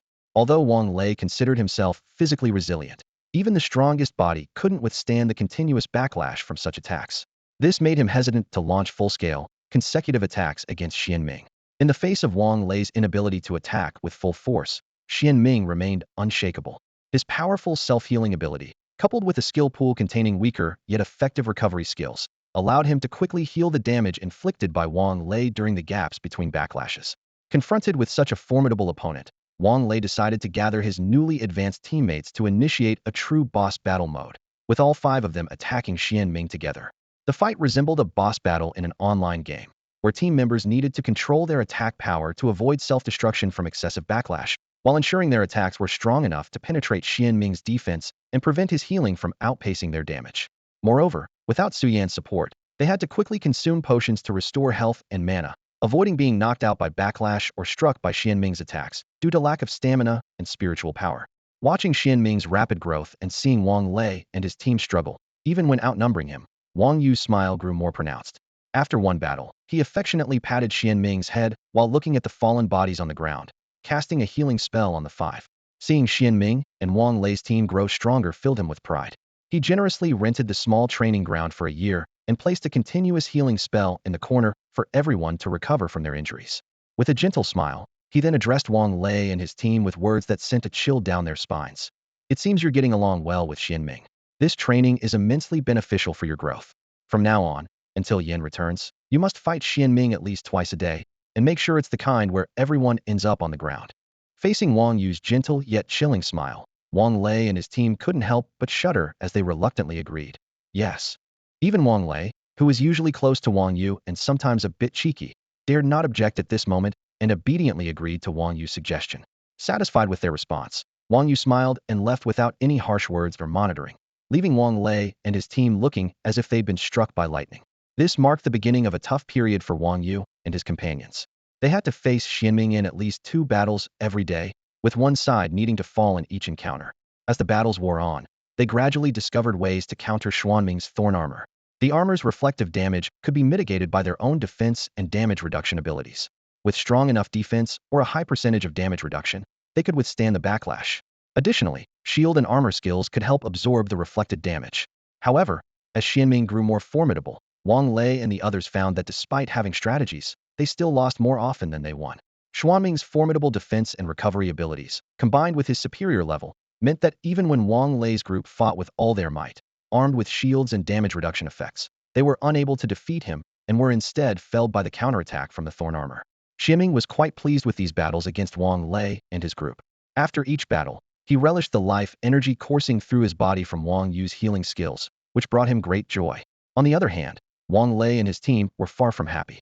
In their skirmishes with Xianming, they only managed to win 1 or 2 out of every 10 battles, often by dragging the fight out for 5 to 6 hours before barely securing a victory. The direct damage from the thorn armor was very real, and the pain was something they had to endure. Despite this, the intense battles significantly enhanced their physical strength. Even Wang Lei and Lin Bing, who were already the strongest physically, saw their strength increase by 30 to 40%. The improvement was even more pronounced for the long-range trio, with Li Xianming nearly doubling his strength. In less than a month, everyone had made notable progress. Wang Lei advanced to mid-6th tier, Lin Bing reached the late 5th tier, and Li Xianming and others were approaching the late 5th tier. This rapid progress was precisely why Wang Lei and his companions were willing to endure Xuanming's brutal onslaught. Although the pain was severe, the tangible increase in power was undeniable. Trading a beating for rapid advancement seemed a worthy exchange. However, witnessing Su Yan's unrestricted growth after his breakthrough, with Xianming now at mid-7th tier, left a bitter taste for the group. Since Xuanming's advancement to the 7th tier, Wang Lei and his team hadn't won a single battle against him. Beyond Xuanming's strength surpassing even the strongest among them, his skill set expanded significantly after reaching the 7th tier. After reaching the 7th tier, Xianming acquired a new skill that made Lin Bing envious and left everyone else in despair. Bloodthirsty Taunt. This skill allows him to taunt one or multiple targets, compelling them to attack him uncontrollably. Any skills that have been used but not yet hit their target will also be redirected towards him. For a period after the skill is activated, any damage from his counterattack skills is converted into true damage. Unlike the taunt skills commonly used by shield guards, which typically reduce damage, the additional effect of Bloodthirsty Taunt is to convert counterattack damage into true damage. True damage ignores shields, armor, defense, and most damage reduction skills and equipment effects. After several days of testing, Wang Lei and his team discovered that this skill reduced the time required for battles from several hours to less than an hour. The appearance of the taunt skill rendered their previously developed guerrilla tactics, which relied on Xuanming's slow speed, ineffective. No matter how they dodged, once taunted, they had to stand still and wait for the attack. The introduction of true damage further filled them with despair, as all armor and damage reduction skills were rendered useless against it, except for one high-priority damage reduction skill of Lin Bing's. The combination of the thorn armor and true damage made everyone miserable. As time went on, Xianming learned another skill, gravity field, which compensated for his speed disadvantage by significantly reducing everyone's speed. He also developed an anti-gravity flying technique, gaining flight capabilities and greatly enhancing his agility. Thus, everyone was tormented by the upgraded Xianming to the point of despair, yet his evident progress and strength made them reluctant to give up.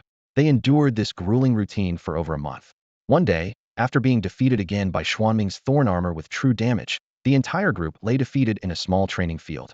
At that moment, a frail figure entered the field. Upon entering, they saw the 5 bodies lying on the ground and Xianming preparing to carry them off for treatment. Su Yan, seeing the lifeless expressions on their faces, couldn't help but laugh and teased. It seems you seniors are getting along well with Xianming. As his gentle words reached their ears, the people on the ground instinctively shuddered, recalling that someone else had said something similar to them before. Afterwards, their lives turned into even more of a nightmare, with at least 2 battles against Xianming every day.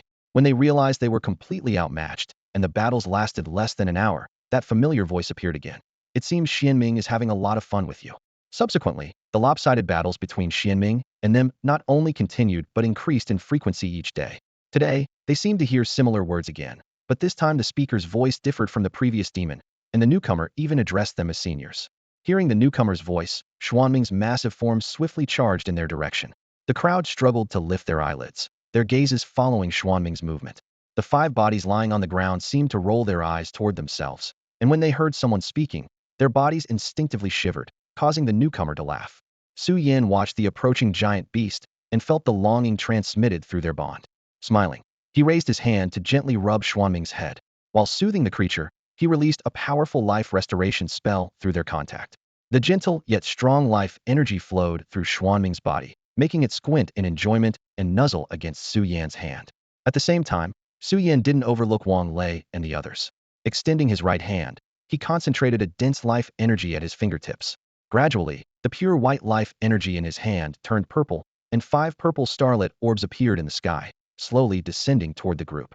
This was one of Su Yan's commonly used basic healing skill, Star Moon Guidance.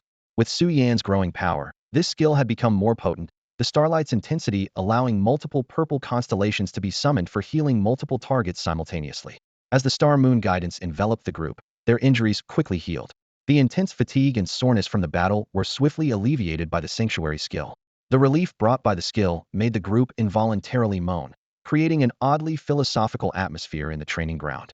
Although this atmosphere didn't last long, as they realized the moaning was peculiar, and the soreness gradually faded under the Sanctuary's influence, diminishing the sensation of relief.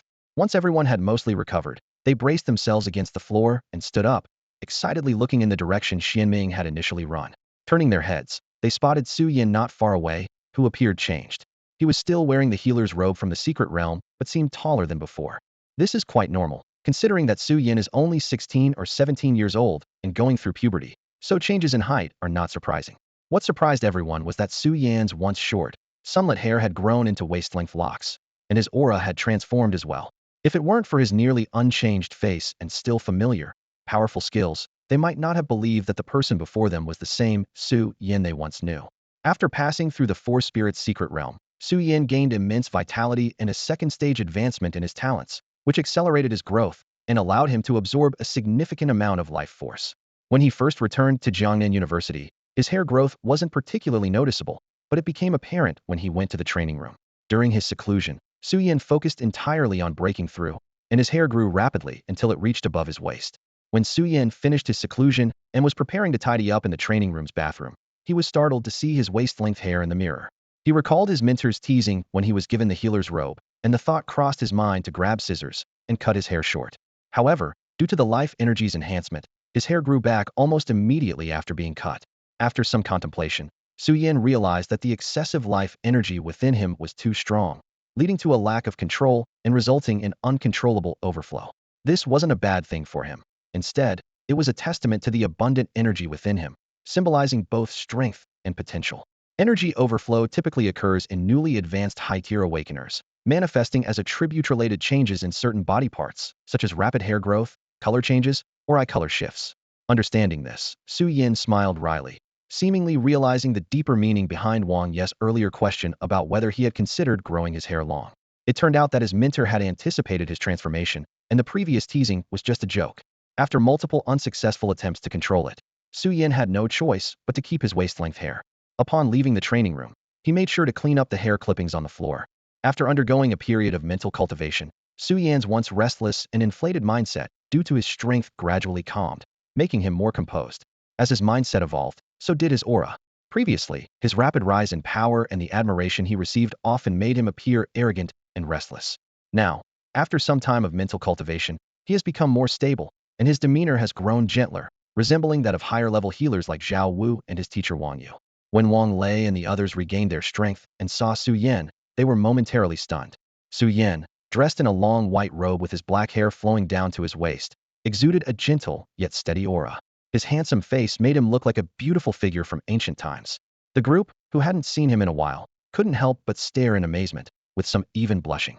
Feeling uncomfortable, Su Yan thought, "It's just a change of hairstyle. Is it really that unrecognizable?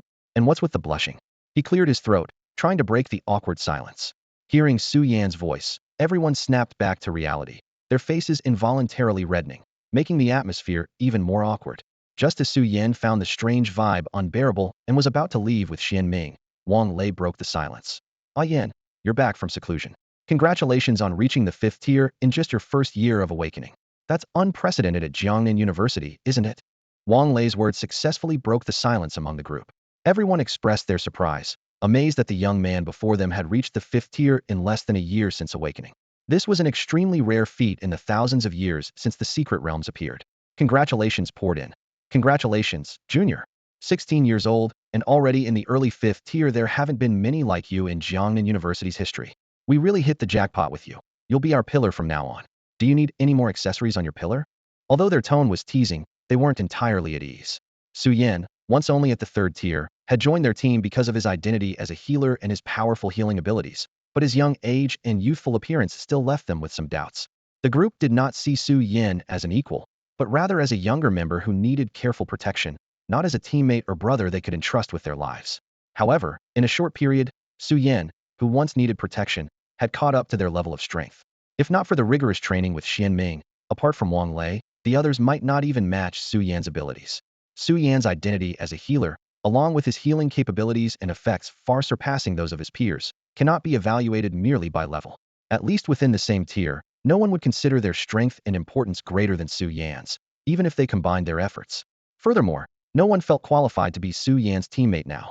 Before reaching higher levels, even a healer with the most ordinary talent is typically assessed at a level higher than their actual rank, let alone a prodigy like Su Yan. Most notably, Xian Ming, the formidable mid-7th tier beast that had been overwhelming them, now displayed submission and affection under Su Yan's touch. Despite their full force attacks failing to defeat Xian Ming, they did manage to inflict significant damage, even denting its formidable shell. Now, with just a casual use of his healing spell, Su Yan healed all of Xian Ming's injuries in the short time it took them to rise, even restoring the previously damaged shell to its original state. This was merely a first-tier healing spell focused on sustained and comprehensive recovery, not instantaneous healing. Yet, this single application of the spell, without multiple layers, managed to restore a nearly half-health 7th-tier beast to its peak condition in just over 10 seconds. The full-layer healing spell they had experienced before clearly did not have such a potent effect. Su Yan's use of the Xing Yuan, even when casually applied without fully channeling life energy and dividing the skill among them, still brought them back from near death to full health, even leaving them slightly overfilled. This demonstrated the immense healing power of the skill. The current Su Yan was already beyond their reach. The healing power of one of his minor skills exceeded their health bars several times over. Such a level of healing in their team was simply overkill.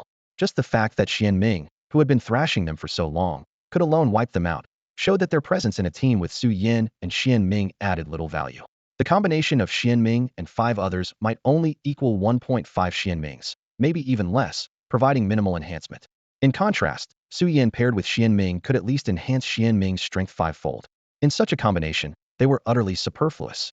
For individuals who had been prodigies since childhood and stood out even at a talent-filled institution like Jiangnan University, this realization was a significant blow.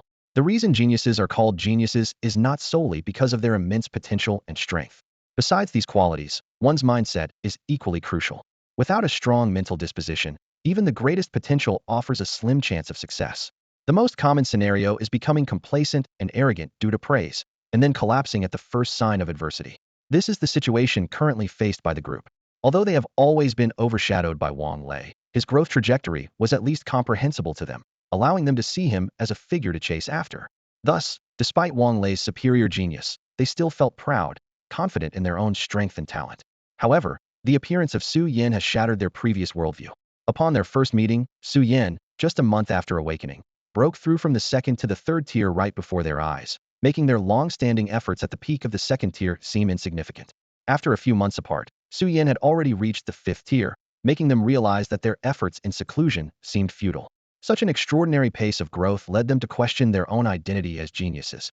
If they were geniuses, then how should they define this young man before them? Despite feeling utterly defeated and even on the verge of a mental breakdown when faced with Su Yan, they did not succumb to despair or give up. After a brief moment of feeling downcast, determination once again shone in their eyes. Seeing this change in their expressions, Su Yan felt a weight lift off his shoulders. Although his 16 years of life had altered many aspects of his past life, he still understood common human relations. He had seen situations in his previous life where changes in status led to feelings of disparity, alienation, and even enmity.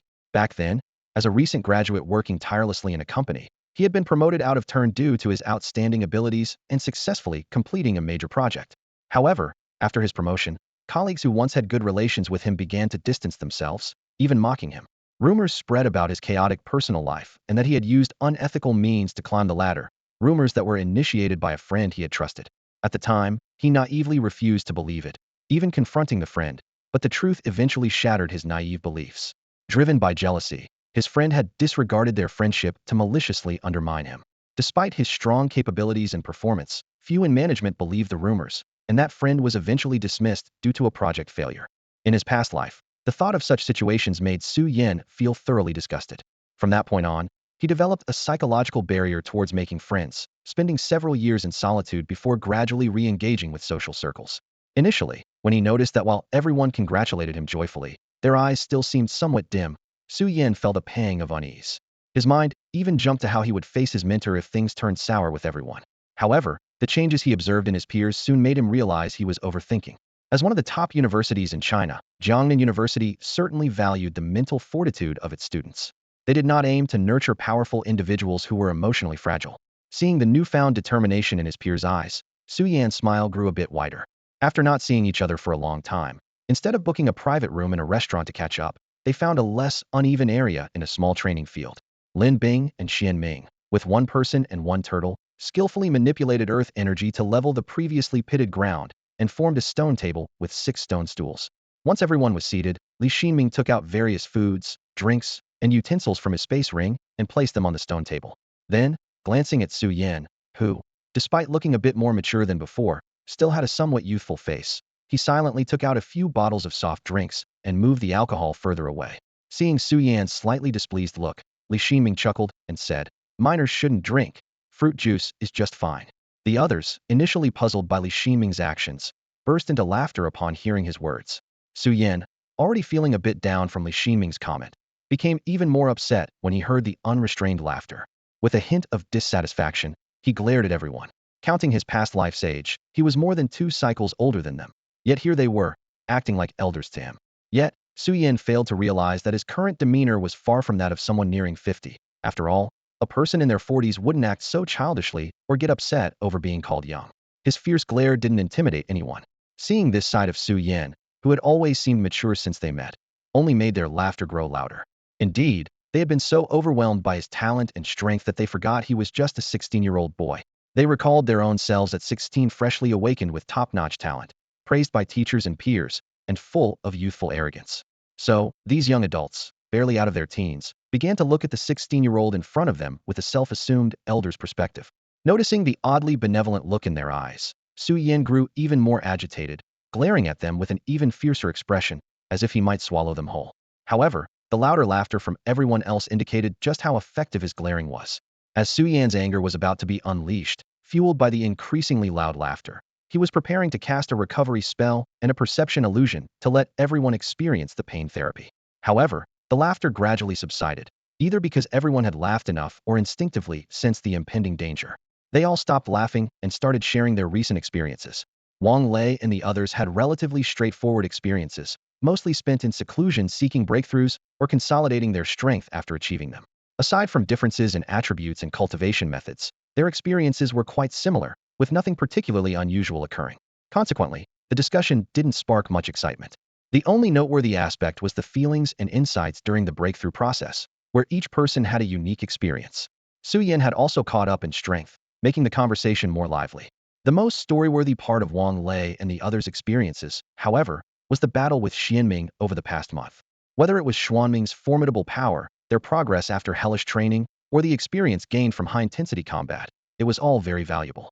Yet, Wang Lei and the others felt somewhat reluctant. As seniors, being suppressed by their junior's contracted beast was a bit embarrassing to share, especially in front of its owner. Despite the fact that their junior had now caught up with them in strength, and Xuanming's power even surpassed theirs, it was still their junior and his contracted beast.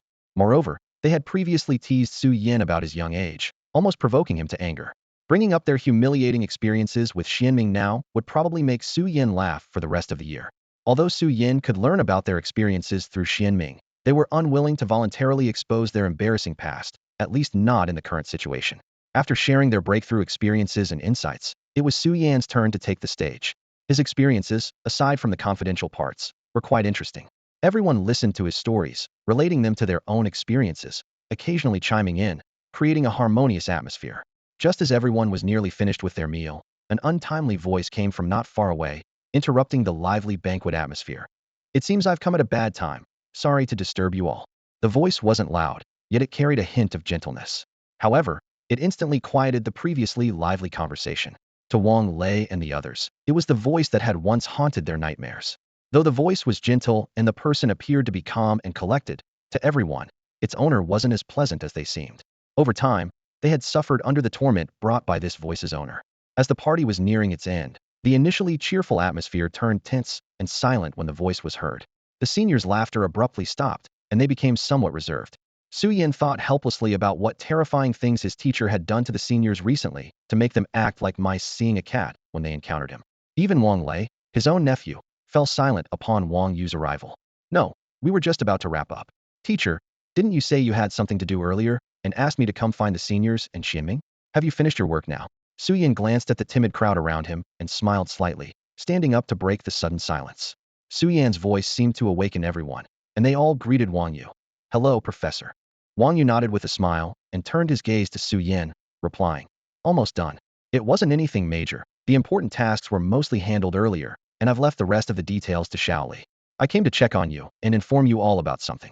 Wang Yu's words piqued everyone's interest, and they couldn't help but wonder what could be so important that an esteemed level 8 healer had to inform them personally.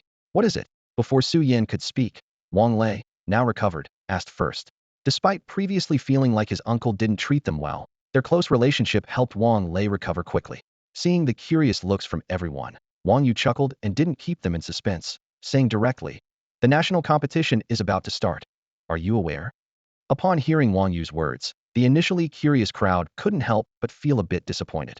Although the national competition was significant, it occurred around this time every year, and aside from Su Yin, everyone else was already aware of it. Why would someone as distinguished as Wang Yu need to inform them? Observing the change in their expressions, Wang Yu could easily discern their thoughts from their eyes.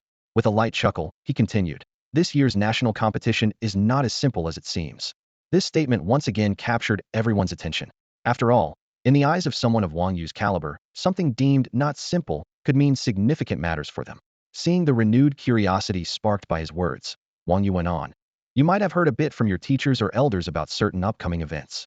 This year's national competition rankings will bring more than just prestige. They will also involve the allocation of top-tier resources. Furthermore, the subsequent world competition involves the strategic interests of many influential figures. Those who secure a spot in the world competition might even receive resources offered by those at the top, which are things that even I find quite tempting." This national competition doesn't have many restrictions. Anyone with legal status, no criminal record, who is enrolled in a domestic university or affiliated with one, and is under the age of 22 is eligible to participate. When he saw the interest in the crowd's expressions and confirmed they were listening, Wang Yu reminded them, "Don't treat this competition like the ones you've participated in before." While previous national contests were intense, there were always talented individuals who couldn't compete due to various reasons. This time, the competition involves a power struggle from all sides, and many previously unknown but powerful talents will make their appearance. With a cold laugh, he continued, "Of course, there are also some unsavory characters who have emerged for this grand event. The world is never short of those willing to sacrifice their future for short-term power." Wang Yu's words made the crowd even more serious, their eyes filled with a frenzy of battle intent and excitement. In Su Yan's eyes, it seemed as though a tangible flame ignited behind them. Observing their enthusiasm, Su Yan quietly moved towards the corner. Although Wang Yu mentioned that this competition would have stronger opponents than in previous years, it also highlighted the competition's prestige. Achieving a good result would bring far more recognition and resources than in past years. Seeing the crowd suddenly become solemn, Wang Yu added with a smile to emphasize the competition's prestige, "Besides you veteran talents, don't underestimate the new generation. The newly awakened talents in the past 2 years have shown great strength. With the increased concentration of spiritual energy and the school's generous investment in resources, these younger students might surprise you. If you're not diligent, you might be eliminated in the campus trials and miss the chance to participate in the national competition." His gaze swept over those whose fighting spirit was ignited by excitement, thinking to himself, "Look, the person right in front of you is the best example." Among this year's freshmen, there are quite a few whose talents rival or even surpass Su Yan's. Wang Yu's words were like a bucket of cold water, instantly extinguishing the flames in the crowd's hearts. Hearing the examples Wang Yu gave, a chill ran through the crowd. They couldn't even defeat Xian Ming, and now there's Su Yan who could stand against this combination? And if everyone had high-level contracted beasts like Su Yan, how could the competition proceed? Noticing the crowd's gaze turning towards Xian Ming, Wang Yu seemed to sense their thoughts and silently added more details about the competition's rules. In this competition, aside from the beast tamer class and certain knight-like professions, other participants are not allowed to bring their contracted beasts into the arena. Moreover, the contracted beasts that do participate must fully acknowledge their masters, rather than being forcibly subdued or temporarily summoned. Listening to Wang Yu's words, everyone finally breathed a sigh of relief. Indeed, as the largest and most significant national competition in recent years, the organizers naturally wouldn't allow any obvious loopholes. Thinking about the generous rewards of this competition and the formidable opponents they would face, everyone felt a surge of anticipation, eager to seek their parents' support to enhance their strength for the challenges ahead. However, Wang Yu's presence made them a bit embarrassed to leave directly.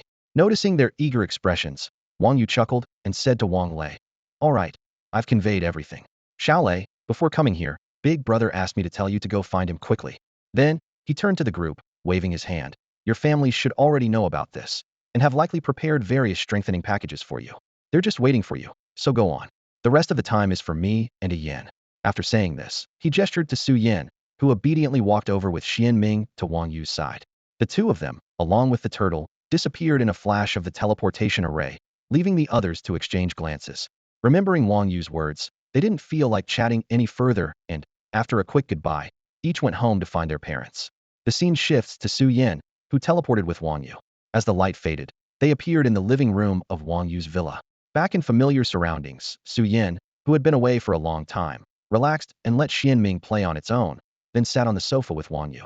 Sitting down too forcefully, Su Yan bounced a few times before sinking into the soft sofa, closing his eyes in comfort and enjoying the relaxation. Watching his disciple's rare display of childishness, Wang Yu smiled, feeling gratified. After relaxing on the sofa for a while, Su Yan realized his teacher was still beside him. Seeing Wang Yu smiling at him, his face turned red instantly. At that moment, Su Yan wished there was a crack in the ground to escape the awkwardness. However, the floor of the villa, meticulously built for the professors of Jiangnan University, was of excellent quality, leaving no such cracks. Awkwardly, Su Yan fidgeted with his toes against the floor, his mind racing to find a way to change the subject. He asked Wang Yu, "Teacher, do I need to participate in the national competition you mentioned earlier? If I do, how should I compete without being able to summon Xianming?"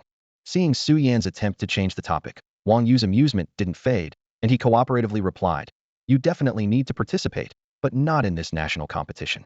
Instead, it's the world competition after the nationals." Su Yan looked puzzled, so Wang Yu continued, "As the strongest healer of the new generation, you're a direct entrant, skipping the school and national selections, securing a spot in the world competition. Your rewards and treatment are equivalent to those of the national competition champion. Hearing Wang Yu's words, Suyin couldn't help but feel a bit surprised. Is this competition really so important that all forces are involved, even those at the top are playing their games? Based on previous World Championship experiences, the number of spots for a national team, including both main and substitute players, is barely more than a dozen.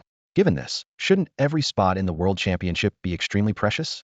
How could a spot be confirmed so casually? Puzzled, Su Yin asked Wang Yu again, guaranteed admission? So, does that mean I don't even need to register? I just wait for the national competition to select the winners, and then, after everyone fiercely competes, I directly join the World Championship team? And I get the same rewards and treatment as the national champion? Wang Yu, stroking his chin, smiled and replied, yes, theoretically, that's how it is. The school and the country will arrange everything for you. You just need to participate in the training before the World Championship after the competition ends. Su Yan's expression became serious as he continued to inquire. Teacher, how many guaranteed admission players are there? What makes you think this guaranteed spot is so common? Of course, you're the only guaranteed player. Wang Yu replied casually. Hearing this, Su Yan couldn't help but feel a bit exasperated. Wasn't it your tone that made it sound as easy as deciding what to eat today? Among so many national competitors, I'm the only one being fast-tracked to the World Championship. While others are striving hard, the rewards and resources are effortlessly granted to me. Such treatment might unbalance the other competitor's mindset, right? He couldn't help but imagine if he were one of the other competitors, he would feel a sense of unfairness. Striving hard, using all his cards, just to secure a spot in the World Championship, only to find it was taken away easily before the competition even began. Su Yin felt a twinge of concern. Although with Xuanming's presence, he wasn't afraid of other competitors causing trouble. With Xuanming's strength and his own now transformed healing abilities, Su Yin was confident he could protect himself even against an 8th-tier expert. But shouldn't these competitors adhere to some basic principles? Breaking through to the 8th tier during university is simply abnormal. At this moment, Su Yin had no idea that the terms inhuman and abnormal he had in mind would perfectly apply to a man with the surname Su in the future. At this moment, Su Yin had a whirlwind of thoughts swirling in his mind. Although he wasn't afraid of those contestants causing trouble, he was undeniably tired of the trouble itself. Facing provocateurs daily and having to constantly defend himself was wearing thin. Moreover, he was currently an easy target for criticism, with public opinion easily swayed against him. He could even imagine future headlines. Shock. Freshman at a prestigious university has powerful backing, disregards national reputation and interests, secures championship spot at 5th rank. Contemplating these hypothetical scenarios, Su Yin started thinking about how to handle potential troublemakers. However, his contemplation was brief. He turned to Wang Yu, sitting beside him, and thought, why should he worry? With his mentor by his side, this wasn't something he should be concerned about. So, he asked, Teacher, if I directly secure a spot, the news will definitely get out, right? The contestants' mindset and public opinion might turn sour, and I don't want to make enemies for no reason. Wang Yu listened to Su Yan and, recalling Su Yan's recent changes and expressions, couldn't help but chuckle. After his laughter subsided, he spoke earnestly. Rest assured, we've already considered these issues when we decided to give you the spot. The authorities will manage public opinion, so there won't be any troublemakers. As for the contestants' mindset, that's even simpler. There will be intensive training after the competition, and all you need to do is showcase your strength. After all, this is a world where strength reigns supreme, isn't it? As he spoke, Wang Yu seemed to think of something else, his eyes glinting with amusement. Perhaps I'll arrange a 2v team battle for you then, so everyone can see why healers are revered. He patted Su Yan's shoulder, his expression serious and sincere, conveying the kind of expectation that a veteran might have for a promising newcomer. Yet, his barely contained smile betrayed his relaxed state of mind. Su Yan looked helplessly at his suddenly playful mentor and quickly responded, Please, I'm just a 5th-rank novice, not up to such a task. Talk about restoring the glory of healers. Would you dare to say that outside? Even though you're now an 8th-rank healer, believe me, if word gets out, all the old pros will come to give you a lesson. Did healers ever lose their glory? Haven't healers are revered always been the principle among awakened? Seeing Su Yan's reaction, Wang Yu's smile widened, and he spoke with a light-hearted tone. You understand the status of healers, so what's there to worry about? In fact, once your identity as a healer and your title as the strongest new generation healer are known, most of your concerns about securing the World Championship spot will dissipate. The rest will be resolved once you show your true strength. Wang Yu's words continued to carry a strong persuasive power. After listening to his advice, Su Yan's initial anxiety about receiving special privileges gradually dissipated, and he found himself feeling more at ease. Although he constantly reminded himself not to become arrogant, recognizing the complexities of the world and the abundance of powerful individuals, he knew he must remain cautious and respectful.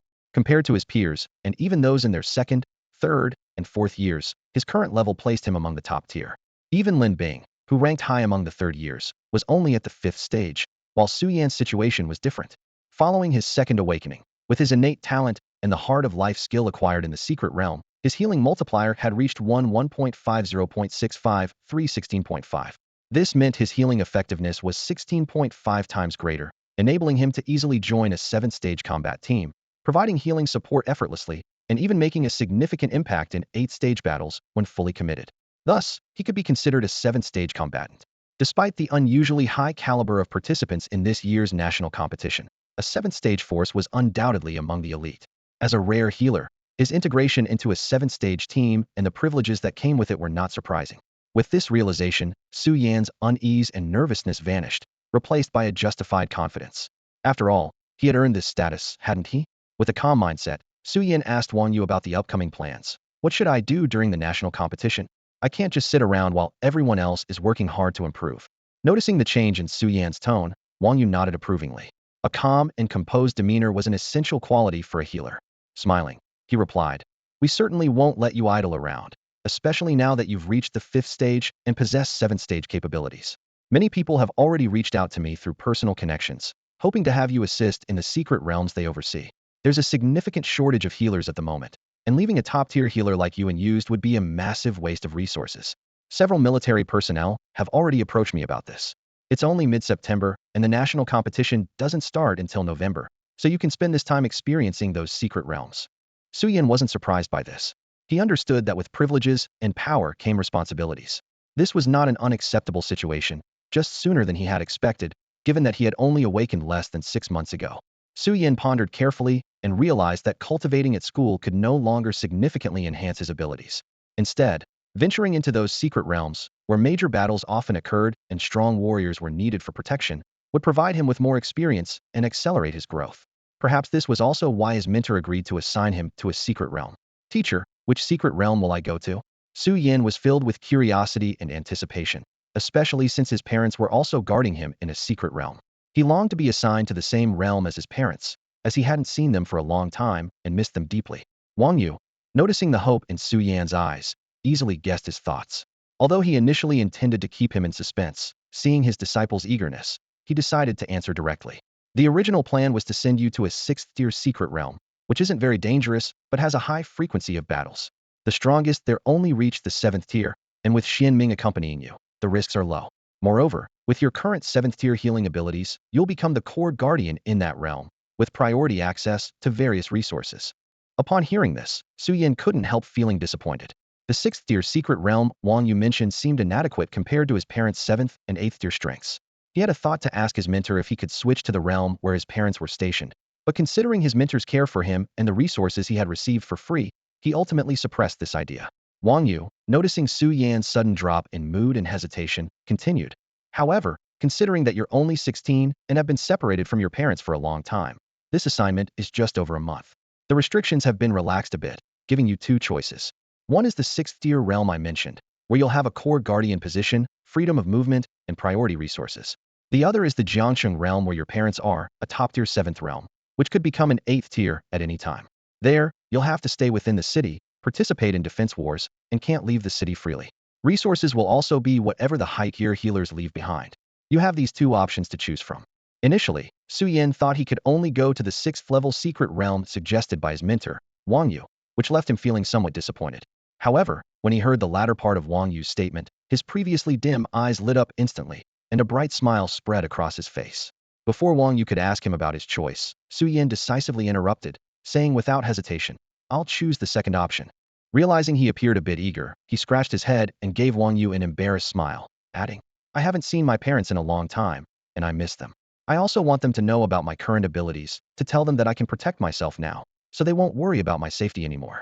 Wang Yu felt relieved as he watched his disciple's mood shift from disappointment to a beaming smile. He didn't mind being interrupted, understanding that feeling excited about seeing family is perfectly normal. Smiling, he said, "Since you've made your choice, I won't bother explaining the advantages of the first option. After all, you're my disciple, and I don't have such good relations with those who wanted me to persuade you otherwise." With a hint of sarcasm, he continued, "When I offered the second option, Those people should have realized where I stand. Talking about righteousness to change your mind, what were they thinking? Wang Yu added, you're exceptionally talented, and as my disciple, how could you lack resources? They really underestimate me. Upon hearing this, Su Yin realized that the original mission only had one option, and Wang Yu had secured the second option for him, filling him with gratitude. He smiled at Wang Yu, feeling that words of thanks were unnecessary given their growing closeness despite the short time they had known each other. Wang Yu nodded approvingly and continued, even though you can go directly to the secret realm where your parents are, you still need to take some precautions. First, as I mentioned before, unless necessary, don't wander around in the secret realm. Stay in the city. If you need to go out for training, remember to inform your leaders. They'll arrange a team to ensure your safety. Saying this, Wang Yu took a box out of his spatial ring and placed it on the coffee table. Hearing Wang Yu's words, Su Yin obediently picked up the box from the coffee table and gently opened it. A few skill crystals were revealed, but Su Yin sensed that these were different from the ones he had absorbed before, emanating a unique aura.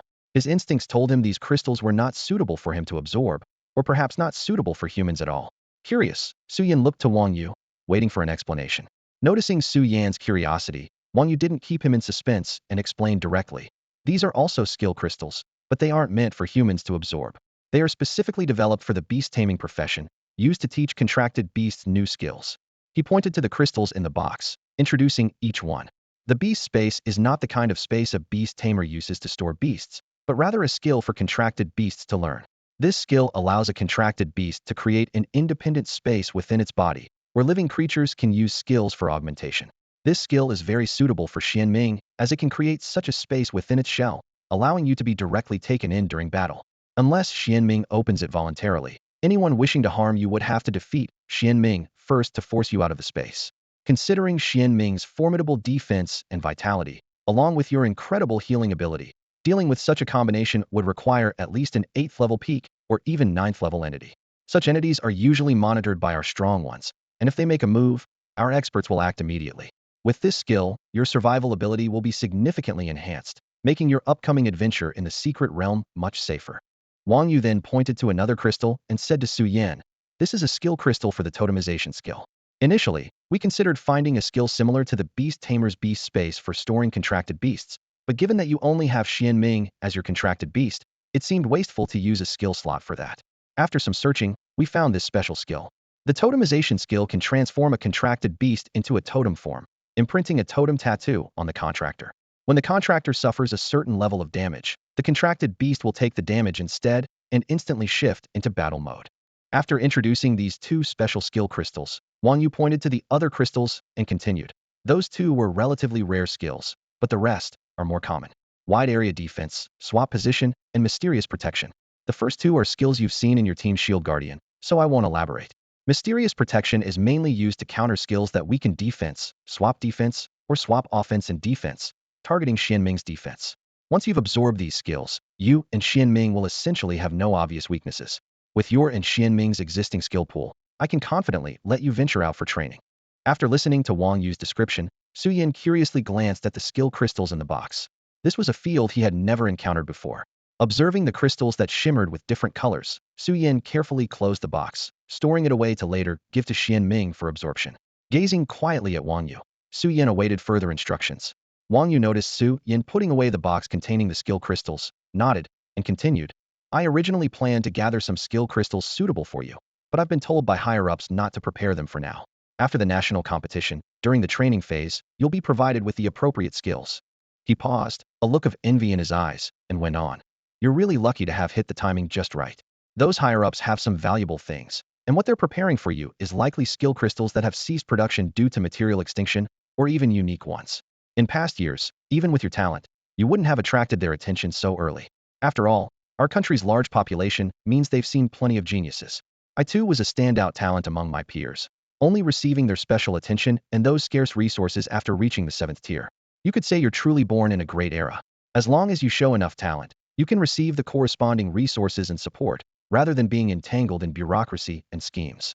Su Yin nodded in agreement, realizing he was indeed born in an era most suited to him, a time full of shining stars and opportunities for extraordinarily talented individuals. Though he would face unknown major events, these very events allowed him and other talents to gain more resources and grow faster.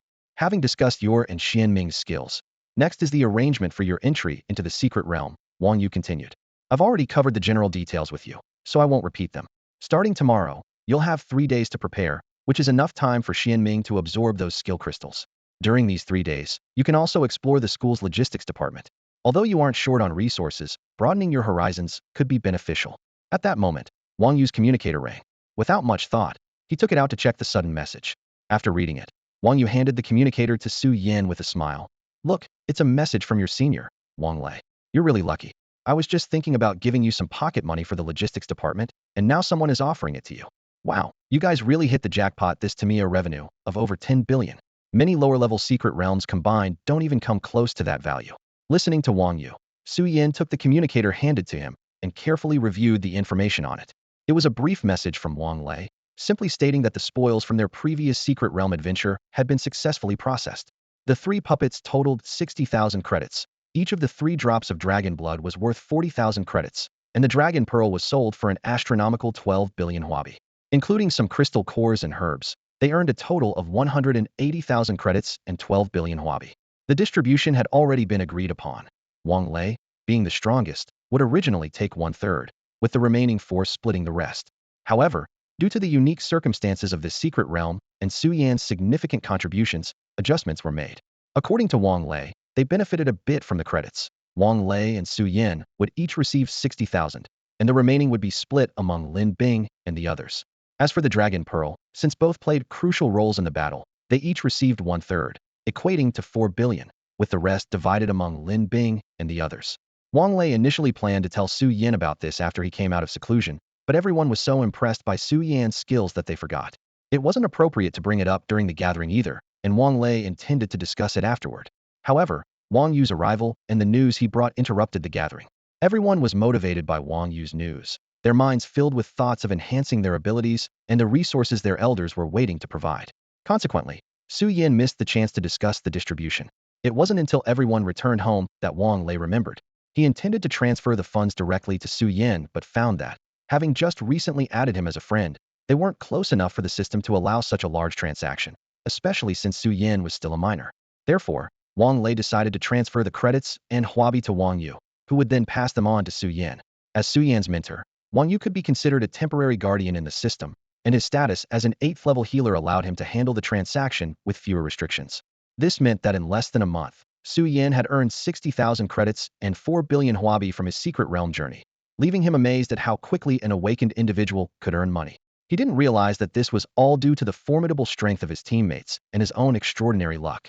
Encountering a beast with dragon lineage in a low-level secret realm was incredibly rare, especially one on the verge of evolving.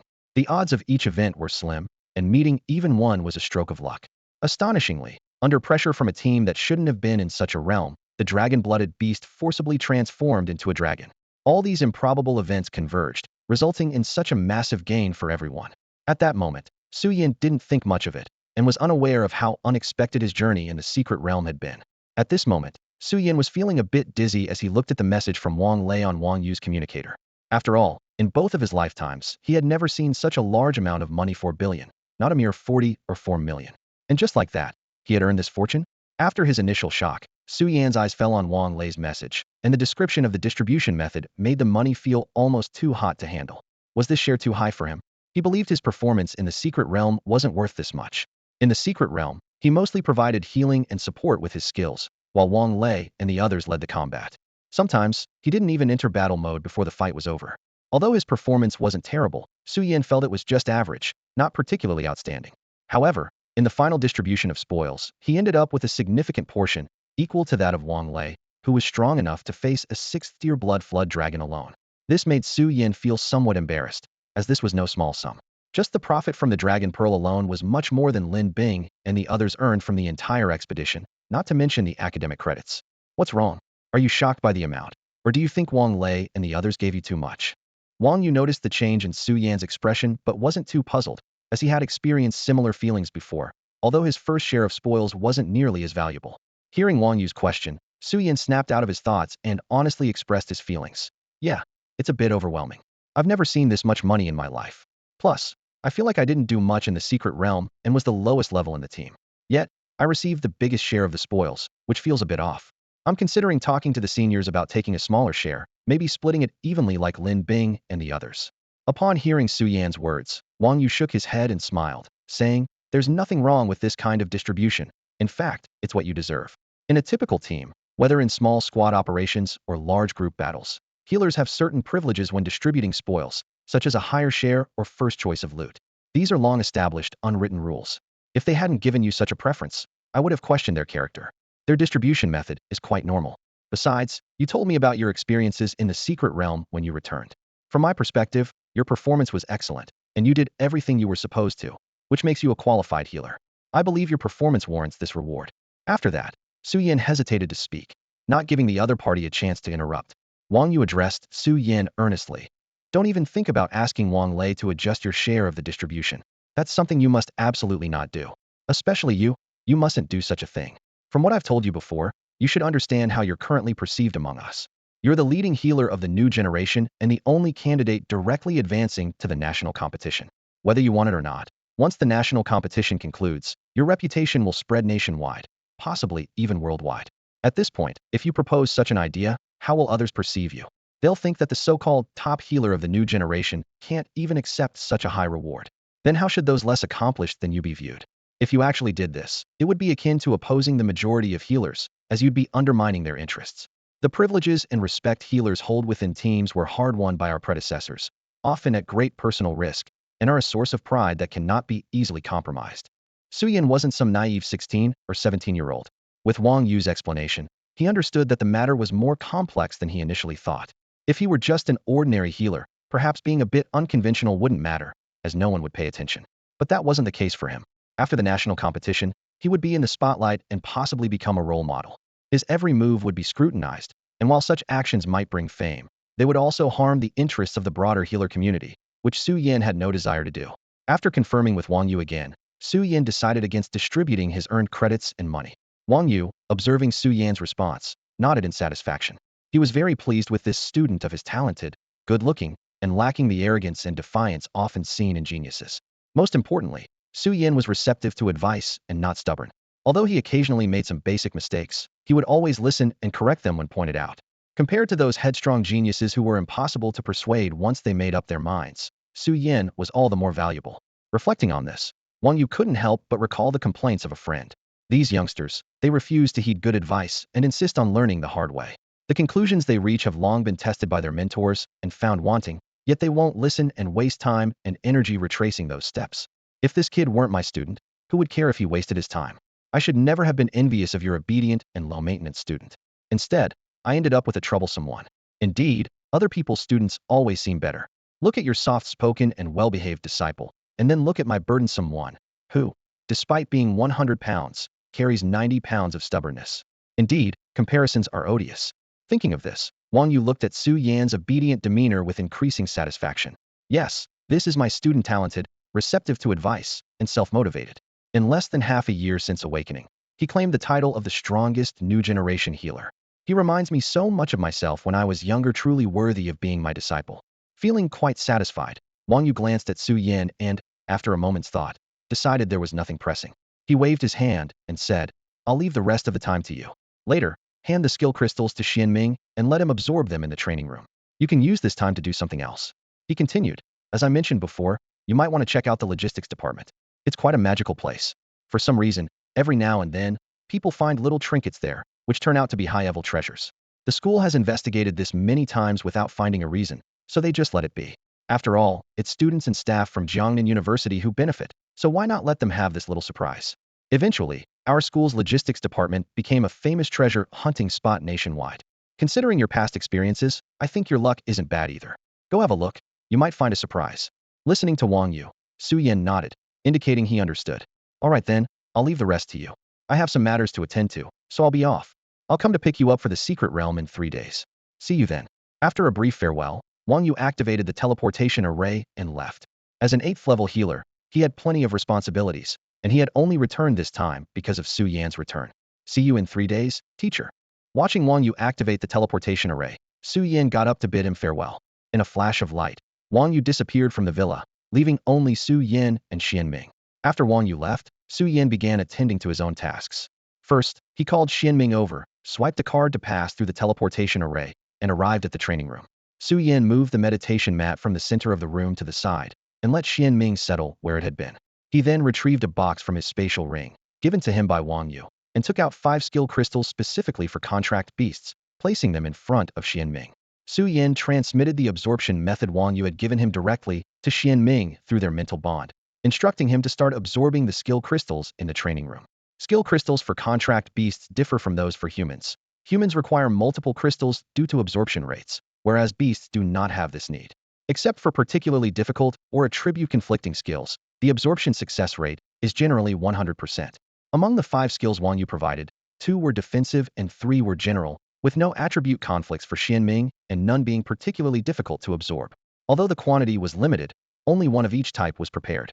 Seeing the 5 crystals and the information relayed through the bond, Xian Ming picked up one and began absorbing it according to the method he had learned. Watching Xian Ming immerse itself in absorbing the skill, Su Yin left a message in their contract, instructing it to contact him directly through the contract once it finished absorbing the skill crystal. He promised to come and get it once he received the notification. In the meantime, Su Yin hoped that Xian Ming would rest quietly in the training room without wandering around or causing any damage. After that, he left the training room via a teleportation array and returned to the villa. After settling Xian Ming, Su Yin finally had time to attend to his own matters. However, he didn't immediately head to the school's logistics department as Wang Yu suggested. Although he was somewhat interested in the logistics department, Su Yin had more important things to do at the moment, so he didn't go there right away. Back in his room, Su Yin took a communicator from his space ring, opened the communication interface, and dialed a name from his contact list. The call was quickly answered, and soon a holographic screen projected an image of a woman with a gentle yet resilient demeanor. Before Su Yin could speak, the woman waved to someone off-screen and called out, "Chung, come here, Ina's called us." Almost immediately, a man appeared beside her, and the two looked at Su Yin on the screen with love and concern. Yes, the people Su Yin was communicating with were his long-lost parents. Before dialing, Su Yin had many things he wanted to say to them, such as his recent experiences and his upcoming journey to a secret realm. However, upon seeing his parents, filled with concern and longing, the words he had planned to say got stuck, leaving only a simple "Dad, Mom." As he uttered these words, his eyes suddenly felt warm, and they turned slightly red. Despite having over 40 years of life experience, the recent events were still too surreal for Su Yin.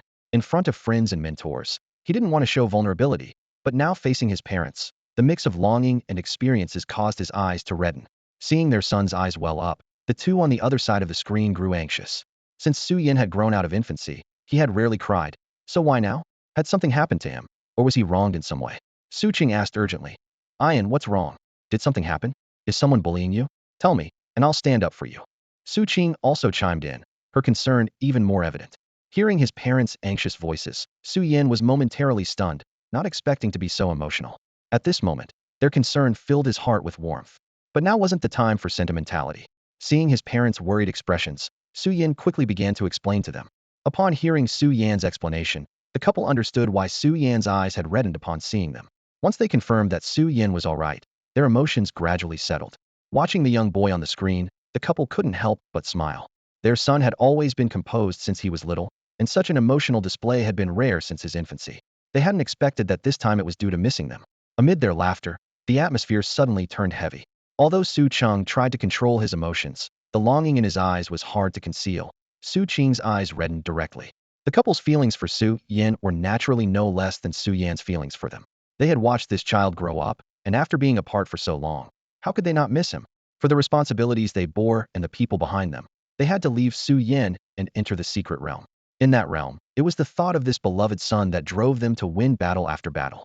In the silence, both sides in front of the screen exchanged glances, and after a while, they calmed down. Su Cheng began to inquire about the reason for Su Yan's call. Despite being touched by Su Yan's rare emotional expression, he knew his son was not someone who would contact them directly out of longing. His expressions of emotion were usually more reserved, suggesting he might have had a reason to reach out, with his longing for them surfacing during the conversation. Perhaps it was due to experiencing some extraordinary events, combined with missing his parents, that he couldn't control his emotions. Su Qing asked, "Ian, is there something you needed to talk to us about?" His voice brought the two, still lost in their emotional exchange, back to reality. Su Qing quickly added, "Yes, Ian, is something wrong? Do you need our help? Or are you short on money or resources? Just let us know if you need anything. Over the years, we've managed to save up a bit, enough to support you at least." Hearing this, Su Yin shook his head and replied, "Nothing's wrong. I'm not short on resources or money. The resources I need for cultivation are provided by my teacher, the school, and the authorities. I don't have much need for money right now. Besides, I recently made a lot of money and earned some credits. At this point, Su Yan's enthusiasm was evident. After all, he wanted to share his achievements and experiences with his parents. As expected, when the couple heard this and saw the excitement on Su Yan's face, they exchanged a knowing smile. Su Qing asked, "Made a lot of money in credits. How did you do that? What happened?" Su Yan didn't notice his parents' subtle reactions and eagerly began to share his recent experiences.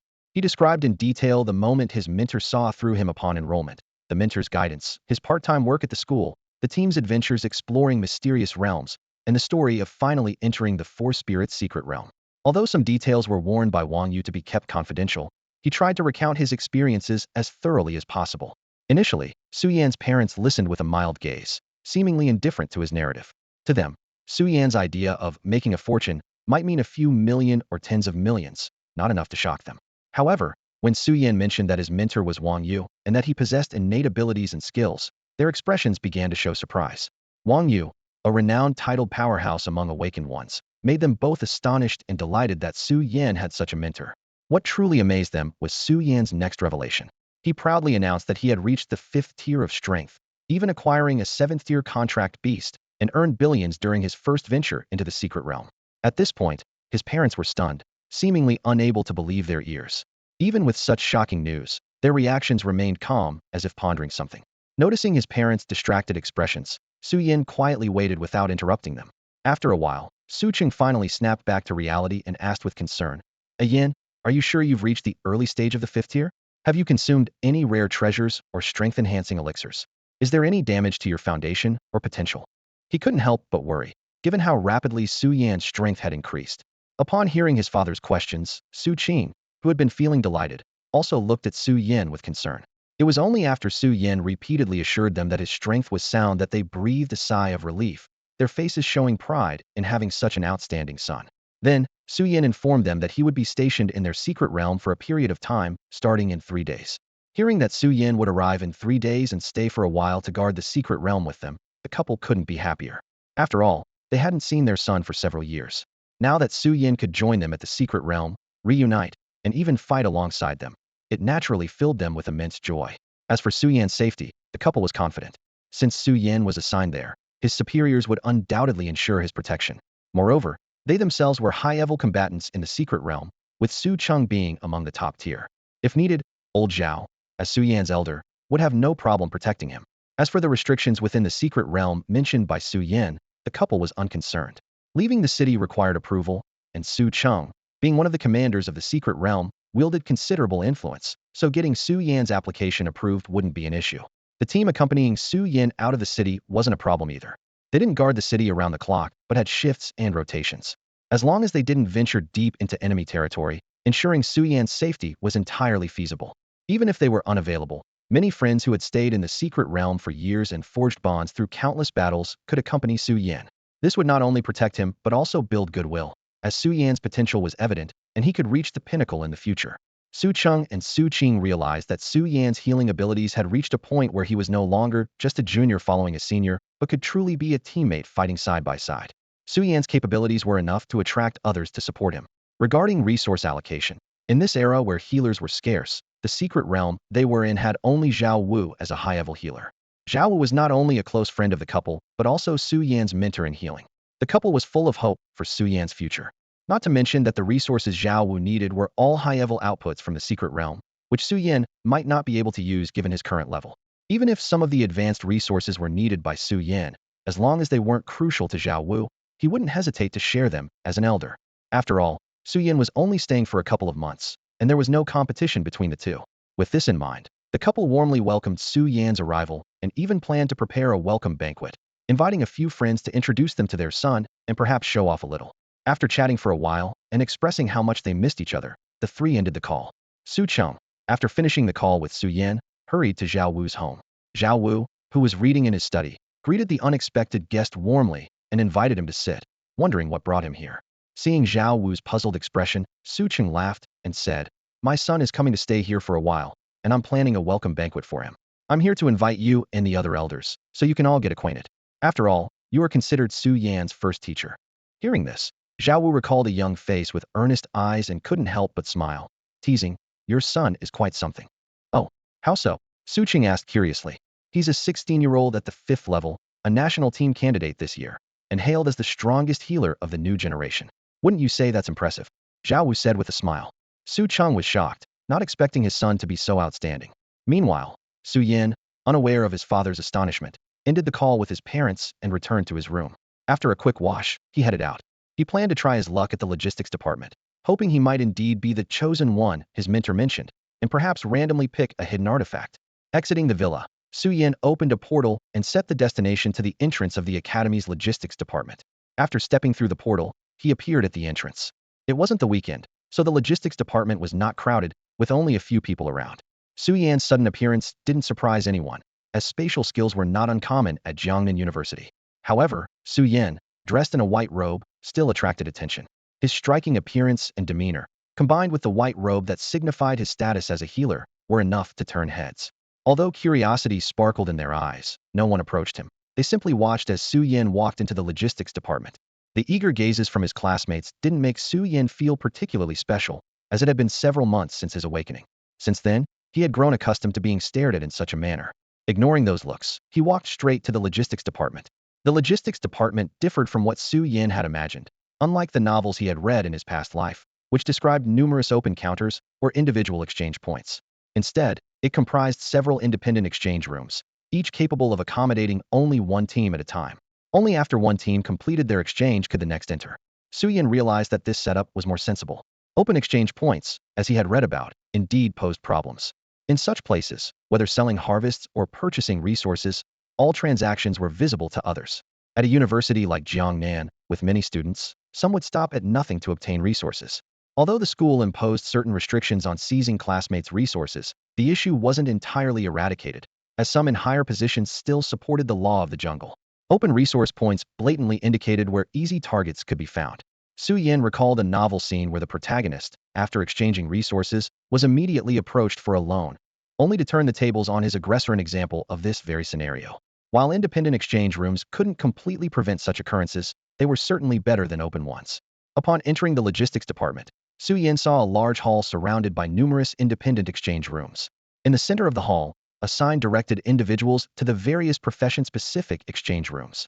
All resources in the logistics department appeared on the exchange lists, though each profession's room prioritized its respective resources. Some high-level resources were not only scarce, but also required the buyer to meet certain level criteria, at least not lower than the resources tier. Additionally, there were special exchange rooms, such as the healer's room, which, unlike common professions with multiple rooms, had only one dedicated space. Following the signs, Su Yin went directly to the second floor and entered an exchange room. The decor was simple, featuring just a basic exchange window and a few chairs for those waiting. Upon entering, there were no staff present. Su Yin was puzzled and was about to ask the staff in the hall when he suddenly heard a voice from behind him. "Ah, I didn't expect anyone to come to this long and used exchange room today. It's quite a surprise. You must be the only healer to enroll in our school this year. Su Yin, right?" Upon hearing this, Su Yin turned towards the voice and saw a lean middle-aged man smiling at him. The man's face was familiar. When Su Yin first entered Jiangnan University, Wang Lei had introduced him to some of the school's influential leaders. Su Yin recognized him immediately because of his distinctive name, Si Yaoqian, the head of the logistics department. This name was so unique that it was hard for Su Yin to forget. Moreover, Wang Lei had complained about him being stingy, which left a deep impression on Su Yin. After recognizing him, Su Yin promptly greeted him. "Hello, Minister Si." Si Yaoqian was not too surprised to be recognized, knowing well how distinctive his name was. Recalling when he was assigned to his job after retiring from the battlefield, a colleague had jokingly said, "With a name like that, he's bound to be good at logistics or finance." Thus, he was assigned to the logistics department. Despite cursing his troublesome name inwardly, Si Yaoqian maintained a smile and responded, "Hello, Su Yin." Without waiting for Su Yin to ask, Si Yaoqian continued, "Are you curious about why there's no staff in this exchange room, and why I am here?" Seeing Su Yin nod, Si Yaoqian explained, "You probably know that this exchange room is exclusively for healers, and other professions cannot enter. Our school has only a few healers, who are all teachers. Most of the time, they aren't on campus, and even if they are, they don't come here due to their status and strength. They simply send a message, and we bring the resources to them. So this exchange room is mainly for students. However, as you know, it's been years since we've had new healer students, which is why this room has been unused, and the staff reassigned to other exchange rooms." After hearing Si Yaoqian's explanation, Su Yan understood why there was no staff in this exchange room. Before his enrollment, there were no students to serve, making staffing unnecessary. Even with him now, being the only healer, the need to visit this room would be rare given the resource provisions available. In such a scenario, assigning dedicated staff here would be wasteful. Though Jiangnan University is well-funded, it wouldn't squander resources unnecessarily. With this in mind, Su Yan grasped the reason for Si Yaoqian's presence. If Su Yan's guess is correct, Minister Si should be the staff member responsible for his resource exchange today. Although he had a pretty good idea, Su Yan didn't speak up hastily. After all, if this minister was just here to greet him and the actual liaison was someone else, it would be quite awkward. It was better to confirm first to avoid any misunderstandings. So, Su Yan tentatively asked, Minister Si, are you here for? Si Yaoqian had been in the logistics department for over a decade and had met all kinds of people, so he easily picked up on the probing tone in Su Yan's voice. However, the young man before him wasn't someone he wanted to play games with, especially since he had Wang Yu, an 8th-level healer, backing him. Si Yaoqian didn't want any trouble. He replied directly, haven't you already guessed? I'm the staff member assigned to assist you, the healer, this time. Hearing Si Yaoqian's straightforward answer, Su Yan realized his little thoughts had been seen through, and he felt slightly embarrassed. Sensing Su Yan's sudden awkwardness, Si Yaoqian didn't tease him further, but instead led him to sit at a nearby table. He took out a tablet from his space ring and handed it to Su Yan. This is the resource list from our logistics department, with all the resources and prices marked. It was prepared specifically for you on the day you enrolled, as healers have different pricing compared to other professions. Si Yaoqian paused and continued. Though these resources might not be very appealing to you, considering the resources provided by the school and your mentor are much better. I suppose you're here for the rumored item from our logistics department, right? I'll take you to the warehouse later to see if there's anything that catches your eye. But first, let's go through the formalities and show you these resources. You might find something you actually need. Su Yan took the tablet and carefully reviewed its contents. The resources were well organized, categorized by type, and within each category, items were listed from high to low level. There was also a search bar in the top right corner. To be honest, Su Yan wasn't entirely sure what he needed at the moment. In terms of equipment, the healer's robe and illusion stone that Wang Yu had given him already made him feel content, and he wasn't interested in ordinary gear. As for high-level equipment, Su Yan wasn't strong enough to use them, and even if he could, the prices were daunting. Although he had received a substantial share from Wang Yu and considered himself somewhat wealthy, seeing the descriptions and prices of the gear on the exchange interface made Su Yan sigh inwardly, feeling a bit out of his league. Su Yan gazed at the 8th-tier equipment set named Ode to Life, feeling a strong sense of longing. This set, consisting of a crown, staff, robe, shoes, necklace, and ring, all top-tier life attribute items, boasted an impressive overall effect. Each piece provided a 10 healing bonus, totaling up to 60, while also reducing skill costs by 42. In addition, the set included the Hymn of Life skill, which could unleash life energy to heal and bless allies while damaging enemies. However, when Su Yan saw the price tag of 2.8 million credits for the entire set, with each piece costing 500,000 credits, his heart sank. Realizing his account held less than 100,000 credits, he quickly sobered up, understanding he couldn't afford even a single piece. Moreover, the price mentioned by Minister Si might already include a discount for healers. Imagining the astronomical prices of 9th or even 10th-tier equipment, Su Yan dismissed the idea of looking further and handed the tablet back to Si Yaoqian. Observing Su Yan's changing expression, Si Yaoqian couldn't help but chuckle, though their first meeting made teasing a bit awkward. He didn't take the tablet back but instead smiled and said, "No need to return the tablet. It was designed for you. Keep it. If you need anything, you can order directly on it, and we'll have it delivered to your place, just like we do for the school's healer teachers. It's more convenient." Su Yan accepted the tablet, feeling grateful but saying nothing more, and put it away. Si Yaoqian then continued, "All right, you've seen the tablet. Next, I'll take you to see our school's special warehouse." With that, he stood up and headed out of the exchange room, with Su Yan following. Soon, they arrived at the warehouse. Si Yaoqian pointed at the items inside and explained to Su Yan, "This is our school's legendary warehouse. The items appear to be from the 1st to 4th tiers, but what you ultimately get is uncertain, as there's a saying, a divine item hides its true nature. Faculty and students can take 10 items from here each year. Pricing-wise, 1st-tier items are 10 credits, 2nd tier 100 credits, 3rd tier 1,000 credits, and 4th tier 5,000 credits. Although they're more expensive than ordinary items, there's always a chance to draw higher-tier items." Guided by Si Yaoqian, Su Yan entered the warehouse, ready to try his luck. To Si Yaoqian's amazement, as soon as Su Yan stepped in, 2 balls of light flew over from the section marked 1st tier. Si Yaoqian was dumbfounded, thinking to himself, "I gave it away for nothing."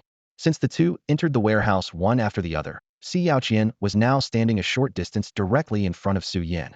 Two orbs of light emerged from the area marked as Tier 1, heading straight for them. Just as they were about to reach Si Yaoqian, the orbs suddenly changed direction, veering around him to the left and right before returning to their original path, rapidly approaching Su Yan. As the orbs flew toward him, Su Yan didn't instinctively reach out to block them. Instead, he raised his right hand, palm facing up. As the orbs neared, their speed decreased until they hovered above his palm. Si Yaoqian, who had been bypassed, turned around somewhat frustrated and saw the orbs suspended over Su Yan's hand, his expression turning sour. Although he had already suspected that the orbs weren't meant for him after all, he'd entered this warehouse many times, and if they were intended for him, they would have reached him long ago. The only new factor today was Su Yan, who had accompanied him. It was highly likely that these orbs were meant for this newcomer. Understanding is one thing, but witnessing it firsthand is another. Despite his hopes, with only two people present, he figured there was at least a 50% chance they might be for him. However, reality is often harsher than ideal scenarios. Watching the orbs deliberately avoid him and fly straight to Su Yan, Si Yaoqian's face was filled with frustration, and his eyes showed a hint of envy. There was no malice in his gaze, just a fleeting wish to poke the fortunate, chosen one, with an imaginary black spear. Nevertheless, his frustration didn't last long, as his expectations had been low from the start. Now, his suspicions were simply confirmed. After a brief moment, he turned his attention to the two hovering orbs with curiosity and excitement. Although the orbs weren't his, they had appeared in his presence, and he was eager to learn their true nature. His excitement stemmed from the fact that the logistics department was about to receive a significant influx of funds. It wasn't about overcharging Su Yan, as these orbs came from a Tier 1 area, and asking an exorbitant price would not only tarnish the department's reputation, but also risk offending Su Yan's influential backers. Instead, he was thrilled that the department's reputation was about to spread across the campus again, attracting many students and teachers eager to spend their money. In recent years, the logistics department hasn't had any major mishaps, which has led to a decrease in interest among many teachers and students. Some newcomers even began publicly questioning the existence of the warehouse, suspecting it might be a staged act by the department, causing a significant drop in their revenue. However, the appearance of these two light orbs sent a clear message. It's not that the logistics department lacks good items, it's just that you might not be lucky enough to find them. Look at Su Yan, who, on his first visit to the logistics department, didn't even have to search for treasures. They came to him. Tempted? If so, act quickly. Supplies are limited, and it's first come, first served. Why the price increase, you ask? Well, if something good is found, the price can't stay the same, can it? At this moment, Si Yaoqian was contemplating how much the prices should increase. The higher, the better, as it affected the pricing of the remaining items in the warehouse. Meanwhile, Su Yan focused on the two light orbs in his hands and chose the one on the left, channeling his spiritual energy to open it. As he did, the orb's glow gradually faded, revealing an ethereal rune suspended in midair. This rune was peculiar, composed of mysterious patterns unfamiliar to Su Yan. When he stared at it, he could see it clearly, but as soon as he looked away, he couldn't recall any details. Si Yaoqian found the rune strangely familiar, as if he had seen it before, though he couldn't immediately remember where. However, the rune didn't allow them to observe it for long. After a brief pause in the air, it swiftly flew towards Su Yan, merging into his forehead. The abrupt attack caught Su Yan off guard, as the rune integrated into his brow. Subsequently, a rune suddenly appeared in Su Yan's mental space, the very one that had just entered his body. This unexpected change made Su Yan anxious, as the mental space is one of the most crucial areas for an Awakener. If this rune had any hidden dangers, he could be in trouble. The rune's activity snapped Si Yaoqian out of his reverie, and seeing Su Yan's panic, he fully understood his concern. After all, when something inexplicable enters your mental space, the first reaction is to be cautious. However, Si Yaoqian didn't panic like Su Yan because he recalled why the rune felt familiar. He had seen a similar rune before, but its transient nature had made him forget it. Although he wasn't sure what function this rune served for Su Yan, he was certain it was beneficial and posed no harm, which was reassuring. Si Yaoqian wasn't the type to play pranks, so when he noticed Su Yan's slight panic, he quickly reassured him. Don't worry. This rune is perfectly safe and won't harm your mental Si. Hearing this, Su Yan gradually calmed down and asked, Minister Si, do you know the specifics about this rune? Could you explain it to me? A hint of admiration flashed in Si Yaoqian's eyes as he began to explain. The essence of this rune comes from fragments of the original rules scattered at the birth of certain special realms. Due to the diverse nature of these rules, they're collectively referred to as mysterious runes. The reason for their formation is quite complex and not something you need to know at your current level. Just understand that these runes are extremely rare. Only 5 have appeared openly since the realms emerged. He continued, These runes actively seek out compatible beings to merge with, allowing them to become innate deities with a preliminary grasp of certain rules. However, this only occurs within the realms. On Blue Star, due to its unique rules, any appearing runes are absorbed by Blue Star's rules, which is why the rune you saw appeared to be in a state of virtualization. The rune in your mental sea is a compensation and reward for attracting this rule fragment. As he spoke, he gave Su Yin an encouraging pat on the shoulder. Don't feel like exchanging this rune for becoming an innate deity is a loss. Those deities are bound to the realms and can't leave, with their potential completely capped. It's a decent choice for those with average talent, but for geniuses like you, it's a waste. The compensation rune from Blue Star, while it may not seem as impressive as becoming a deity in the realm, is entirely yours, beyond even Blue Star's control. Moreover, these runes are exceptionally powerful and capable of growth. After Si Yaoqian's explanation, Su Yin felt completely at ease. He wasn't interested in becoming a deity tied to a realm. He preferred power that he could fully control. Relaxed, Su Yin began examining the rune specifics. He infused his mental energy into the rune and quickly received a message. Rune. Stacking effect. Select 3 skills to bind with the rune, granting them stacking effects. Skills can be unbound, and once unbound, cannot be rebound for 24 hours. Skills with stacking effects can add an additional layer of effect on the target without being limited by the target's maximum capacity. Rune growth, 0. The information thrilled Su Yin. The stacking effect was highly beneficial to him, offering great operational flexibility. His innate skill, recovery, was precisely the type that could be stacked, enabling multiple uses on a single target in a short period without diminishing returns. Su Yin understood that the effect didn't significantly impact one-time skills like Xingyue Yin and Xihua. However, the enhancement for skills such as Ancient Totem, Sanctuary, Karma, and Dream Return was exceptionally powerful. The first 2 are large-scale army boost and recovery skills, and when stacked, all enhancement effects double. Karma allows the invincibility count to double, granting each person up to 6 invincibility uses per day, increasing the burst power from twice to 4 times. Although the Dream Return skill cannot be reused immediately after triggering, the additional opportunities from stacking are not restricted. As long as the opponent's strength isn't too overwhelming, Su Yin could rely on a second Dream Return to survive the cooldown period and smoothly transition to a new Dream Return effect. More importantly, these stacked skills also benefit from his innate talents and equipment effects, making the already overpowered rune attributes even more extraordinary. Besides, Su Yin had doubts about the effects of the Restoration spell and Heart of Life skills. He wondered whether the stacking effect of the Restoration spell was single-layered or fully cumulative, as the difference between 8 layers and 14 layers was substantial. The Heart of Life puzzled him further, questioning whether the amplification could stack, how it was calculated, whether there was any decay, and what the spiritual energy consumption would be. The ideal situation would be 14 layers of the Restoration spell along with 2 sets of Heart of Life, which, without considering equipment amplification, could boost Su Yan's healing by over 30 times, calculated as 1.50.653233. This number thrilled Su Yan, eager to test his theory. However, the current time and place were not suitable for experiments, as he was still in Si Yaoqian's territory, holding an unopened mystery box light orb. Gazing at Si Yaoqian, who was quietly watching him, Su Yan hesitated. He wasn't unsure about whether to open the mystery box, as he was confident in securing whatever he obtained. Instead, hiding it would only spark curiosity. Su Yan was uncertain whether to disclose the detailed effects of this rune to Si Yaoqian. He didn't know if such runes were taboo, or if he could casually share the information. If he didn't mention it, the rune was something both he and Si Yaoqian witnessed together, and Si Yaoqian had shared much information about it. At that moment, Si Yaoqian seemed to sense Su Yan's hesitation. Instead of asking about the specifics of the rune, he urged, "Hurry up, open this one too. My earnings this time depend on you." Relieved by Si Yaoqian's change of topic, Su Yan smiled gratefully and proceeded to open the other light orb. As spiritual energy was infused, the light surrounding the orb gradually faded, revealing what was hidden inside. After the light faded, a black pearl appeared before Su Yan and Si Yaoqian, gently landing in Su Yan's palm. This black pearl was completely different from the previously captivating illusory rune. It was dull and lacked luster. Its surface was smooth and round, appearing quite ordinary at first glance, not even as refined as some roughly crafted ornaments. An average person might not give it a second look, but having witnessed the pearl being extracted from the light cluster, Su Yan and Si Yaoqian naturally didn't think it was a simple object. Su Yan held the pearl in his hand, using his mental energy to probe it carefully, but found nothing special.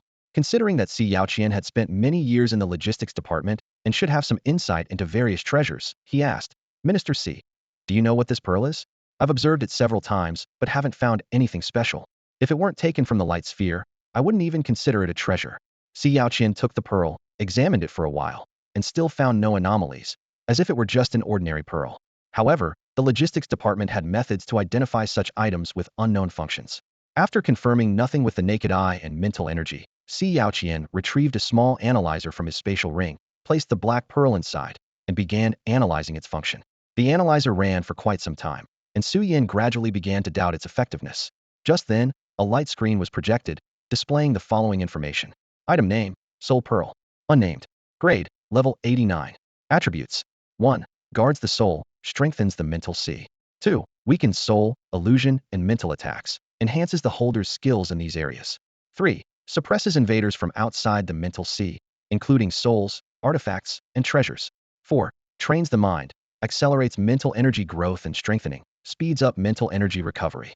5. Releases a mental barrier, shielding against detection and mental probing. The text on the light screen left both individuals astonished. They hadn't expected this seemingly unremarkable black pearl to be a mental-type treasure. Such treasures were already rare, and one with soul-guarding effects was even more uncommon. Moreover, the Soul Pearl's minimum grade was level 8, possibly reaching level 9. It's worth noting that most level 8 or 9 awakened individuals might not even possess a mental-type treasure of this caliber. Looking at the black pearl in his hand, a glimmer of desire flashed in Si Yaoqian's eyes, but it was quickly replaced by a bitter smile. He knew that the Soul Pearl's main value lay in its protection of the soul and mind, but having long retired from the battlefield and become rusty, it was merely a hidden gem to him. Only those who have honed their skills on the battlefield for years, or geniuses like Su Yin, can truly unlock the value of such a treasure. The existence of the soul orb means that Su Yin no longer has to worry about encountering enemies skilled in soul manipulation who might control or eliminate him. If Su Yin had equipped this soul orb earlier, the mysterious rune would not have easily invaded his mental sea. At the very least, Su Yin would have had the choice to accept the rune, rather than being forced to do so. Although the end result was positive, the feeling of having one's mental sea invaded at will is certainly unpleasant and unsettling. Reluctantly, Su Yin returned the soul orb to Si Yaoqian with a smile, saying, "All right, put it away quickly. If you keep showing it off in front of me, I might not be able to resist taking it." Si Yaoqian nodded, his tone slightly serious. "Make sure to have Wang Yu check it out when you get back, to see if there are any issues." Listening to Si Yaoqian, Su Yin obediently stored the soul orb in his spatial ring. Watching Su Yin secure the soul orb, Si Yaoqian's excitement gradually subsided, and he asked, "Is there anything else you want? You can take 8 items from here. If not, head to the front desk to check out. It totals 20 credits." Su Yin, feeling a bit guilty for acquiring 2 priceless treasures for just 20 credits, decided to make up for it. He went to the section marked with 4th-tier items, casually selected 8 items, and then followed Si Yaoqian to the front desk, spending a total of 20,020 credits. After expressing his gratitude again and exchanging contact information, Su Yin left the logistics department, activated a portal, and returned to his villa. Thinking about today's gains, Su Yin took out his communicator to message Wang Yu, sharing his experiences and the treasures he obtained at the logistics department. Before long, Wang Yu replied, "Wait for me at home. I have something to take care of, and I'll come over as soon as I'm done. Don't use the orb until I get there to check it out." Upon receiving the reply, Su Yin abandoned the idea of going out and returned to his room.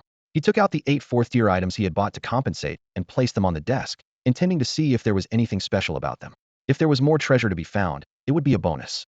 However, it seemed Su Yan's streak of good fortune had come to an end, and fate wasn't planning to grant him any more windfalls.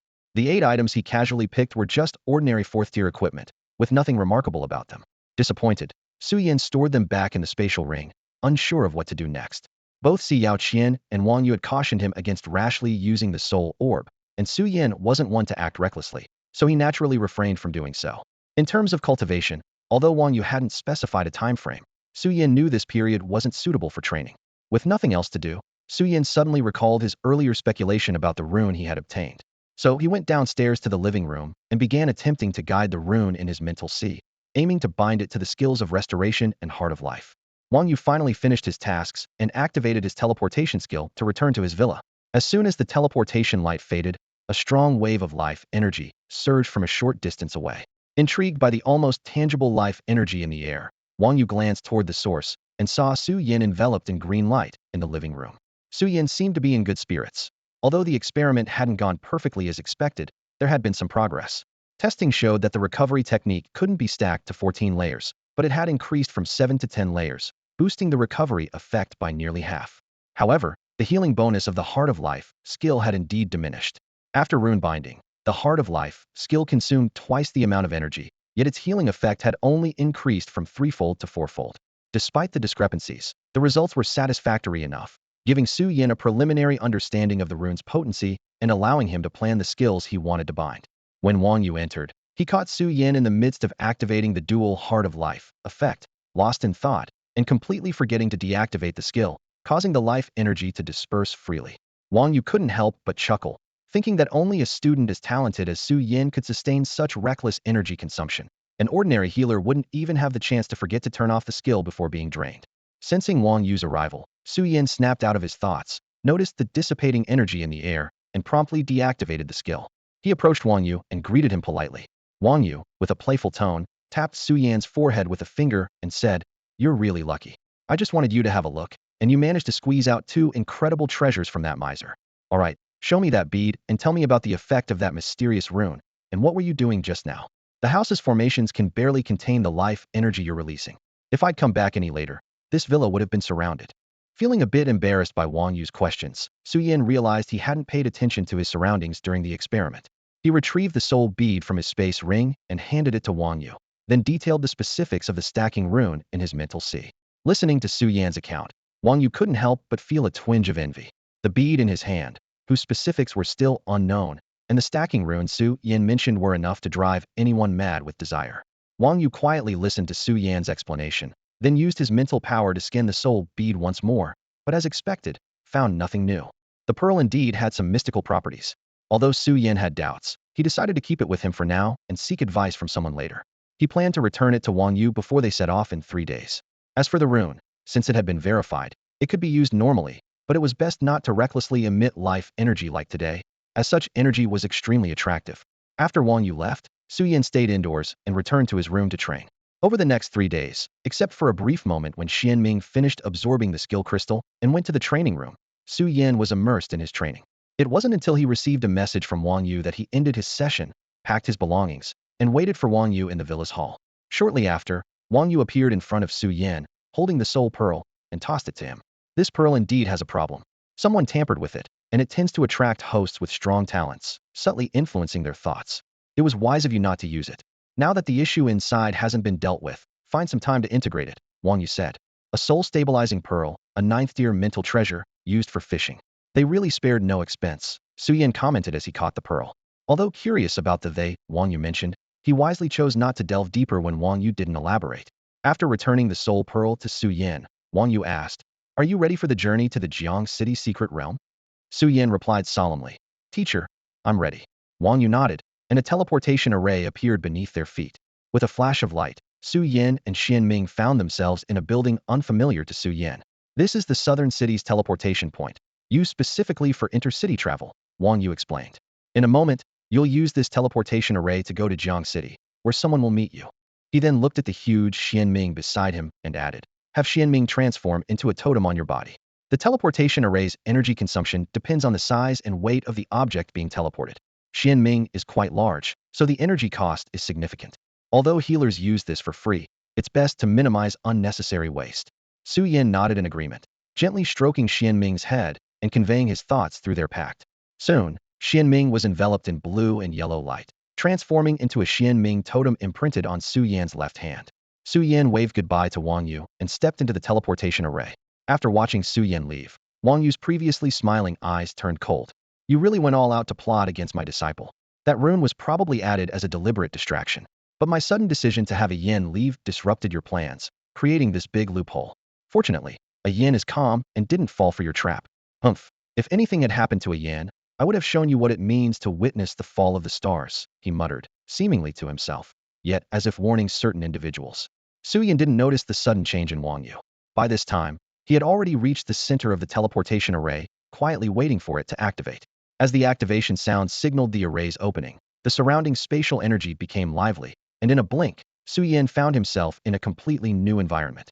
Hearing the prompt, "Teleportation complete, please exit the array," he rubbed his eyes, feeling slightly uncomfortable from the spatial shift, and quickly stepped out of the teleportation area. The layout of Jiangqing's teleportation point was similar to that of Nanqing, but it was noticeably more crowded, with people exuding a more aggressive aura. This was not surprising, as Nanqing's prosperity was largely due to the presence of Jiangnan University, creating a relatively peaceful environment. In contrast, Jiangxing lacked such a top-tier institution, and in response to the emerging secret realms, the city favored a more militaristic approach. Despite a higher casualty rate, the strong individuals emerging from Jiangxing were notably powerful. As soon as Su Yin stepped out of the teleportation array, he drew the attention of most people around him. His calm and peaceful demeanor starkly contrasted with the battle-hardened Awakeners, making him stand out like a sheep among wolves. His conspicuous white robe further highlighted his identity as a healer, attracting even more attention in Jiangxing. Although it was almost impossible for anyone to recruit this healer into their team, they still gazed at Su Yin with fervent interest. These stares were more intense and blatant than those from his senior students back on campus, making Su Yin somewhat uncomfortable. Just as he was about to buckle under the pressure of these gazes, the sound of his communicator interrupted his discomfort. Upon checking, he found the call was from an unknown number. Answering it, a loud voice came through. "Hello, is this Su Yin?" Su Yin had a good guess about the caller's identity, but out of courtesy, he asked about the caller's purpose. "Yes, this is Su Yin. May I know what this is regarding?" "Hello, Su Yin. I'm Gan Xingye from the Jiangxing Military District. I've been ordered to come and meet you. Could you please send me your location? I'll come to find you now." Hearing the identity and purpose of the caller, Su Yin felt a wave of relief, as he was indeed struggling under the weight of the surrounding attention. He quickly sent his location and skillfully adjusted his expression and demeanor to project a cold, unapproachable aura, successfully deterring those who intended to approach him. After receiving Su Yan's location, Gan Xingye quickly made his way to the teleportation area where Su Yan was located. Su Yan's distinctive attire and demeanor made him easy to spot.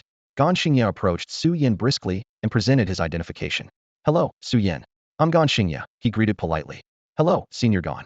I'm Su Yan," Su Yan replied with a smile. He then followed Gan Xingye out of the teleportation point and got into a car heading towards the entrance of Jiangxing's secret realm. Throughout the journey, Gan Xingye remained silent, and Su Yan, not being skilled in conversation, also kept quiet. They barely exchanged words until they reached the entrance of the Jiangxing secret realm. There, they presented their credentials and entered the secret realm through a teleportation array. As soon as they stepped out of the teleportation array, Su Yan suddenly felt a figure rushing towards him. Before he could react, he was enveloped in a firm embrace. Recognizing the familiar and comforting presence, Su Yan's initially tense body gradually relaxed, and he softly said, "Long time no see, Dad." Upon hearing this, Su Qing tightened his embrace. The unexpected force of the hug caused Su Yan some discomfort, prompting him to gently remind, "That hurts." Realizing he had been too forceful, Su Qing quickly released him, appearing slightly flustered. He looked at his son, whom he hadn't seen in a long time. Su Yan smiled, moved to his side, took his right hand, and asked with concern, "Dad, why are you here to pick me up? And where's Mom?" "I'm off today, so I had time to come get you," Su Cheng replied, holding Su Yan's hand. "As for your mom, she knows you're coming today and has already prepared a meal at home, waiting for you." With that, he turned to Gan Xingye and said with a smile, "Xiao Gan, thank you for your help. I'll take Ian home now. I'll handle the registration later. You should go and rest." Then, Su Cheng led Su Yan by the hand towards their home. After bidding farewell to Gan Xingye, Su Yan obediently followed Su Cheng home. Soon, they arrived at the house where Su Cheng and his wife lived in the city. Before they even entered, Su Yan saw Su Qing waiting at the door. Upon seeing them, she quickly ran over and embraced Su Yan tightly once more. "Taller and thinner," Su Qing remarked, touching her son's face with satisfaction. Hearing this, Su Qing nodded in agreement. Su Yan felt a sense of helplessness, recalling how he had eaten Yunling deer canned food for months, successfully growing taller and gaining more than 10 pounds. He thought to himself, "Well, whatever makes you happy." He decided not to explain his physique to his parents and followed them into the house. Su Yan was led into the house and began to explore his new home in Jiangxing's secret realm. Meanwhile, his parents, Mr. and Mrs. Su, were busy in the kitchen, bringing out a sumptuous meal they had prepared in advance. Seeing the layout of the house, almost identical to their home in Haicheng, and his room arranged in the same way, Su Yan felt a wave of emotion. At his parents' call, he went into the dining room. The dining table was laden with various dishes, and his bowl was piled high with food. His parents kept adding more to his bowl.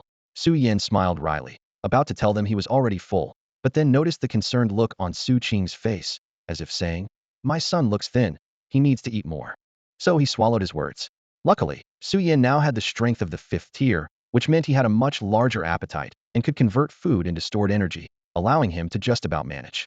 After finishing the food his parents had given him, he was so full he had to lie back in his chair, rubbing his swollen stomach.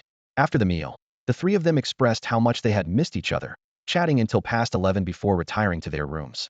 Once back in his room, Su Yan had a vague feeling he had forgotten something, but couldn't quite recall what it was. he decided not to dwell on it, lying in bed to sleep as he had to get up early the next day to register and meet the guardians.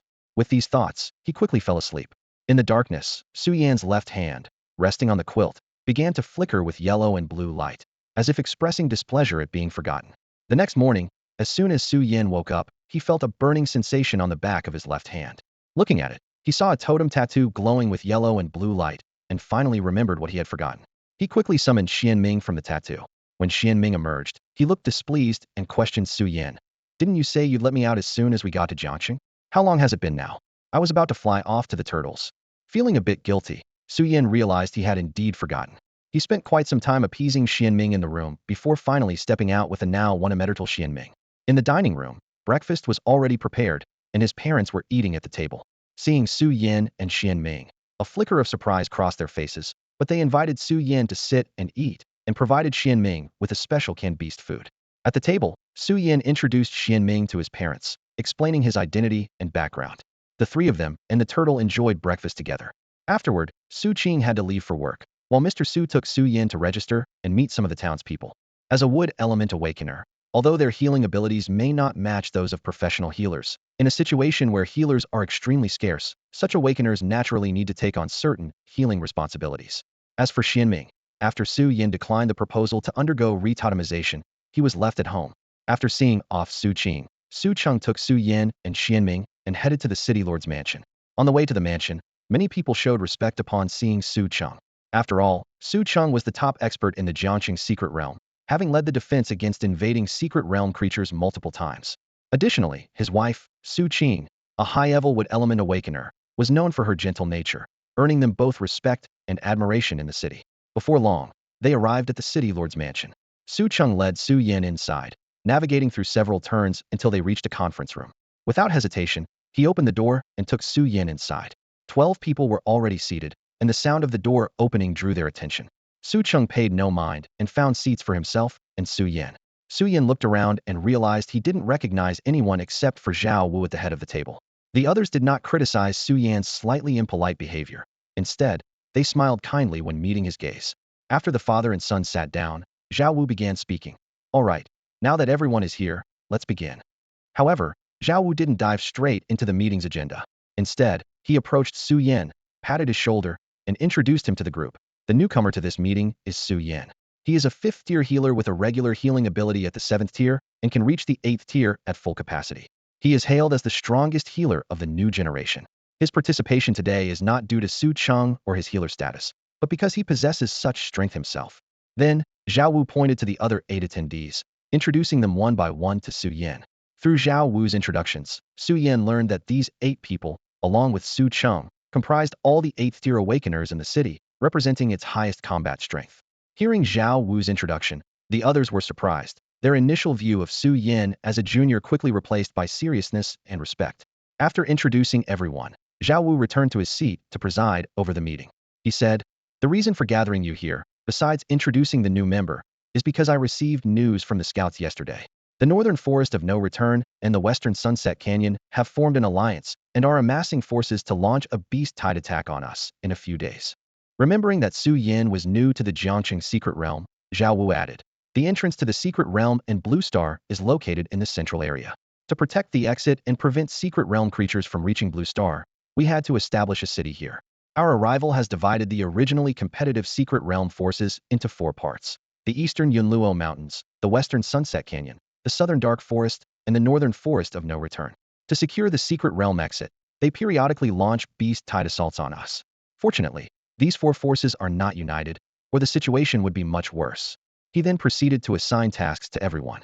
Some pre-battle deployments and mobilizations have already been issued by the command to the various units, so I won't go into detail about those. The purpose of this meeting is to discuss the allocation of our high-level combat forces, as we will be facing attacks from 2 sides simultaneously.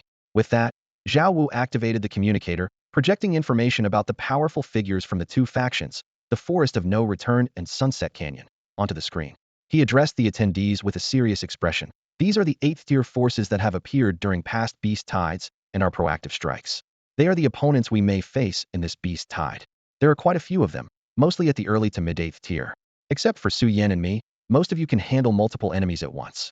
Previously, during beast-tide operations, some 7th-tier fighters could hold their ground against them with my support. Zhao Wu then turned his gaze to Su Yan and asked, "Moreover, this time we have an additional 7th-tier healer. Su Yan, how effective is your healing now? Can you enable 7th-tier fighters to contend with 8th-tier ones? We don't need to suppress or defeat them. Just hold back those at the early to mid-8th tier." Su Yan, expressionless, focused on the projection of the exotic beasts and magical plants, seemingly contemplating Zhao Wu's words. However, his thoughts had already drifted, pondering whether these creatures might be tasty. When Zhao Wu mentioned him, Su Yan paused, then quickly regained his composure. After a moment of reflection, he responded, "Before coming here, my mentor tested my abilities. The results showed that without considering equipment bonuses and self-enhancing skills, my basic healing effect is at the 7th tier. Including those, my full output can easily reach the 8th tier." His demeanor was calm and collected, as if what he had just described was routine and not worth elaborating on. However, upon hearing Su Yan's response, the others were not so composed. Did they hear correctly? This young man, who looked no older than their own sons, had actual combat power at the 8th tier, on par with them? Never mind the notion of only reaching 8th tier power at full capacity. Everyone understood that in a normal fight, who wouldn't make use of equipment and enhancement skills? Such a scenario would only occur if the opponent was exceedingly weak or if someone had lost their mind. In front of everyone, Su Yan's performance sparked a new wave of emotions. The crowd began to regard him with greater respect and seriousness. Even Su Cheng no longer viewed Su Yan through the lens of a protective father, but started to acknowledge his abilities earnestly. Upon hearing Su Yan's response, Zhao Wu exclaimed in surprise, "Good lad, I heard your combat power was at the 7th tier, but you've improved so quickly." Initially, he intended for Su Yan to assist the 7th tier peak Awakeners in holding off the 8th tier adversaries, buying time to either kill or severely wound the enemy. Zhao Wu analyzed that due to the unpredictability of the opponent's top-tier forces, they could only dispatch personnel to engage after the enemy's appearance, potentially causing significant casualties during this period. Furthermore, if the battlefield expanded, the distance between the north and west of the city would prevent them from staying in one place. For safety reasons, Zhao Wu decided that during the battlefield shift, at least one top-tier force must accompany them, meaning at least one top-tier warrior couldn't fully participate in the battle. Now it's simple. Su Yan and I will each lead a team to guard the north and west of the city, Zhao Wu said, looking around at the assembled group. Besides Su Yan and me, there are exactly 12 of you, including 4 peak 8th tier warriors. Su Cheng and Wei Mingyan, you're stronger, so you'll go with Su Yan to the north. Li Jing and Su Mingyuan, you'll stay with me in the west. The remaining members should follow this arrangement, forming groups of 4 to head to either the west or north. After hearing this, everyone nodded and stood up to acknowledge Zhao Wu's instructions. Su Yan also stood, responding to Zhao Wu with a yes. The next step was the allocation of personnel. Zhao Wu had already assigned the 4 peak 8th tier warriors, and considering Su Yan's strength, he placed the stronger 2 in Su Yan's team. The remaining 8, being of similar strength and including warriors and sorcerers in conventional roles, were allowed to choose freely which side to defend. When faced with the choice between Zhao Wu and Su Yan, the group naturally leaned towards Zhao Wu, given his formidable strength and their familiarity with him, which inspired trust. However, for the sake of balancing power, the stronger members needed to go with Su Yan to bolster that side's strength. At this point, everyone was faced with a decision, leading to hesitation among them. Seeing the group's hesitation in making a choice, Zhao Wu roughly understood their indecision. At this moment, it wasn't appropriate for him to directly point out the key issue or have Su Yan prove himself on the spot. If he were Su Yan's mentor like Wang Yu, he could speak up directly, but as this was his first meeting with Su Yan in reality, his understanding of Su Yan's character was still based on the image of a quiet boy who listened to him attentively back then. As for being called Su Yan's enlightenment teacher by Su Cheng, Zhao Wu felt that he had merely offered some casual guidance at the time, which was not significant. Moreover, since he was now a point of comparison for Su Yan, it was even less suitable for him to speak. For those seasoned in the field, understanding a teammate's strengths and strategies is normal, as it allows for better cooperation and enhanced combat effectiveness. However, what seemed normal to them might not be agreeable to Su Yan. In Zhao Wu's impression, geniuses like Su Yan typically have their pride. Asking him to prove his abilities was effectively questioning his competence and trustworthiness, which, if mishandled, could lead to conflict. The atmosphere grew unusually silent. Although Su Yan felt that his mindset had become more immature since his awakening, he still understood social nuances. Observing the group's hesitant expressions and Zhao Wu's reluctance to speak, Su Yan quickly grasped their thoughts, distrust in his abilities, yet hesitation to voice it directly for fear of confrontation. Realizing this, Su Yan decided to directly showcase his skills to prove his capabilities. Of course, Su Yan was somewhat displeased with their attitude. As a genius who had been sought after since his awakening, he naturally had his pride. However, unlike the anger and retaliation often depicted in novels, Su Yin believed his pride didn't need to be expressed through words. He preferred to demonstrate what life's heart 10 layers of restoration could do, to show those who doubted him the power of healing. Just as he was about to speak, Su Cheng suddenly interrupted the silence with agitation. Hey, hey, hey! What's this all about? What's so hard about choosing between two options? Are you looking down on my son? Su Cheng's booming voice instantly shattered the silence, and everyone quickly shook their heads, indicating they had no such intention. But Su Cheng was not easily appeased. He pulled Su Yen over, indignantly saying, Son, come here. These old guys are being unreasonable, not even giving you a proper greeting gift and questioning your abilities. Can you stand that? Of course not. Come on, son, show these oldtimers what the new generation's top healer looks like, what it means to be the strongest contender for the future's greatest healer. The words were blunt and impatient, revealing the underlying intentions of these people without any pretense. Yet, there was no resentment in his eyes, only an endless trust and pride in Su Yen. Su Yen had mentally prepared himself, rehearsing how he'd showcase his abilities in front of everyone, leaving them in awe and saying something like, I, Su Yen, have never been second to anyone, before departing with his father, leaving them regretting underestimating him. However, after Su Cheng's bold introduction, Su Yan's plans vanished, replaced by a wry smile, like a child dragged by parents to perform in front of elders, reluctantly following Su Cheng towards the crowd. With a resigned smile, Su Yen clasped his hands in a gesture of respect and said, Well then, I'll do my best. Hearing Su Cheng's complaint and sensing the faint helplessness in his eyes, the crowd understood it was a way to ease the tension. Upon hearing Su Yan's words, they refrained from causing any trouble, showering him with praise, though none expressed outright belief in his abilities. Observing their reactions, Su Yan easily sensed their lack of trust. Without saying much, he skillfully layered 10 recovery spells and 2 hearts of life on himself. Instantly, a faint green glow flickered in Su Yan's eyes, and his long hair, previously resting against his back, began to float as if stirred by an unseen breeze. The activation of the Heart of Life skill imbued him with a calm, yet vibrant aura. He raised his right hand, and a milky white light quickly gathered at his fingertips, forming glowing orbs that flew towards the crowd. This was Su Yan's core skill recovery spell.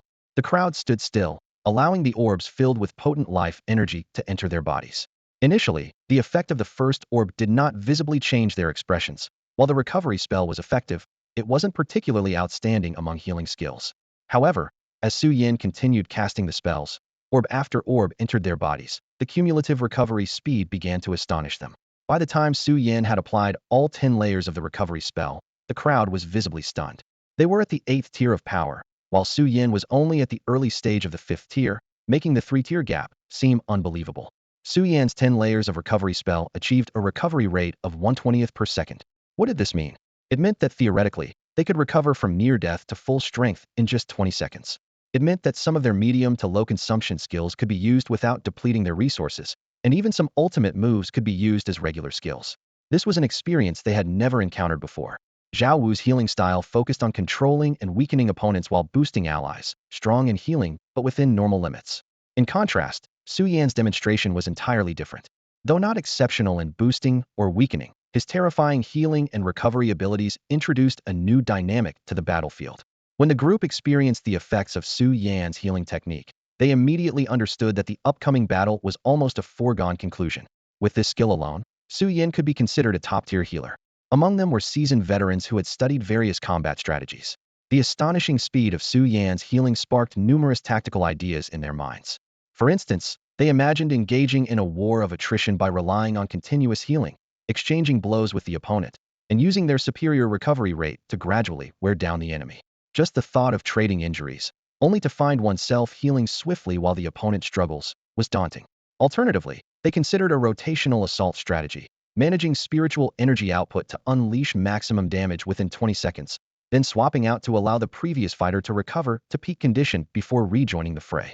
Such a cycle could create an almost perpetual motion effect, which was exciting to contemplate.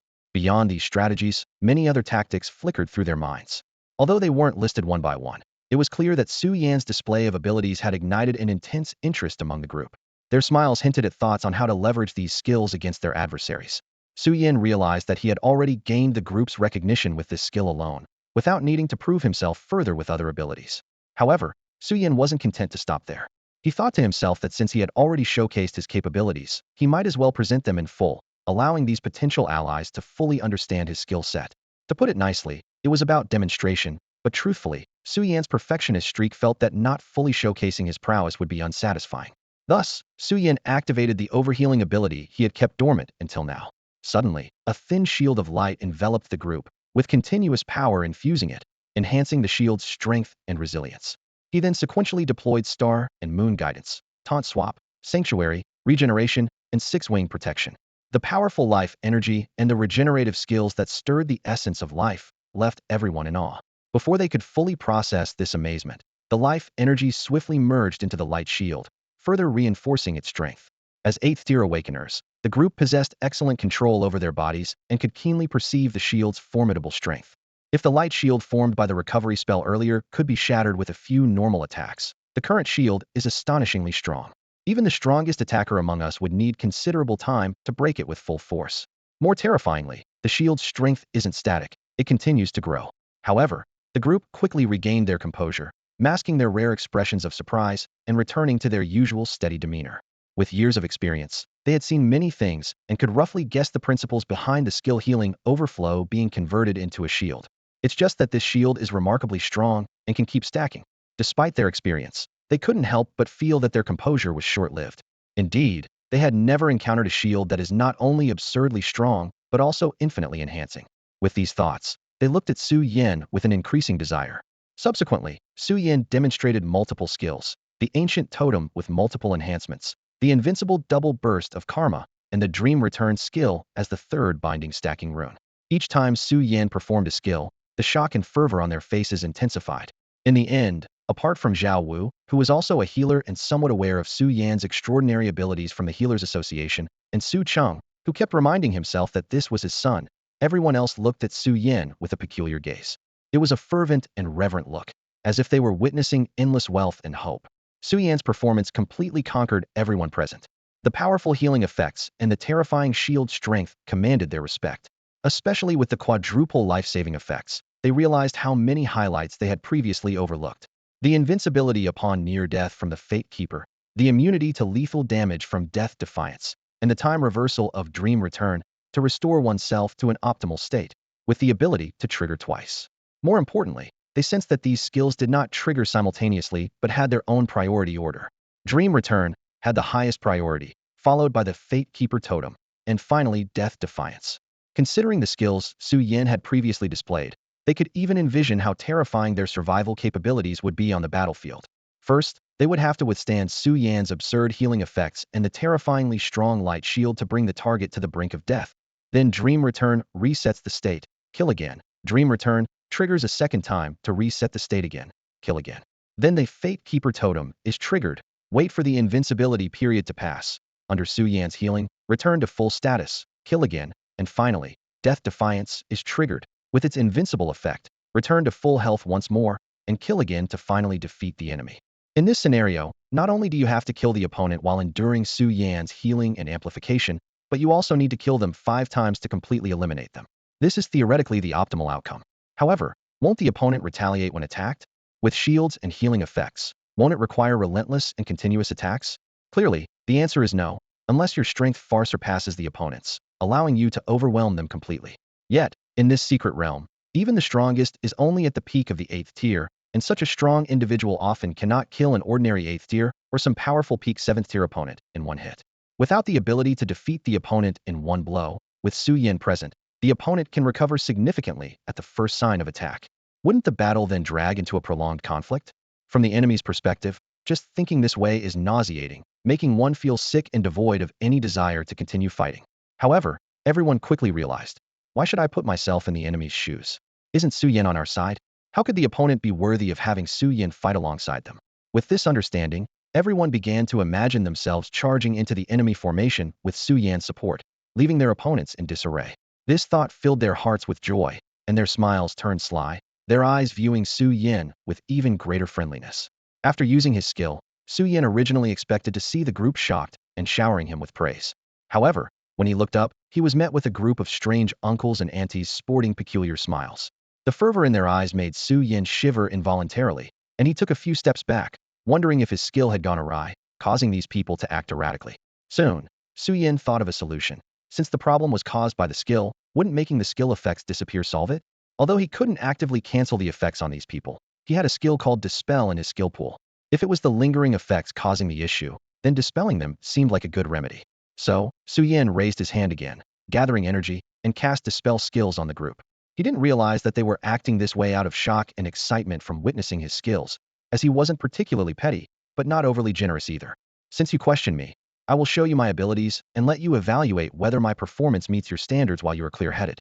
As for the discomfort caused by the sudden removal of various buffs, for these 8th-tier experts, it's nothing significant and doesn't affect them at all. During this time, Su Yan realized the shortcomings of his skills, particularly those high-priority dispel abilities that could easily negate various status effects. He reminded everyone present that, although this wasn't an insurmountable issue, they still needed to be prepared. Dispel skills had long been recognized for countering ongoing healing and various enhancement weakening abilities, and corresponding countermeasures and skills had gradually been developed over the millennia. While not abundant, high-level experts had no problem equipping themselves with some skills and gear. However, activating these skills and equipment required energy, so those present were reluctant to use them lightly during skill testing. As these 8th-level experts, who had rarely encountered dispel skills on the battlefield, were deep in thought, they suddenly felt their internal energy rapidly dissipate, and their enhancement effects vanished.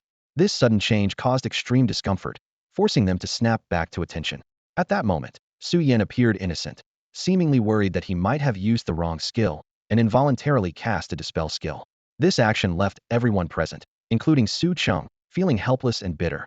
Inwardly, they mused that Su Yan's actions were clearly retaliatory, yet outwardly, they had to maintain a friendly demeanor, as they still needed to rely on this young talent for the battles ahead and couldn't afford to offend him easily. Consequently, these once joyful high-level experts began to praise Su Yan, commending his formidable skills and acknowledging him as undoubtedly the strongest healer of the new generation. Su Yan, feeling a bit embarrassed by the compliments, awkwardly sought help from Su Cheng and Zhao Wu, who were observing nearby. However, what Su Yan didn't notice was that, in response to his plea for help, the others exchanged meaningful glances, thinking to themselves that the young man was still too inexperienced, blushing so easily from a little praise. Seeing Su Yan's plea for help, Zhao Wu decided not to continue watching the spectacle and interrupted the compliments, suggesting that these matters could be discussed later and that the focus should now be on determining the allocation of the two groups. Su Yan had already demonstrated his abilities, and now it was time for the others to choose their teams. Zhao Wu remarked with amazement that within just 6 months, the once shy young boy had grown to such an extent. Indeed, there was no such thing as a wrong nickname, only a wrong name. Wang Yu had also advised him to look after Su Yan's safety, but Zhao Wu felt this was unnecessary. With Su Yan's current strength, the entire secret realm might not pose a threat to him. Upon hearing Zhao Wu's words, everyone abandoned the idea of continuing to bully Su Yan and instead began discussing the personnel allocation for this beast tide. Compared to the previous distrust towards Su Yan, there was a noticeable shift in attitude, with more people inclined to join Su Yan's team. Although Zhao Wu's strength was not to be underestimated, and their years of seamless cooperation on the battlefield promised smooth teamwork, people are always drawn to the new and exciting. After all, having fought alongside Zhao Wu for many years, everyone was familiar with his tactics, while Su Yan, who had just entered the secret realm, appeared fresh and intriguing. More importantly, Su Yan's path, which was completely different from Zhao Wu's yet equally powerful, along with his display of various new combat methods, captivated those present. Who could resist the allure of unlimited firepower, especially when they already had a fear of insufficient firepower? Imagine facing enemies with unlimited mana, strong recovery, and relentless output, making it impossible for enemies to defeat them. Such a powerful temptation was exhilarating. Although Su Yan would be in the secret realm for a while, as long as they had the idea, there would be opportunities to collaborate with him. But since they could experience such an anticipated battle now, why wait for a future that might bring unforeseen circumstances? The thrill from Su Yan's skills had not yet faded, and considering that future collaborations might not offer the same opportunity to unleash skills freely and face formidable opponents, this rare chance was not to be missed. Since this beast tide was attacking the city from 2 directions, someone had to guard the other side, and it was unrealistic for everyone to rush to Su Yan's side. Under these circumstances, those wanting to team up with Su Yan naturally had to actively vie for a spot. Thus, those who were previously hesitant now engaged in verbal sparring to fight for the chance to battle alongside Su Yan. Although Su Yan was strong, this was his first time participating in such a battle, and his combat experience was relatively lacking. Someone remarked, "You can't handle this situation, let me take charge. I'm older and not afraid of these things." Another person responded, "If you're worried about his lack of experience, team up with old Zhao." I'm not worried since I believe my strength can protect Su Yan. Meanwhile, someone else laughed and said, huh, aren't you just doubting Su Yan's strength with those words? Su Yan, you see, they don't believe in you. Unlike me, who trusts you unconditionally. Suddenly, everyone began to belittle each other, and the debate grew so intense that it seemed a conflict was about to erupt. Su Yan quietly listened to the verbal exchanges among the group, feeling incredibly satisfied. Watching the people whose attitudes suddenly changed, he couldn't help but recall a phrase he once read online in his previous life. I still prefer your previous rebellious attitude. In this situation, saying that aloud would certainly maximize the sarcasm. However, considering that these people were technically his elders, he decided to show some respect and held his tongue, patiently waiting for the final outcome. The group didn't keep Su Yan waiting long. After several rounds of discussion, the verbal debate turned into a more practical negotiation, quickly deciding which 4 people would receive the final Su Yan experience card. Meanwhile, Zhao Wu, observing the shift from argument to action, was unbothered by the pursuit of Su Yan and the relatively weaker members in his team. After all, even Zhao Wu was envious of Su Yan's abilities. If not for the slight inefficiency of having 2 healers together, he would have teamed up with Su Yan himself. His skill set included many high-consumption abilities, and as a person who isn't afraid of running out of firepower, even though he was a healer rather than a damage dealer, he used to conserve his mana and avoid using skills casually. Now, with Su Yan's 10-layer recovery technique and his own mana recovery skills, unlimited firepower wasn't out of the question. Thinking of this, Zhao Wu couldn't help but feel excited. Yes, he decided, before the beast tide begins, he would get fully buffed by Su Yan and show those blind fools what true unlimited amplification looks like. Despite these thoughts, Zhao Wu maintained a calm demeanor, addressing the assembled groups with a serious tone. Since we've settled the personnel distribution, this meeting is now adjourned. If there's nothing else, you may all go back. In the next couple of days, try not to wander too far. Keep communication open, and be ready to face the incoming threat. Hearing Zhao Wu's words, everyone stood up, responded with a collective yes, and gradually left the meeting room to head home. Su Yan and Su Cheng, however, did not leave with the others. Instead, they loitered at the meeting room door until everyone had left, and then made a detour to another room. Inside, Zhao Wu was already sitting comfortably with his legs crossed, sipping tea, a stark contrast to his earlier composed demeanor. When the father and son entered, he didn't bother to stand and greeted them with a casual, "Here you are, have a seat." This stark difference left Su Yan, who was witnessing it for the first time, somewhat stunned. Su Cheng, however, was unfazed and casually took a seat beside Zhao Wu. Seeing Su Yan still in a daze, Zhao Wu got up, poured tea for both of them, and asked with a smile, "Curious why I'm so different from before?" Su Yan, taken aback by Zhao Wu's transformation, nodded blankly. The 2 older men couldn't help but laugh at his bewildered expression. After sharing a laugh, Zhao Wu began to explain the situation to Su Yan. The seriousness he displayed earlier was simply a necessary facade for the occasion. Now, with no outsiders around and the need for formality gone, maintaining that pretense was just exhausting. Hearing Zhao Wu's explanation, Su Yan thought to himself, of course, I understand that even pretending requires seriousness in such situations. That's not surprising. What astonishes me is how you transformed from a calm, composed healer into someone so carefree in an instant. People often say everyone has their own personality, and it's not unusual for one's character to differ from outward appearances, but your drastic change is a bit hard to accept. Lost in thought, Su Yan struggled to speak. I see. It's just that the change in you, Uncle Zhao, caught me off guard. Zhao Wu chuckled and asked, really? Everyone has different personalities. What's so shocking about that? As he spoke, he seemed a bit weary, leaning back with his hands crossed on his knees, his gaze fixed on Su Yan. He asked, in your eyes, what should a healer be like? Uniformly gentle, or as aloof and distant as those described online? Zhao Wu's question left Su Yan momentarily speechless, unsure of how to respond. Seeing Su Yan at a loss for words, Zhao Wu casually remarked, it's unwise to judge someone's character based solely on their profession. Although it's rare for people to undergo drastic personality changes after awakening, it's not unheard of. The attributes of awakening do subtly influence one's demeanor. For instance, the first impression many have of me and your mentor is that we are gentle and approachable. Su Yan was taken aback, realizing that he too was being subtly influenced by life energy. Zhao Wu noticed his reaction and reassured him, don't worry, it's not a bad thing. This influence will only make your demeanor more gentle, without altering your personality or thinking. Just like how I'm naturally laid back, life energy hasn't made me any more diligent. At this point, Su Cheng, who had been quietly sipping tea, interjected, at least you know yourself well. Always slacking off or on your way to slack off, as the Secret Realm's lord. Did you finish the backlog of paperwork from last month? Zhao Wu was momentarily taken aback by the sudden interjection but quickly regained his composure, clearing his throat. Let's set aside unrelated matters for now and continue our conversation. This change isn't really worth mentioning. It's just a reminder to be cautious and not be deceived by the aura and image people project. Zhao Wu is a prime example of this, Su Yan thought to himself.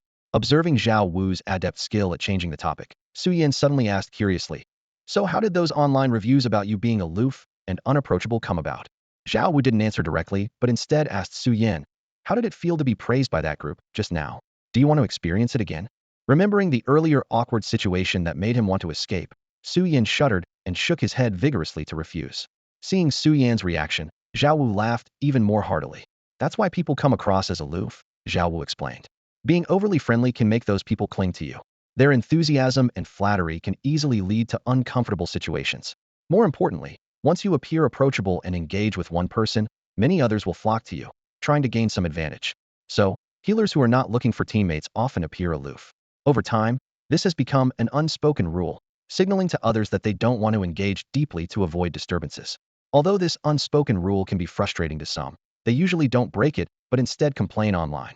Su Yan nodded thoughtfully, making a mental note to adopt a slightly aloof demeanor in public to ward off unwanted approaches. After all, he had some social anxiety, which was purely a personality trait, not related to age, as he wasn't good at conversing with others. After the exchange, Su Chang began discussing with Zhao Wu the reason for bringing Su Yan over. "When Yan arrived yesterday, my wife and I were so eager to see him that we didn't let Xiao Gan take him to register at the military base. Since there's a meeting today, I brought Yan along to get some identification." Zhao Wu nodded and took a golden token from his spatial ring, tossing it to Su Yan. Seeing the golden token land in Su Yan's hand, Su Cheng looked pleased and explained to Su Yan, who was puzzled. "This is an identity token for the secret realm. You'll need it to enter and exit the city and access certain areas within. Just input your mental energy to claim ownership. The token levels range from jade, gold, silver, bronze, to iron, with jade tokens being exclusive to the city lord, Lao Zhao. The rest of us, including those you've met, only have gold tokens. With this token, you can freely access most areas of the city and, if necessary, command a certain number of soldiers. In addition to providing discounts for purchases in the city and exchanging supplies at the logistics center, this token should be kept safe as it is your personal identity token. It records not only your identity, but also your future achievements and awards. When you reach other secret realms, activate it, and it will automatically connect with the information center of the city there, eliminating the need for registration. This token, issued by Lao Zhao on behalf of our secret realm, represents an 8th level secret realm. In the future, it will automatically change to a silver token upon reaching the 9th level, while other secret realms will recognize it as a gold token. After Su Cheng finished explaining, Su Yan realized the importance of the golden token in his hand, solemnly assuring the two that he would not lose or lend it, and then placed it in his space ring. Once Su Yan's identity was registered, Su Cheng chatted with Zhao Wu for a while, mainly discussing plans to host a welcome banquet for Su Yan. They intended to invite Zhao Wu and several comrades for dinner at their home in the coming days. However, following Zhao Wu's suggestion, they decided to postpone the event until after the beast tide, when Su Yan's strength would be demonstrated and more people would attend because of him, rather than just for Su Cheng and Su Qing. Having said this, Su Cheng led Su Yan out of the room towards the main gate of the city lord's mansion. As they reached the entrance, Su Cheng turned to Su Yan and said in a low voice, "Yan, I need to discuss the beast tide with my team, organize personnel, and prepare them for a sudden reinforcement, so I won't be able to go back with you." He then gently patted Su Yan's head and continued, "I originally planned to swap some rest time with others to host a grand welcome banquet for you, so everyone would know my son is here and could help you if needed. I also wanted to take you out of the city with some old comrades to experience the exotic beasts in the higher-level secret realms and maybe gain some benefits. But with the beast tide invasion, all those plans are cancelled. I'll probably be spending most of my time training the troops, and your mother will be busy at the hospital preparing medical supplies, so we won't be able to accompany you in the next few days." Hearing Su Cheng's apology, Su Yan shook his head, hugged Su Cheng affectionately, and said, "It's okay, it's just a few days delay. We can make up for it after the beast tide ends, right? Besides, I remember you mentioned when I got the golden token that most areas in the city would be open to me, so visiting you shouldn't be a problem, right?" Hearing Su Yan's response, Su Cheng also reached out and embraced him. Smiling, Su Cheng said, "Of course. Send me a message when you arrive, and I'll personally bring people to welcome you. Let those youngsters see what a true genius is, and perhaps you can help me train them a bit." Worried about Su Yan's long journey, he added, "There are plenty of interesting places in this city. You can take a couple of days to explore and rest before coming to the camp. It will give me some time to prepare and train those youngsters, so they can show off my skills as your father in front of you." Su Yan nodded in understanding. After their conversation, they went their separate ways, with Su Cheng heading to the military camp and Su Yin making his way to the city lord's residence. Although Su Cheng suggested finding someone to guide Su Yin declined the offer. Back home, Su Yin opened the door and stepped into the courtyard. At that moment, Xian Ming, who was sunbathing on the second-floor balcony, sensed Su Yan's presence and gracefully leapt down, affectionately nuzzling against him. Su Yin took Xian Ming inside, letting it play on its own, and then went straight to his room. He sat on the bed, took out a communicator from his space ring, and dialed Wang Yu's number. The call connected quickly, and Wang Yu's image appeared on the screen. He was sitting at his desk, which was cluttered with documents, writing something with a pen in hand. Seeing Su Yin, Wang Yu smiled and asked, Yin, have you arrived at the Jiangqing secret realm? Yes, teacher, I got here yesterday, Su Yin replied. Noticing how busy Wang Yu seemed, he felt a bit concerned and asked, Are you busy right now, teacher? If so, I can call back later. Wang Yu shook his head and replied, It's nothing urgent. I squashed a bunch of rats yesterday and found something interesting, so I'm just writing up a report to send off. His tone was calm, and his expression remained unchanged, though the slight bend in his pen hinted at the urgency of his work. As Wang Yu spoke, the deformed pen in his hand became increasingly noticeable, making Su Yin realize that things might not be as simple as Wang Yu claimed. At this moment, Wang Yu's mood wasn't as relaxed as it appeared. Clearly, he didn't want to explain to Su Yin what had happened in detail. So he skillfully changed the subject to ask about Su Yan's adaptation to the secret realm in Jiang City and whether he encountered any difficulties. Observing Wang Yu's attempt to change the subject, Su Yan understood that this was yet another matter he wasn't supposed to know about. He followed Wang Yu's lead and began recounting his experiences in the Jiang City secret realm.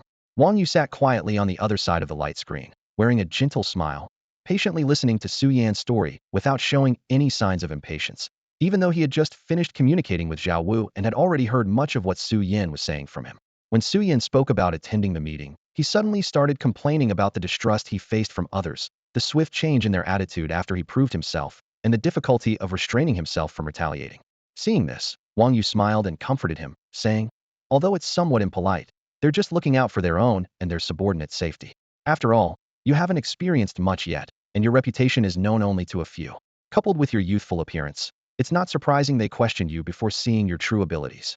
He continued, Once you've been through more battles and made a name for yourself, no one will doubt you anymore. They'll feel satisfied and safe knowing you're the one they're collaborating with. Moreover, you're not as unknown as you once were. Your recent performance in the meeting room has already spread among the attendees. After today, news of your 8th tier combat strength is circulating in those circles. Unless you perform poorly in the upcoming battles, no high-tier Awakeners will question you.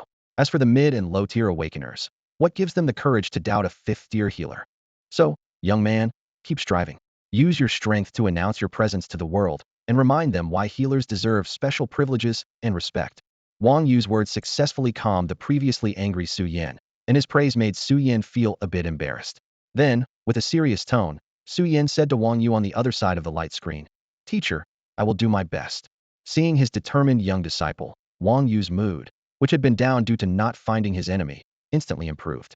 As Wang Yu's report was still unfinished, the two didn't continue chatting and ended the call. Over the next 2 days, as Su Cheng had mentioned, he and his wife stayed in the military camp and hospital working overtime, not returning home. Su Yin followed Su Cheng's advice and didn't go directly to the camp to find them, but instead wandered around the city with Xian Ming.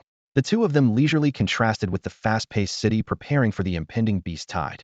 During these 2 days, Su Yin spent one day obtaining a license for air, land, and sea mounts with Xian Ming. Previously, at school, he mostly relied on teleportation for long-distance travel and hadn't considered the need for a mount. However, seeing people swiftly passing by on their mounts in the city, Su Yin suddenly became interested. He had forgotten that in this world of revived spiritual energy, mounts were akin to cars in his past life, requiring a license to ride. While riding Xian Ming around the city, Su Yin was soon stopped for violating mount traffic rules, as the inspectors found him riding without a license. If not for his healer's robe and the golden identity token given by Zhao Wu, Su Yin might have ended up spending a few days in detention. Realizing his mistake, Su Yin decided to get a license, specifically one that covered air, land, and sea. The golden token proved to be quite useful in the city. With the help of his strong mental power, Su Yin memorized all the traffic rules within an hour and passed the practical exam, receiving his license the same day. While waiting for the license to be processed, Su Yin remembered that besides totem transformation, Xian Ming had an untested skill called beast control space. He took this time to experiment with it.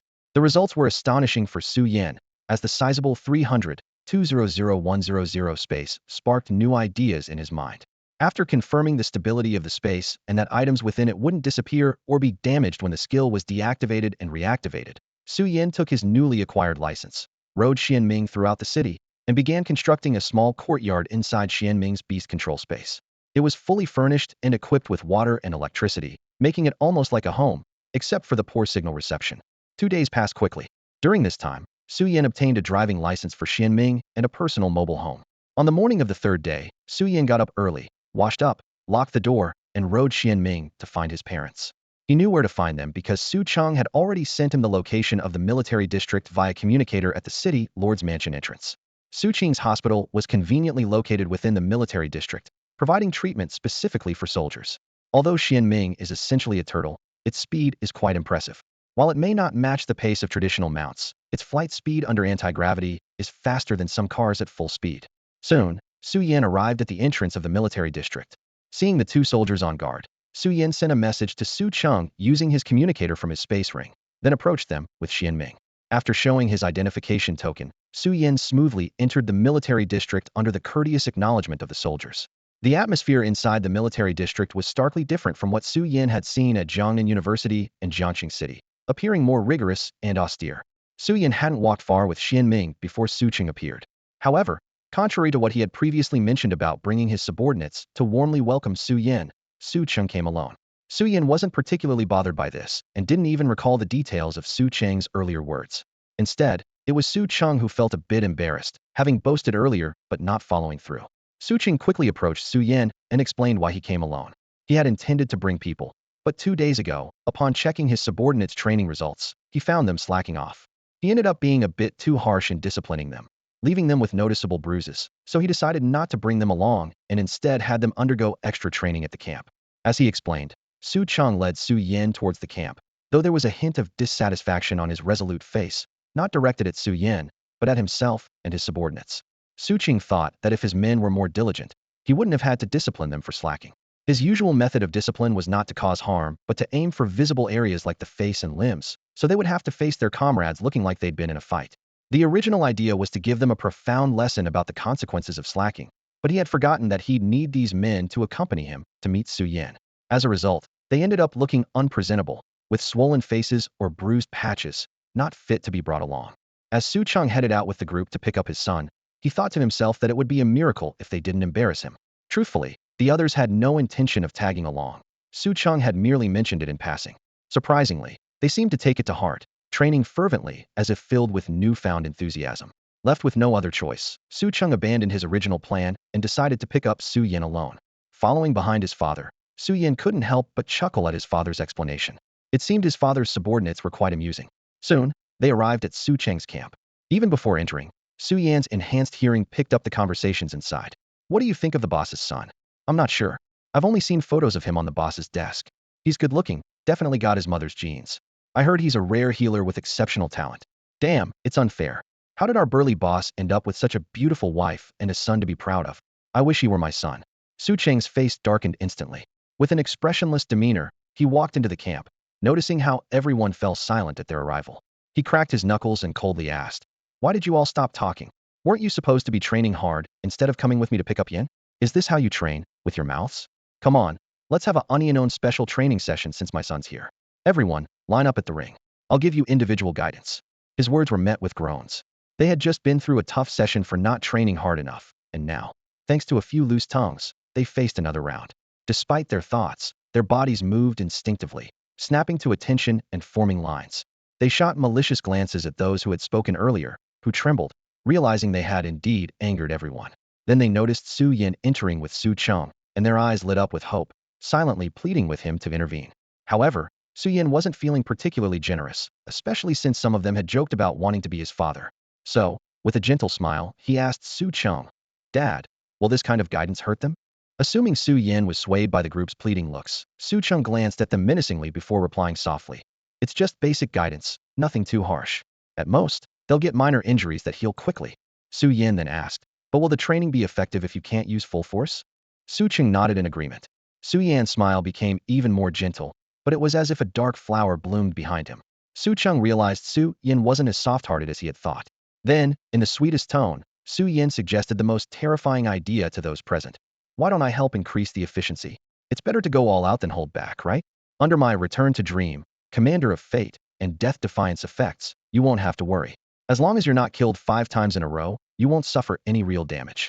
This way, you can fight more freely. If you get hurt, I can heal you. Su Cheng. The others? For the first time, upon hearing Su Yan's ridiculously strong survival combo skills, the crowd didn't immediately feel thrilled or excited. Instead, they looked at him with a "are you the devil?" expression.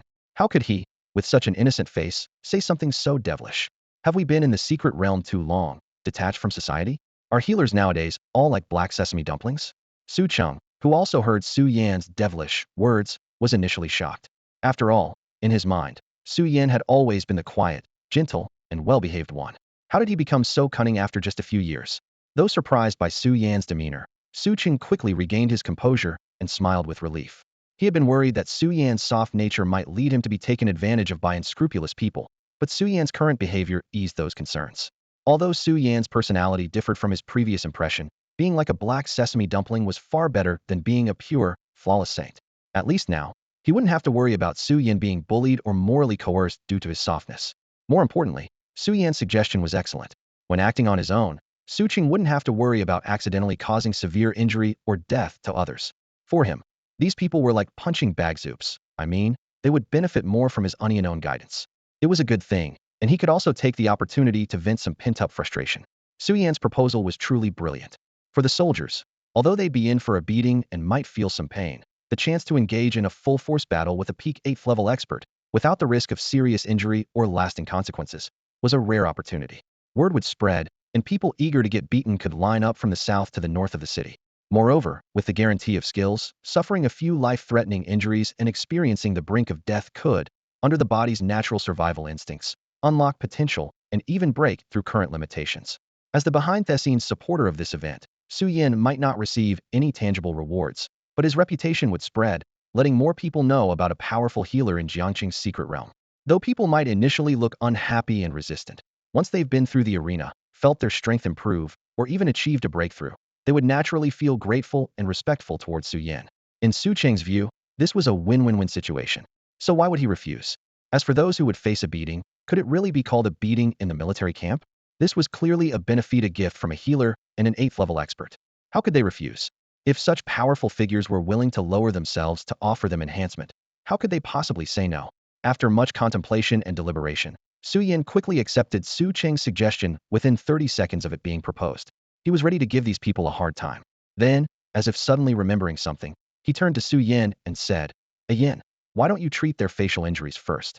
After all, they'll have to face the beast tide in a couple of days, and it wouldn't do for our camp's image. The military hospital doesn't have time for these minor issues, and since you're here today, you might as well help them out.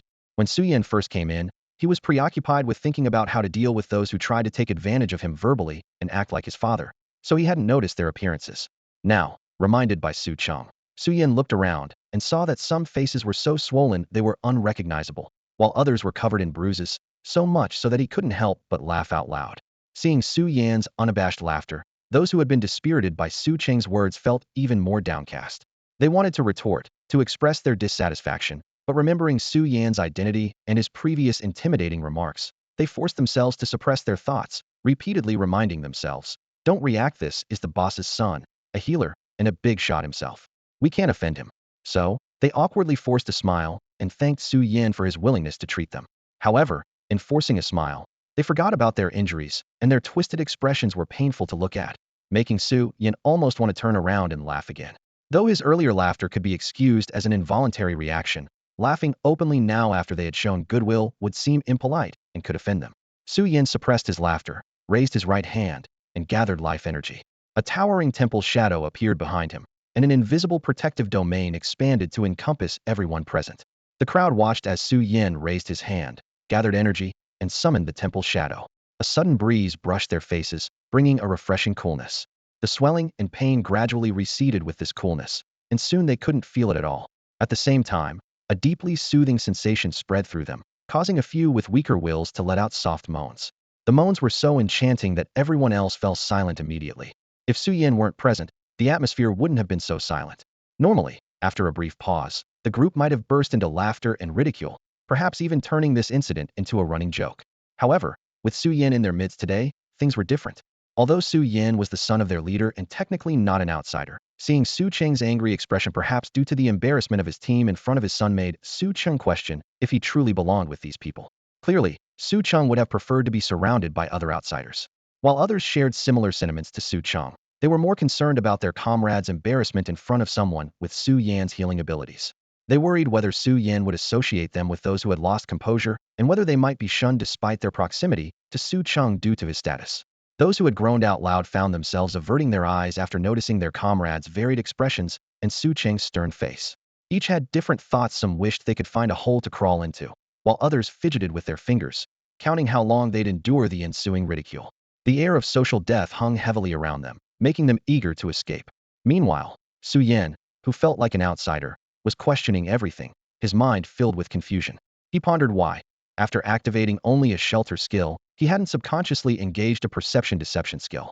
If he had, more than just a few people would have lost composure. Without it, why were these reactions happening? At that moment, Su Yin realized he had inadvertently achieved a new feat, a healing skill that rendered everyone, including himself, speechless. Soon, Su Yin understood the reason behind the reactions. Skills with the shelter prefix typically had additional effects like soothing and calming, due to the flow of life energy within the target. Such skills were popular among Awakeners, as they significantly alleviated fatigue and repaired muscle damage after intense battles or training. High-end wellness centers often sought out Awakeners with these skills. However, due to the inherent limitations of the skill, most users input minimal life energy, resulting in a mild sensation. Thanks to his unique talent, Su Yan's input of life energy was tenfold, leading to a pronounced effect that could easily cause those with weaker wills to lose composure. When Su Yan used this skill at the small training ground with Wang Lei and others, a similar situation had occurred. However, at that time, Wang Lei and his companions were in a state of being completely overpowered by Xian Ming, so Su Yan didn't pay much attention to it. This experience made Su Yan realize that the skill was perfect for simple willpower assessment and training. Despite this realization, the current atmosphere was quite different. The camp had fallen into an unusual silence. Eventually, Su Cheng could no longer contain his anger and broke the eerie silence. He furiously approached the groaning individuals, grabbed them by their collars, and threw them one by one onto the arena. Once all the groaning individuals were tossed onto the arena, Su Cheng transformed into a gust of wind and appeared on the platform. Meanwhile, Su Yin heard Su Cheng's suppressed voice filled with anger. "Ah Yin, use your skills on them. Use more of them, so they don't end up being beaten to death or crippled by me. Today, I'm going to teach these disgraceful fools a lesson, to show them the consequences of embarrassing the boss." Su Yin understood the situation and saw Su Cheng's actions, as well as the message carried by the wind. He initially intended to plead for the men, explaining that it wasn't their fault, but rather an unintended side effect of his skill. However, upon reconsideration, Su Yin abandoned the idea. Pleading would require him to explain that the men's loss of composure was due to their lack of willpower. Su Yin felt that doing so might worsen their situation and label them as weak-willed in the eyes of others. Despite not considering himself a good person, he didn't want to cause trouble for them. Nonetheless, Su Yin decided he would explain the situation to Su Cheng later, suggesting they strengthen the men's training. But now was not the time for explanations. With his thoughts clear, Su Yin got to work, casting skills like Restoration, Dream Recall, Destiny Totem, and Death Defiance, each skill manifesting as beams of light flying towards the unfortunate individuals on the arena. After casting the skills on them, Su Yin smiled and nodded at Su Cheng, indicating the skills were in place, and then applied 10 stacks of Restoration on Su Cheng as well. Then, Su Yin led Xian Ming to a spot near the arena. The crowd made way, allowing them a good vantage point to watch the Never Susmany training session. Su Yin sat on Xian Ming's back, observing the battle. Truthfully, this was Su Yan's first time witnessing Su Cheng in action. Previously, he had only seen him use elemental energy for mundane tasks like cleaning dust or fetching objects. This was a perfect opportunity for Su Yin to witness his father's prowess. On the arena, Su Cheng abandoned his usual wind-based speed and agility, instead enveloping his fists with elemental energy to unleash a brutal assault based on strength and martial skill. The opponents attempted to fight back, but whenever their skills neared Su Cheng, a wind barrier would materialize to block the attacks.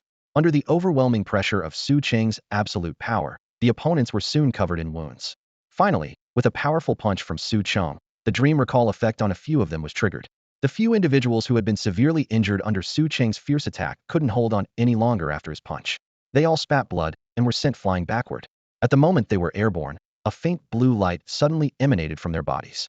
Then, a half-blue, half-transparent butterfly silhouette emerged from each of them, which shattered into tiny blue particles and merged back into their bodies. As the blue butterflies vanished, it was as if time had rewound for them. Their conditions quickly reverted. The Dream Rewind skill took effect, resetting them to their state at the beginning of the battle, instantly healing their injuries and restoring their spiritual energy to full capacity. The individuals hit by Su Cheng felt the change in their bodies, still somewhat confused. If it weren't for the sound of the wind in their ears and the torn training clothes from Su Cheng's punch, they might have thought the fight was just a dream.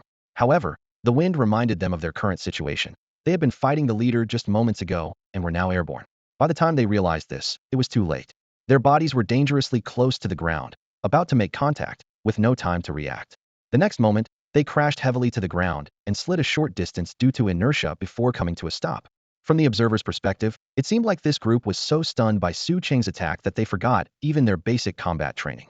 They did not react while airborne, remaining in their positions from being hit, eventually landing hard and skidding. One particularly unlucky individual even demonstrated a face break technique in front of everyone. These individuals had once again embarrassed themselves in front of the leader's precious son. Observing the leader's face change from awe and pride at Su Yan's Dream Rewind skill activation to a look as dark as a pot's bottom, those around the arena all held their foreheads, unable to bear watching the scene unfold. Despite this, the impact of Su Yan's skill was undeniably profound. Although Su Yan had previously described his skills in detail, there was a significant difference between hearing about them and witnessing them firsthand. Earlier, although the boss didn't seriously fight those individuals, that final strike after they were seriously injured undeniably showcased 8th tier strength. Su Yan's ability to protect and restore someone to their optimal state after enduring a lethal 8th tier attack exceeded everyone's expectations. At the same time, a strong sense of security welled up.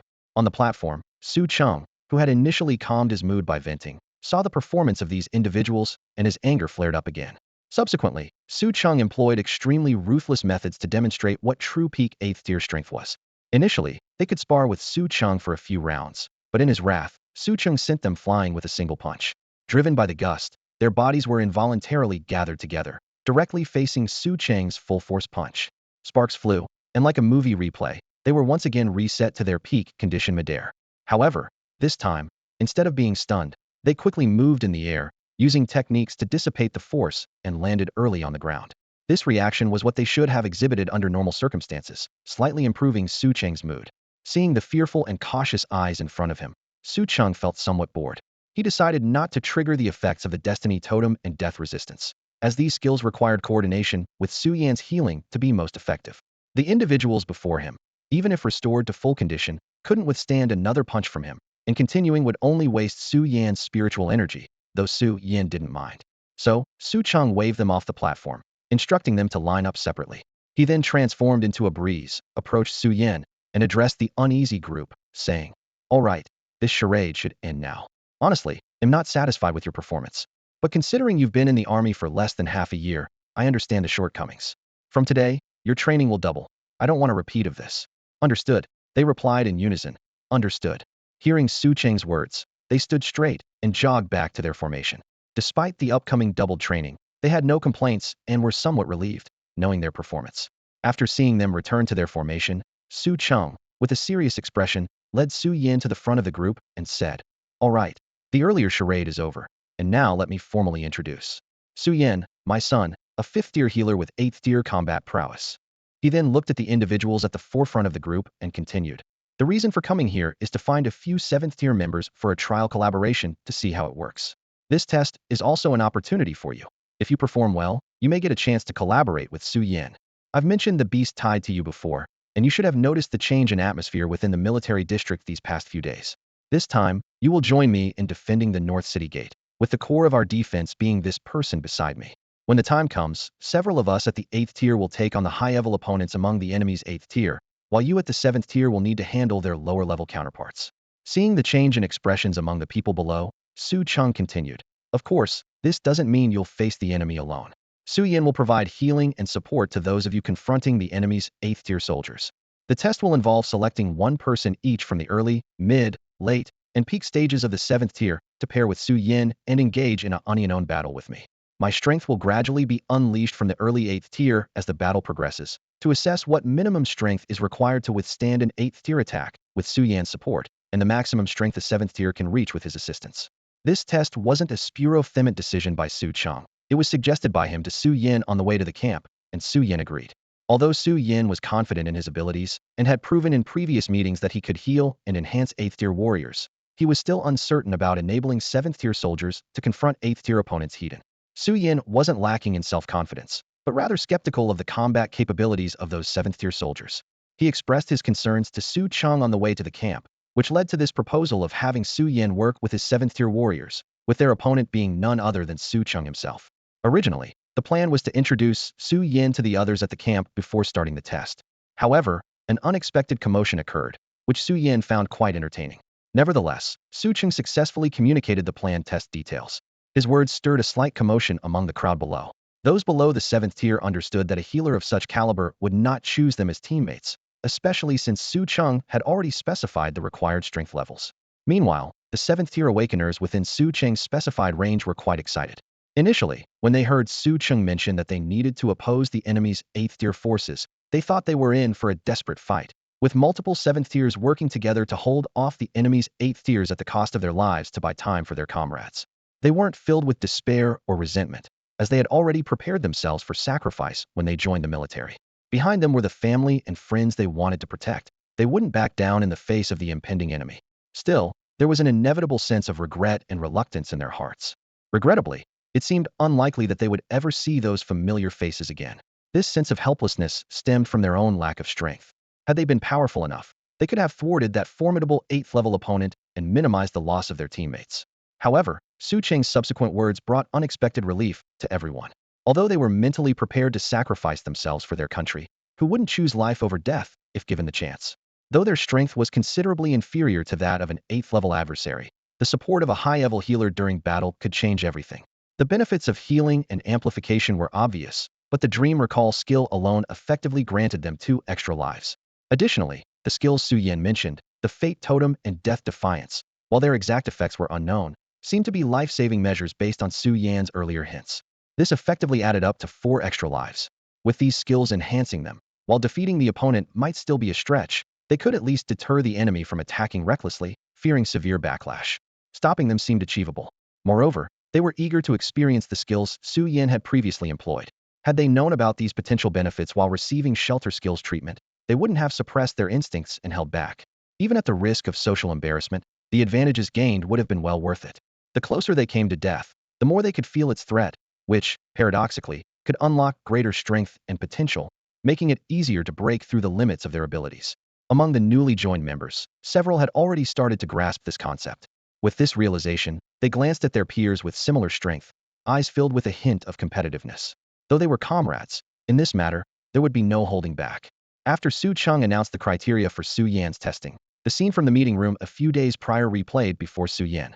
After a series of verbal exchanges and put-downs, it inevitably led to a physical confrontation, with the 7th-level Awakeners splitting into 4 groups based on their abilities, engaging in a chaotic brawl in the arena. Su Cheng did not intervene in their internal conflict. Instead, he retrieved a set of chairs and a table from his spatial ring, found a spot with a good view, and sat down with Su Yin to watch the battle unfold. The allure of fighting alongside Su Yin was undeniably strong, and the competitors in the arena spared no effort. Ultimately, only 4 individuals remained standing, all in poor condition, seemingly on the brink of collapse. Once the final 4 were determined, Su Yin exchanged a glance with Su Cheng, smiled, and stood up. He raised his hand to gather energy, casting the Shelter and Tide's Blessing skills to heal those in the arena. Under Su Yan's treatment, those who had fallen slowly opened their eyes, regaining consciousness. Realizing what had transpired, they let out a wry smile, quickly got to their feet, and returned to their original teams, quietly recovering their spiritual energy. Only 4 victors remained standing in the arena, their eyes gleaming with excitement as they looked towards Su Yin and Su Cheng. Su Yan's fingertips gathered a brilliant life energy, enveloping the 4 with a 10-layer healing spell that felt like a warm spring breeze. In the blink of an eye, their depleted spiritual and mental energy was fully restored, leaving them in awe of this miraculous experience. They recalled the powerful healing effects of the Tide's Blessing and Sanctuary, group skills that surpassed many individual healing techniques. With such recovery abilities, unless their opponent was as formidable as their own leader who could defeat them in a single strike, ordinary 8th-rank adversaries wouldn't stand a chance against them in a short time. The effect of the 10-layer healing spell thrilled them even more. Just moments ago, they were worried about energy depletion, but Su Yin had effortlessly resolved that. Although their injuries had long healed, the continuous, overwhelming healing power left them astonished. Feeling the surge of energy within, they were eager to challenge an 8th rank expert immediately. As they turned to Su Yan, who was smiling beside them, they thought to themselves, "This is someone we're planning to honor in our family records. We can't fight him. We must revere him. Besides, he only appears to be at the 5th rank." Soon, their attention shifted to Su Cheng by Su Yan's side. With Su Yan, the healing patriarch, supporting them, they wondered what significance Su Cheng held as their so-called leader.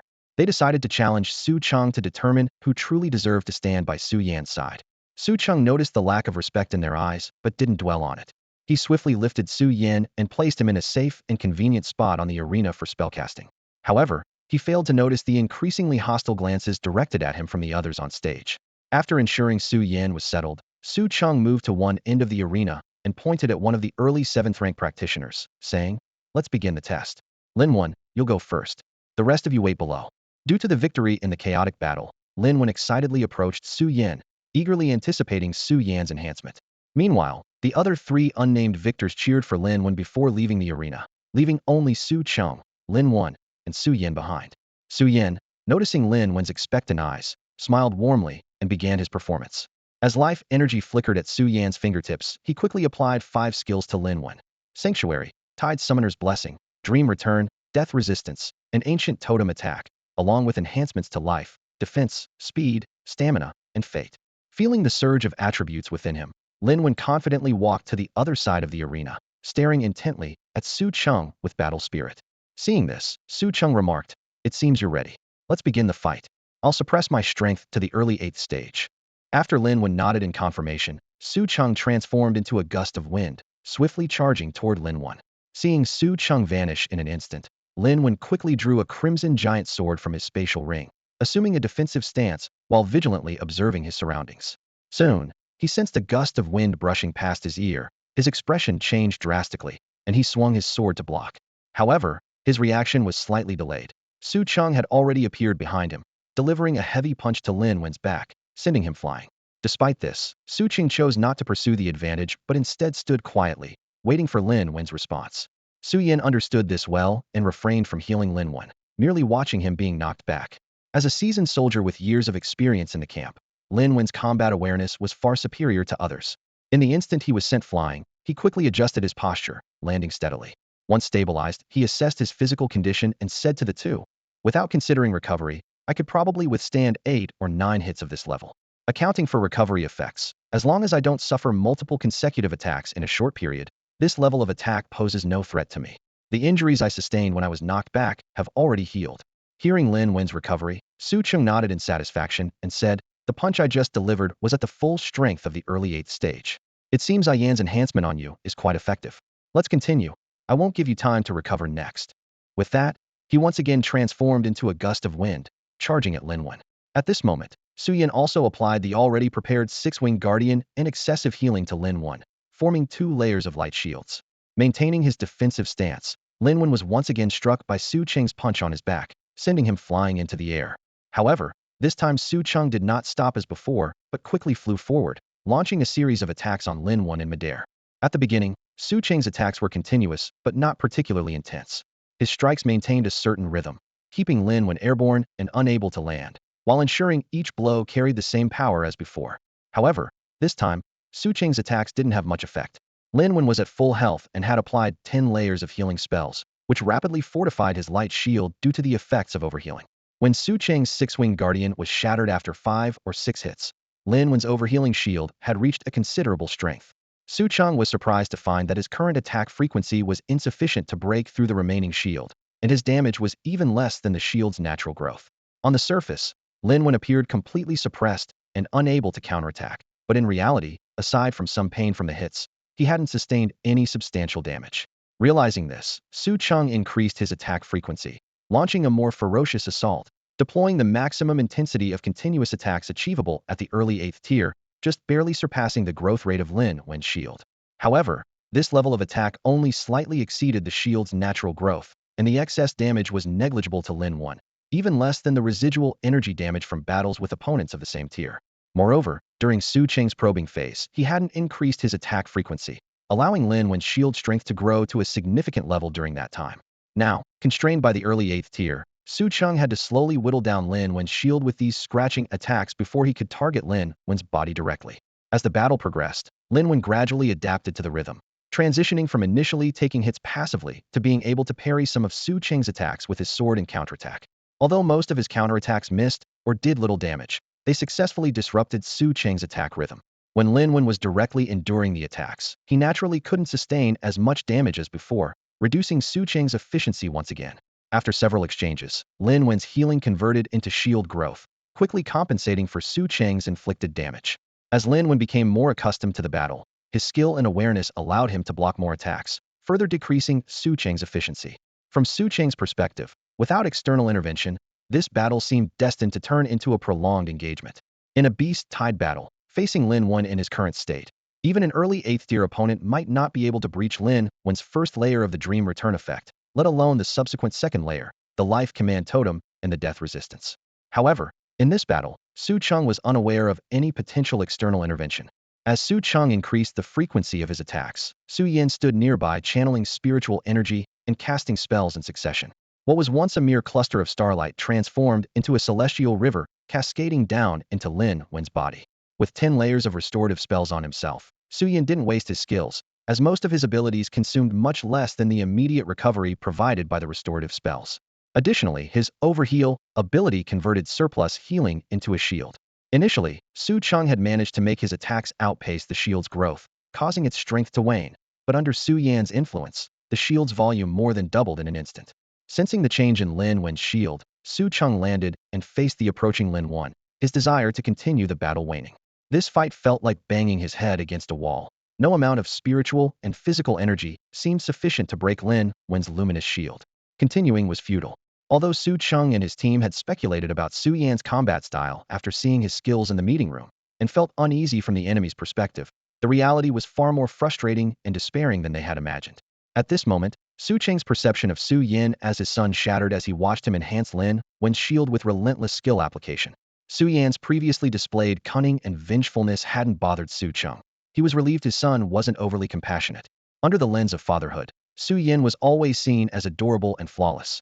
However, now, looking at Su Yan in the distance, Su Cheng suddenly felt his son wasn't as endearing as he once thought. Just as Su Cheng began to harbor these thoughts due to Su Yan's skills, he was snapped back to reality by Su Yan's sweet smile. Yes, this wasn't about Ian. He was merely following my suggestion to bolster Lin Wen. This had nothing to do with Ian. That's right, Ian was still the obedient and sensible child he always knew, and none of this was his fault. But who was to blame? As Su Cheng self-reproached, he looked up at Lin Wen, who was charging at him again with a roar after being knocked back. He quickly identified his target for resentment. Yes, it was you, Lin Wen. It's all because of you that Ian stood against me, leaving me awestruck and out of sorts by his skills. With this thought, Su Cheng began to quietly lift the restraints within himself, gradually unleashing his true power. Of course, Su Cheng would never admit to being disgusted, nor did he consider himself someone who holds grudges. The others present were also observing him, each with their own thoughts. Su Cheng thought to himself that what he was doing was all above board. So, he unleashed his power and spoke to Lin Wen, who was lunging at him. Ian's skill effect is indeed powerful, even more so than we previously imagined. Lin Wen, in your current state, facing an early 8th tier opponent, you might not win or kill them, but you certainly won't be in any danger. Holding them off is no problem. So, let's start the next phase of testing. I'll gradually unleash my power to test your limits. As he spoke, Su Cheng once again waved his hand, sending Lin Wen flying. This time, the power Su Cheng used was not as gentle as before. With his power unleashed, a casual strike from him matched the growth rate of the shield on Lin Wen. Then, a barrage of attacks followed like a fierce storm, leaving Lin Wen with no ability to fight back. The excessive healing shield on him began to rapidly deteriorate, and before long, cracks appeared on the shield. Su Yan, quick to react, noticed the cracks on the shield and immediately and continuously used the Xingyue Yin skill on Lin Wen, slowing the rate of shield decay and maintaining a relatively stable situation.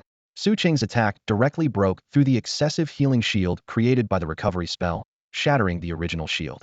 Meanwhile, Su Yan's Xingyue Yin skill repaired the shield just as it was about to break, leaving both sides unable to gain an advantage over the other. Ultimately, Su Cheng increased his power once again and launched a continuous assault on Lin Wen, causing the shield in front of Lin Wen to finally succumb to Su Cheng's attacks, shattering into fragments of white light that dissipated into the air. Once the shield broke, not even Su Yan could save Lin Wen's life. Facing Su Cheng, who had unleashed his power to the late 8th tier and was attacking with full force. Su Yan's substantial healing was not enough to compensate for the damage Lin Wen's relatively fragile body and defenses were taking. This was the first time since Su Yan's awakening that he encountered such a situation, feeling powerless to save his teammate. This feeling left Su Yan deeply troubled and angry, troubled because he had to watch his comrade fall helplessly, and angry at his own inadequate strength. He thought to himself that he was still too weak. Although the shortcoming in this battle lay with Lin Wen on the arena, Su Yan clearly didn't see it that way. During the trials in the Four Spirits Secret Realm, Su Yan had also experienced the death of comrades, but back then, the casualties were mainly because he focused his attention on the main force and couldn't spare the effort to care for others, leading to their demise. Su Yan focused all his attention on Lin Wen, only to watch helplessly as Lin Wen retreated step by step under Su Cheng's attack, edging closer to the brink of death. His hands trembled slightly, and the glow of healing magic flickered at his fingertips, yet it was never enough to turn the tide of the battle. In that moment, he finally understood why Zhao Wu and his mentor repeatedly emphasized that healers are not omnipotent and should not burden themselves with undue pressure. They also stressed the importance of maintaining composure in the face of teammates' injuries or deaths.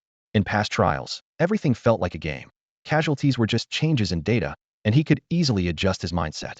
But now, on a real battlefield, the sense of helplessness weighed on him like a tangible force, making it hard to breathe. Lin Wen's figure wavered on the battlefield, and each block became increasingly strenuous. Su Yan's mind echoed with stories Wang Yu had shared about healers who collapsed under pressure. Back then, he had dismissed those tales, thinking those people were too fragile, giving up on others for the sake of one person, lacking a broader perspective. He had even privately mocked that such individuals, if they became doctors, would likely crumble after a single failed surgery, wasting all the effort put into their training. Yet now, watching Lin Wen struggling under Su Cheng's relentless assault, those previously scorned thoughts began to waver. Although he still believed those who gave up too easily lacked determination, he could at least empathize with their despair. A timid voice whispered in his heart, "Give up, it's just a test. Father won't really harm Lin Wen. At most, he'll trigger his survival mechanisms and then stop. You've done well enough, allowing an early-stage 7th-rank warrior to hold out against an 8th-rank powerhouse. That's already beyond expectations." This thought washed over him like a tide. Yes, perhaps with a stronger partner, they could achieve better results. But as he watched Lin Wen in the arena still fighting with unyielding spirit, even after losing healing support, an inexplicable emotion surged within him. Was this truly the outcome he desired? Seeing Lin Wen's battered but unyielding figure, Su Yan found himself deeply bewildered. With a 7th-rank pinnacle candidate in his support, could they truly perform better than Lin Wen now? This thought suddenly sapped his previous confidence. Looking at Su Yan, who seemed lost in confusion, Su Cheng, who had initially reduced his attack intensity due to Su Yan's treatment of Lin Wen, whispered in disappointment, "Giving up already? I guess you still lack experience." However, Su Cheng understood that at Su Yan's age, achieving this level was already quite impressive, and he shouldn't be too harsh. At least, Su Yan wasn't crushed by the situation, showing resilience that was commendable among his peers. As for other aspects, with Su Yan's growth and accumulation of experience, changes would naturally occur. Clearly, after Su Yan stopped the treatment, Su Cheng began to ease up on his offensive against Lin Wen, secretly lowering his attack intensity. Without Su Yan's support, how could Lin Wen have lasted this long? Merely triggering the first layer of the dreamback effect? If Su Cheng had maintained his previous intensity, Lin Wen would not only have triggered a second layer, but might have been forced to use his last resort, the Death Defiance. Su Cheng's leniency towards Lin Wen was evidently for Su Yan's sake. It wasn't sudden compassion for Lin Wen, but rather the sight of Su Yan's helplessness and frustration with his own lack of power. This expression, combined with Su Yan's resemblance to himself, struck a chord with Su Cheng, reminding him of his past. When he first joined the army, he encountered an unbeatable enemy during a mission. The captain and veterans sacrificed themselves, burning their life force to give the geniuses of their generation a chance to survive. They survived miraculously due to the enemy's mockery and the timely arrival of their own reinforcements. But those veterans remained forever young, having burned their bodies, souls, and lives without a chance of resurrection. Although they later avenged their fallen mentors by defeating the enemy and laying them before the veterans' memorials, Su Cheng must have had the same look in his eyes as he watched his mentors fall one by one. Thus, when Su Cheng noticed something was amiss with Su Yan, he felt a strong protective instinct, not wanting Su Yan to face any potential dangers. Seeing Su Yan caught in the internal struggle that healers often face, he didn't immediately end the test. Instead, he slowed the battle, giving Su Yan ample time to confront his inner turmoil. This introspection was both a crisis and an opportunity. If Su Yan became too fixated on his doubts, he might lose confidence in his healing abilities in the future, spiraling into self-doubt and potentially losing his way. Seizing this opportunity, Su Yin gained a clear understanding of his true thoughts deep within. His indifference to life and death led to significant growth in his spirit, willpower, and strength. However, from Su Cheng's perspective, although Su Yin didn't fall into the worst situation, he also didn't fully capitalize on this opportunity, resulting in an outcome that was neither a failure nor a success. Avoiding the worst case was already commendable, but this mindset of treating life and death lightly needed to be cultivated gradually through future experiences. This test should end now, Su Cheng thought to himself. He then spoke, gathering his spiritual energy to deliver a punch that would conclude the battle. Hearing Su Cheng's words and sensing the overwhelming pressure from his punch, everyone present nodded silently, acknowledging that it was indeed time to end. Among the remaining three, the person with mid-7th year strength began preparing to counterattack, but the expected Dream Return skill effect did not materialize. Instead of the blue butterfly effects of Dream Return, a white lotus quietly appeared before Lin Wen, meeting Su Cheng's full-force punch as it bloomed. With a crisp sound, the lotus shattered, and the glowing white petals merged into Lin Wen's body. Despite the different effects, the skill's outcome appeared the same to the onlookers. As the petals merged, Lin Wen's injuries vanished instantly, and he returned to his peak condition. The crowd began to whisper, puzzled by why the second layer of Dream Return, both in effect and aura, differed from the first activation. They assumed this skill was another tier of Dream Return, triggered differently with varied effects and aura. However, Lin Wen knew this skill was not Dream Return. Although his spiritual energy quickly returned to full with the help of the recovery spell, he was certain this time it only resisted damage and healed injuries, not resetting like Dream Return. More importantly, the Dream Return mark within him hadn't disappeared. Suddenly, Lin Wen seemed to realize something and cast a surprised glance at Su Yin beside him. Su Yin noticed Lin Wen's gaze and nodded with a smile. Initially, when Lin Wen saw Su Yin no longer using the star and moon guide for healing, he felt a bit angry, as it implied the battle had been abandoned. However, he understood that most of the reason lay with himself. His strength was too weak, and even with Su Yan's high enhancement multiplier, the outcome wouldn't be ideal. Ultimately, he had been the one holding them back. Since the battle had begun, he wouldn't give up easily. This determination led to his earlier all-out attack on Su Cheng. Unexpectedly, the battle, which seemed to be ending, was revitalized through Su Yan's actions, with life points restored and health fully recovered. It turned out that Su Yan hadn't given up easily. He was merely waiting for this chance to turn the tide. Although Lin Wen tried to convince himself not to complain, deep down, he still felt a faint anger towards Su Yan for seemingly giving up before the final moment. Reflecting on this, Lin Wen couldn't help but feel a twinge of guilt, a sense of shame for doubting himself. At that moment, Su Yan had no idea what Lin Wen was thinking. Even if he did, he would probably think Lin Wen was overthinking things. Just a moment ago, Su Yan had indeed considered giving up. However, watching Lin Wen face Su Cheng's relentless onslaught without fear or surrender, launching attack after attack, inspired Su Yan. It was Lin Wen's spirit of never giving up until the end that brought Su Yan back from his confusion. After all, the battle wasn't at its breaking point yet, was it? Lin Wen's life-saving skills had only been triggered once, leaving 3 more opportunities unused. The fight had only reached a quarter of the way through, and giving up now would be disgraceful. Besides, Su Yan still had other tricks up his sleeve, and Lin Wen was diligently seeking opportunities. Realizing this, Su Yan shook his head with a wry smile, deciding to cast aside distracting thoughts and begin gathering life energy. Regardless of the outcome, he was determined to give it his all. Even if he couldn't save anyone in the end, he'd have a clear conscience. The skill Karma, which had shone brightly in the secret realm of the 4 spirits, was once again employed by Su Yan. This time, he opted for the benevolent aspect, which offered invincibility and damage healing conversion, rather than the offensive malevolence. A white lotus bloomed, rescuing Lin Wen from dire peril once more. Su Cheng, who had intended to swiftly end the battle and comfort his son, was momentarily taken aback when his attack was blocked again. Regaining his composure, he continued his assault on Lin Wen, muttering, "This kid is hiding quite a bit. Clearly, I haven't beaten him enough." Despite his words, the slight smile on Su Cheng's lips suggested he wasn't as unfazed as he appeared.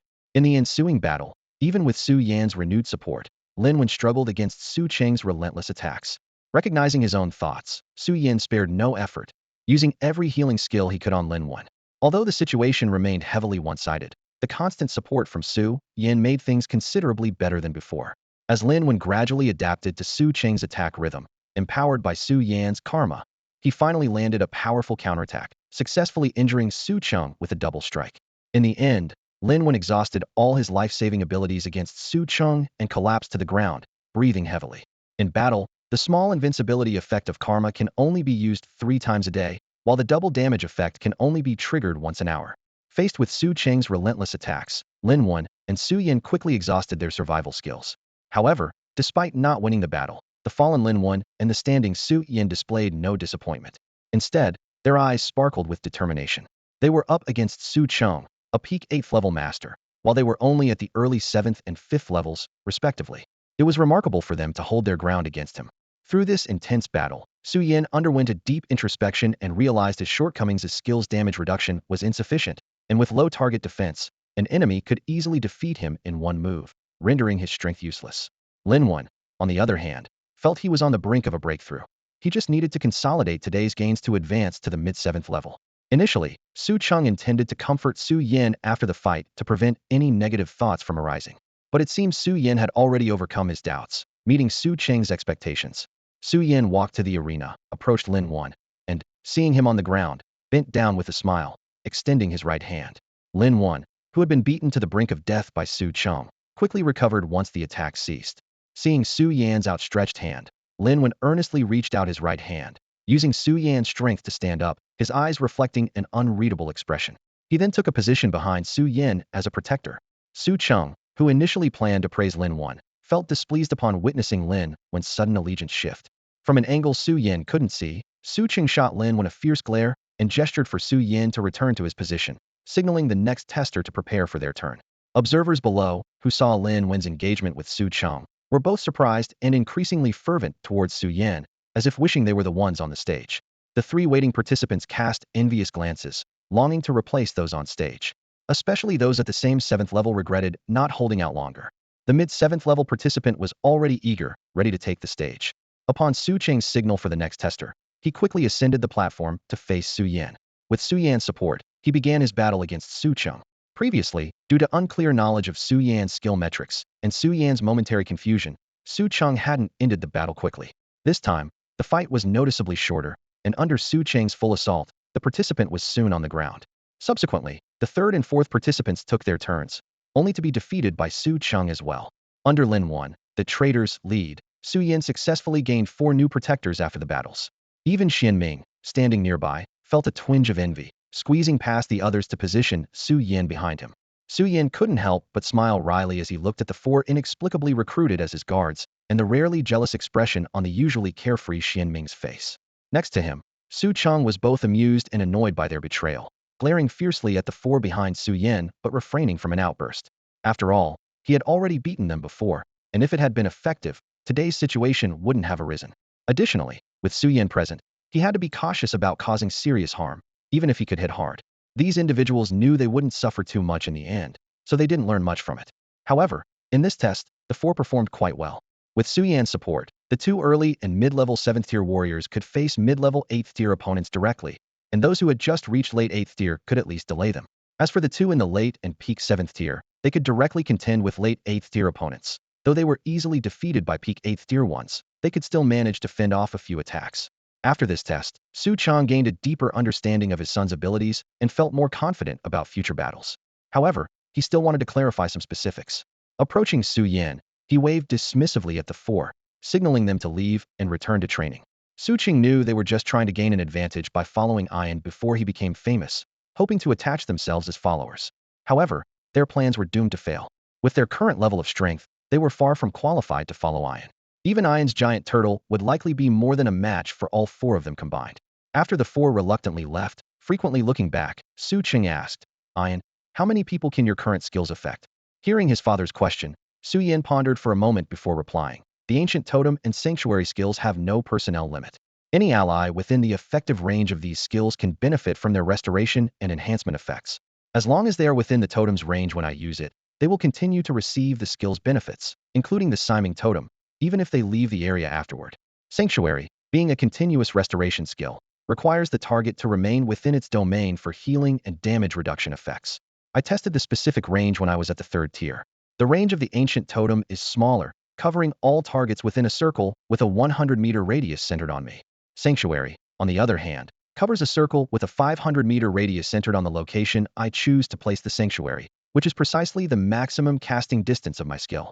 Su Yan's abilities have always been underestimated by Su Cheng and the others, particularly his powerful healing skills and multiple life-saving techniques that have caught their attention. Although the healing and damage reduction effects of the ancient totem and shelter are often overlooked, Su Yan's detailed explanation of these skills left Su Cheng astonished. He realized that while the numerical values of these skills might seem low, their scope and impact are significant.